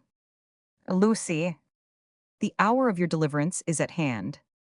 If I presage right, bear up, gentlest sister. Selby, the Sultan Haroun, stay, oh now I have it. The Caliph Haroun in his orchards had a fruit tree bearing such delicious fruits, that he reserved them for his proper gust. And through the palace it was death proclaimed, to anyone that should purloin the same. Mrs. Frampton, a heavy penance for so light a fault. Selby, pray you be silent, else you put me out. A crafty page that for advantage watched, detected in the act a brother page. Of his own years, that was his bosom friend. And thenceforth he became that other's lord. And like a tyrant he demeaned himself, laid forced exactions on his fellow's purse. And when that poor means failed, held o'er his head threats of impending death in hideous forms, till the small culprit on his nightly couch dreamed of strange pains and felt his body writhe in tortuous pangs around the impaling stake. Mrs. Frampton, I like not this beginning. Selby, pray you attend. The secret, like a night hag, rid his sleeps, and took the youthful pleasures from his days, and chased the youthful smoothness from his brow, that from a rose-cheeked boy he waned and waned, to a pale skeleton of what he was, and would have died but for one lucky chance. Catherine, though, Mrs. Frampton, your wife she faints, some cordial smell to this. Selby, stand off, my sister best will do that office. Mrs. Frampton, are all his tempting speeches come to this? Aside, Selby, what ailed my wife's? Catherine, a warning faintness, sir, seized on my spirits when you came to wear. You said a lucky chance, I am better now. Please you go on. Selby, the sequel shall be brief. Catherine, but brief or long, I feel my fate hangs on it. Aside, Selby, one morn the Caliph in a covert hid, close by an arbor where the two boys talked. As oft we read that Eastern sovereigns would play the eavesdropper to learn the truth, imperfectly received from mouths of slaves, or heard their dialogue and heard enough to judge aright the cause and know his cue. The following day a caddy was dispatched to summon both before the judgment seat, the liquorish culprit almost dead with fear, and the informing friend who readily fired with fair promises of large reward. And Caliph's love the hateful truth disclosed. Mrs. Frampton, what did the Caliph to the offending boy that had so grossly erred? Selby, his sceptred hand he forth in token of forgiveness stretched, and clapped his cheeks and courted him with gifts, and he became once more his favorite page. Mrs. Frampton, but for that other, Selby, he dismissed him straight, from dreams of grandeur and of Caliph's love, to the bare cottage on the withering moor, where friends turned fiends and hollow confidants, and widows hide who, in a husband's ear, pour baneful truths but tell not all the truth, and told him not that Robert Halford died some moons before his marriage bells were rung. Too near dishonor hast thou trod, dear wife, and on a dangerous cast our fates were set. But heaven, that willed our wedlock to be blessed, hath interposed to save it gracious too. Your penance is to dress your cheek in smiles, and to be once again my merry Kate. Sister, your hand, your wager won makes me a happy man, though poorer, heaven knows, by 1,000 pounds. The sky clears up after a dubious day. Widow, your hand, I read a penitence, In this dejected brow and in this shame. Your fault is buried, you shall in with us. And if it please you, taste our nuptial fare. For, till this moment, I can joyful say, was never truly Selby's wedding day. Venice. Notes. Page 1, dedication to S.D. Coleridge-esque. In 1818, when Lamb wrote these words, he was 43 and Coleridge 46. The works, in the first volume of which this dedication appeared, were divided into two volumes, the second, containing prose, being dedicated to Martin Burney, in the sonnet which I have placed on page 45. The publishers of the works were Charles and James Ollier, who, starting business about 1816, had already published for Leigh Hunt, Keats, and Shelley. For the allusion to the threefold chord, in the second paragraph, see the note on page 313. The inn was the Salutation and Cat, in Newgate Street, since rebuilt, where Coleridge used to stay on his London visits when he was at Cambridge, and where the landlord is said to have asked him to continue as a free guest, if only he would talk and talk. Writing to Coleridge in 1796, Lamb recalls the little smoky room at the Salutation and Cat, where we have sat together through the winter nights, beguiling the cares of life with poesy. And again, I have been drinking egg hot and smoking Orinoco, associated circumstances, which ever forcibly recall to my mind our evenings and nights at the Salutation. Later he added to these concomitants of a Salutation evening, egg hot, Welsh rabbit, and metaphysics, and gave as his highest idea of heaven, listening to Coleridge, repeating one of Bowles's sweetest sonnets in your sweet manner, while we two were indulging sympathy, a solitary luxury, by the fireside at the Salutation. It's the line, of summer days and of delightful years, is from Bowles' sonnet written at Ostend. Page 3, Lamb's earliest poem, Mil Vice Mortis. In a Ms. book that had belonged to James Boyer of Christ's Hospital, in which his best scholars inscribed compositions, are these lines signed Charles Lamb, 1789. All Lamb's Grecians are there too. The book was described by the late Dykes Campbell, Lamb's most accomplished and enthusiastic student, in the Illustrated London News, December 26, 1891.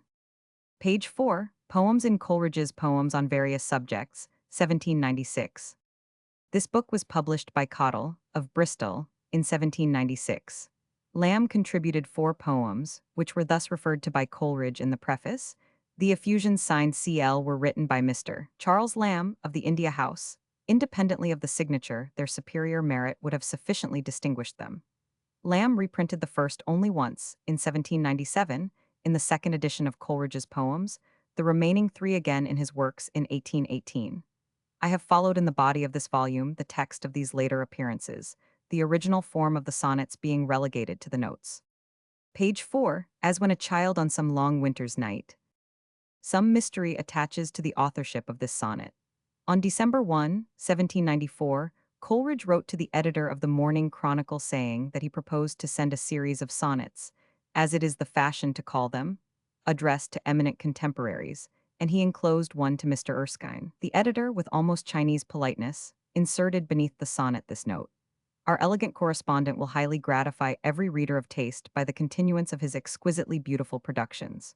The series continued with Burke, Priestley, Lafayette, Kosciuszko, Chatham, Bowles, and on December 29, 1794, Mrs. Siddons, the sonnet here printed, all signed SDC.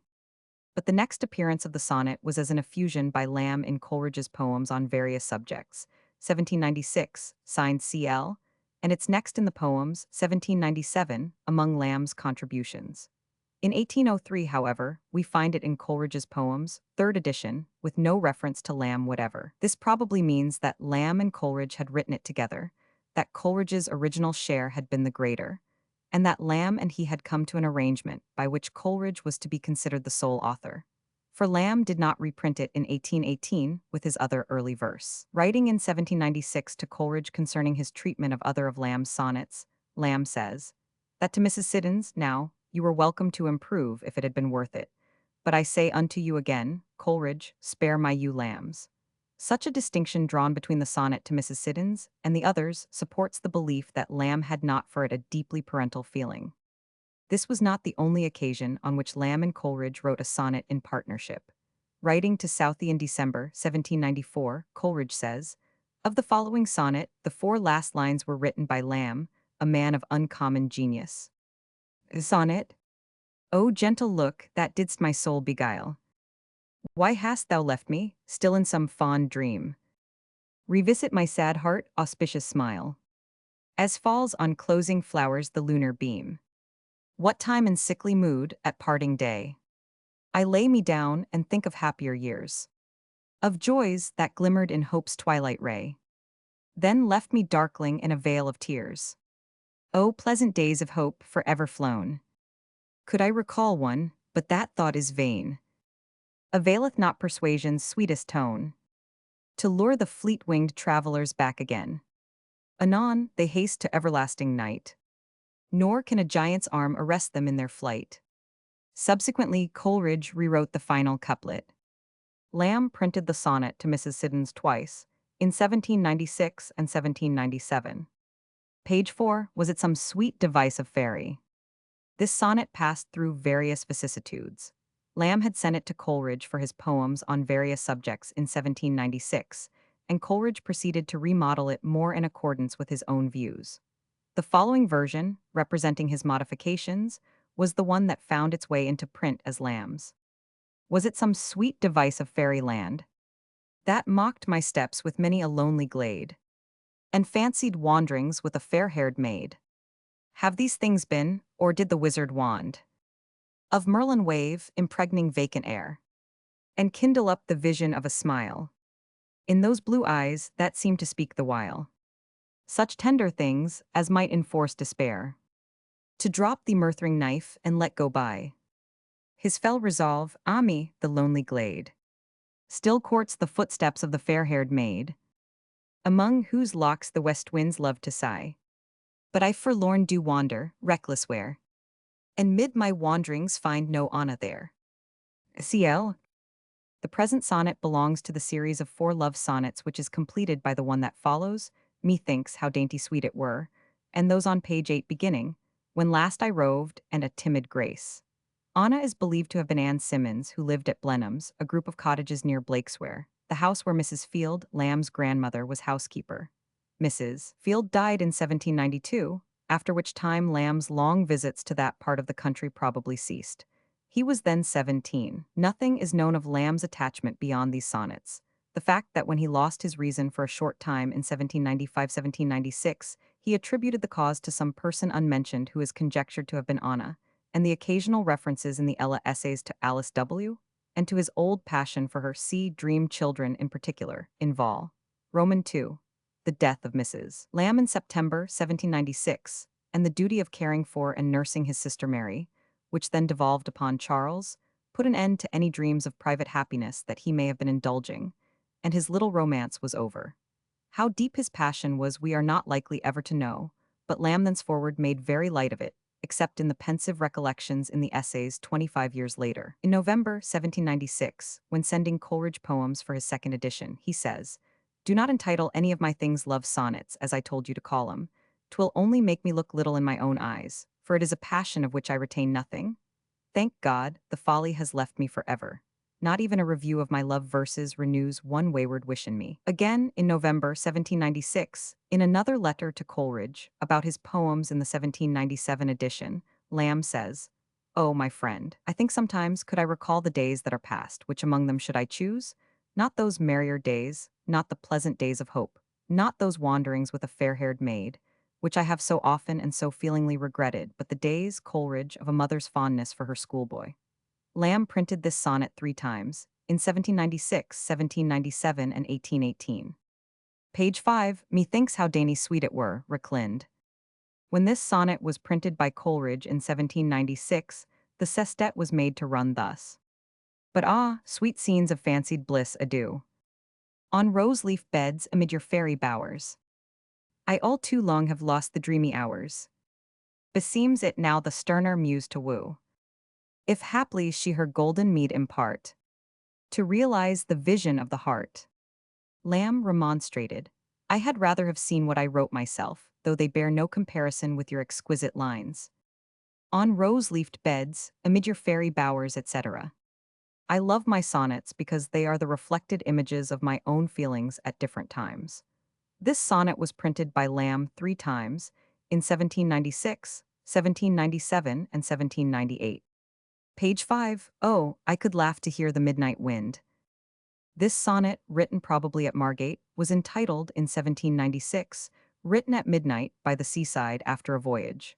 The last lines then ran, and almost wished it were no crime to die. How reason reeled, what gloomy transports rose, till the rude dashings rocked them to repose. The couplet was Coleridge's, and Lamb protested, June 10, 1796, describing them as good lines, but adding that they must spoil the whole with me who know it is only a fiction of yours, and that the rude dashings did in fact not rock me to repose. When reprinted in 1797, the final couplet was omitted, asterisk standing instead. The present sonnet was probably the earliest of Lamb's printed poems. In the Elia essay, The Old Margate Hoy, Lamb states that the first time he saw the sea was on a visit to Margate as a boy, by water, probably the voyage that suggested this sonnet. Lamb printed the sonnet 3 times, in 1796, 1797, and 1818. Page 6, Lloyd's Poems on the Death of Priscilla Farmer, 1796. Charles Lloyd, 1775–1839, the son of Charles Lloyd, of Birmingham, a cultured and philanthropical Quaker banker, joined Coleridge at Bristol late in 1796 as his private pupil, and moved with the family to Nether Stowey. Priscilla Farmer was Lloyd's maternal grandmother, to whom he was much attached, and on her death he composed the sonnets that form this costly quarto, published for Lloyd by Coleridge's friend, Joseph Cottle, of Bristol, in the winter of 1796. Page 6, The Grandame. Lamb sent these lines in their first state to Coleridge in June, 1796, at which time they were, I conjecture, part of a long blank verse poem which he was then meditating, and of which childhood, fancy employed on divine subjects, and the Sabbath bells, see pages 9 and 10, were probably other portions. The poem was never finished. On June 13, 1796, he writes to Coleridge, of the blank verses I spoke of, the following lines are the only tolerably complete ones I have writ out of not more than 150.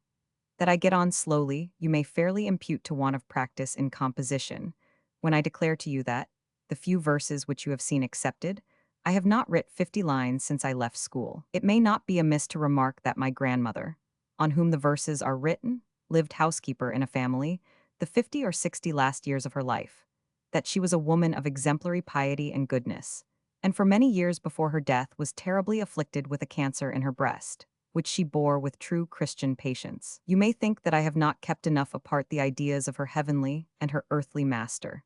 But recollect, I have designedly given into her own way of feeling. And if she had a failing, 'twas that she respected her master's family too much, not reverenced her maker too little. The lines begin imperfectly, as I may probably connect 'em if I finish at all. And if I do, Biggs shall print 'em in a more economical way than you yours. For, sonnets and all, they won't make 1,000 lines as I propose completing 'em, and the substance must be wire-drawn. When Charles Lloyd joined Coleridge later in the year, and was preparing his poems in memory of Priscilla Farmer, Coleridge obtained Lamb's permission for the grandame to be included with them. The lines were introduced by Lloyd in these words. The following beautiful fragment was written by Charles Lamb, of the India House.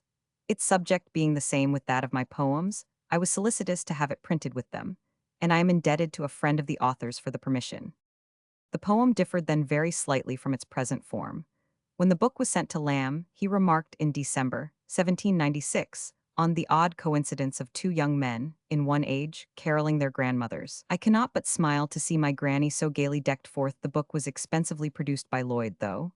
I think, whoever altered thy praises to her praises, thy honored memory to her honored memory, lines 27 and 28, did wrong.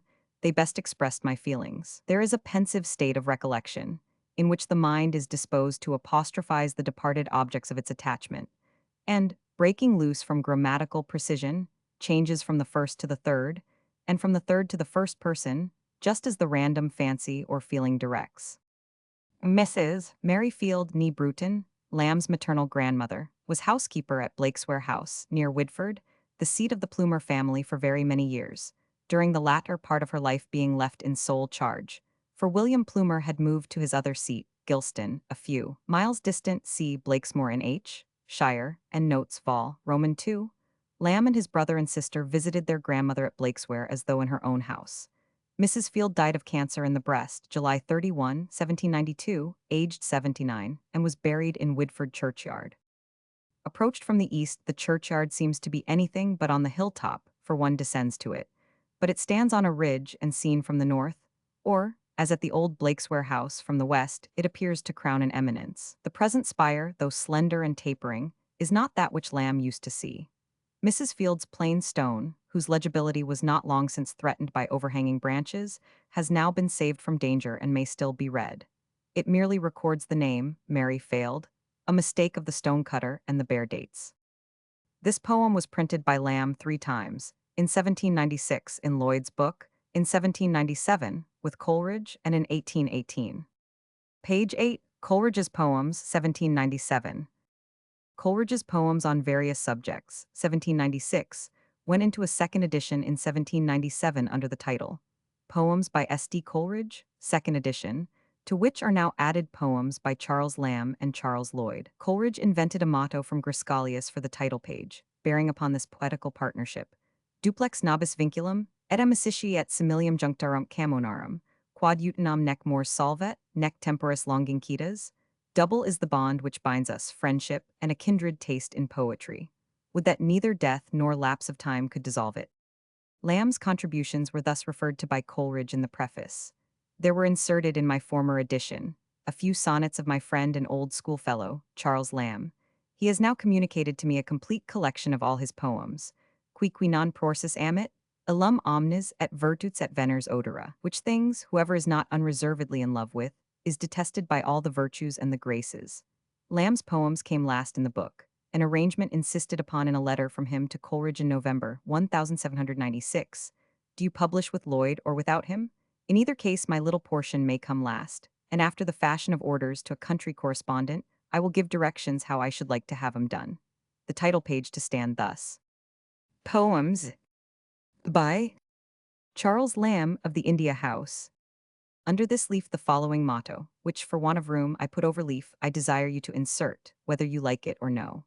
May not a gentleman choose what arms, mottos, or armorial bearings the herald will give him leave, without consulting his republican friend, who might advise none? May not a publican put up the sign of the Saracen's Head, even though his undiscerning neighbor should prefer, as more genteel, the cat and gridiron? Motto. This beauty in the blossom of my youth, when my first fire knew no adulterate incense, nor I no way to flatter but my fondness. In the best language my true tongue could tell me, and all the broken sighs my sick heart lend me. I sued and served, long did I love this lady. Massinger. The dedication, the few following poems, creatures of the fancy, and the feeling in life's more vacant hours, produced, for the most part, by love and idleness, are, with all a brother's fondness, inscribed to Mary Ann Lamb, the author's best friend and sister. The dedication was printed as Lamb wished, in the form I have followed above, and the book appeared. Page 8. When last I roved these winding woodwalks green.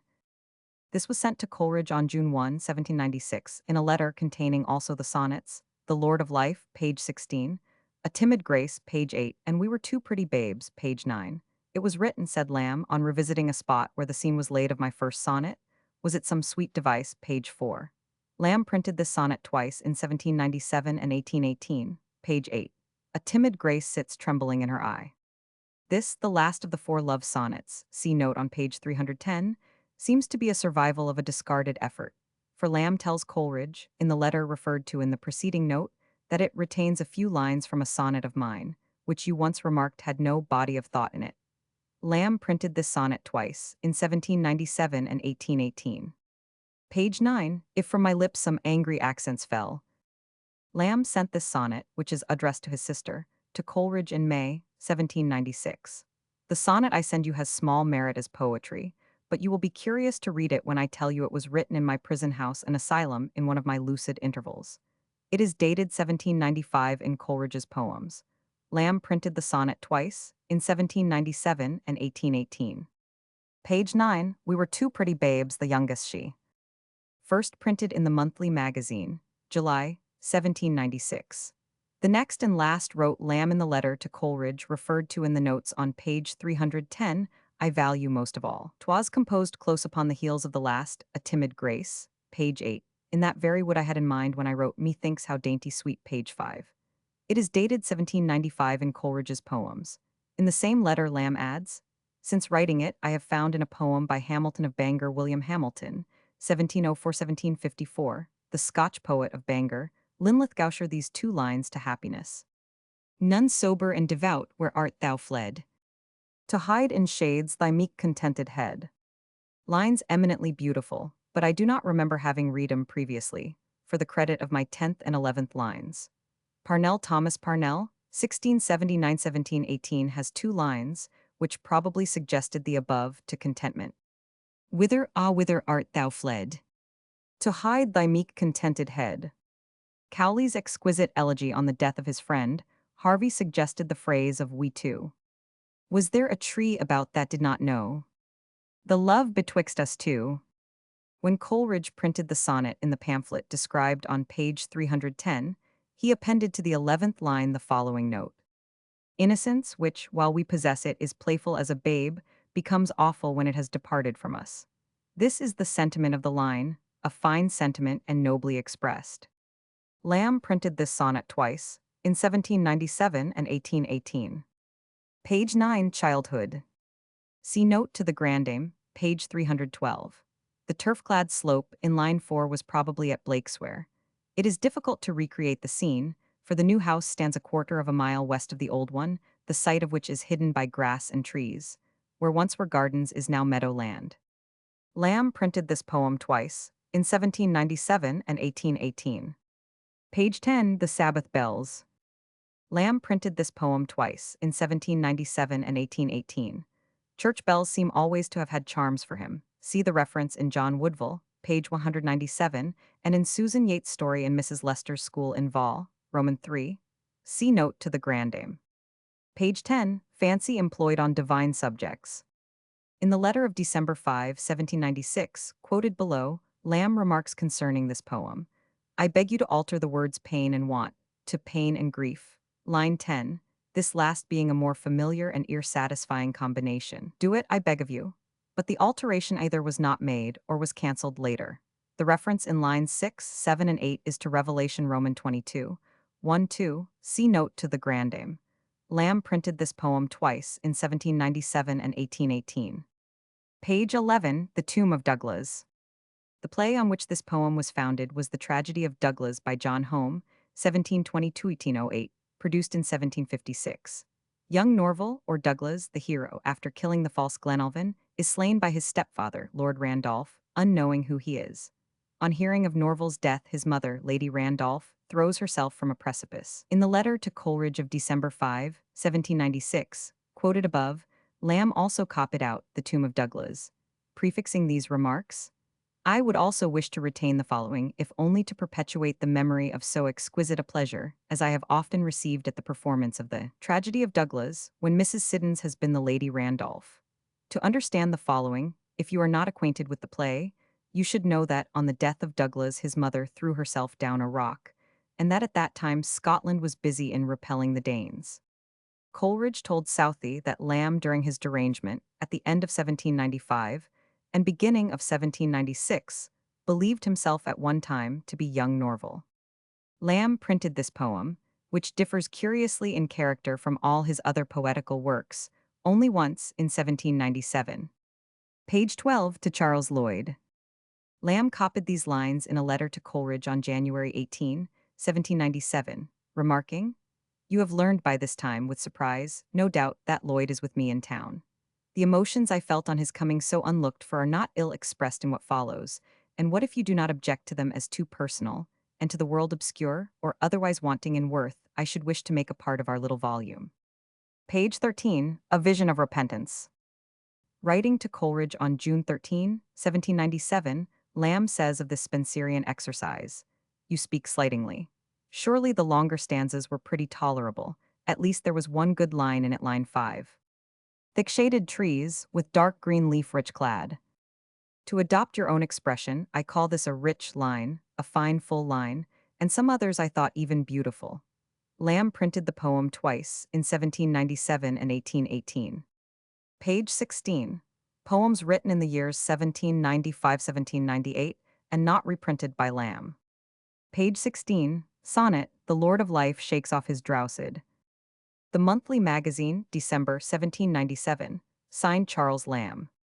Lamb sent the first draft of this sonnet to Coleridge in 1796, saying that it was composed during a walk down into Hertfordshire early in last summer. The last line, he adds, is a copy of Bowles's To the Green Hamlet in the Peaceful Plain. Ears are not so very fastidious. Many people would not like words so prosaic and familiar in a sonnet as Islington and Hertfordshire. We must take Lamb's word for it, but the late W.J. Craig found for the last line a nearer parallel than Bowles. In William Vallen's Tale of the Two Swans, 1590, which is quoted in Lelland's Itinerary, Hearn's edition, is the phrase, "the fruitful fields of pleasant Hertfordshire." Lamb quotes his own line in the Elia essay, My Relations. This sonnet is perhaps the only occasion on which Lamb, even in play, wrote anything against his beloved city.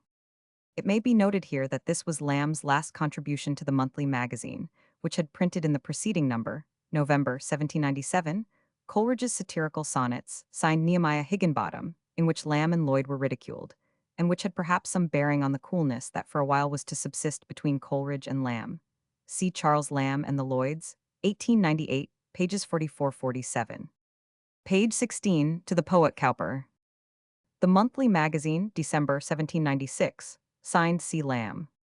Lamb wrote these lines certainly as early as July 1796, for he sends them to Coleridge on the 6th of that month, adding, I fear you will not accord entirely with my sentiments of Cowper, as expressed above, perhaps scarcely just, but the poor gentleman has just recovered from his lunacies, and that begets pity and pity love and love admiration, and then it goes hard with people but they lie.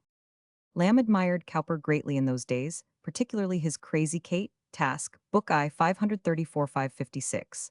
I have been reading the Task with fresh delight, he says on December 5, 1796. I am glad you love Cowper. I could forgive a man for not enjoying Milton, but I would not call that man my friend who should be offended with the divine chit-chat of Cowper. And again a little later, I do so love him. Page 17. Lines addressed from London to Sarah and SDC at Bristol in the summer of 1796. The Monthly Magazine, January 1797, signed Charles Lamb. Lamb sent the lines in their original state to Coleridge in the letter of July 5, 1796, immediately before the words, Let us prose, at the head of that document as it is now preserved. Another minstrel was Coleridge. Chatterton was the mysterious youth of line 16. Thomas Chatterton, 1752-1770, was baptized at St. Mary Redcliffe, Bristol. He was the nephew of the sexton. He brooded for many hours a day in the church. He copied his antique writing from the parchment in its muniment room. One of his later dreams was to be able to build a new spire, and a cenotaph to his memory was erected by public subscription in 1840 near the northeast angle of the churchyard.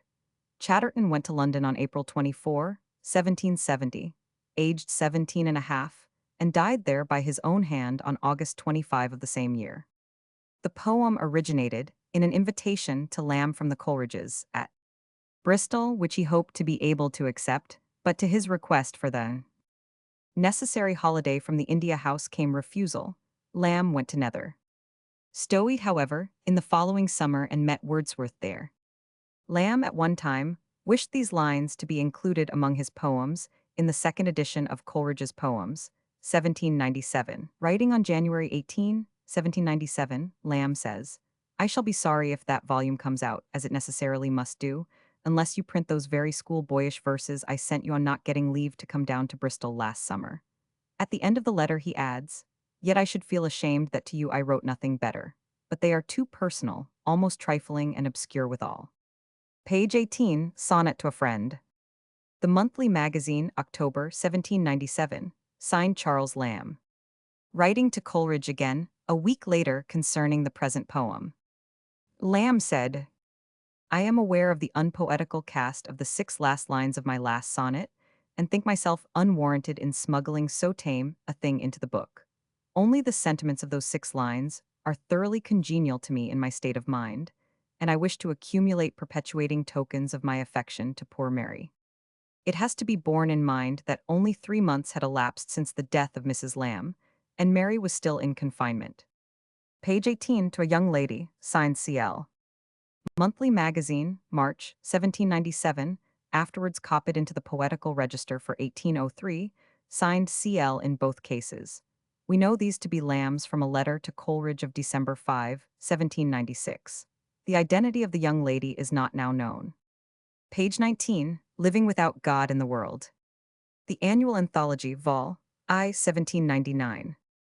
Vol. I of the annual anthology, edited by Southey for Joseph Cottle, was issued in September 1799, and that was, I believe, this poem's first appearance as a whole. Early in 1799, however, Charles Lloyd had issued a pamphlet entitled Lines, suggested by the fast appointed on Wednesday, February 27, 1799, Birmingham, 1799, in which, in a note, he quotes a passage from Lamb's poem, beginning, Some Braver Spirits, line 23, and ending, Prey on Carcasses, line 36, with the prefatory remark, I am happy in the opportunity afforded me of introducing the following striking extract from some lines, intended as a satire on the Godwinian jargon.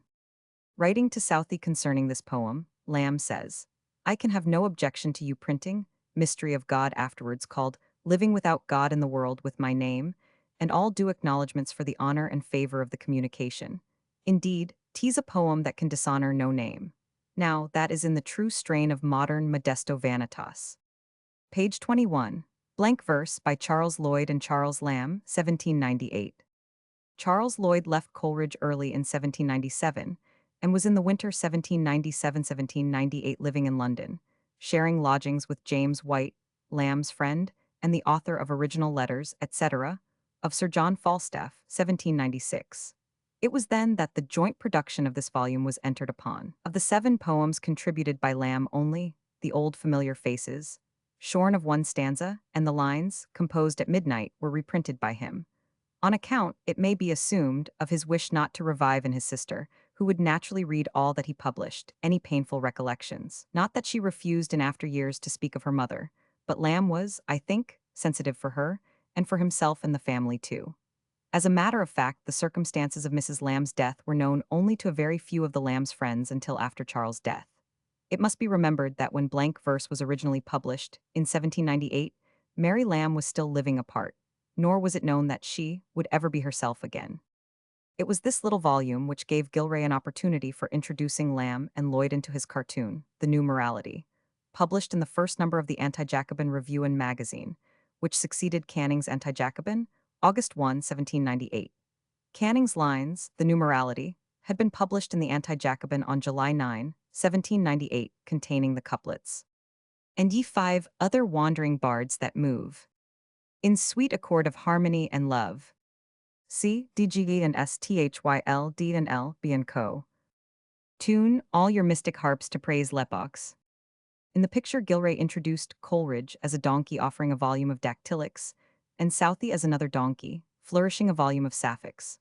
Behind them, seated side by side, poring over a manuscript entitled Blank Verse by Toad and Frog, are a toad and frog which the key states to be Lloyd and Lamb. It was in reference to this picture that Godwin, on first meeting Lamb, asked him, Pray, Mr. Lamb, are you toad or frog? Page 21, to Charles Lloyd. The Monthly Magazine, October 1797, signed. Lamb sent these lines to Coleridge in September 1797, remarking, The following I wrote when I had returned from Charles Lloyd, leaving him behind at Burton with Southey. To understand some of it, you must remember that at that time, he was very much perplexed in mind. Lloyd throughout his life was given to religious speculations, which now and then disturbed his mind to an alarming extent, affecting him not unlike the gloomy forebodings and fears that beset Cowper. On this particular occasion, he was in difficulty also as to his engagement with Sophia Pemberton, with whom he was meditating elopement and a Scotch marriage. Page 21, written on the day of my aunt's funeral. This afternoon, Lamb wrote to Coleridge on February 13, 1797, I attend the funeral of my poor old aunt who died on Thursday. I own I am thankful that the good creature has ended all her days of suffering and infirmity. She was to me the cherisher of infancy. Lamb's Aunt Hetty was his father's sister. Her real name was Sarah Lamb. All that we know of her is found in this poem, in the letters, in the passages in Christ's Hospital 35 years ago, and My Relations, in the story of the witch aunt, in Mrs. Lester's school, and in a reference in one of Mary Lamb's letters to Sarah Stoddart, where, writing of her aunt and her mother, the best creatures in the world, she speaks of Miss Lamb as being as unlike a gentlewoman as you can possibly imagine a good old woman to be. contrasting her with Mrs. Lamb, a perfect gentlewoman. The description in The Witch Ant bears out Mary Lamb's letter. After the tragedy of September 1796, Aunt Hetty was taken into the house of a rich relative. This lady, however, seems to have been of too selfish and jealous a disposition. See Lamb's letter to Coleridge, December 9, 1796, to exert any real effort to make her guest comfortable or happy. Hence Aunt Hetty returned to her nephew. My poor old Aunt Lamb wrote to Coleridge on January 5, 1797, whom you have seen, the kindest, goodest creature to me when I was at school, who used to toddle there to bring me fag food, when I, schoolboy-like, only despised her for it, and used to be ashamed to see her come and sit herself down on the old coal-hole steps as you went into the old grammar school, opened her apron, and bring out her basin with some nice thing she had caused to be saved for me. The good old creature is now lying on her deathbed. She says, poor thing, she is glad to come home to die with me. I was always her favorite. Line 24. One parent yet is left. John Lamb, who is described as he was in his prime, as Lovell, in the Elia essay on the old benchers of the Inner Temple, died in 1799. Line 27. A semblance most forlorn of what he was. Lamb uses this line as a quotation, slightly altered in his account of Lovell. Page 22, written a year after the events. Lamb sent this poem to Coleridge in September 1797, entitling it Written a 12-month after the events, and adding, Friday next, Coleridge, is the day on which my mother died. Mrs. Lamb's death at the hands of her daughter in a moment of frenzy occurred on September 22, 1796. Lamb added that he wrote the poem at the office with unusual celerity. I expect you to like it better than anything of mine. Lloyd does, and I do myself. The version sent to Coleridge differs only in minor and unimportant points from that in blank verse. The second paragraph of the poem is very similar to a passage which Lamb had written in a letter to Coleridge on November 14, 1796. Oh, my friend, I think sometimes could I recall the days that are past, which among them should I choose? Not those merrier days, not the pleasant days of hope, not those wanderings with a fair-haired maid, which I have so often and so feelingly regretted, but the days, Coleridge, of a mother's fondness for her schoolboy. What would I give to call her back to earth for one day? On my knees to ask her pardon for all those little asperities of temper which, from time to time, have given her gentle spirit pain. And the day, my friend, I trust, will come. There will be time enough for kind offices of love, if heaven's eternal year be ours. Hereafter her meek spirit shall not reproach me. In the last paragraph of the poem is a hint of the old familiar faces that was to follow it in the course of a few months. Lines 52, 53, and one above the rest, probably Coleridge is meant. Page 24, written soon after the preceding poem. The poem is addressed to Lamb's mother. Lamb seems to have sent a copy to Southey, although the letter containing it has not been preserved, for we find Southey passing it on to his friend C.W.W. Wynne on November 29, 1797, with a commendation. I know that our tastes differ much in poetry, and yet I think you must like these lines by Charles Lamb. The following passage in Rosamund Gray, which Lamb was writing at this time, is curiously like these poems in tone. It occurs in one of the letters from Elinor Clare to her friend, letters in which Lamb seems to describe sometimes his own feelings, and sometimes those of his sister, on their great sorrow. Maria, shall not the meeting of blessed spirits, think you, be something like this? I think I could even now behold my mother without dread. I would ask pardon of her for all my past omissions of duty, for all the little asperities in my temper, which have so often grieved her gentle spirit when living. Maria, I think she would not turn away from me. Oftentimes a feeling, more vivid than memory, brings her before me. I see her sit in her old elbow chair, her arms folded upon her lap, a tear upon her cheek, that seems to upbraid her unkind daughter for some inattention. I wipe it away and kiss her honored lips. Maria, when I have been fancying all this, Alan will come in, with his poor eyes red with weeping, and taking me by the hand, destroy the vision in a moment. I am prating to you, my sweet cousin, but it is the prattle of the heart which Maria loves. Besides, whom have I to talk to of these things but you? You have been my counselor in times past, my companion and sweet familiar friend.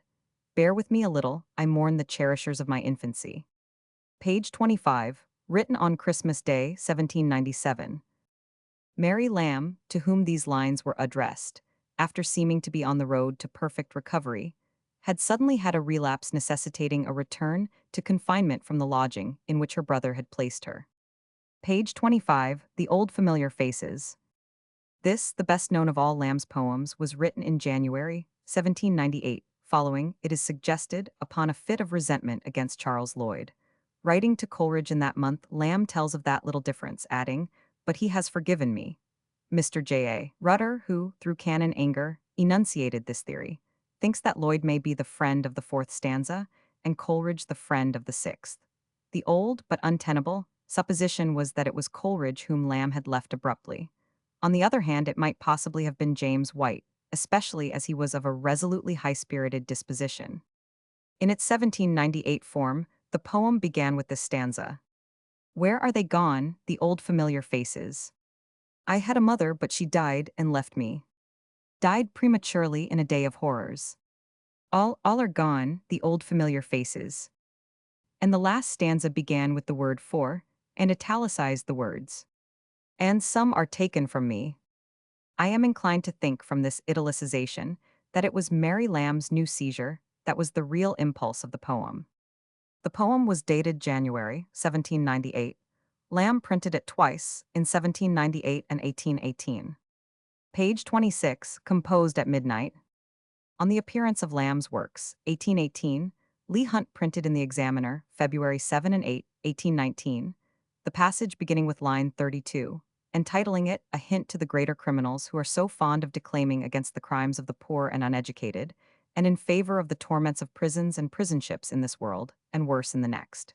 Such a one," says the poet, "on his couch lolling and see." Page 28, Poems at the End of John Woodville, 1802. The volume containing John Woodville, 1802, which is placed in the present edition among Lamb's plays, on page 149, included also the fragments of Burton, see vol. I, and 2 lyrics. Page 28, Helen. Lamb sent this poem to Coleridge on August 26, 1800, remarking, "How do you like this little epigram? It is not my writing, nor had I any finger in it. If you concur with me in thinking it very elegant and very original, I shall be tempted to name the author to you. I will just hint that it is almost or quite a first attempt." The author was, of course, Mary Lamb. In his Elia essay, Blakesmore and H. Shire, in the London Magazine, September 1824, Lamb quoted the poem, stating that Bridget took the hint of her pretty whimsical lines from a portrait of one of the Plumer's ancestors. The portrait was the cool pastoral beauty with a lamb, and it was partly to make fun of her brother's passion for the picture that Mary wrote the lines. The poem was reprinted in the Works, 1818. Page 29, Ballad from the German. This poem was written for Coleridge's translation of the Piccolomini, the first part of Schiller's Wallenstein, in 1800, Coleridge supplying a prose paraphrase, for Lamb knew no German, for the purpose. The original is Thekla's song in Act Roman 2, Scene 6. Der Eichwald Brosset, die Wolken sehen. Des Magdlein wandelt en Eufers grun. Isbrich sich die well mitmacht. Und sie sinkt hinaus in die Finster Nacht. Des Oj von Weinen getrubit. Des Hers ist gestorben, die Welt ist leer. Und Welter gibt sei dem Wunsch nichts mehr. Du Heilig, ruf den kein Zurück. Ich heb genossen des irdisch Gluck. Ich heb gelebt ungelebit. Coleridge's own translation of Thekla's song, which was printed alone in later editions of the play, ran thus. The cloud doth gather, the greenwood roar. The damsel paces along the shore. The billows they tumble with might. And she flings out her voice to the darksome night. Her bosom is swelling with sorrow. The world it is empty, the heart will die. There's nothing to wish for beneath the sky. Thou Holy One, call thy child away. I've lived and loved, and that was today. Make ready my grave clothes tomorrow. Barry Cornwall, in his Memoir of Lamb, says, Lamb used to boast that he supplied one line to his friend in the fourth scene Act Roman 4, scene I of that tragedy, where the description of the pagan deities occurs. In speaking of Saturn, he is figured as an old man melancholy. That was my line, Lamb would say, exultingly. The line did not reach print in this form. Lamb printed his translation twice, in 1802 and 1818. Page 29, Hypochondriacus. Page 30, a ballad noting the difference of rich and poor. These two poems formed in the John Woodville volume, 1802, portions of the fragments of Burton, which will be found in vol. I. Lamb afterwards took out these poems and printed them separately in the works, 1818, in the form here given. Originally, Hypochondriacus formed extract Roman 3 of the fragments under the title A Conceit of Diabolical Possession. The body of the verses differed very slightly from the present state, but at the end the prayer ran, Jesu Marii, libera nos ab his tentationibus oral imploret RB peccator, R.B., standing for Robert Burton, the anatomist of melancholy, the professed author of the poem. The Old and Young Courtier may be found in the Percy Reliques. Lamb copied it into one of his commonplace books. Page 32, The Works of Charles Lamb, 1818. This book in 2 volumes was published by C. and J. Ollier in 1818. The first volume containing the dedication to Coleridge that is here printed on page 1, all of Lamb's poetry that he then wished to preserve, John Woodville, The Witch, The Fragments of Burton, Rosamund Gray, and Recollections of Christ's Hospital. The second volume, dedicated to Martin Charles Burney in the sonnet on page 45, containing criticisms, essays, and Mr. H.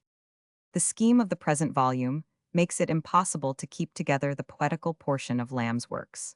In order, however, to present clearly to the reader Lamb's mature selection, in 1818, of the poetry by which he wished to be known, I have indicated the position in his works of those poems that have already been printed on earlier pages.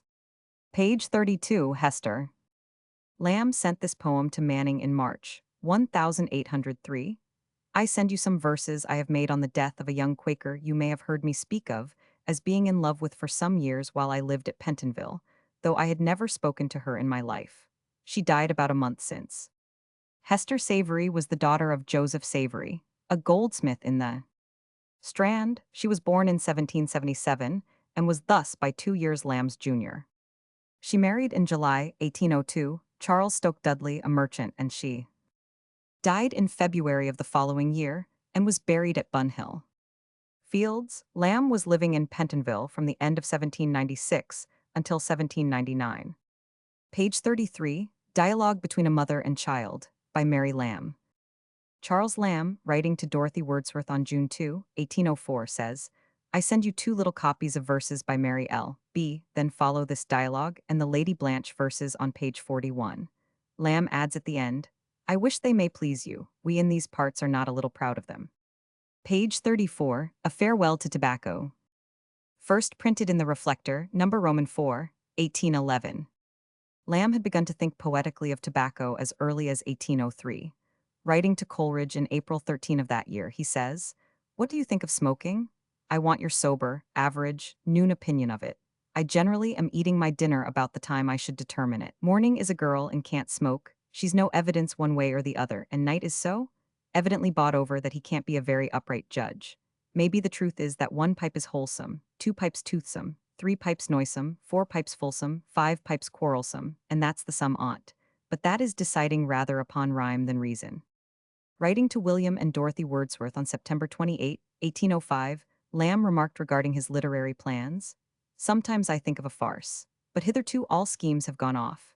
An idle brag or two of an evening vaporing out of a pipe and going off in the morning, but now I have bid farewell to my sweet enemy tobacco. As you will see in my next page, I perhaps shall set soberly to work. Hang work. On the next page, Lamb copied the farewell to tobacco, adding, I wish you may think this a handsome farewell to my friendly traitress. Tobacco has been my evening comfort and my morning curse for these 5 years, and you know how difficult it is from refraining to pick one's lips even when it has become a habit. This poem is the only one which I have finished since so long as when I wrote Hester Savory, in March 1803. The tobacco, being a little in the way of Withers, whom Southey so much likes, perhaps you will somehow convey it to him with my kind remembrances. Mr. Bertram Doble has a mis copy of the poem, in Lamb's hand, inscribed. Thus, to his quondam brethren of the pipe, capt Burney and John Rickman, Esquire, the author dedicates this his last farewell to tobacco. At the end is a rude drawing of a pipe broken, my emblem. It is perhaps hardly needful to say that Lamb's farewell was not final. He did not give up smoking for many years.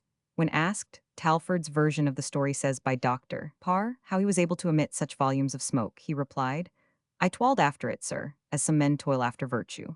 And Macready records having heard Lamb express the wish to draw his last breath through a pipe and exhale it in a pun. Talfourd says that in late life Lamb ceased to smoke except very occasionally. But the late Mrs. Coe, who knew Lamb at Widford when she was a child, told me that she remembered Lamb's black pipe and his devotion to it, about 1830.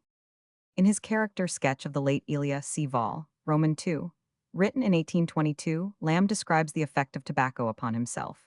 He took it, he would say, as a solvent of speech. Merry, as the friendly vapor ascended, how his prattle would curl up sometimes with it. The ligaments which tongue-tied him were loosened, and the stammer proceeded a statist. Page 38 to TLH. First printed in the Examiner, January 1, 1815. The lines are to Thornton Leigh Hunt's little boy, who was born in 1810, and during his father's imprisonment for a libel on the regent from February 1813 to February 1815, was much in the Surrey jail. Lamb, who was among Hunt's constant visitors, probably first saw him there. Lamb mentions him again in his Elia essay, Witches and Other Night Fears. See also note to the letter to Southey, Vol. I. Thornton Leigh Hunt became a journalist and held an important post on the Daily Telegraph. He died in 1873. When printed in Leigh Hunt's Examiner, signed CL, the poem had these prefatory words by the editor.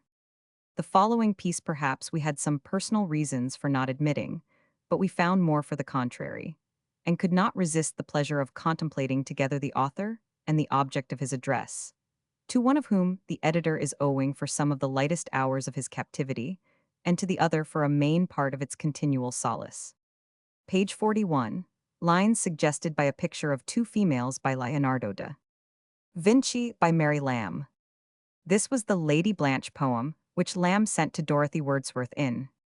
Suggested by a print of two females, after Leonardo da Vinci, called Prudence and Beauty, which hangs up in our room. The usual title is Modesty and Vanity. Page 41. Lines on the same picture being removed to make place for a Portrait of a Lady by Titian, by Mary Lamb. Writing to Dorothy Wordsworth on June 14, 1805, Lamb says, You had her Mary's lines about the Lady Blanche. You have not had some which she wrote upon a copy of a girl from Titian, which I had hung up where that print of Blanche and the Abbess, as she beautifully interpreted two female figures from L. da Vinci, had hung, in our room. T's light and pretty. Page 42. Lines on the celebrated picture by Leonardo da Vinci, called The Virgin of the Rocks. This was the picture, one version of which hangs in the National Gallery, that was known to Lamb's friends as his beauty, and which led to the Scotchman's mistake in the Elia essay, Imperfect Sympathies. Page 42, on the same by Mary Lamb. In the letter to Dorothy Wordsworth of June 14, 1805, quoted just above, Lamb says, I cannot resist transcribing 3 or 4 lines which poor Mary she was at this time away from home in one of her enforced absences made upon a picture, A Holy Family, which we saw at an auction only 1 week before she left home. They are sweet lines, and upon a sweet picture. Mary Lamb wrote little verse besides the poetry for children, see Vol. Roman III, of this edition. To the pieces that are printed in the present volume I would add the lines suggested by the death of Captain John Wordsworth, the poet's brother, in the foundering of the Abergavenny in February 1805, when Coleridge was in Malta, which were sent by Mary Lamb to Dorothy Wordsworth, May 7, 1805. Why is he wandering on the sea? Coleridge should now with Wordsworth be.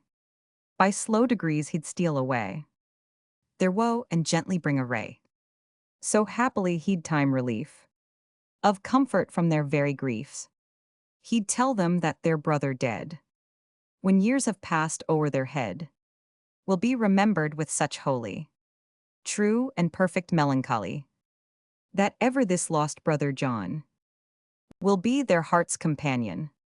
His voice they'll always hear, his face they'll always see. There's naught in life so sweet as such a memory. Sonnets. Page 43 to Miss Kelly. Frances Maria Kelly, 1790-1882, or Fanny Kelly, as she was usually called, was Lamb's favorite actress of his middle and later life and a personal friend of himself and his sister, so close that Lamb proposed marriage to her. See Lamb's criticisms of Miss Kelly's acting in Vol. I and notes. Another sonnet addressed by Lamb to Miss Kelly will be found on page 59 of the present volume. Page 43, on the site of Swans in Kensington Garden. This is, I think, Lamb's only poem the inspiration of which was drawn from nature. Page 44, the family name. John Lamb, Charles's father, came from Lincoln. A recollection of his boyhood there is given in the Elia essay, poor relations. The stream seems completely to have ended with Charles Lamb and his sister Mary. At least, research has yielded no descendants. Crabbe Robinson visited Goethe in the summer of 1829. The diary has this entry. I inquired whether he knew the name of Lamb. Oh, yes, did he not write a pretty sonnet on his own name? Charles Lamb, though he always affected contempt for Goethe, yet was manifestly pleased that his name was known to him. In the little memoir of Lamb prefixed by M. Amedy Pichat to a French edition of the Tales from Shakespeare in 1842, the following translation of this sonnet is given. Mon nom de famille. Dis-moi d'où nous viens-tu, nom pacifique et doux. Nom transmis sans reproche, à qui te devens nous. Nom qui mours avec moi, mon glaçon de poète. A l'éole de mon pire obscurement esserit. Puditre nous viens-tu d'un timide pastor. Du comesses agno, rail pour sa douceur. Mais puditre quasi, moins commune origine. Nous viens-tu d'un heroes, d'un pia paladin. Qui croyant honor ainsi l'agno divin. T prit en revenant des champs de Palestine. Mais quimport apre tout, quil soit illuster o non. Geni ferri jamais un tasha si nom. Page 44, to John Lamb-esque. John Lamb, Charles's brother, was born in 1763 and was thus by 12 years his senior. At the time this poem appeared, in 1818, he was accountant of the South Sea House. He died on October 26, 1821. See the Elia Essays, My Relations and Dream Children. Page 45, to Martin Charles Burney-esque. Lamb prefixed this sonnet to Vol. Roman II. Of his works, 1818. In Vol. I he had placed the dedication to Coleridge which we have already seen. Martin Charles Burney was the son of Rear Admiral James Burney, Lamb's old friend and nephew of Madame D'Arblay. He was a barrister by profession, dabbled a little in authorship, was very quaint in some of his ways and given to curiously intense and sudden enthusiasms, and was devoted to Mary Lamb and her brother. When these two were at work on their tales from Shakespeare, Martin Burney would sit with them and attempt to write for children too. Lamb's letter of May 24, 1830, to Sarah Hazlitt has some amusing stories of his friend, at whom, like George Dyer, he could laugh as well as love. Lamb speaks of him on one occasion as on the top round of his ladder of friendship. Writing to Sarah Hazlitt, Lamb says, Martin Burney is as good and as odd as ever. We had a dispute about the word heir, which I contended was pronounced like heir. He said that might be in common parlance, or that we might so use it, speaking of the heir at law, a comedy, but that in the law courts it was necessary to give it a full aspiration and to say heir. He thought it might even vitiate a cause if a counsel pronounced it otherwise. In conclusion, he would consult Serjeant Wilda, who gave it against him. Sometimes he falleth into the water, sometimes into the fire. He came down here, and insisted on reading Virgil's Aeneid all through with me, which he did, because a counsel must know Latin. Another time he read out all the Gospel of St. John, because biblical quotations are very emphatic in a court of justice. A third time he would carve a fowl, which he did very ill-favoredly, because we did not know how indispensable it was for a barrister to do all those sort of things well. Those little things were of more consequence than we supposed. So he goes on, harassing about the way to prosperity and losing it, with a long head but somewhat a wrong one, harum scarum. Why does not his guardian angel look to him? He deserves one, may be, he has tired him out. Martin Burney, of whom another glimpse is caught in the Elia essay, Detached Thoughts on Books and Reading, died in 1860. At Mary Lamb's funeral he was inconsolable. Page 46, Charles Lamb's Album Verses, 1830. The publication of this volume, in 1830, was due more to Lamb's kindness of heart than to any desire to come before the world again as a poet. But Edward Moxon, Lamb's young friend, was just starting his publishing business, with Samuel Rogers as a financial patron. And Lamb, who had long been his chief literary advisor, could not well refuse the request to help him with a new book. Album Verses became thus the first of the many notable books of poetry which Moxon was to issue between 1830 and 1858, the year of his death. Among them Tennyson's poems, 1833 and 1842, The Princess, 1847, In Memoriam, 1850, Maud, 1855, and Browning's Sordello, 1840, and Bells and Pomegranates, 1843-1846. The dedication of Album Verses tells the story of its being. Dedication. To the publisher. Dear Moxon, I do not know to whom a dedication of these trifles is more properly due than to yourself. You suggested the printing of them. You were desirous of exhibiting a specimen of the manner in which publications, entrusted to your future care, would appear. With more propriety, perhaps, the Christmas, or some other of your own simple, unpretending compositions might have served this purpose. But I forget, you have bid a long adieu to the muses. I had on my hands sundry copies of verses written for albums. Those books kept by modern young ladies for show, of which their plain grandmothers nothing did know, or otherwise floating about in periodicals, which you have chosen in this manner to embody. I feel little interest in their publication. They are simply advertisement verses. It is not for me, nor you, to allude in public to the kindness of our honored friend, under whose auspices you are become a bookseller. May that fine-minded veteran in verse enjoy life long enough to see his patronage justified. I venture to predict that your habits of industry and your cheerful spirit will carry you through the world. I am, dear Moxon, your friend and sincere well-wisher, Charles Lamb. Enfield, 1st June, 1830. Lamb's motives in issuing album verses were cruelly misunderstood by the Literary Gazette, edited by William Jerden. In the number for July 10, 1830, was printed a contemptuous review beginning with this passage. If anything could prevent our laughing at the present collection of absurdities, it would be a lamentable conviction of the blinding and engrossing nature of vanity. We could forgive the folly of the original composition, but cannot but marvel at the egotism which has preserved and the conceit which has published. Lamb himself probably was not much disturbed by Jerdan's venom, but Southey took it much to heart, and a few weeks later sent to the Times of August 6, 1830, the following lines in praise of his friend. To Charles Lamb, on the reviewal of his album verses in the Literary Gazette. Charles Lamb, to those who know thee justly dear. For rarest genius and for sterling worth, unchanging friendship, warmth of heart sincere, and wit that never gave an ill-thought birth, nor ever in its sport infixed a sting. To us who have admired and loved thee long, it is a proud as well as pleasant thing to hear thy good report now borne along. Upon the honest breath of public praise, we know that with the elder sons of song, in honoring whom thou hast delighted still, thy name shall keep its course to after days. The empty pertness and the vulgar wrong, the flippant folly, the malicious will, which have assailed thee, now or heretofore, find, soon or late, their proper meed of shame. The more thy triumph, and our pride the more, when witling critics to the world proclaim, in lead their own dolt incapacity. Matter it is of mirthful memory, to think, when thou wert early in the field, how doughtily small Geoffrey ran at thee, a tilt, and broke a bulrush on thy shield. And now, a veteran in the lists of fame, I ween, old friend, thou art not worse bested, when with a maudlin eye and drunken aim, dullness hath thrown a Jerdan at thy head. Southey. This was, I think, Southey's first public utterance concerning Lamb since Lamb's famous open letter to him of October, 1823, see Vol. I. Lamb wrote to Bernard Barton in the same month. How noble, in R.S. to come forward for an old friend who had treated him so unworthily. For the critics, Lamb said in the same letter, he did not care the 500,000th part of a half-farthing, and we can believe him. On page 123 will be found, however, an epigram on the Literary Gazette. Album verses. Page 46, in the album of a clergyman's lady.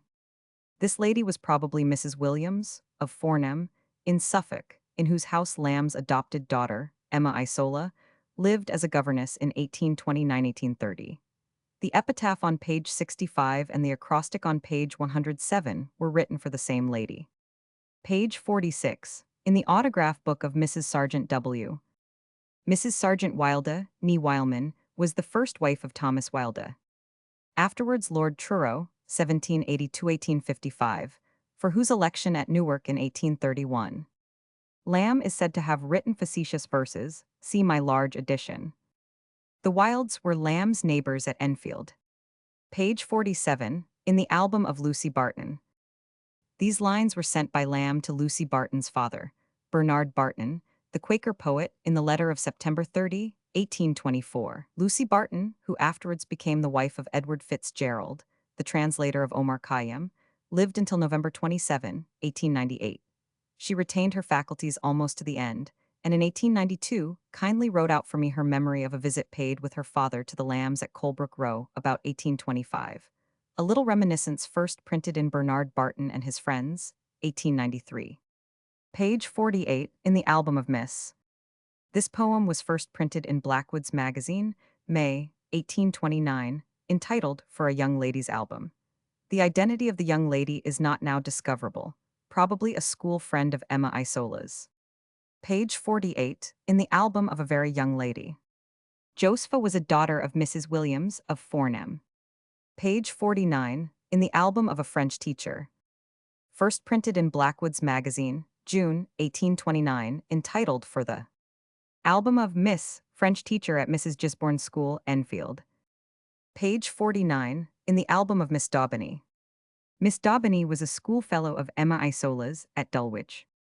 Page 50, in the album of Mrs. Jane Towers. Charles Clark in line 7 was Charles Cowden Clark, 1787–1877, a friend of the Lambs not only for his own sake, but for that of his wife, Mary Victoria Novello, whom he married in 1828 and who died as recently as 1898.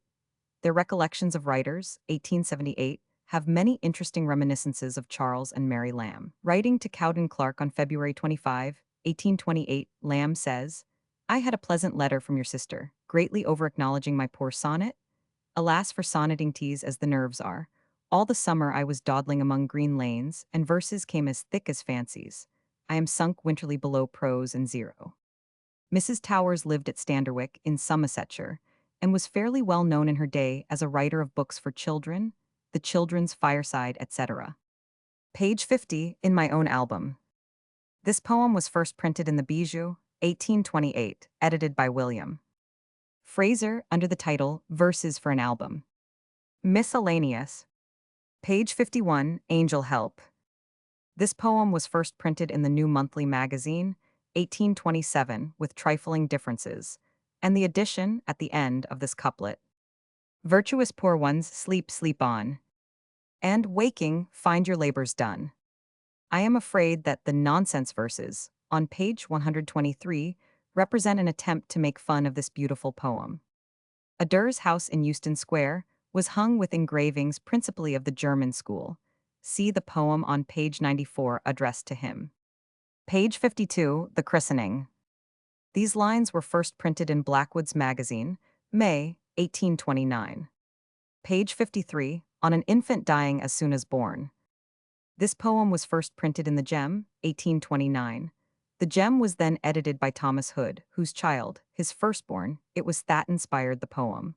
Lamb sent the verses to Hood in May, 1827. This is, I think, in many ways Lamb's most remarkable poem. Hood's own poem on the same event, printed in Memorials of Thomas Hood, by his daughter, 1860, has some of the grace and tenderness of the Greek anthology. Little eyes that scarce did see, little lips that never smiled. Alas, my little dear dead child, death is thy father and not me. I but embraced thee soon as he.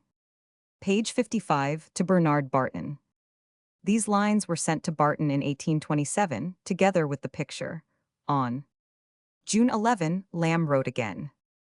Dear B.B., one word more of the picture verses, and that for good and all. Pray, with a neat pen alter one line. His learning seems to lay small stress on. Adieu. His learning lays no mighty stress on. To avoid the unseemly recurrence, ungrammatical also, of seems in the next line, besides the nonsense of but, there, as it now stands. And I request you, as a personal favor to me, to erase the last line of all, which I should never have written from myself. The fact is, it was a silly joke of Hood's, who gave me the frame. You judged rightly it was not its own, with the remark that you would like it because it was B. D the last line in question was, and broad-brimmed as the owner's calling, and I lugged it in. But I shall be quite hurt if it stands, because though you and yours have too good sense to object to it, I would not have a sentence of mine seen that to any foolish ear might sound unrespectful to thee. Let it end at appalling. Line 1, Woodbridge. Barton lived at Woodbridge in Suffolk, where he was a clerk in the old Quaker Bank of Dykes and Alexander. Line 15, Anne Knight. Anne Knight was a Quaker lady, also resident at Woodbridge, who kept a small school there, and who had visited the Lambs in London and greatly charmed them. Line 16, classic Mitford. The Rev. John Mitford, 1781–1859, was rector of Benhall, in Suffolk, near Woodbridge, and a friend of Barton's, through whom Lamb's acquaintance with him was carried on. Mitford edited many poets, among them Vincent Bourne. He was editor of the Gentleman's Magazine from 1834 to 1850. Footnote: Carrington Bowles. Carrington Bowles, 69 St. Paul's. Churchyard was the publisher of this print, which was the work of the elder Morland, and was engraved by Philip Daw, father of Lamb's George. Daw, see the essay, Recollections of a Late Royal Academician, vol. Light. Lines 26, 27, 28. Obstinate? Banyan, it was not obstinate but Christian, who put his fingers in his ears. See the first pages of the Pilgrim's Progress. Lamb had the same slip of memory in his paper on the custom of hissing at the theatre, vol. I. Page 56, The Young Catechist. Lamb sent this poem to Barton in a letter in 1827, wherein he tells the story of its inception. An artist who painted me lately had painted a blackamoor praying, and not filling his canvas, stuffed in his little girl a side of blackie, gaping at him unmeaningly, and then didn't know what to call it. Now for a picture to be promoted to the exhibition, Suffolk Street, as historical, a subject is requisite. What does me? I but christen it the Young Catechist, and furbished it with dialogue following, which dubbed it an historical painting. Nothing to a friend at need. When I'd done it, the artist, who had clapped in Miss merely as a fill space, swore I expressed his full meaning, and the damsel bridled up into a missionary's vanity. I like verses to explain pictures, seldom pictures to illustrate poems. The artist was Henry Mayer, 1782, minus 1847, one of the foundation members of the Society of British Artists in Suffolk Street, to the exhibition of which in 1826 he sent his portrait of Lamb, now in the India Office. This picture was in a shop in the Charing Cross Road in 1910. Page 57, She is Going. These lines were written for I know not what occasion, but the artist Henry Mayer engraved a picture of G.J.L. Noble in 1837, and Lamb's lines were placed below. Page 57, To a Young Friend. The young friend was Emma Isola, who lived with the Lambs for some years as their adopted daughter. Emma Isola was the daughter of Charles Isola, Esquire Bedell of the University of Cambridge, who died in 1823, leaving her unprovided for. His father and Emma Isola's grandfather was Agostino Isola, who settled at Cambridge and taught Italian there.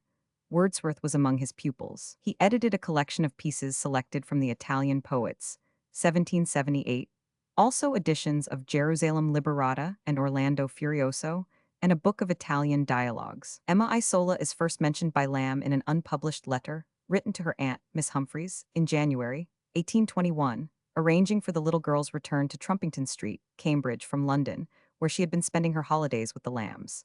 The Lambs had met her at Cambridge in the summer of 1820. The exact date of her adoption by the Lambs cannot be ascertained now. Emma Isola married Edward Moxon in 1833 and lived until 1891. Page 58, To the Same.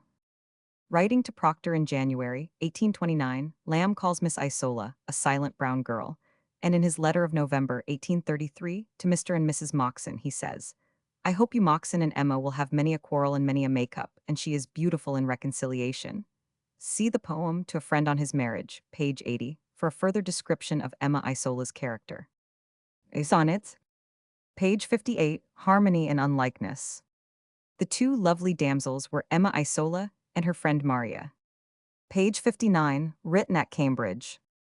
This sonnet was first printed in the Examiner, August 29 and 30, 1819, and was dated August 15. Lamb, we now know from a letter recently discovered, was in Cambridge in August 1819, just after being refused by Miss Kelly. Hazlitt, in his essay on the conversation of authors in the London Magazine for September 1820, referred to Lamb's visit to him some years before and his want of ease among rural surroundings, adding, But when we crossed the country to Oxford, then he spoke a little. He and the old collegers were hail fellow well met, and in the quadrangle he walked gowned. Page 59, To a celebrated female performer in The Blind Boy. First printed in the Morning Chronicle, 1819. The Blind Boy, attributed, says Genist, to Hewetson, was produced in 1807. It was revived from time to time. Miss Kelly used to play Edmund, the title role. Page 59, work. First printed in the Examiner, June 20 and 21, 1819, under the title Sonnet. Many years earlier, we see the germ of this sonnet in Lamb's mind, as indeed we see the germ of so many ideas that were not fully expressed till later, for he always kept his thoughts at call. Writing to Wordsworth in September 1805, he says, "Hang work, I wish that all the year were holiday. I am sure that indolence, indefeasible indolence, is the true state of man, and business the invention of the old teaser, who persuaded Adam's master to give him an apron and set him a-hoeing. Pen and ink and clerks and desks were the refinements of this old torturer 1,000 years after." Lamb probably was as fond of this sonnet as of anything he wrote in what might be called his second poetical period. He copied it into his first letter to Bernard Barton in September 1822, and he drew attention to it in his Elia essay, The Superannuated Man. Page 60, Leisure. First printed in the London Magazine for April 1821, probably, I think, as a protest against the objection taken by some persons to the opinions expressed by Lamb in his essay on New Year's Eve, in that magazine for January, see Vol. Roman 2, and notes. Lamb had therein said, speaking of death, "I am not content to pass away like a weaver's shuttle. Those metaphors solace me not, nor sweeten the unpalatable draught of mortality. I care not to be carried with the tide, that smoothly bears human life to eternity, and reluct at the inevitable course of destiny. I am in love with this green earth, the face of town and country, the unspeakable rural solitudes, and the sweet security of streets.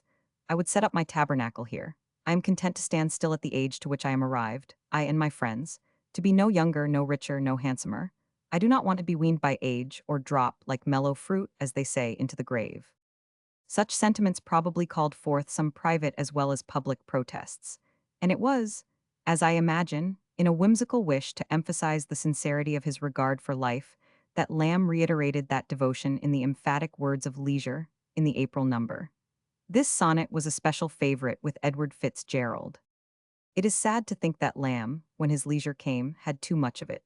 Writing to Barton on July 25, 1829, during one of his sister's illnesses, he says, "I bragged formerly that I could not have too much time. I have a surfeit. I am a sanguinary murderer of time, that would kill him Inchmeal just now." Page 60, to Samuel Rogers-esque. Daniel Rogers, the poet's elder brother, died in 1829.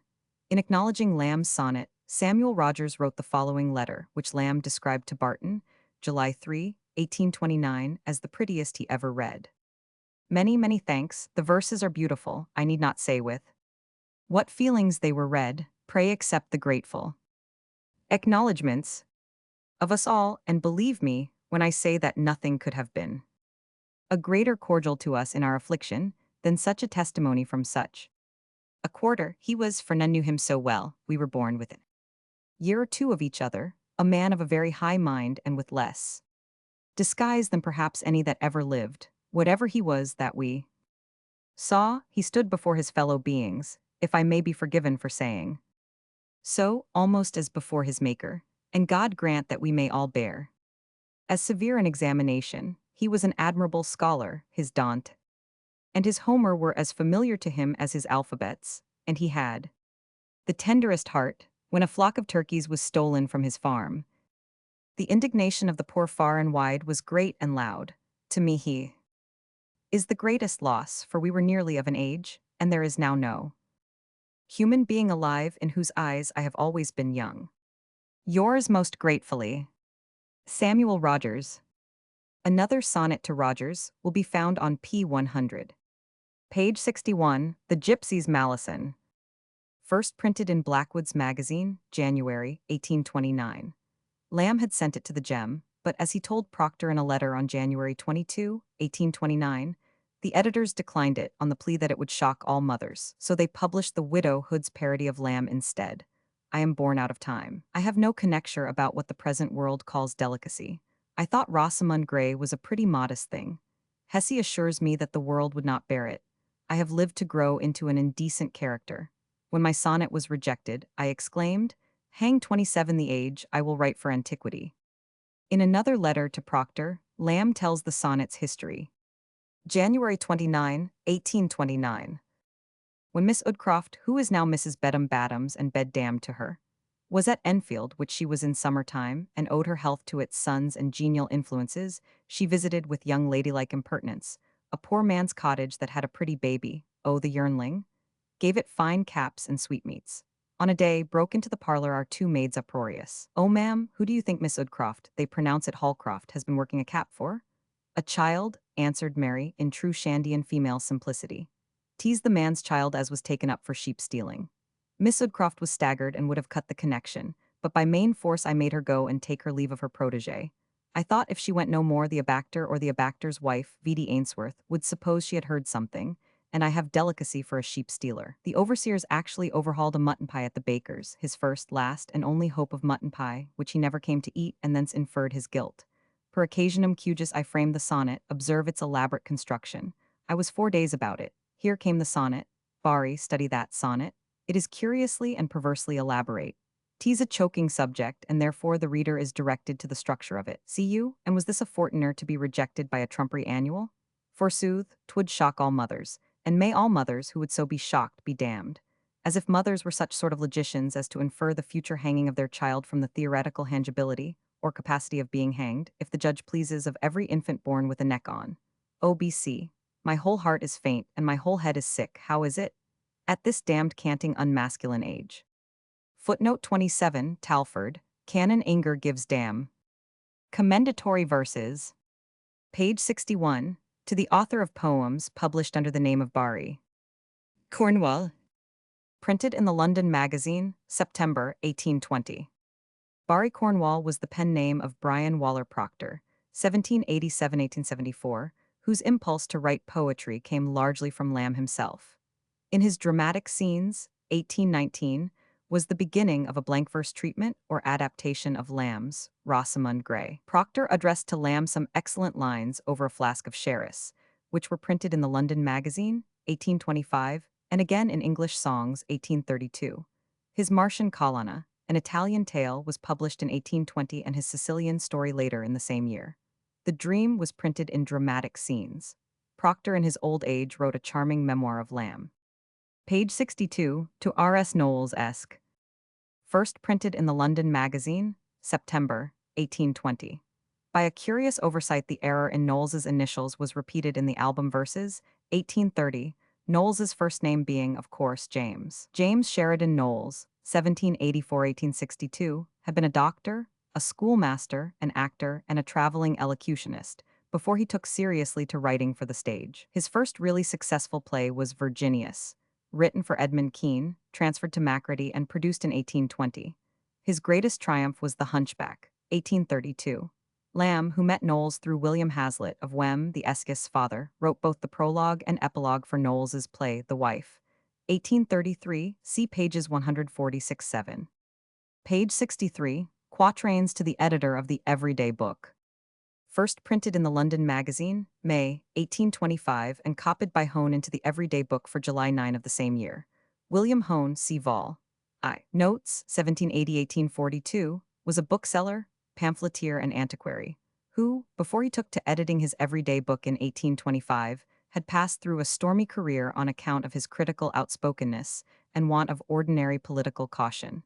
And Lamb did by no means a fashionable thing when he commended Hone thus publicly. The Everyday Book, begun in 1825, was, when published in 1826, dedicated by Hone to Charles Lamb and his sister. "You're daring to publish me your friend, with your proper name annexed," Hone wrote, "I shall never forget."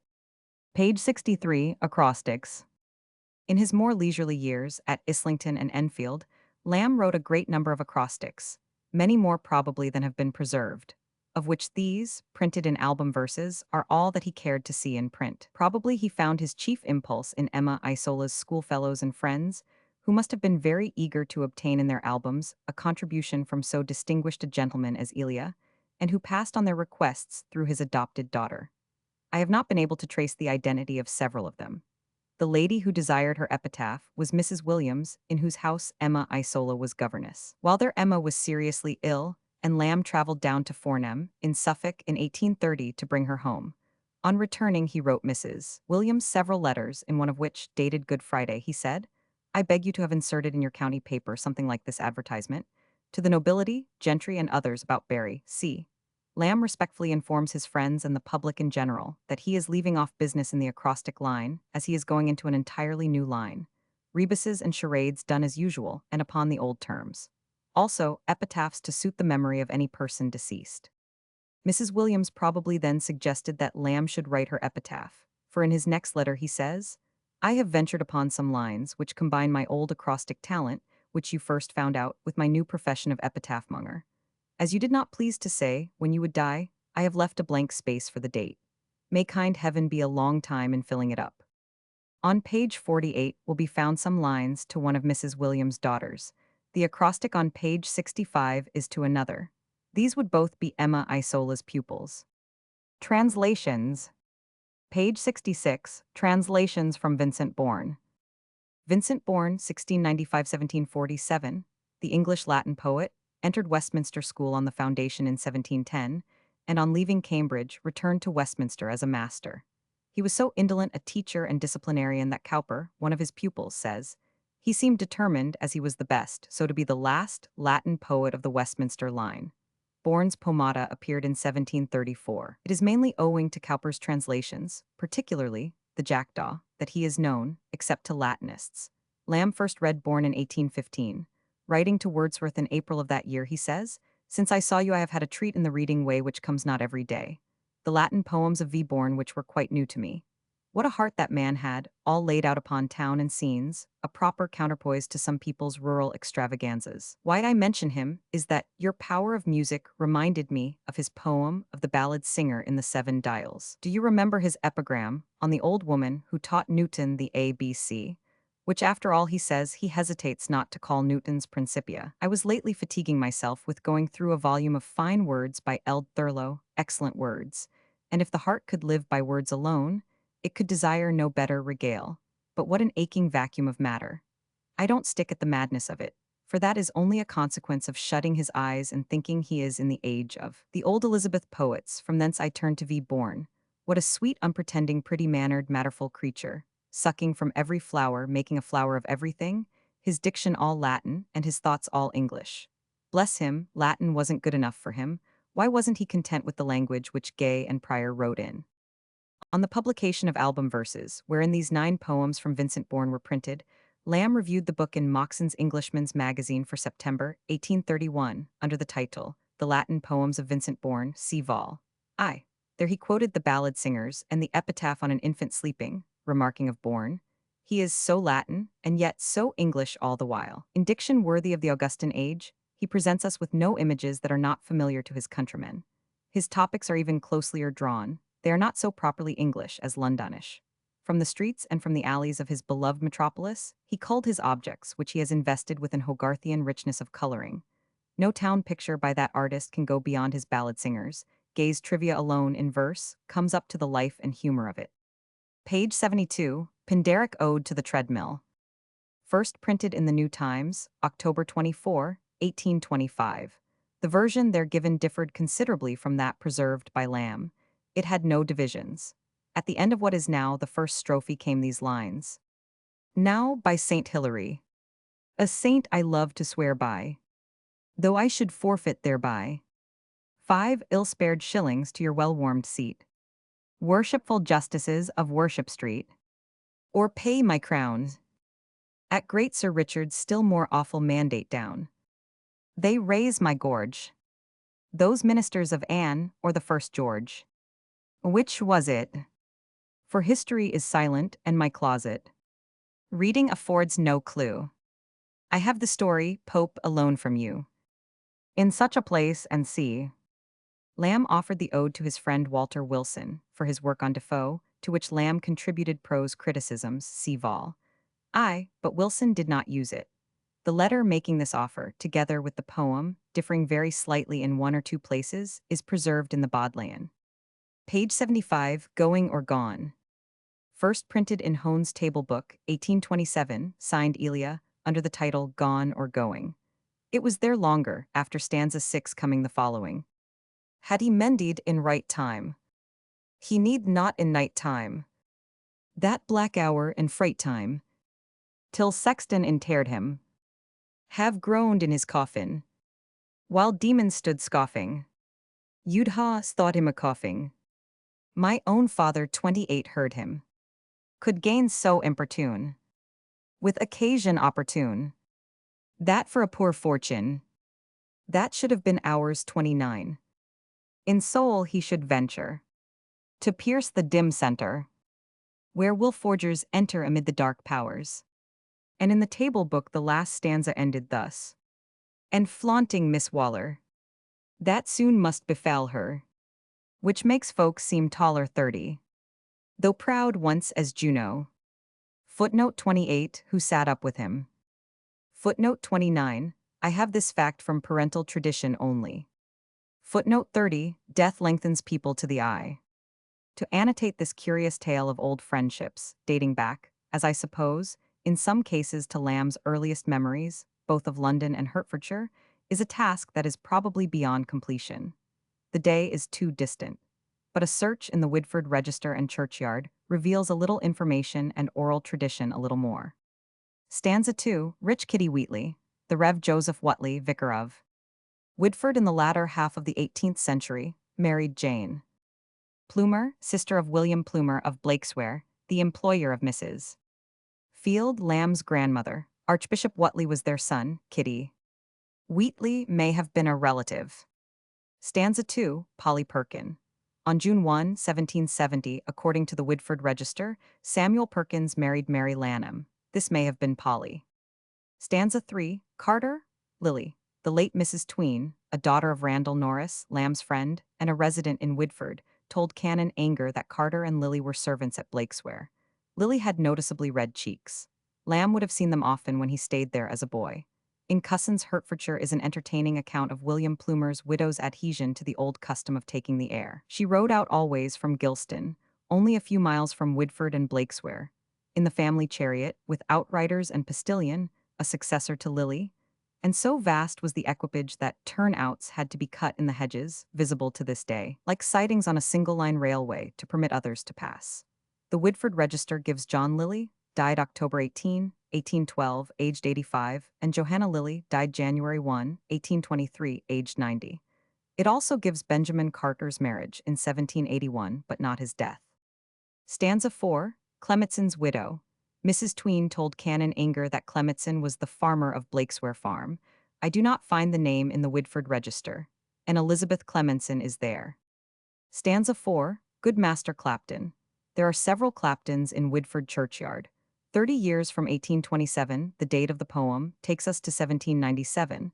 The Clapton whose death occurred nearest that time is John Game Clapton, May 5, 1802. Stanza 5, Tom Docre. I cannot find definite information either concerning this Docre or the William Docre of Ware, of whom Lamb wrote in his Table Talk in the Athenaeum, 1834 c. vol. I. There was, however, a Joseph Docre of Ware, a Quaker maltster, and the late Mrs. Coe, née Hunt, the daughter of the tenant of the watermill at Woodford in Lamb's day, where Lamb often spent a night, told me that a poor family named Docre lived in the neighborhood. Stanza 6, Worrell, Dorrell. I find neither Worrell nor Dorrell in the Woodford archives, but morals and morals in plenty, and one Horrell. Lamb alludes to old Dorrell again in the Elia essay, New Year's Eve, where he is accused of swindling the family out of money. Particulars of his fraud have perished with him, but I have no doubt it is the same William Dorrell who witnessed John Lamb's will in 1761. In the table book this stanza ended thus. With cuckoldy Worrell, and wicked old Dorrell, gainst whom I've a quarrel, his end might affright us. Stanzas 8 and 9, Fanny Hutton, Betsy Chambers, Miss Wither. Miss Waller, Fanny Hutton, Betsy Chambers, Miss Wither and Miss Waller. Allude one altogether. Lamb's schoolmistress, Mrs. Reynolds, was a Miss Chambers. Page 78, New Poems in Lamb's Poetical Works, 1836. In 1836, Moxon issued a new edition of Lamb's poems, consisting of those in the works, 1818, and those in album verses, with a few exceptions and several additions, under the embrassive title The Poetical Works of Charles Lamb. Whether Moxon himself made up this volume, or whether Mary Lamb or Talfourd assisted, I do not know. The dedication to Coleridge stood at the beginning, and that to Moxon halfway through. Page 78, in the album of Edith S. First printed in the Athenaeum, March 9, 1833, under the title Christian Names of Women. Edith S. was Edith May Southey, the poet's daughter who married the Rev. John Wood Warder. Page 78 to Dora W. Dora, i.e., Dorothy Wordsworth, the poet's daughter who married Edward Quillinan and thus became stepmother of Rotha Q, of the next sonnet. Page 79, in the album of Rotha Q. Rotha Quillinan, younger daughter of Edward Quillinan, 1791–1851, Wordsworth's friend and afterwards son-in-law. His first wife, a daughter of Sir Samuel Egerton Brydges, was burned to death in 1822 under the most distressing circumstances. Rotha Quillinan, who was Wordsworth's goddaughter, was so called from the Rotha which flows through Rydal, close to Quillinan's house. Page 80 to T. Stothard-esque. Page 80 to A Friend on His Marriage. First printed in the Athenaeum, December 7, 1833. The friend was Edward Moxon, whose marriage to Emma Isola, Lamb's adopted daughter, was solemnized on July 30, 1833. Lamb mentions more than once the absence of any dowry with Miss Isola. His own wedding present to them was the portrait of Milton which his brother, John Lamb, had left to him. Page 81, The Self-Enchanted. First printed in the Athenaeum, January 7, 1832. Page 82, to Louisa M., whom I used to call Monkey. First printed in Hone's Yearbook for December 30, 1831, under the title The Change. See the verses The Ape, on page 89, and note the forerunner of the present poem, addressed also to Louisa Martin. Page 82, Cheap Gifts, a Sonnet. First printed in the Athenaeum, February 15, 1834. Page 83, Free Thoughts on Several Eminent Composers. Lamb was very fond of these lines, which he sent to more than one of his friends. The text varies in some of the copies, but I have not thought it necessary to indicate the differences. Its inspiration was attributed by him both to William Ayrton, 1777–1858, the musical critic, and to Vincent Novello, 1781–1861, the organist, composer, and close friend of Lamb. In a letter to Sarah Hazlitt in 1830, Lamb copies the poem, remarking, "Having read Hawkins and Burney recently, I was enabled to talk to Ayrton of names, and show more knowledge than he had suspected I possessed. And in the end he begged me to shape my thoughts upon paper, which I did after he was gone, and sent him." So Lamb wrote to Mrs. Hazlitt. But to Ayrton, when he sent the verses, he said, "Novello desiring me to give him my real opinion respecting the distinct grades of excellence in all the eminent composers of the Italian, German, and English schools, I have done it, rather to oblige him, than from any overweening opinion I have of my own judgment in that science." Both these statements are manifestations of what Lamb called his matter-of-lie disposition. To Mrs. Hazlitt, he thought that Ayrton's name would be more important, to Ayrton, Novello's. The verses, whatever their origin, were written by Lamb in Novello's album with this postscript, signed by Mary Lamb, added, "The reason why my brother's so severe. Vincentio is, my brother has no ear. And Caradori, his mellifluous throat, might stretch in vain to make him learn a note. Of common tunes he knows not anything, nor rule Britannia from God Save the King. He rail at Handel, he the gamut quiz. I'd lay my life he knows not what it is. His spite at music is a pretty whim. He loves not it because it loves not him." M. Lamb. Uncollected Pieces. Page 85, Dramatic Fragment. London Magazine, January 1822. An excerpt from Lamb's play, Pride's Cure, John Woodville. See note below. Page 86, Dick Stripe. Writing to John Rickman in January 1802, Lamb says, "My editor Dan Stewart of the Morning Post uniformly rejects all that I do, considerable in length. I shall only do paragraphs with now and then a slight poem, such as Dick Stripe, if you read it, which was but a long epigram." The verses, which appeared on January 6, 1802, may be compared with the story of Ephraim Wagstaff, on page 432 of Vol. Written 25 years later. It has been pointed out that Points of Misery, 1823, by Charles Maule, Westmacott, Bernard Blackmantle of the English Spy, contains the poem with slight alterations. But Westmacott reaped where he could, and his book is confessedly not wholly original. Lamb seems to me to admit authorship by implication fairly completely. Westmacott was only 13 when it was first printed. Page 88, Two Epitaphs on a Young Lady, etc. Morning Post, February 7, 1804. Signed C. L. Lamb sends the poem both to Wordsworth and Manning in 1803. He says to Manning, Did I send you an epitaph I scribbled upon a poor girl who died at 19? A good girl, and a pretty girl, and a clever girl, but strangely neglected by all her friends and kin. Brief and pretty and tender, is it not? I send you this, being the only piece of poetry I have done since the muses all went with T.M. Thomas Manning to Paris. The young lady was Mary Drude of Wimborne, who died of consumption in 1801.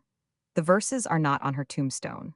A letter from Lamb to his friend Rickman, see Canon Inger's edition, shows that it was for Rickman that the lines were written. Lamb did not know Mary Drude. Writing to Rickman in February 1802, Lamb sends the second epitaph. Your own prose, or nakedly the letter which you sent me, which was in some sort an epitaph, would do better on her gravestone than the cold lines of a stranger. Page 89, The Eighth. Printed in the London Magazine, October 1820, where it was preceded by these words. To the editor. Mr. Editor, the riddling lines which I send you were written upon a young lady, who, from her diverting sportiveness in childhood, was named by her friends the Ape. When the verses were written, L.M. had outgrown the title, but not the memory of it, being in her teens, and consequently past child tricks. They are an endeavor to express that perplexity, which one feels at any alteration, even supposed for the better, in a beloved object. With a little oblique grudging at time, who cannot bestow new graces without taking away some portion of the older ones, which we can ill miss. L.M. was Louisa Martin, who is now and then referred to in Lamb's letter as Monkey, and to whom he addressed the lines on page 82, which come as a sequel to the present ones. In a letter to Wordsworth, many years later, dated February 22, 1834, Lamb asks a favor for this lady. The oldest and best friends I have left are in trouble.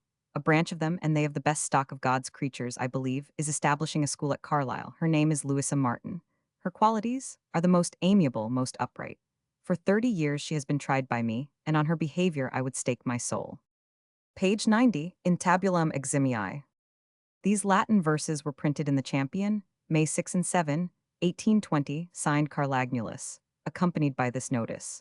We insert, with great pleasure, the following beautiful Latin verses on Haydon's fine picture, and shall be obliged to any of our correspondents for a spirited translation for our next.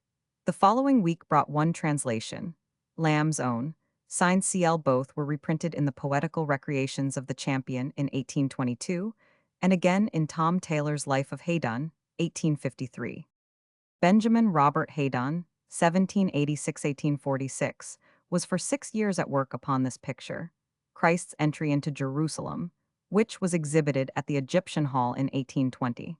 The story goes that Mrs. Siddons established the picture's reputation in society. While the Private View Company were assembled in doubt, the great actress entered and walked across the room. It is completely successful, she was heard to say to Sir George Beaumont, and then, to Haydon, the paleness of your Christ gives it a supernatural look. A stream of 30,000 persons followed this verdict. The picture is now in Philadelphia. Line 4, Palma. There were two Palmas, both painters of the Venetian school. Giacomo Palma the elder, who is referred to here, was born about 1480. Both painted many scenes in the life of Christ. Lines 7 and 8, Flaccus sentence. Velat res ludicrosimi. Palma negata macrum, donata reducit opimum. Horace Epist, Roman 2, I 181–81. Farewell to performances, if the palm, denied, sends one home lean but, granted, flourishing. Lamb has not quite represented the poet's meaning, which is a profession of independence in regard to popular applause. Page 91, Sonnet to Miss Burney. First printed in the Morning Chronicle, July 13, 1820. The Burney family began to be famous with Dr. Charles Burney, 1726–1814, the musician, the author of the History of Music, and the friend of Dr. Johnson and Sir Joshua Reynolds. Among his children were the Rev. Charles Burney, 1757–1817, the classical scholar and owner of the Burney Library, now in the British Museum. Rear Admiral James Burney, 1750–1821, who sailed with Cook, wrote the chronological history of the discoveries in the South Sea or Pacific Ocean, and became a friend of Lamb. Frances Burney, afterwards Madame D'Arblay, 1752–1840, the novelist, author of Evelina, Camilla and Cecilia, and Sarah Harriet Burney, 1770–1844, a daughter of Dr. Burney's second wife, also a novelist and the author, among other stories, of Geraldine Falkenberg. Country Neighbors or The Secret, the tale that inspired Lamb's sonnet formed vols, Roman II and Roman III, of Sarah Burney's Tales of Fancy. Blanche is the heroine. The good old man in Madame d'Arblay's Camilla is Sir Hugh Tyrrell, who adopted the heroine. Page 91, to my friend the Indicator.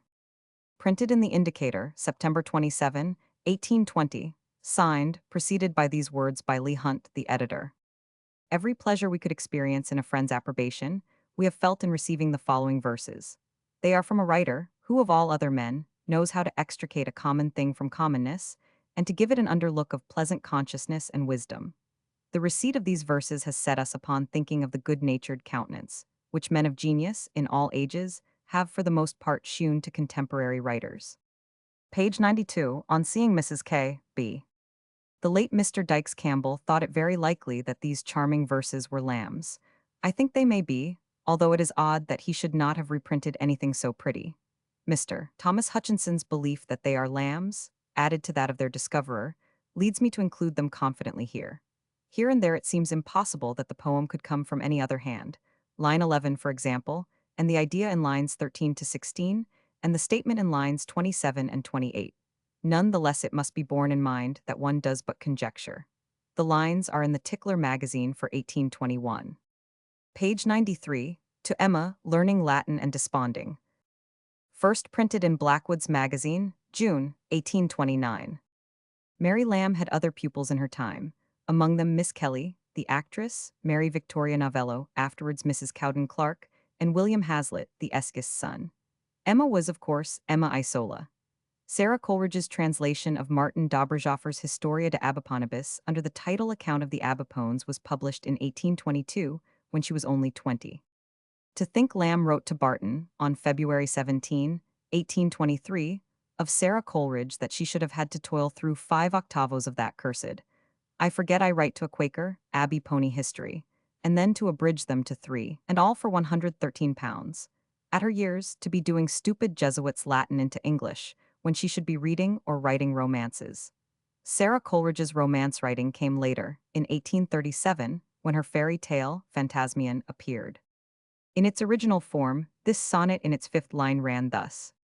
In new tasks hardest still the first appears. Derwent Coleridge read the sonnet in 1853 in Mrs. Moxon's album, and copying it out, sent it to his wife, saying that he wished Sissy, his daughter Christabel, to get it by heart. He added this note. Charles Lamb having discovered that this sonnet consisted but of 13 lines, Miss Lamb inserted the 5th, which interrupts the flow and repeats a rhyme. Derwent Coleridge goes on to suggest 2 alternative lines. And hope may surely chase desponding fears. Or, let hope encourage chase desponding fears.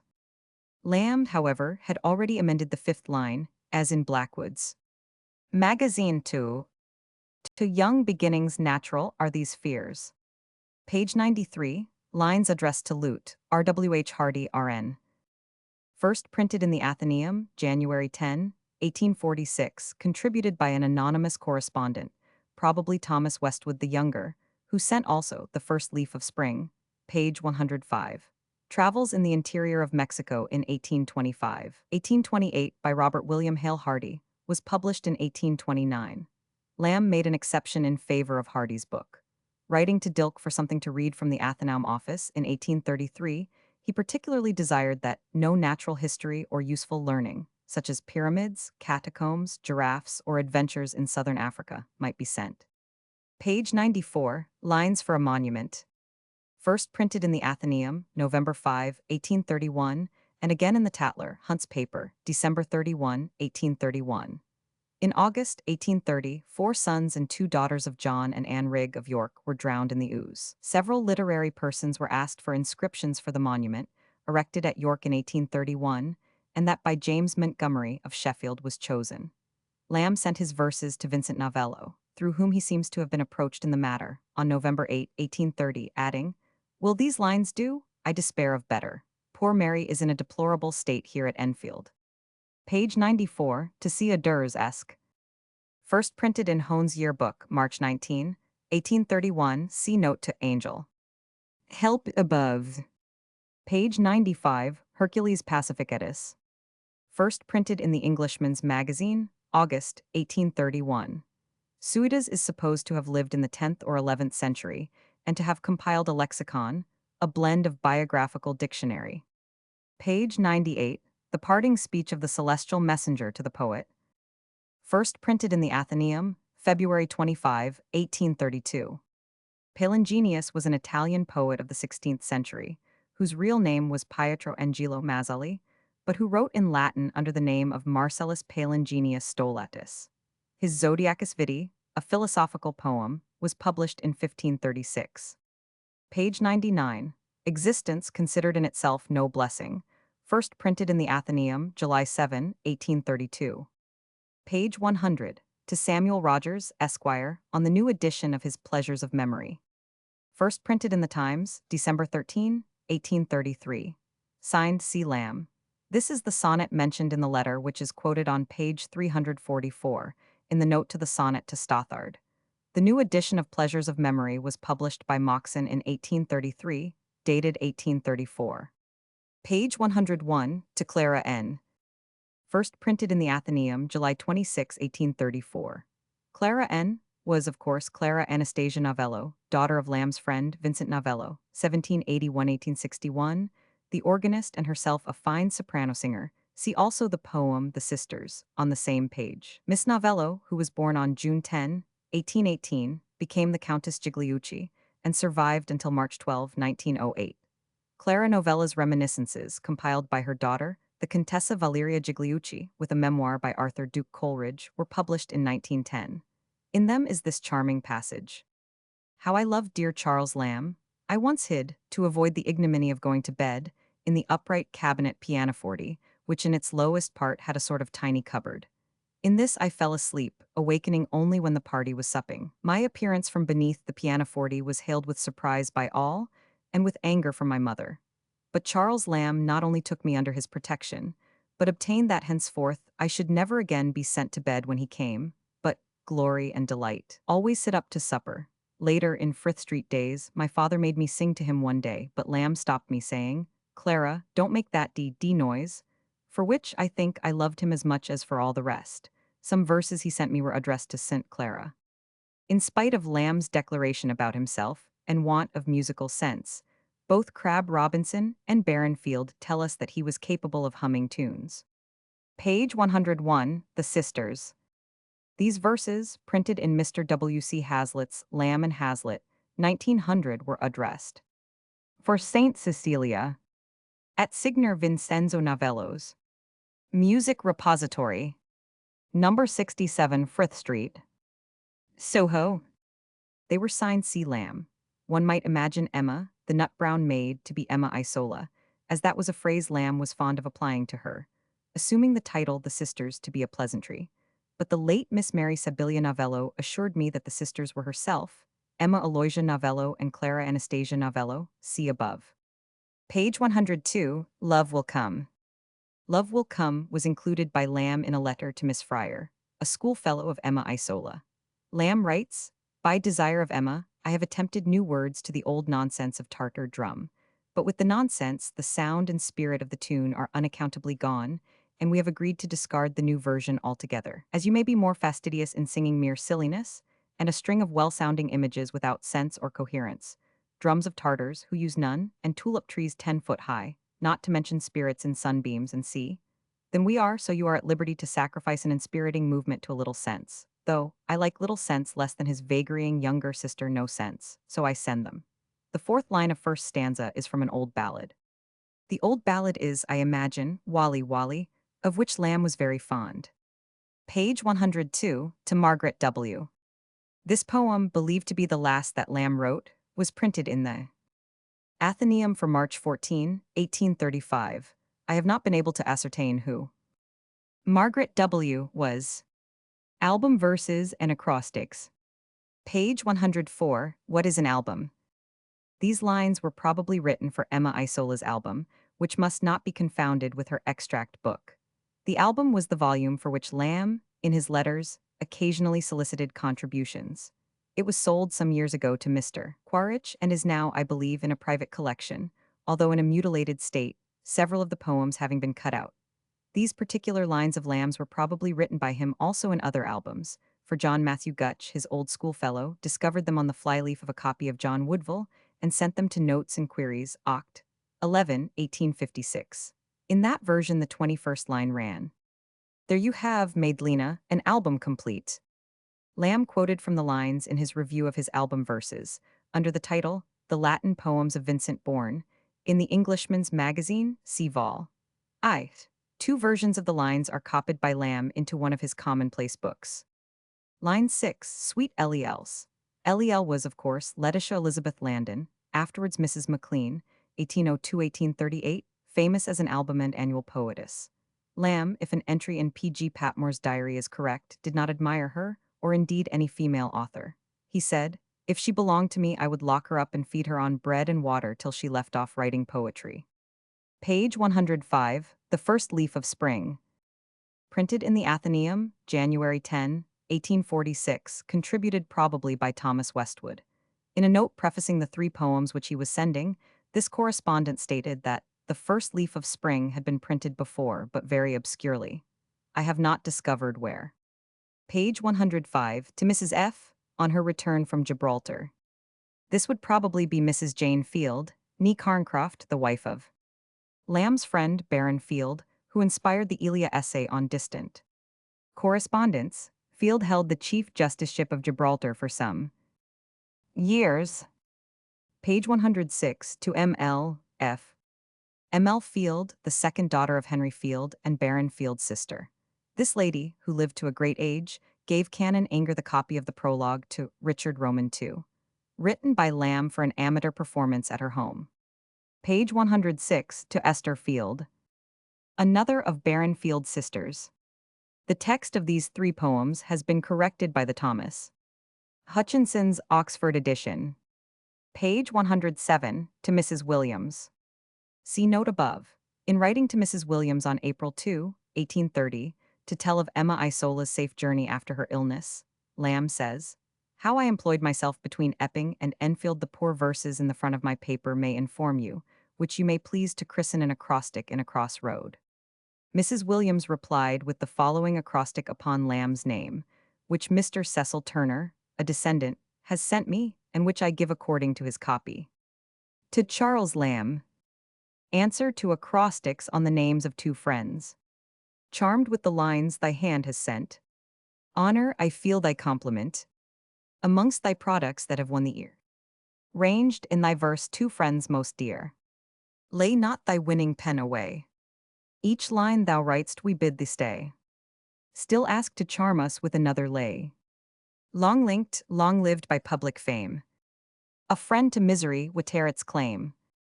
Marvel I must if e'er we find. Bestowed by heaven a kindlier mind. Later in the same letter, referring to the present acrostic, he said, speaking of Harriet Isola, Emma's sister, "She blames my last verses as being more written on Mr. Williams than on yourself. But how should I have parted whom a superior power has brought together?" Page 107, to the book. Written for the album of Sophia Elizabeth Friend, afterwards the wife of Augustus de Morgan, the mathematician, 1806-1871, and mother of the novelist Mr. William de Morgan. Her father was William Friend, 1757-1841, the reformer and a friend of Crabbe Robinson and George Dyer. The lines were printed in Mrs. de Morgan's 70 Years and 10, as are also those that follow, to SF. Page 108, to RQ. From the album of Rotha. Page 109, to SL, to ML. I have not been able to identify the locks. The JF of the last line might be Jane Field. Copies of these poems are preserved at South Kensington. Page 109, an acrostic against acrostics. Edward Hogg was a friend of Mr. Williams, see above. These verses were first printed in the Lambs by Mr. W.C. Hazlitt. Page 110, on being asked to write in Miss Westwood's album. Frances Westwood was the daughter of the Westwoods, with whom the Lambs were domiciled at Enfield Chase in 1829-1832.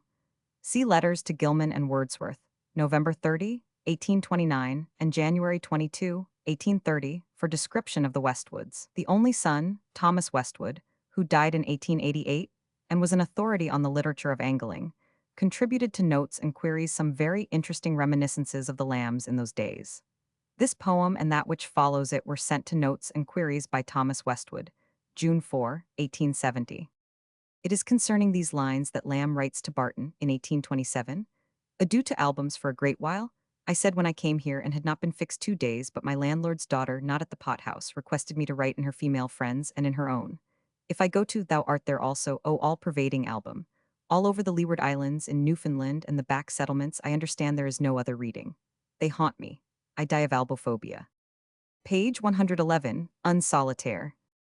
EI, who made the drawing in question, would be Emma Isola.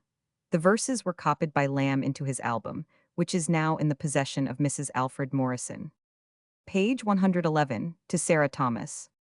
From Lamb's album, I have not been able to trace this lady. Page 111, to Mrs. Sarah Robinson. From the copy preserved among Henry Crabb Robinson's papers at Dr. Williams' library. Sarah Robinson was the niece of H.C.R., who was the pilgrim in Rome.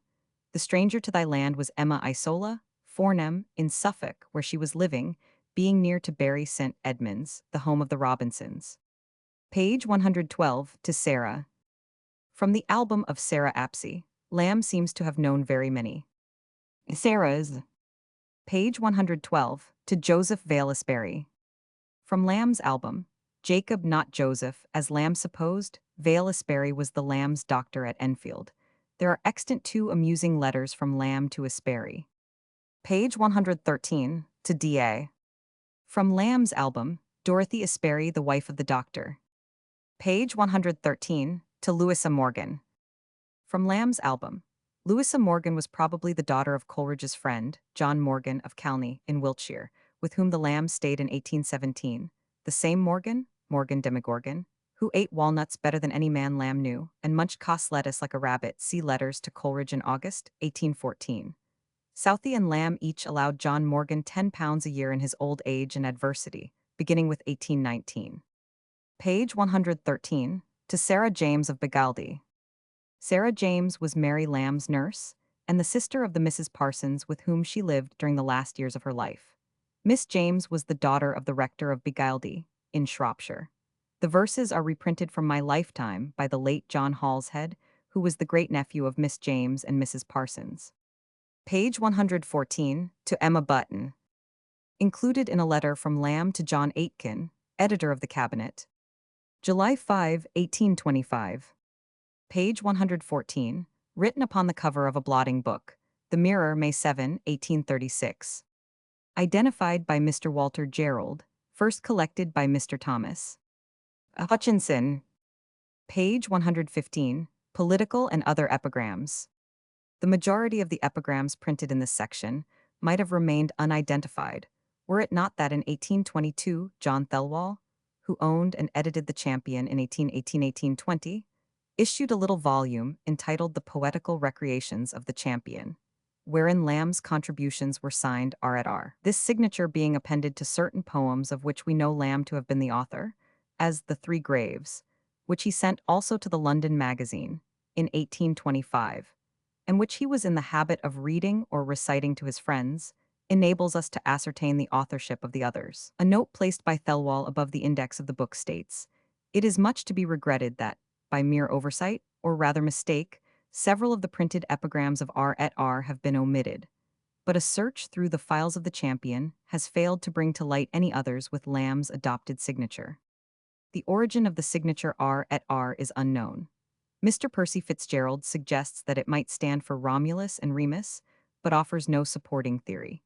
He might have added that so unfamiliar a countenance is in these epigrams shown by their author, that the suggestion of a wolf rather than a lamb might have been intended. Lamb's principal political epigrams were drawn from him by his intense contempt for the character of George Roman IV, then Prince of Wales. His treatment of Caroline of Brunswick, as we see, moved Lamb to utterances of almost sulphurous indignation, not only for the prince himself, but for all who were on his side, particularly Canning.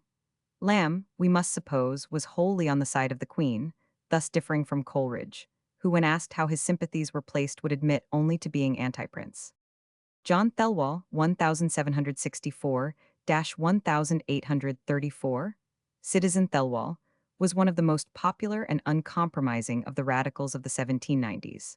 He belonged to the Society of the Friends of the People, and other Jacobin confederacies. In May 1794, he was even sent to the Tower, with Home Tooke and Thomas Hardy for sedition, moved to Newgate in October, and tried and acquitted in December. Lamb first met him, I fancy, in 1797, when Thelwall was intimate with Coleridge. After 1798, Thelwall's political activities were changed for those of a lecturer on more pacific subjects. And later, he opened an institution in London, where he taught elocution and corrected the effects of malformation of the organs of speech. He bought the Champion in 1818 and held it for 2 or 3 years, but it did not succeed. Thelwall died in 1834. Among his friends were Coleridge, Haydon, Hazlitt, Southey, Crabbe Robinson, and Lamb, all of whom, although they laughed at his excesses and excitements as a reformer, saw in him an invincible honesty and sincerity. Before leaving this subject, I should like to quote the following lines from the Champion of November 4 and 5, 1820. A lady's Sapphic. Now the calm evening hastily approaches. Not a sound stirring through the gentle woodlands, save that soft zephyr with his downy pinions scatters fresh fragrance. Now the pale sunbeams in the west declining gild the dew rising as the twilight deepens. Beauty and splendor decorate the landscape. Night is approaching. By the cool stream's side pensively and sadly sit I, while birds sing on the branches sweetly, and my sad thoughts all with their carols soothing lull to oblivion. ZML. A correspondence on English Sapphics was carried on in the Champion for some weeks at this time, various efforts being printed. On November 4 appeared the Lady's Sapphic, just quoted, signed MS on the following day, for the Champion, like the Examiner, had a Saturday and Sunday edition. This signature was changed to ML, and was thus given when the verses were reprinted in the Poetical Recreations of the Champion in 1822. There is no evidence that Mary Lamb wrote it, but she played with verse and presumably read the Champion, since her brother was writing for it, and the poem might easily be hers. Personally, I like to think it is, and that Lamb, on seeing the mistake in the initials in the Saturday edition, hurried down to the office to have it put right in that of Sunday. The same number of the Champion, November 4 and 5, 1820, contains another poem in the same measure signed C, which not improbably was Lamb's contribution to the pastime. It runs as follows. Danny exposed with her infant. An English Sapphic. Dim were the stars and clouded was the azure, silence in darkness. Brooded on the ocean, save when the wave upon the pebbled sea beach faintly resounded. Then, O forsaken daughter of Acrisius, seized in the hour of woe and tribulation, thou with the guiltless victim of thy love didst rock on the surges, sad o'er the silent bosom of the billow, borne on the breeze and modulated sweetly, plaintive as music, rose the mother's tones of comfortless anguish. Sad is thy birth, and stormy is thy cradle, offspring of sorrow. Nursling of the ocean, waves rise around to pillow thee, and night winds lull thee to slumber. Page 115, to Sir James Mackintosh. In a letter to Manning in August, 1801, Lamb quotes this epigram as having been printed in the Albion and caused that paper's death the previous week. In his Elia essay on newspapers, written 30 years later, he stated that the epigram was written at the time of Mackintosh's departure for India to reap the fruits of his apostasy. But here Lamb's memory deceived him, for Mackintosh was not appointed recorder of Bombay until 1803 and did not sail until 1804, whereas there is reason to believe the date of Lamb's letter to Manning of August, 1801, to be accurate. The epigram must then have referred to a rumor of some earlier appointment, for Mackintosh had been hoping for something for several years.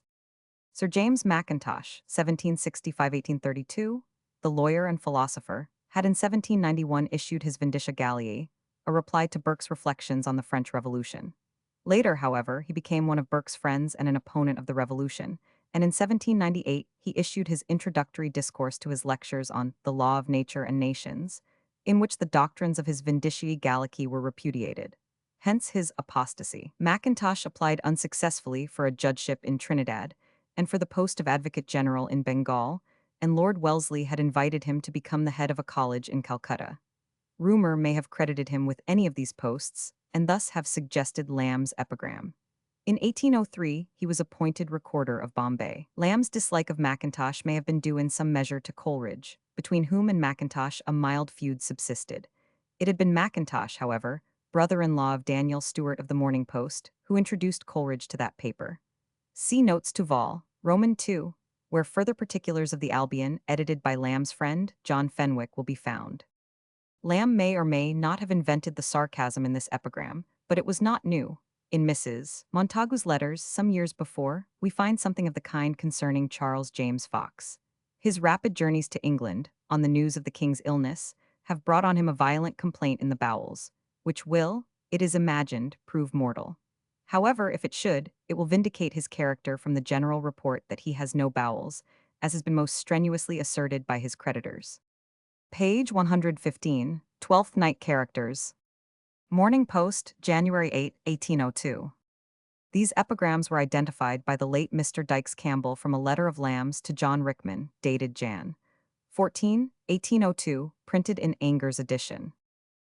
Is, of course, Henry Addington, 1757-1844, afterwards Viscount. Sidmouth, after being Speaker for 11 years, he became suddenly Prime Minister in 1801 at the wish of George Roman III, who was rendered uneasy by Pitt's project for Catholic relief. C and F were George Canning, 1770-1827, and John Hookham Freer, 1769-1846 of the Anti-Jacobin, against whom Lamb had a grudge on account of the Anti-Jacobins' treatment of himself, and Lloyd see note to blank verse, page 320. Lamb returned to the attack on Canning again and again, as the epigrams that follow will show. The epigram on Count Rumford was not included. We know that it was sent from the Rickman letter. The same missive tells us that on Dr. Solomon was also written in 1802, but it was not printed till the Champion took it on July 15 and 16, 1820. Solomon was alive in 1802 and was therefore a present empiric. He was a notorious quack doctor, author of the Guide to Health and the purveyor of a nostrum called Balm of Gilead. One of Southey's letters, October 14, 1801, contains a diverting account of this empiric. I copy one of Solomon's advertisements from a provincial paper. Dr. Solomon's cordial balm of Gilead. To the young it will afford lasting health, strength and spirits, in place of lassitude and debility. And to the aged and infirm it will assuredly furnish great relief and comfort by gently and safely invigorating the system. It will not give immortality. But if it be in the power of medicine to gild the autumn of declining years, and calmly and serenely protract the close of life beyond its narrow span, this restorative is capable of effecting that grand desideratum. The price was 10s, 6d, a bottle. Lamb's epigrams were only a few among many printed in the Morning Post for January 7 and 8, 1802. Whether he wrote also the following I do not know, but these are not inconceivably from his hand. Lord Nelson, off with Briareus and his 100 hands. Our Nelson, with one arm, unconquered stands. Mr. Pitt, by crooked arts and actions sinister. I came at first to be a minister, and now I am no longer minister. I still retain my action sinister. Page 116, two epigrams, The Examiner, March 22, 1812. These epigrams have no signature, but the second of them was reprinted in the Poetical Recreations of the Champion, 1822, with Lamb's signature, R et R, appended, and a note saying that it was written in the last reign, together with an announcement that it had not appeared in the Champion, but was inserted in that collection at the author's request. By princeps and the heir apparent is meant, of course, the Prince of Wales, afterwards George Roman IV, who had just entered upon office as regent. The epigrams refer to his transfer of confidence, if so it may be called, from the Whig party to the Marquis Wellesley, Perceval, and the Tory party. The circumstance that the Prince of Wales was also Duke of Cornwall is referred to in the first epigram. The second of the epigrams is copied into one of Lamb's commonplace books with the title, On the Prince Breaking with His Party. Page 116, The Triumph of the Whale. The Examiner, March 15, 1812. Reprinted in the Poetical Recreations of the Champion, signed R et R, with a note stating that it had not appeared in the Champion, but was collected with the other pieces by the author's request.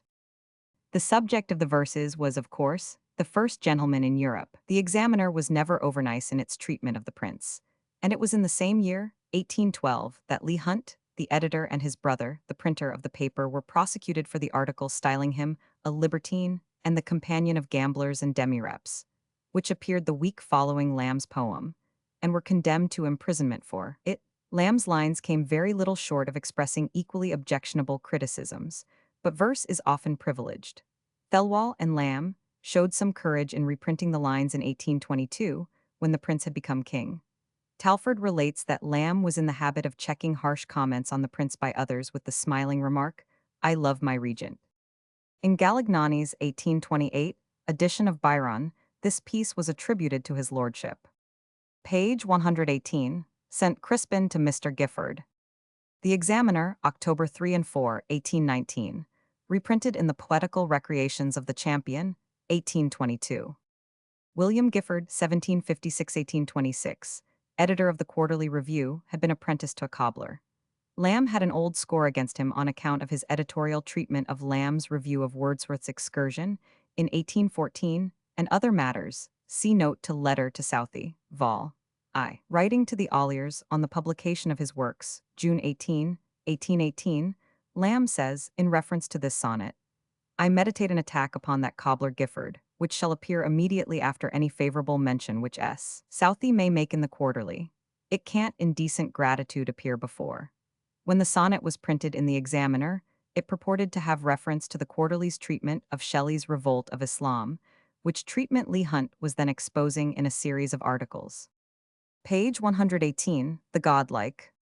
The Champion, March 18 and 19, 1820. Reprinted in the Poetical Recreations of the Champion, 1822. Another contribution to the character of George Roman IV, who had just succeeded to the throne and was at that moment engaged upon the task of divorcing his wife, Caroline of Brunswick. The eighth line must be read probably with a medical eye. The concluding three lines refer to George Roman III's insanity. As a political satirist, Lamb disdained half measures. Page 119, The Three Graves. The Champion, May 13 and 14, 1820. Signed Dante.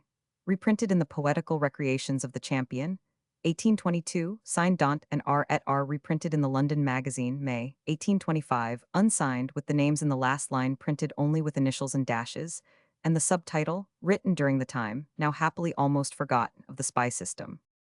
Lamb probably found a certain mischievous pleasure in giving these lines the title of one of Coleridge's early poems.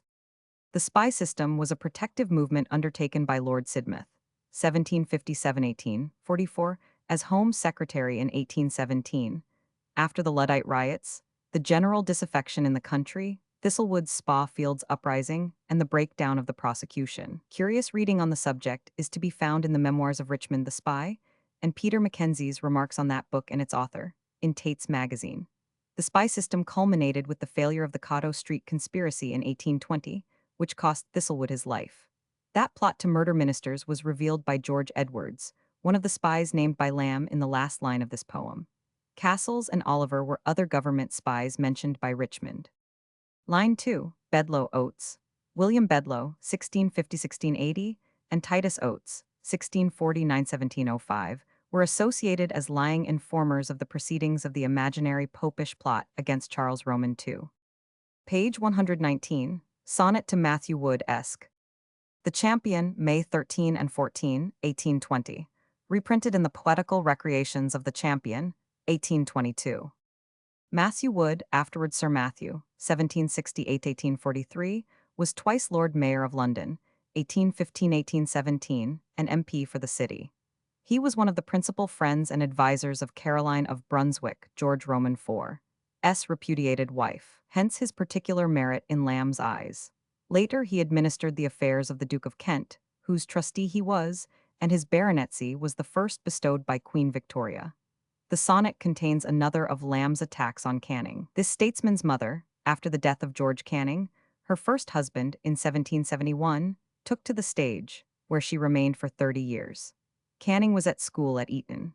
The course on which Wood was adjured to hold was the defense of Queen Caroline, but Canning's opposition to her cause was not so absolute as Lamb seemed to think. The ministry, of which Canning was a member, had prepared a bill by which the Queen was to receive £50,000 annually so long as she remained abroad.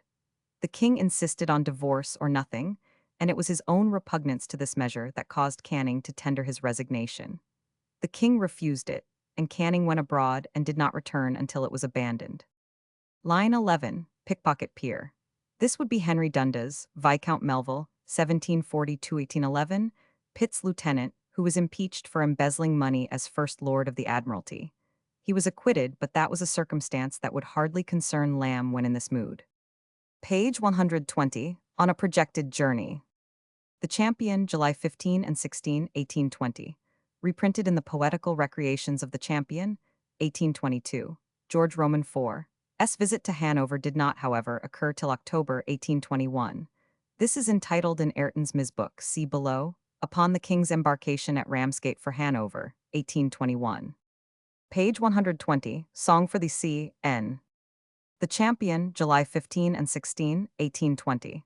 Reprinted in the Poetical Recreations of the Champion, 1822. Page 120, The Unbeloved. The Champion, September 23 and 24, 1820. Reprinted in the Poetical Recreations of the Champion, 1822. In the Champion, the last line was preceded by Place and heiress hunting elf.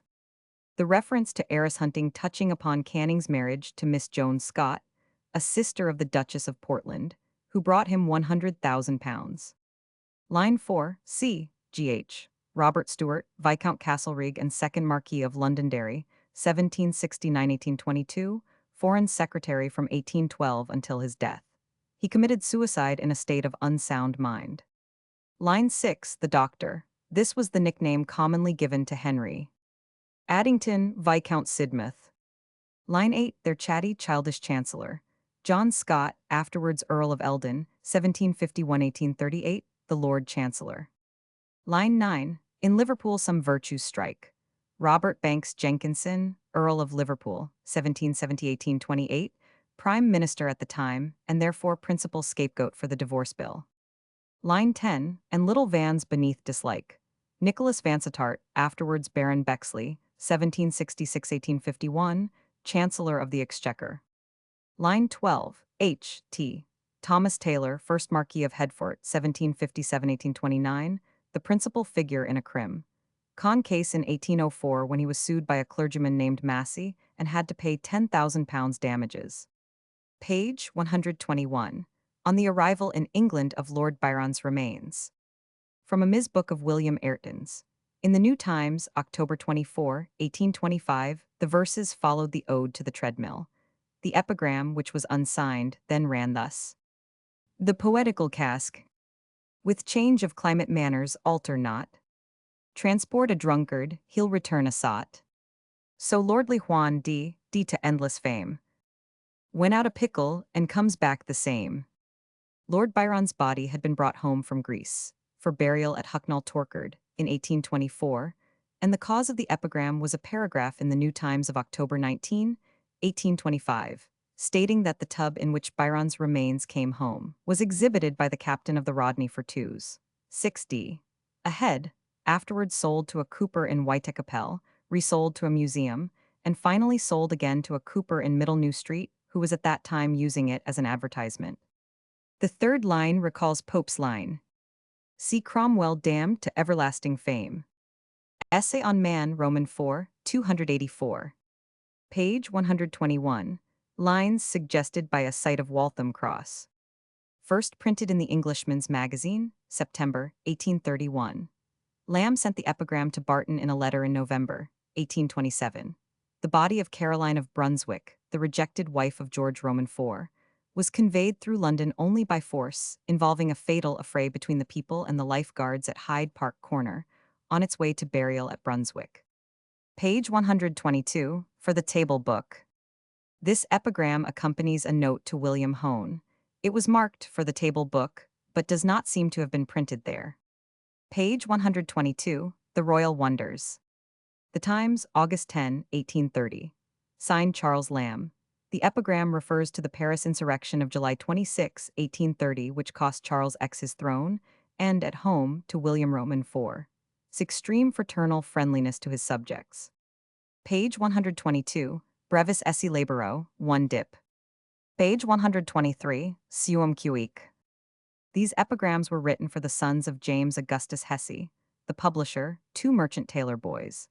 In the Taylorian for March 1884, the magazine of the Merchant Tailors' School, the late Archdeacon Hesse, one of the boys in question, told the story of their authorship. It was a custom many years ago for election day at Merchant Tailors' School to be marked by the recitation of original epigrams in Greek, Latin, and English, which, although the boys themselves were usually the authors, might also be the work of other hands. Archdeacon Hesse and his brother, as the following passage explains, resorted to Charles Lamb for assistance. The subjects for 1830 were suum cuique and brevis esse latoro.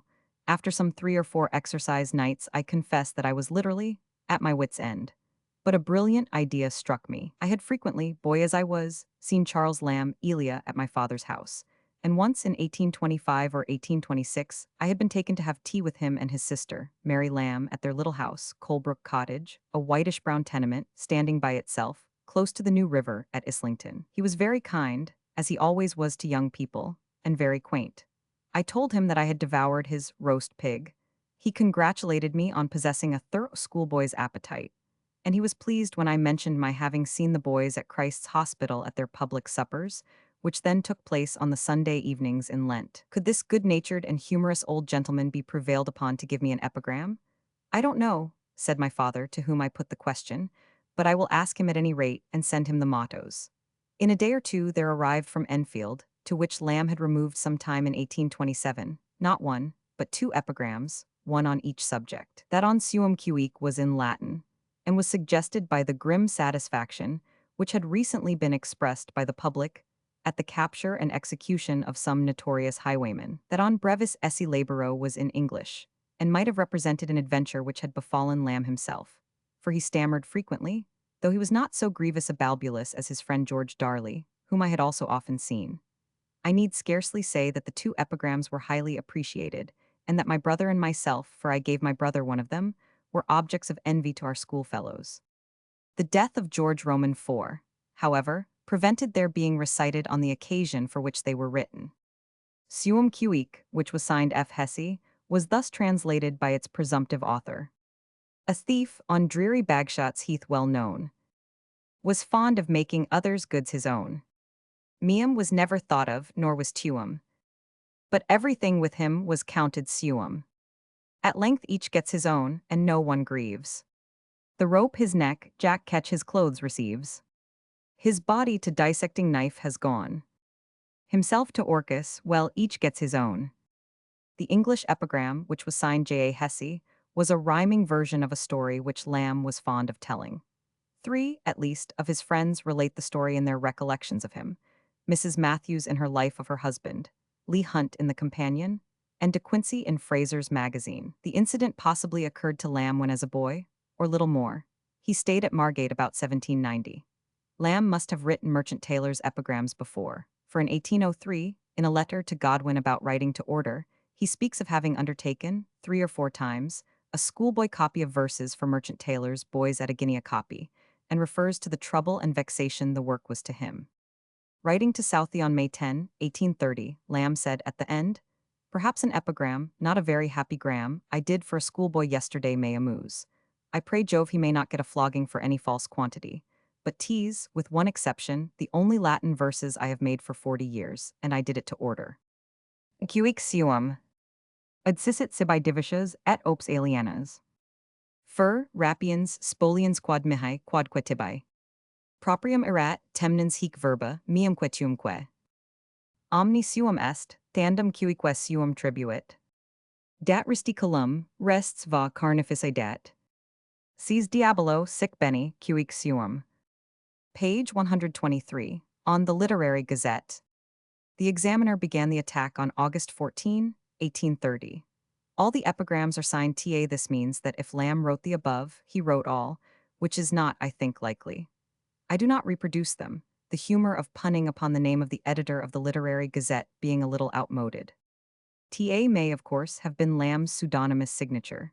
If so, he may have chosen it as a joke upon his friend Thomas Alsop, but since one of the epigrams is addressed to himself, I doubt if Lamb was the author. Page 123, on the fast day. John Payne Collier, in his privately printed reminiscences, An Old Man's Diary, quotes this epigram as being by Charles Lamb. It may have been written for the fast day on October 19, 1803, for that on May 25, 1804, or for a later one. Lamb tells Hazlitt in February 1806 that he meditates a stroll on the fast day. Page 123, Nonsense Verses. Page 124, on Wad. Wad was a fellow clerk. We have this Jew desprit through Mr. Joseph H. Twitchell, an American who had it from a fellow clerk of Lamb's named Ogilvy, see Scribner's Magazine, March 1876. Page 124, 6 epitaphs. Writing to Southey on March 20, 1799, Lamb says, I the other day threw off an extempore epitaph on Ensign Peacock of the 3rd Regt, of the Royal East India Volunteers, who like other boys in the scarlet-tainted age was ambitious of playing at soldiers, but dying in the first flash of his valor was at the particular instance of his relations buried with military honors, like any veteran scarred or chopped from Blenheim or Ramleys. He was buried in sash and gorget. Said Hay sunt lamenabilis nugi, but these as good as some epitaphs you and I have read together in Christ Churchyard. The last 5 epigrams were sent to the New York Tribune, Feb. 22, 1879, by the late J. H. Siddons. They were found on scraps of paper in Lamb's desk in the India House. Wagstaff and Sturms were fellow clerks. Dr. Drake was the medical officer of the establishment. Captain Day was a putative son of George Roman IV. The lines upon him were given to Siddons by Kenny's son. Page 126. Time and Eternity and from the Latin. In the Mirror for June 1, 1833, are the 2 poems, collected under the general heading, The Gatherer, indexed, Lamb, c. lines by. Mr. Thomas Hutchinson first printed the 2nd poem, but I do not feel too happy about it. Page 127. Satan in Search of a Wife, 1831. This ballad was published by Moxon, anonymously, in 1831. Although the authorship was no secret in its volume form, it was illustrated by George Cruikshank. Lamb probably did not value his ballad very highly. Writing to Moxon in 1833, he says, I wish you would omit, by the author of Elia now, in advertising that damned devil's wedding.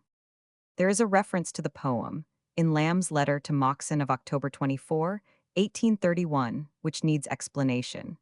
Moxon's Englishman's Magazine, after running under his control for 3 months, was suddenly abandoned. Lamb, who seems to have been paid in advance for his work, wrote to Moxon on the subject, approving him for getting the weight off his mind and adding, I have one on mine. The cash in hand which, as less truly says, burns in my pocket. I feel queer at returning it, who does not? You feel awkward at retaking it, who ought not? Is there no middle way of adjusting this fine embarrassment? I think I have hit upon a medium to skin the sore place over, if not quite to heal it. You hinted that there might be something under £10 by, and by accruing to me devil's money. You are sanguine, say 7 tens. That I entirely renounce and abjure all future interest in, I insist upon it, and by him I will not name, I won't touch a penny of it. That will split your loss 1/2, and leave me conscientious possessor of what I hold. Less than your assent to this, no proposal will I accept of. A few months later, writing again to Moxon, he says, I am heartily sorry my devil does not answer. We must try it a little longer, and after all, I think I must insist on taking a portion of its loss upon myself. It is too much that you should lose by 2 adventures.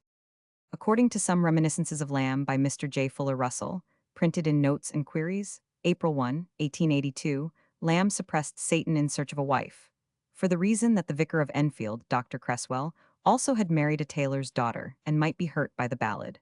The correspondence quoted above does not, I think, bear out Mr. Russell's statement. If the book were still being advertised in 1833, we can hardly believe that any consideration for the vicar of Enfield would cause its suppression. This gentleman had been at Enfield for several years, and Lamb would have either suppressed the book immediately or not at all.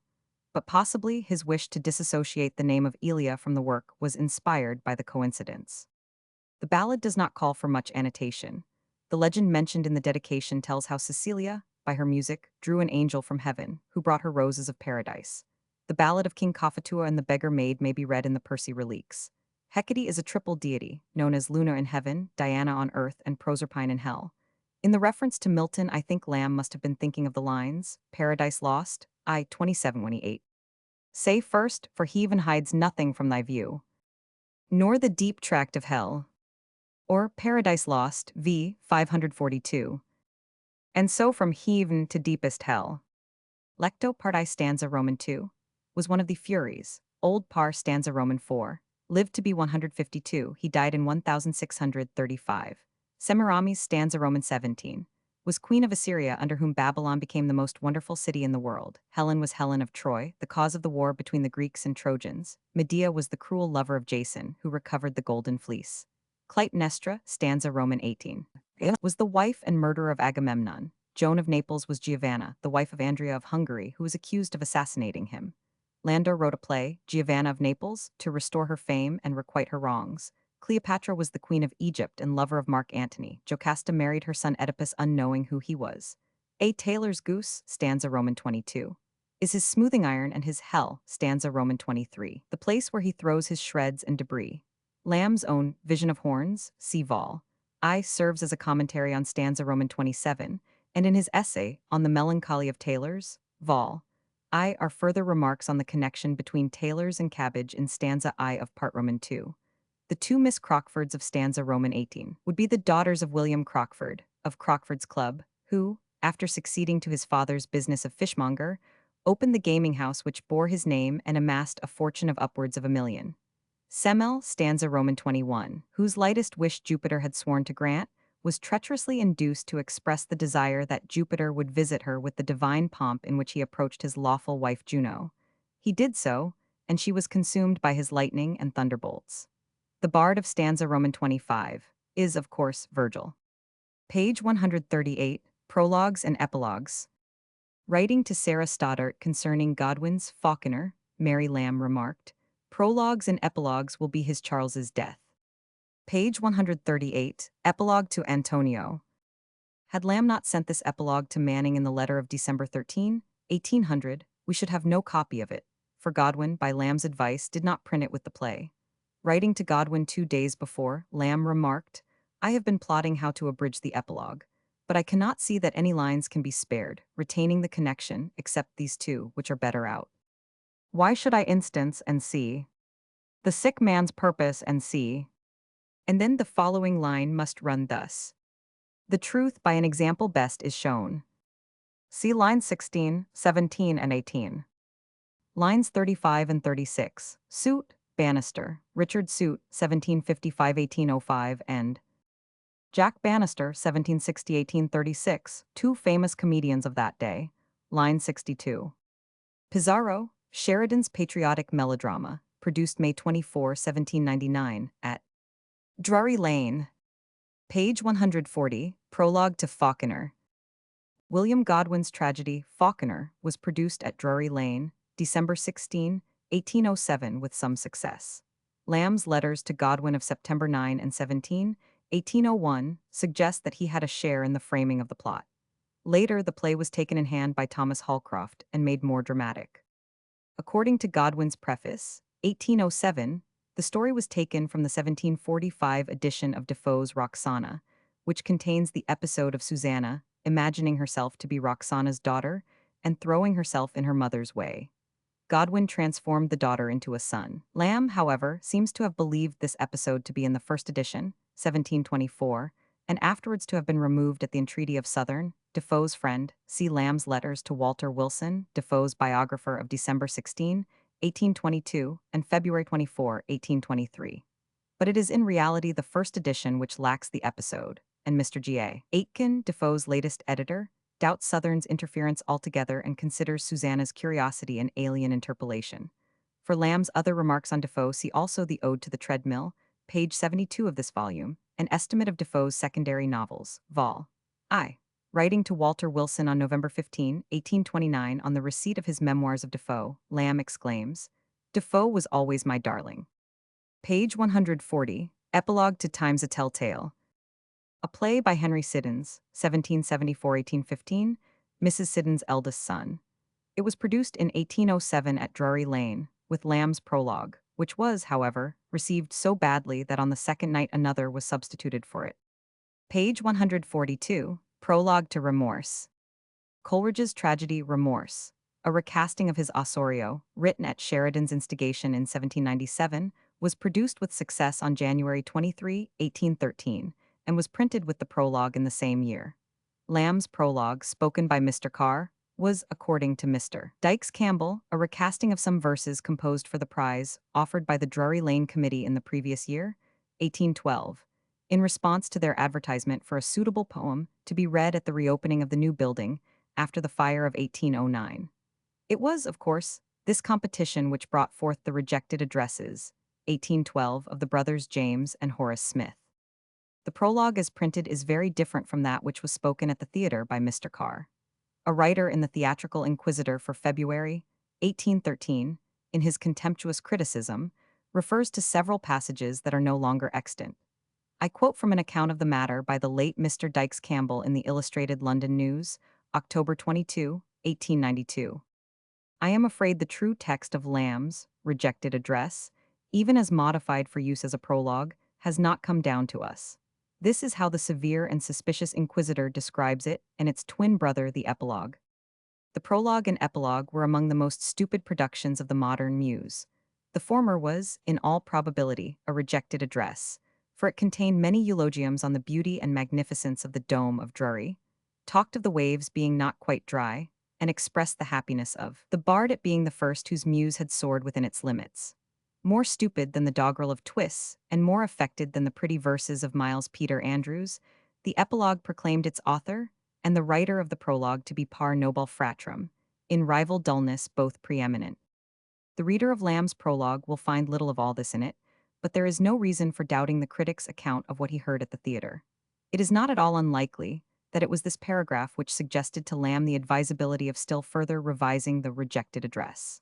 In the prologue, there is a good deal about the size of the theatre, as compared with the Lyceum's petty sphere, and of how pleased Shakespeare would have been had he been able to hear.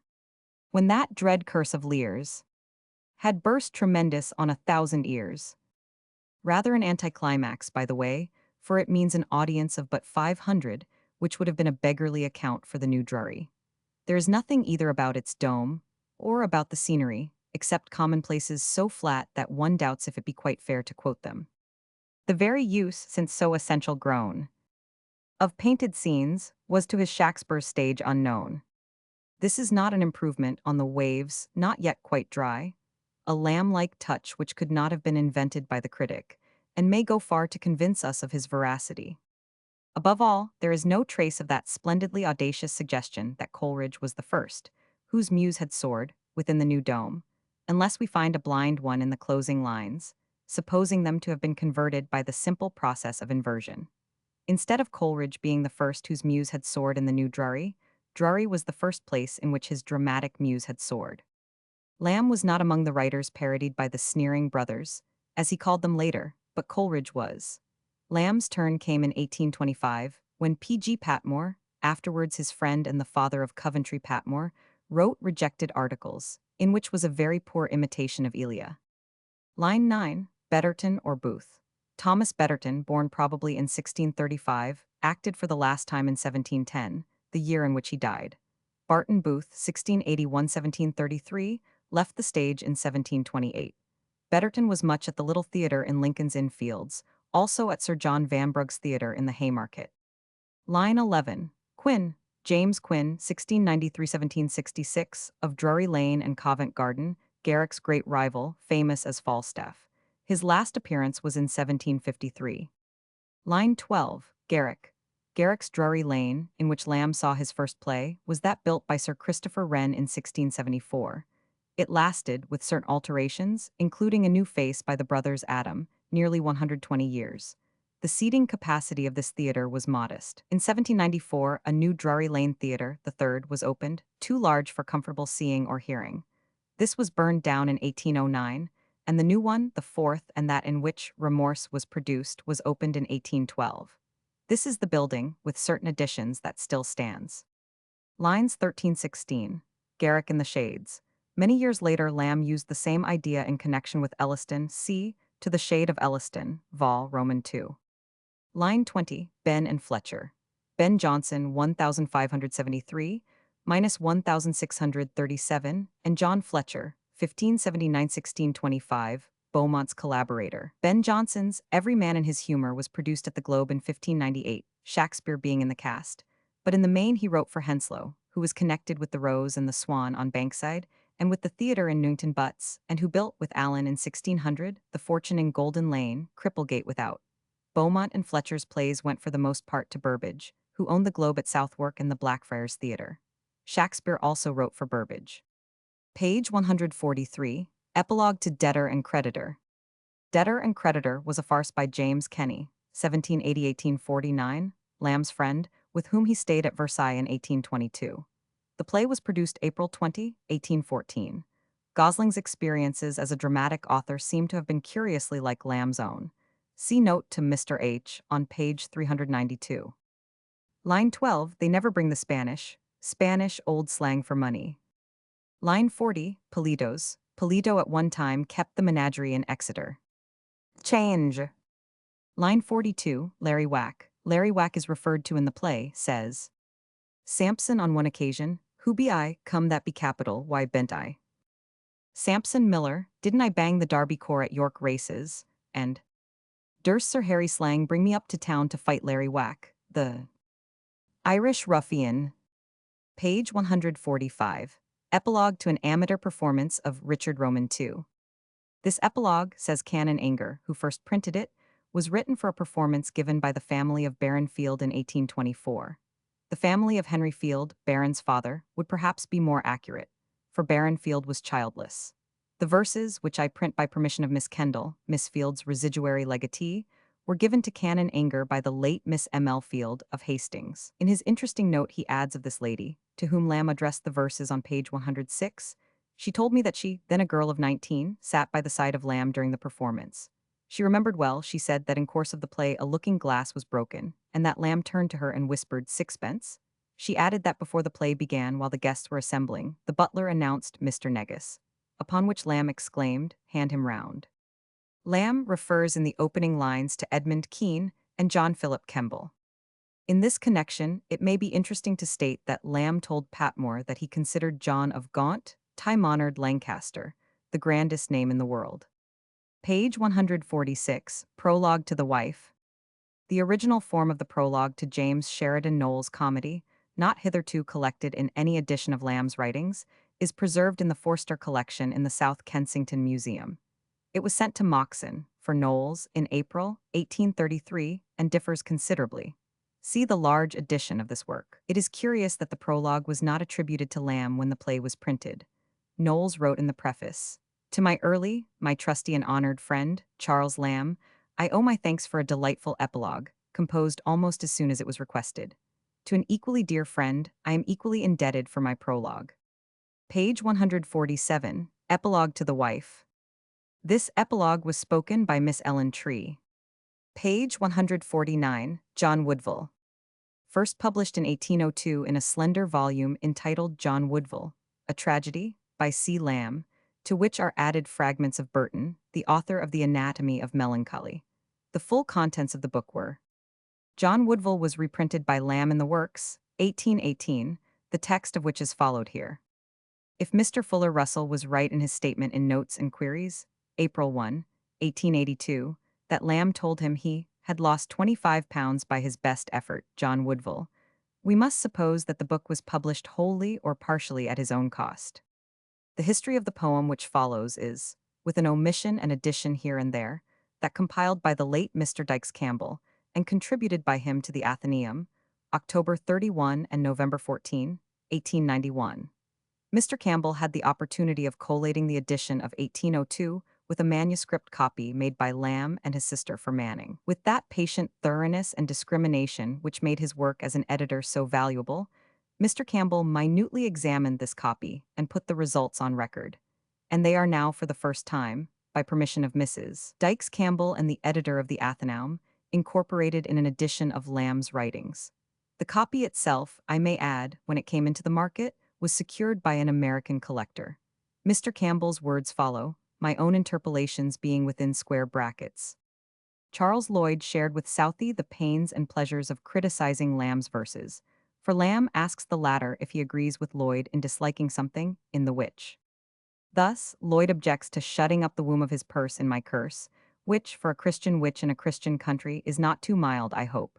Do you object? I think there is a strangeness in the idea, as well as shaking the poor little snakes from his door, which suits the speaker. Witches illustrate, as fine ladies do, from their own familiar objects, and snakes and the shutting up of wombs are in their way. I don't know that this last charge has been before brought against him, nor either the sour milk or the mandrake babe. But I affirm these be things a witch would do if she could. Lamb proposes also to adopt an emendation of Southey's in The Dying Lover, though I do not feel the objection against silent prayer. And in the event, he did very sensibly stick to his own opinion, for in the London Magazine, the line runs, as first written. He put a silent prayer up for the bride. One wonders what harm Southey can have seen in it. At this time, Southey was collecting verses for the first volume of his annual anthology, provisionally called the Calendar, and inviting contributions from Lamb. In writing before November 28, 1798, "This, The Witch, and The Dying Lover, I gave you are the only extracts I can give without mutilation." Lamb may have meant that Southey was at liberty to print them in the anthology. A year later, October 31, 1799, when the second volume was in preparation, Lamb wrote, "I shall have nothing to communicate, I fear, to the anthology. You shall have some fragments of my play if you desire them, but I think I would rather print it whole." Bursting the lubbar bonds of sleep that bound him. Reverting to the letter of November 28, one learns Lamb's intentions as to the play. "My tragedy will be a medley, as I intend it to be a medley of laughter and tears, prose and verse, and in some places rhyme, songs, wit, pathos, humor, and, if possible, sublimity. At least it is not a fault in my intention if it does not comprehend most of these discordant atoms. Heaven send they dance, not the dance of death." The composition went on slowly and in a very casual way, for on January 21, 1799, he writes again to Southey, "I have only one slight passage to send you, scarce worth the sending, which I want to edge in somewhere into my play, which, by the way, hath not received the addition often lines besides since I saw you." The slight passage is one which, it will be seen, was edged in near the end of the second act, but taken out again, that beginning. "I saw him John Woodville in the day of Worcester fight, whither he came at twice 7 years, under the discipline of the Lord Falkland, his uncle by the mother's side, etc." Lamb naively asks Southey, "But did Falkland die before the Worcester fight? In that case I must make bold to unclify some other nobleman." I suppose Southey must have answered that Falkland had been killed at Newbury 8 years before Worcester fight, for when the passage had been edged into the play, Naseby and Ashley were substituted for Worcester and Falkland, respectively. This was as bad a shot as the first, for Sir Anthony Cooper, whether at Naseby or no, did not become Lord Ashley until 16 years after that fight 31. Had the passage escaped the pruning knife, Lamb's historical research would no doubt have provided a proper battle and a proper uncle for his hero. Again Lloyd appears as a critic, and this time he is obeyed, probably because his objection to portrayed in his face was backed by Southey. "I like the line," says Lamb, but he altered it too, "of Valor's beauty in his youthful face." In the Manning MS, 4 months later, on May 20, Lamb sends Southey the charming passage about forest life on page 173 and defends his blank verse against Southey's censure of the pauses at the end of the lines. He does it on the model of Shakespeare. He says, in his Endeavour after a colloquial, "Ease and spirit." Talfourd printed the passage in full, but some later editors have cut down the 24 lines to the 6 opening ones, to the loss of a point in the letter. Lamb says he loves to anticipate charges of unoriginality, adding, the first line is almost Shakespeare's. "To have my love to bed and to arise. Midsummer Night's Dream." I think there is a sweetness in the versification, not unlike some rhymes in that exquisite play, and the last line but 3 is yours. This line describes how the deer, as they came tripping by, then stop and gaze, then turn they know not why. Lamb thus gives the line and his reference.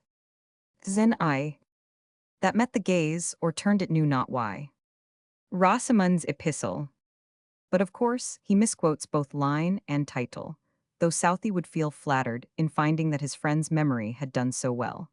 As the editors have not annotated the passage, I will say here that Lamb should have quoted, "The modest eye, that met the glance, or turned, it knew not why." Rosamund to Henry.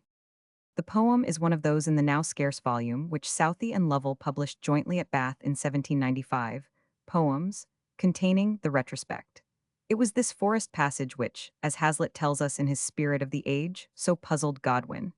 After looking in vain through the old dramatists for it, he applied to Lamb himself. Footnote 31 Sir Jacob Astley, but he too was ennobled after. Naseby. By the end of October, the play had evidently been completed, though not yet named, for on the 31st Southey was asked, "Have you seen it, or shall I lend you a copy? I want your opinion of it." None is recorded here, but more than 2 years later, when Southey was in London, he gave it to Danvers, Letters of R.S. Roman 2, 184. Lamb and his sister see us often. He is printing his play, which will please you by the exquisite beauty of its poetry, and provoke you by the exquisite silliness of its story. The play must have been baptized as Pride's Cure soon after Halloween, for at Christmas it was submitted under that title to Kemble, and about the same time, December 28, 1799, we find Lamb defending the title, with the vehemence and subtlety of a doubter, as I read, against the adverse criticism of Manning and Mrs. Charles Lloyd. Lamb had lately been on a visit to these friends at Cambridge, and had doubtless taken a copy of his play with him, and received their objections there and then, for his defense does not seem to have been provoked by a letter. In a letter to Charles Lloyd that has come to light since Mr. Dykes Campbell wrote, belonging to middle December, 1799, Lamb asks for his play to be returned to him, suggesting that Mrs. Lloyd shall dispatch it. It was probably in the letter that accompanied the parcel that the criticism of the title was found. Lamb thus defended it. By the by, I think you and Sophia both incorrect with regard to the title of the play. Allowing your objection, which is not necessary, as pride may be, and is in real life often, cured by misfortunes not directly originating from its own acts. As Jeremy Taylor will tell you, a naughty desire is sometimes sent to cure it. I know you read these practical divines. But allowing your objection, does not the betraying of his father's secret directly spring from pride? From the pride of wine, and a full heart, and a proud overstepping of the ordinary rules of morality, and contempt of the prejudices of mankind, which are not to bind superior souls, as trust in the matter of secrets, all ties of blood, etc., etc. Keeping of promises, the feeble mind's religion, binding our morning knowledge to the performance of what last night's ignorance spake. Does he not prate that great spirits must do more than die for their friend? Does not the pride of wine incite him to display some evidence of friendship, which its own irregularity shall make great? This I know, that I meant his punishment not alone to be a cure for his daily and habitual pride, but the direct consequence and appropriate punishment of a particular act of pride. If you do not understand it so, it is my fault in not explaining my meaning. Manning seems to have begged for a copy, or reconsideration, perhaps, for Lamb, on February 13, 1800, promised him a copy of my play and the Falstaff letters in a day or two. There is no trace of the former having been sent, but the latter certainly was, for on March when he presses Manning for his opinion of it, hopes he is prepared to call it a bundle of the sharpest, queerest, profoundest humors, etc., as he was accustomed to hope when that book was in question. The next mention of the play occurs in an undated letter to Coleridge accompanying a MS. Copy of the play for the Wordsworths, dated by Talfourd and other editors, end of 1800, which must have been written in March or April, 1800, since Coleridge was then staying with Wordsworth, engaged in completing the translation of Wallenstein, the last of the Ms. being sent to the printer in April. Talfourd's mistake in dating it perhaps led him to suppose that the copy sent through Coleridge to Wordsworth was a printed copy, and that Lamb had printed John Woodville a year before he published it. If any other proof were needed that Talfourd guessed wrongly, it is supplied by this sentence in the letter to Manning of February 15, 1801. I lately received from Wordsworth a copy of the second volume of the Lyrical Ballads, accompanied by an acknowledgment of having received from me many months since a copy of a certain tragedy, with excuses for not having made any acknowledgment sooner. Lamb's reply to Wordsworth, January 30, 1801, is so very dry, "Thank you for liking my play," that we may suppose that Wordsworth's expression of liking was not very enthusiastic.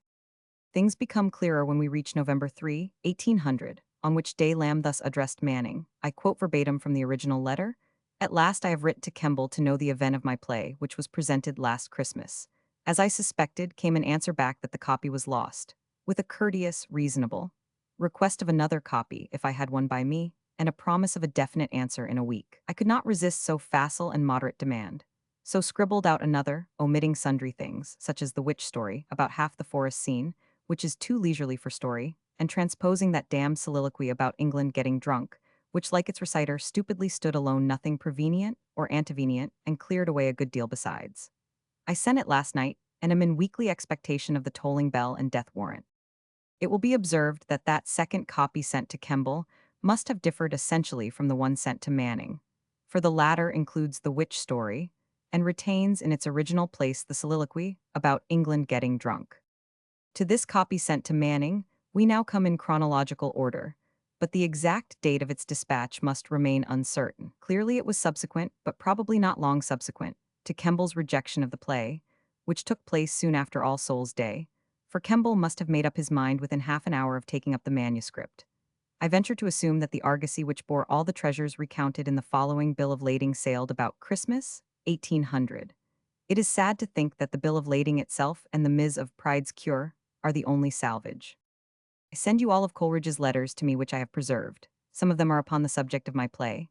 I also send you Kemble's 2 letters and the prompter's courteous epistle, with a curious critique on Pride's cure by a young physician from Edinburgh, who modestly suggests quite another kind of plot.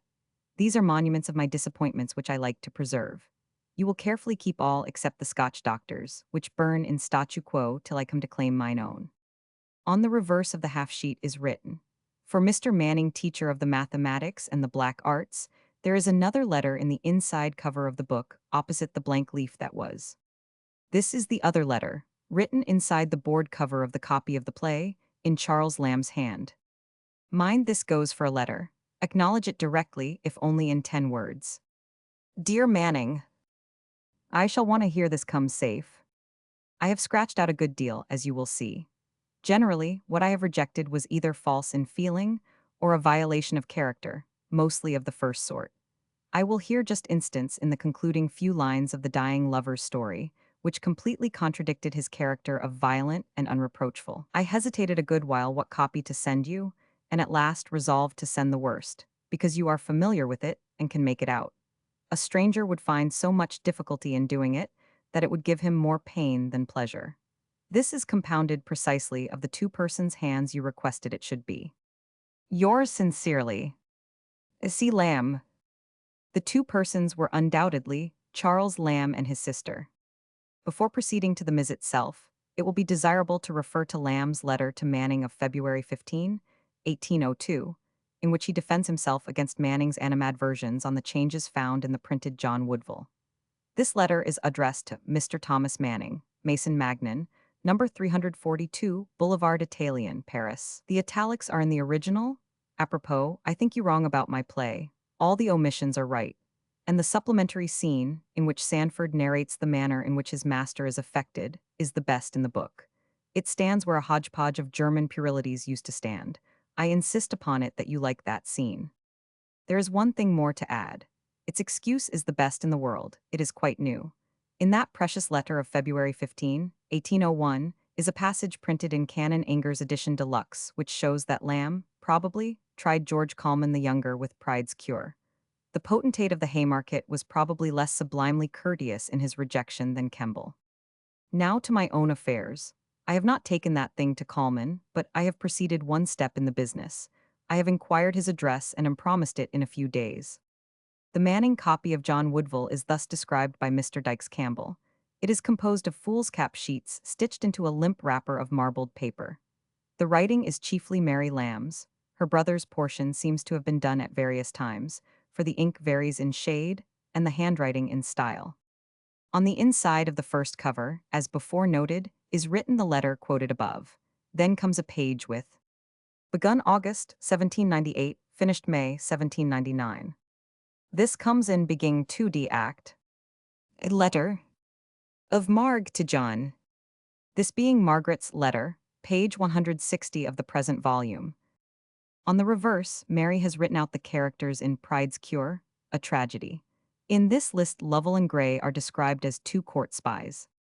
On the next page the play opens, but on the top margin is written, "Turn a leaf back for my letter to Manning. C. Lamb." The point of the underlining of "my" is to distinguish Lamb's letter from Margaret's, which chance to face one another in the MS. Then comes Pride's Cure, a tragedy. Act the first, scene the first. A servant's apartment in Wadville Sick Hall. Servants drinking. A song by Daniel. When the king enjoys his own again. Peter, a delicate song upon my verity. Where didst learn it, fellow? And so on for some leaves, without material difference from print. After the speech page 155 all, truly a sad consideration, comes this continuation of the dialogue. Daniel, you know what he said to you one day in confidence. Peter, I have reason to remember the words. 'Tis a pity, said he, a traitor should go unpunished. Francis, did he say so much? Peter, as true as I sit here, I told Daniel of it the same day. Did I not, Daniel? Daniel, well, I do not know, but it may be merrier times with us servants, if Sir Walter never comes back. Francis, but then again, who of us can think of betraying him? Peter, his son, John Woodville, is the prince of good masters. Daniel, here is his health and the king's. They all drink. Well, I cannot see why one of us should not deserve the reward as well as another man. Martin, indeed there is something in that. Sandford enters suddenly. Sandford, you well-fed and unprofitable grooms. And so on as printed, until we come to Margaret's reply to Sandford's speech ending page 156. Since our old master quitted all his rights here. Margaret, alas, I am sure I find it so. Ah, Mr. Sandford, this is no dwelling now for me. As in Sir Walter's days it was. I can remember when this house hath been a sanctuary to a poor orphan girl, from evil tongues and injuries of the world. Now every day I must endure fresh insult from the scorn of Woodville's friends, the uncivil jests, and free discourses of the dissolute men that haunt this mansion, making me their mirths. Further on in the same dialogue comes the following, after the line in Margaret's speech page 158, line 18. His love which that long has been upon the wane. And therefore 'tis men seeing this have ta'en their cue and think it now their time to slur me with their coward disrespects, unworthy usages who, while John loved, and while one breast, that thought not much to take the orphan's part, and durst as soon hold dalliance with the chafed lion's paw, or play with fire or utter blasphemy, as think a disrespectful thought of Margaret. Sandford, I am too mean a man, being but a servant in the family, to be the avenger of a lady's wrongs. And such a lady, but I verily think, that I should cleave the rudest be to the earth, with my good oaken staff, and think no harm, that offered you an insult I being by. I warrant you, young master would forgive, and thank me for the deed, though he I struck were one of his dearest friends.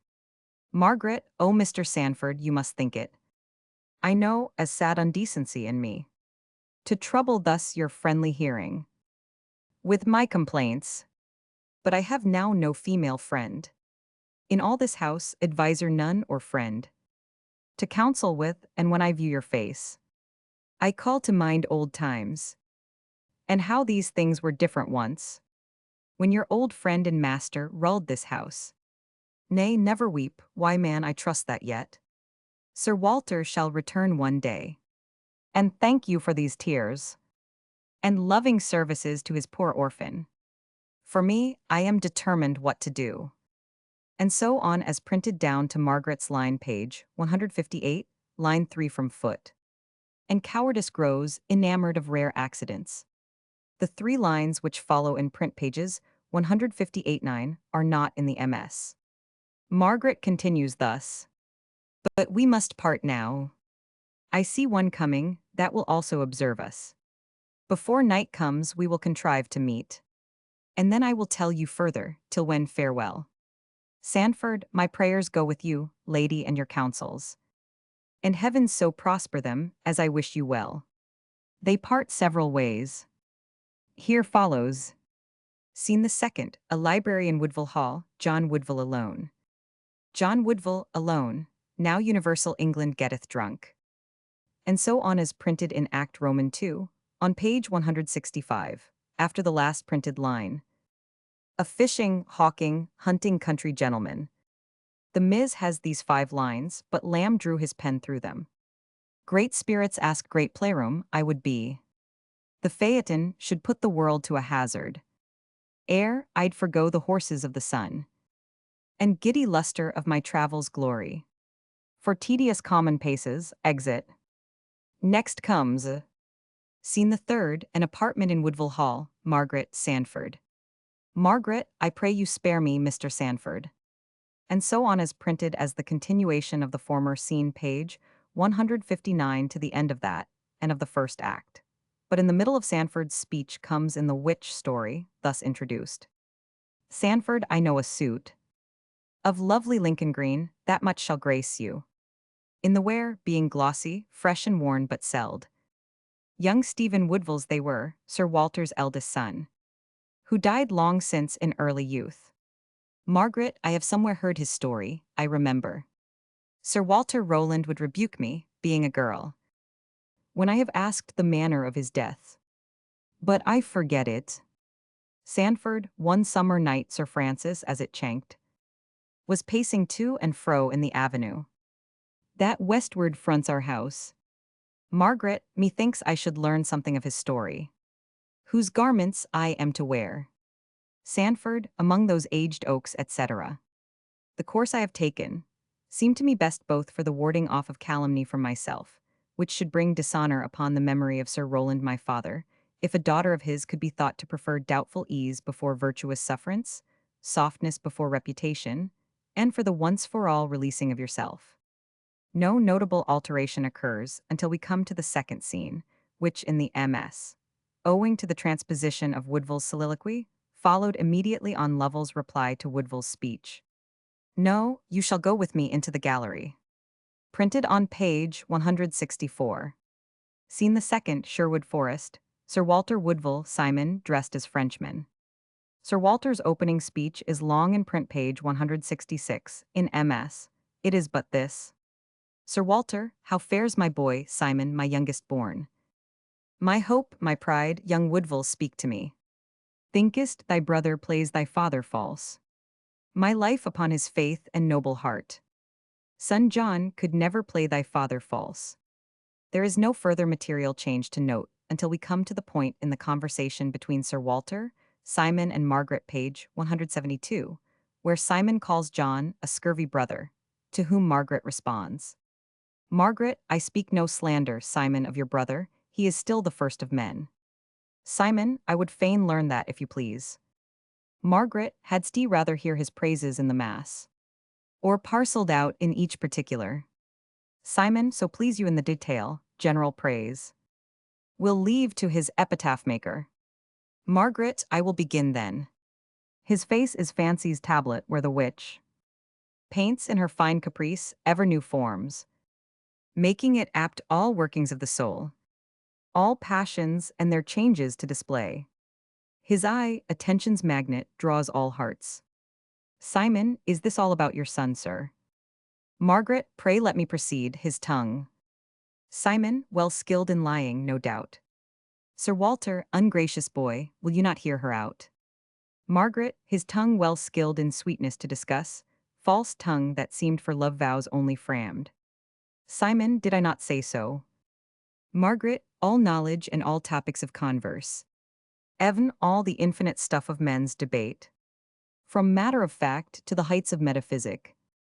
How could she think that noble mind, so furnished, so innate in all perfections, the manners and the worth, that go to the making up of a complete gentleman, could from his proper nature so decline, and from that starry height of place he moved in, to link his fortune to a lowly lady, who nothing with her brought but her plain heart, and truth of love that never swerved from Woodville. Simon, wilt please you hear some vices of this brother? This all-accomplished John. Margaret, there is no need, I grant him all you say and more. Vain, ambitious, large of purpose. Fantastic, fiery, swift and confident. A wayward child of vanity and spleen.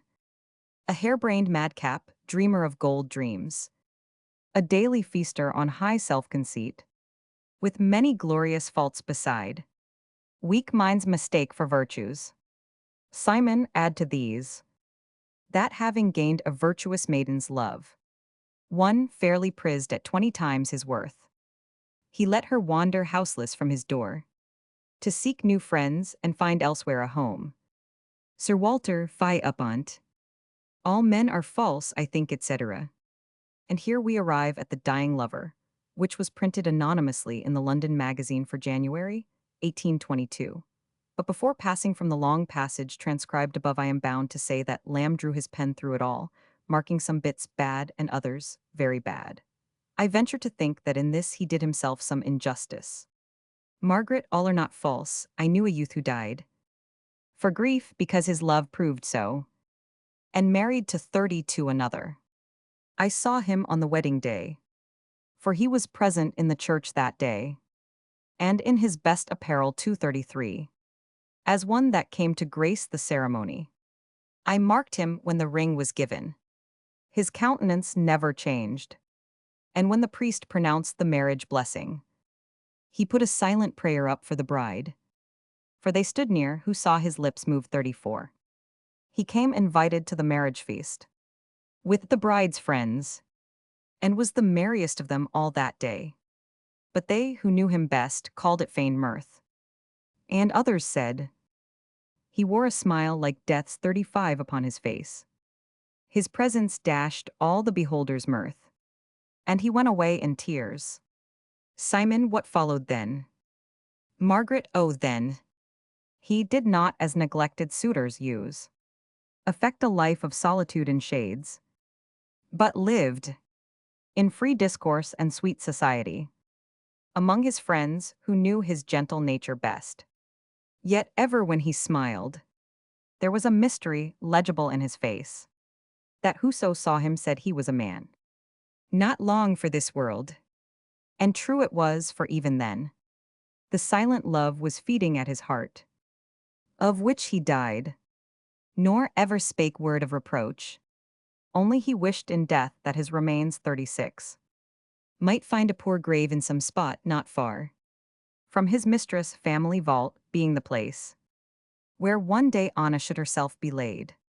So far in the magazine. Footnote 32, with London Magazine. Footnote 33, in festive bravery decked, London Magazine. Footnote 34, this line erased in Ms. and nothing substituted. In the London Magazine this took its place, for so his moving lip interpreted. Footnote 35, Death, London Magazine.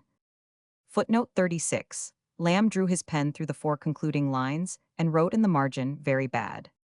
Simon, a melancholy catastrophe. For my part I shall never die for love, being as I am, too general contemplative for the narrow passion. I am in some sort a general lover. Margaret, in the name of the boy god who plays at blind man's buff with the muses, and cares not whom he catches, what is it you love? And so on until the end of Simon's famous description of the delights of forest life, page 173. To this, Margaret smiling, and afterwards them paint in simile. To Sir Walter, I had some foolish questions to put concerning your son, sir. Was John so early valiant as hath been reported? I have heard some legends of him. Sir Walter, you shall not call them so. Report, in most things superfluous, in many things altogether an inventress, hath been but too modest in the delivery of John's true stories. Margaret, proceed, sir. Sir Walter, I saw him on the day of Naseby fight, to which he came at twice 7 years, under the discipline of the Lord Ashley, his uncle by the mother's side, who gave his early principles a bent, quite from the politics of his father's house. Margaret, I have heard so much. Sir Walter, there did I see this valiant lamb of Mars, this sprig of honor, this unbearded John, this veteran in green years, this sprout, this Woodville, with dreadless ease, guiding a fire-hot steed, which seemed to scorn the manage of a boy, prick forth with such an ease into the field, to mingle rivalship and deeds of wrath, even with the sinewy masters of the art 37. The rough fanatic and blood-practiced soldiery, seeing such hope and virtue in the boy, disclosed their ranks to let him pass unhurt, checking their swords' uncivil injuries, as both to mar that curious workmanship, of valor's beauty in his youthful face. Simon, Mistress Margaret will have need of some refreshment, etc. Lamb has drawn his pen through this passage and marked it bad or dubious. Footnote 37. Some lines intervene here in the letter to Southey of January 21, 1799, which are not in the MS. At the beginning of the fourth act, John Woodville's soliloquy is broken in upon by Sandford. He has just told himself, page 186, that some, the most resolved fools of all, have told their dearest secrets in their cups. When enter Sandford in haste. Sandford, oh sir, you have not told them anything. John, told whom Sandford? Sandford, Mr. Lovell or Mr. Gray, anything concerning your father. John, are they not my friends, Sandford? Sandford, your friends? Lord help you, they your friends? They were no better than two court spies set on to get the secret out of you. I have just discovered in time all their practices. John, but I have told one of them. Sandford, God forbid, God forbid. John, how do you know them to be what you said they were? Sandford, good God. John, tell me, Sandford, my good Sandford, your master begs it of you. Sandford, I cannot speak to you. Goes out John following him. Scene the second, the forest. This forest scene has been greatly altered. When Gray has said, page 188, "'Tis a brave youth," etc., there follows. Sir Walter, why should I live any longer? There is my sword surrendering. Son John, 'tis thou hast brought this disgrace upon us all. Simon, father, why do you cover your face with your hands? Why do you draw your breath so hard? See, villains, his heart is burst. O villains, he cannot speak. One of you run for some water, quick, ye musty rogues, will ye have your throats cut? They both slink off. How is it with you, father? Look up, Sir Walter, the villains are gone. He hears, page 188, down to bears in the body. Page 188, of the print is not in the Ms., which goes on thus.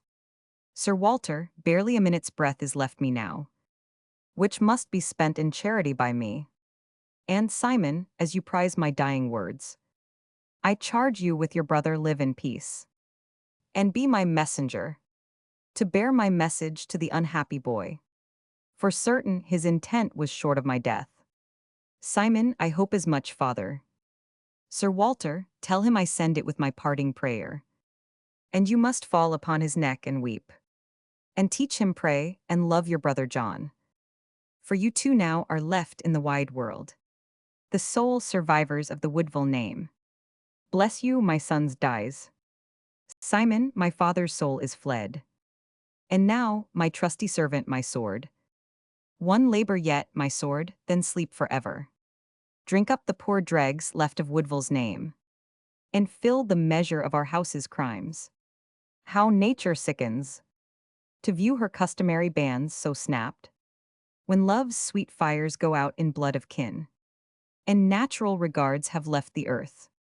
Scene changes to another part of the forest. Margaret alone.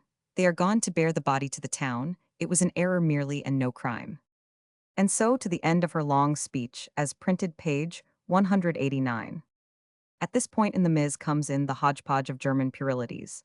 See the letter to Manning, February 15, 1802, the sacrifice of which so discontented Manning, who evidently considered the supplementary scene, closing the fourth act, pages 189 to 191, as Lamb called it, a poor substitute. Scene changes to Woodville Hall.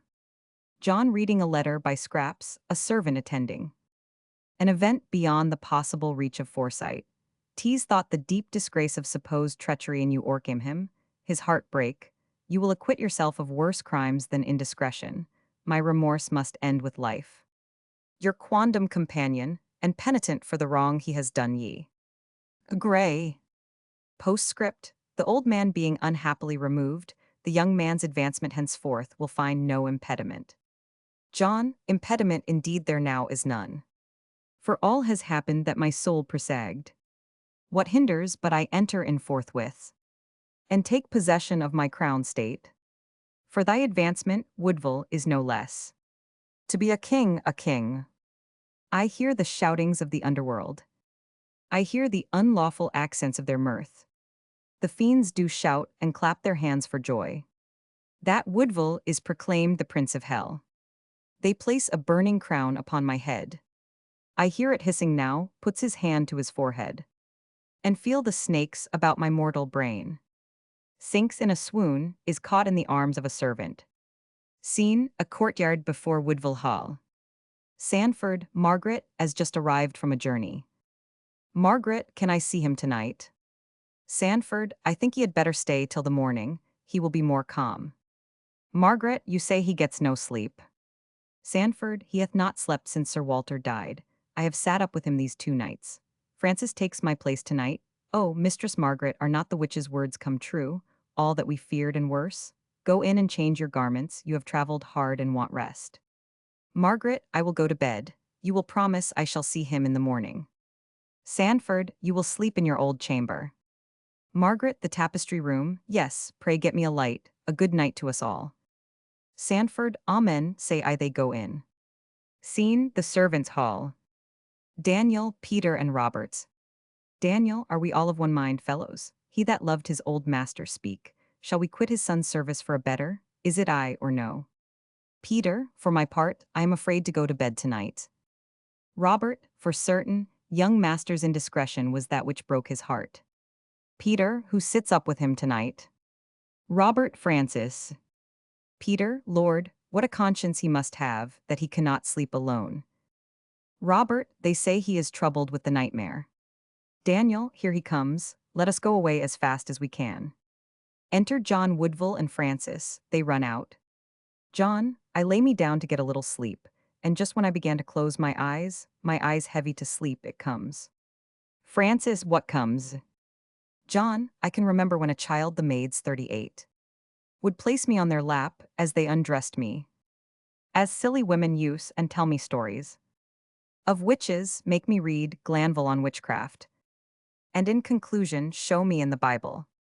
The old family Bible with the pictures in it. The graving of the witch raising up Samuel. Which so possessed my fancy, being a child, that nightly in my dreams an old hag came and sat upon my pillow. I am relapsing into infancy. And shortly I shall dote, for would you think it? The hag has come again, spite of my manhood. The witch is strong upon me every night. Walks to and fro, then as if recollecting something. What saidst thou, Francis, as I stood in the passage? Something of a father. The word is ringing in my ears now. Footnote 38. Twice afterwards Lamb returned to this episode, in The Witch. Aunt in story Mrs. Lester's School, see Vol, Roman 3, and in Witches. And Other Night Fears, in Elias C. Vol, Roman 2, 9.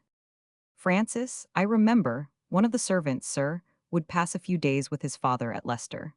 The poor old man lies on his deathbed, and has expressed a desire to see his son before he dies, but none cared to break the matter to you. John, send the man here. Francis goes out. My very servants shun my company. I held my purse to a beggar yesterday, who lay and basked his sores in the hot sun. And the gaunt pauper did refuse my alms. Francis returns with Robert. John, come hither, Robert, what is the poor man ailing? Robert, please your honor, I fear he has partly perished for want of physic. His means are small, and he kept his illness a secret to me not to put me to expenses. John, good son, he weeps for his father.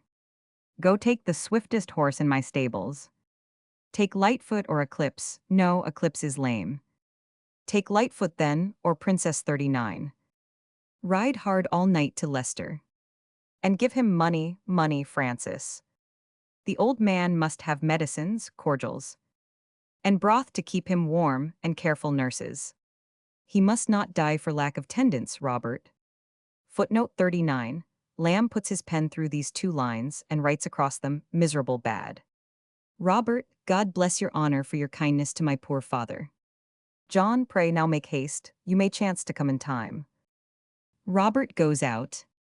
John, go get some firewood, Francis. And get my supper ready. Francis goes out. The night is bitter cold. They in their graves feel nothing of the cold. Or if they do, how dull a cold. All clayey, ah God, who waits below? Come up, come quick, I saw a fearful sight. Francis returns in haste with wood. John, there are such things as spirits, deny it who may. Is it you, Francis? Heap the wood on thick. We two shall sup together, sup all night. Carouse, drink drunk, and tell the merriest tales. Tell for a wager who tells merriest. But I am very weak, oh tears, tears, tears. I feel your just rebuke goes out. Scene changes to a bedroom. John sitting alone, a lamp burning by him. Infinite torments for finite offenses. I will never believe it. How divines can reconcile this monstrous tenet with the spirit of their theology. They have palpably failed in the proof, for to put the question thus, if he being infinite, have a care, Woodville, the latitude of doubting suits not with the humility of thy condition. What good men have believed may be true, and what they profess to find set down clearly in their scriptures must have probability in its defense 40. Touching that other question, the casuists with one consent have pronounced the sober man accountable for the deeds by him in a state of drunkenness committed, because though the action indeed be such as he, sober, would never have committed, yet the drunkenness being an act of the will, by a moral fiction, the issues are accounted voluntary also. I lose my sleep in attending to these intricacies of the schoolmen. I lay till daybreak the other morning endeavoring to draw a line of distinction between sin of direct malice and sin of malice indirect, or imputable only by the sequence. My brain is overwrought by these labors, and my faculties will shortly decline into impotence. Throws himself on a bed. End of the fourth act. Footnote 40. Lamb had crossed out this passage from Infinite Torments, and written at touching, begin here. In the fifth act of the printed play, page 192, we have simply Margaret enters. In the MS, Sanford prepares his master for her advent and announces her thus. Sanford, wilt please you to see company today, sir? John, who thinks me worth the visiting. Sanford, one that traveled hard last night to see you, she waits to know your pleasure. John, a lady too, pray send her to me, some curiosity, I suppose. Sanford goes out and returns with Margaret. Margaret Woodville 41. Footnote 41, Woodville, and some illegible words struck out and nothing substituted. John, comes Margaret here, etc. When, a page further on page 194, John has declared to Margaret that this earth holds not alive so poor a thing as I am. I was not always thus. The Ms. went on, but the passage is struck out as bad. You must bear with me, Margaret, as a child. For I am weak as tender infancy, and cannot bear rebukes. Wouldst he think it love? They hoot and spit upon me as I pass. In the public streets, one shows me to his neighbor, who shakes his head and turns away with horror. I was not always thus. Margaret, thou noble nature, etc.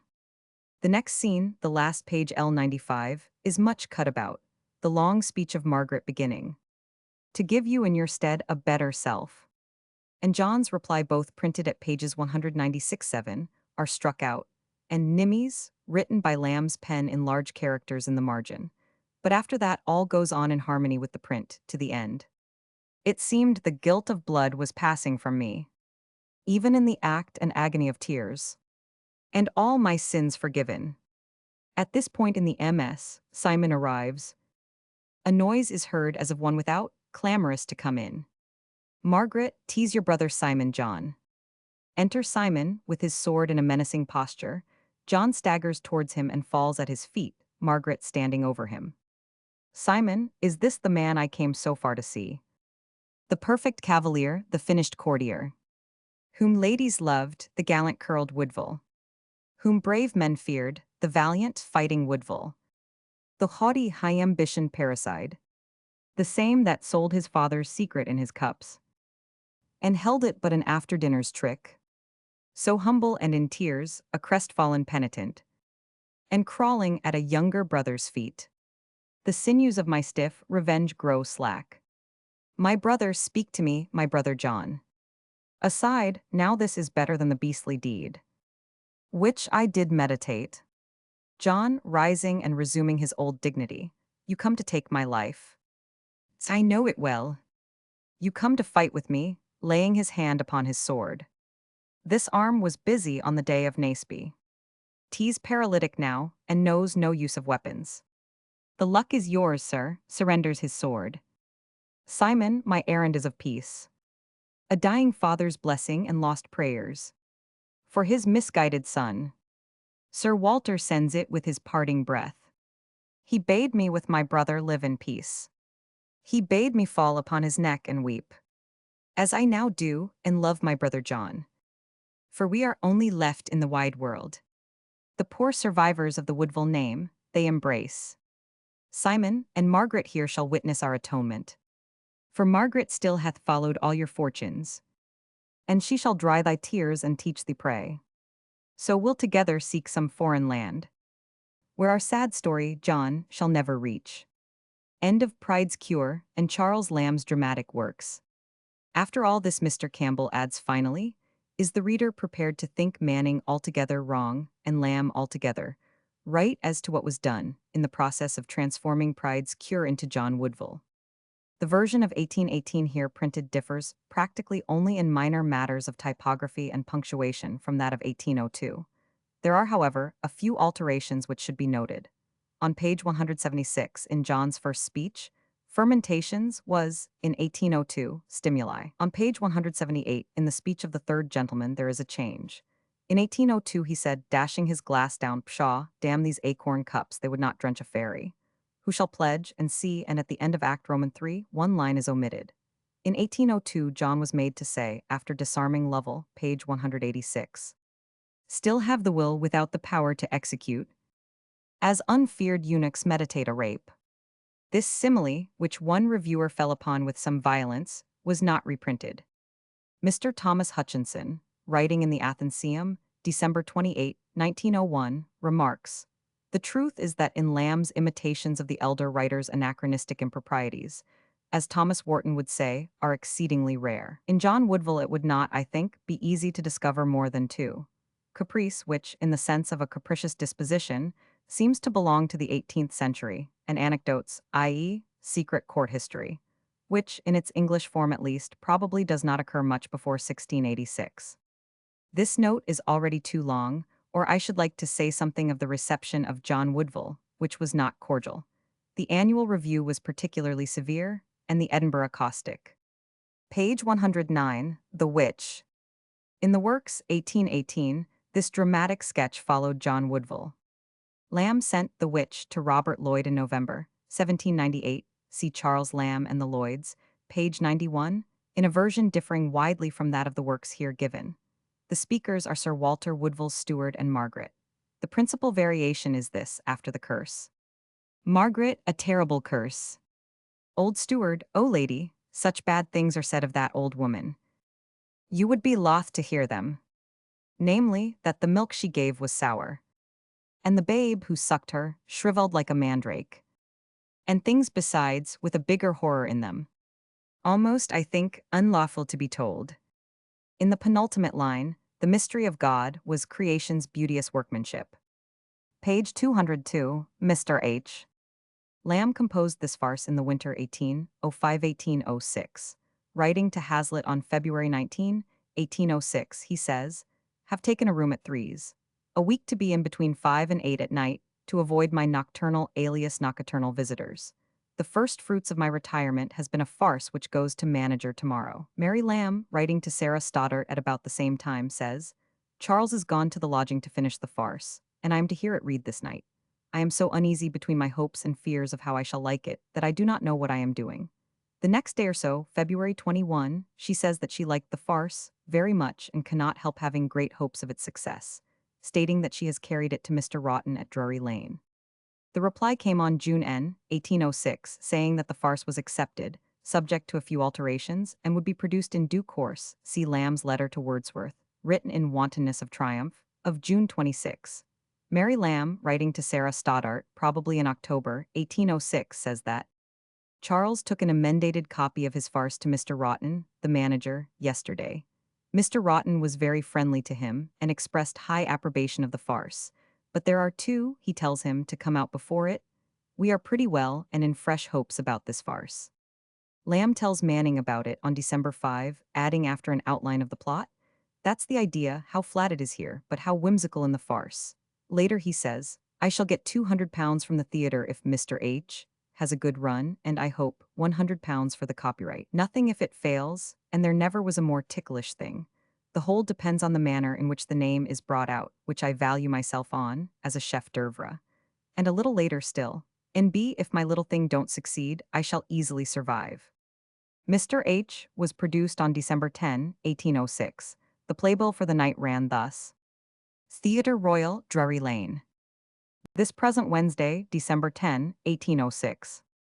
Their Majesties' servants will act the operatic drama of The Travellers, or Music's Fascination, and C, after which will be produced, never acted, a new farce in 2 acts, called Mr. H. The characters by Mr. Elliston, Mr. Wewitzer, Mr. Hartley, Mr. Penley, Mr. Purser, Mr. Carles, Mr. Cook, Mr. Fisher, Mr. Placide, Mr. Webb, Miss Mellon, Mrs. Sparks, Miss Tidswell, Mrs. Harlow, Mrs. Scott, Mrs. Maddox, Miss Sanders. The prologue to be spoken by Mr. Elliston. And C. According to Mrs. Barron Wilson's Memoirs of Miss Mellon. Harriet, Duchess of St. Albans, Lamb was allowed to cast Mr. H. himself. Miss Mellon played the heroine. The Lambs sat near the orchestra with Hazlitt and Crab Robinson, and the house was well salted with friendly clerks from the East India House and the South Sea House. The prologue went capitally, and all was well with the play until the name of Hogsflesh was pronounced. Then disapproval set in a storm of hisses, in which, Crab Robinson tells us, Lamb joined heartily, standing on his seat to do so. In a report of the first night of Mr. H. in Monthly Literary Recreations for December, 1806, we read that on the secret of the name being made public all interest vanished, the audience were disgusted, and the farce went on to its very conclusion almost unheard, amidst the contending clamors of silence. Here, here, and off, off, off. Writing to Wordsworth on the next day, Lamb told the story. Mr. H. came out last night and failed. I had many fears, the subject was not substantial enough. John Bull must have soliter fare than a letter. We are pretty stout about it, have had plenty of condoling friends, but after all, we had rather it should have succeeded. You will see the prologue in most of the morning papers. It was received with such shouts as I never witnessed to a prologue. It was attempted to be encored. How hard? A thing I did merely as a task, because it was wanted, and set no great store by. And Mr. H.? The quantity of friends we had in the house, my brother and I being in public offices and was astonishing, but they yielded at length to a few hisses. 100 hisses, damn the word, I write it like kisses. How different. 100 hisses outweigh 1,000 claps. The former come more directly from the heart. Well, 'tis withdrawn and there is an end. Better luck to us. Writing to Sarah Stoddart, Lamb put the case thus. Mary is a little cut at the ill success of Mr. H., which came out last night and failed. I know you'll be sorry, but never mind. We are determined not to be cast down. I am going to leave off tobacco, and then we must thrive. A smoking man must write smoky farces. Thereafter Lamb's attitude to Mr. H. was always one of humorous resignation. Lamb should have chosen a better, by which I mean a worse, name than Hogsflesh. As a matter of fact, a great number of persons had become quite accustomed to the asperities of Hogsflesh, not only from the famous cricketer of that name, one of the pioneers of the game, but also from the innkeeper at Worthing. Indeed, an old rhyme current at the end of the 18th century anticipated some of Lamb's humor, for the 2 principal landlords of Worthing, which was just then beginning to be a fashionable resort, were named Hogsflesh and Bacon, leading to the quatrain. Brighton is a pretty street. Worthing is much taken. If you can't get any other meat, there's hogsflesh and bacon. The Drury Lane authorities do not seem to have considered the failure as absolute as did Lamb, for on the next day, December 11, the bills announced. The new farce of Mr. H., performed for the first time last night, was received by an overflowing audience with universal applause, and will be repeated for the second time tomorrow.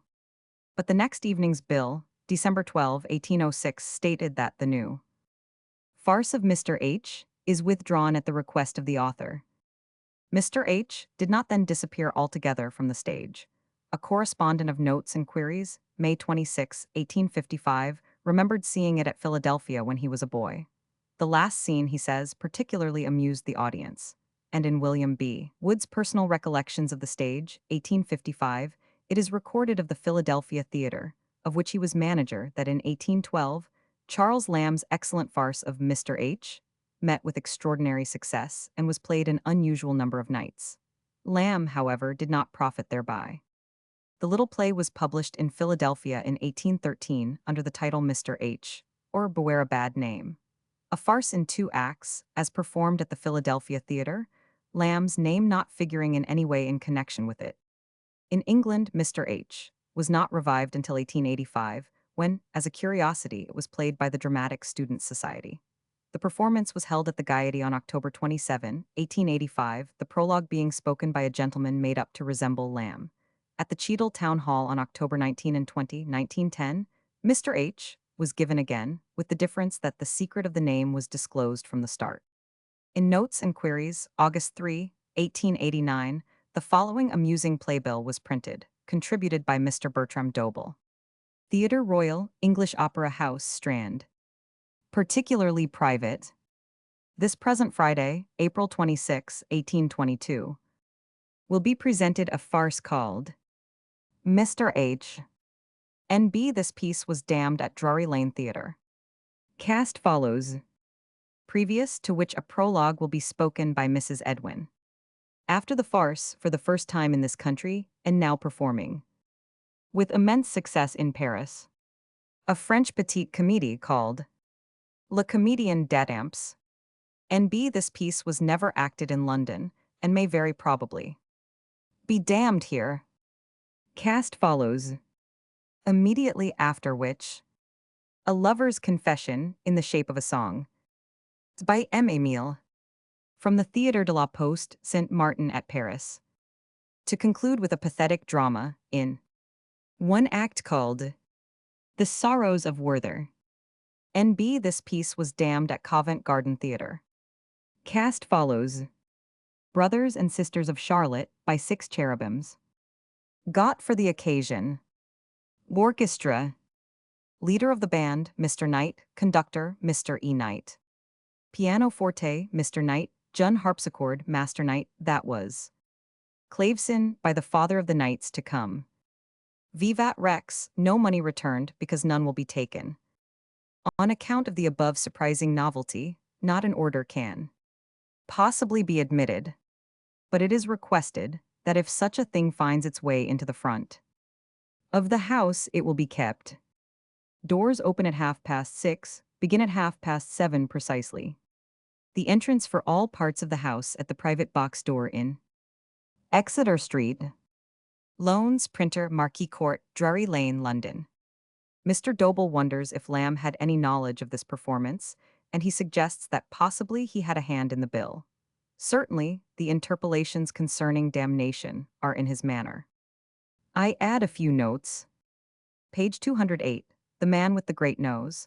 Cecil Cambridge's tale in Tristram Shandy, Vol. Roman 4. Page 212, The Feeling Hurley. Harley was the hero of Henry Mackenzie's novel, The Man of Feeling. Page 217, Jeremiah Pry. John Poole may have taken a hint here for his farce Paul Pry, produced in September 1825. Lamb and he knew each other slightly. Lamb analyzed the prying nature again in the New Times early in 1825 in 2 papers on Tom Pry and Tom Pry's wife, which will be found in Vol. I of this edition. Page 220, Old Q. William Douglas, 4th Duke of Queensberry, 1724-1810, the most notorious libertine of his later days. Page 224, John, my valet. This is a very similar incident to that described in the Elia essay on the Old Benchers, where Lovell John Lamb warns Samuel Salt, when dressing him, not to allude at the party to which he is going, to the unfortunate Miss Blandy. Page 228, line 1, Mother Damnable. There was at Kentish Town a notorious old shrew who bore this nickname in the 17th century.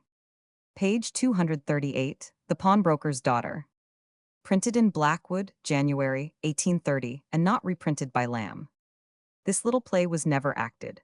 Lamb refers to it in a letter to Bernard Barton, in July, 1829, as an old rejected farce. And Canon Anger mentions a note of Lamb's to Charles Matthews in October, 1828, offering the farce for production at the Adelphi. The theme is one that seems always to have interested Lamb. See his essay on the inconveniences of being hanged, Vol. I. Page 243, line 3. An argument against the use of animal food. Joseph Ritson, 1752-1803, the antiquarian, was converted to vegetarianism by Mandeville's Fable of the Bees. The work from which Cutlet quotes was published in 1802. Pope's motto is from the Essay on Man, lines 81-84. Page 243, last line. Mr. Molyneux? In training to fight Cribb, Cutlet's rump steak did not avail in either of the great struggles between Tom Cribb and Tom Molyneux. At their first meeting on December 18, 1810, Molyneux went under at the 33rd round. And in the return match on September 28, 1811, Molyneux's jaw was broken at the ninth and he gave in at the 11th, to the great disappointment of the 20,000 spectators. Mr. Molyneux was a Negro. End of vol. Roman 4.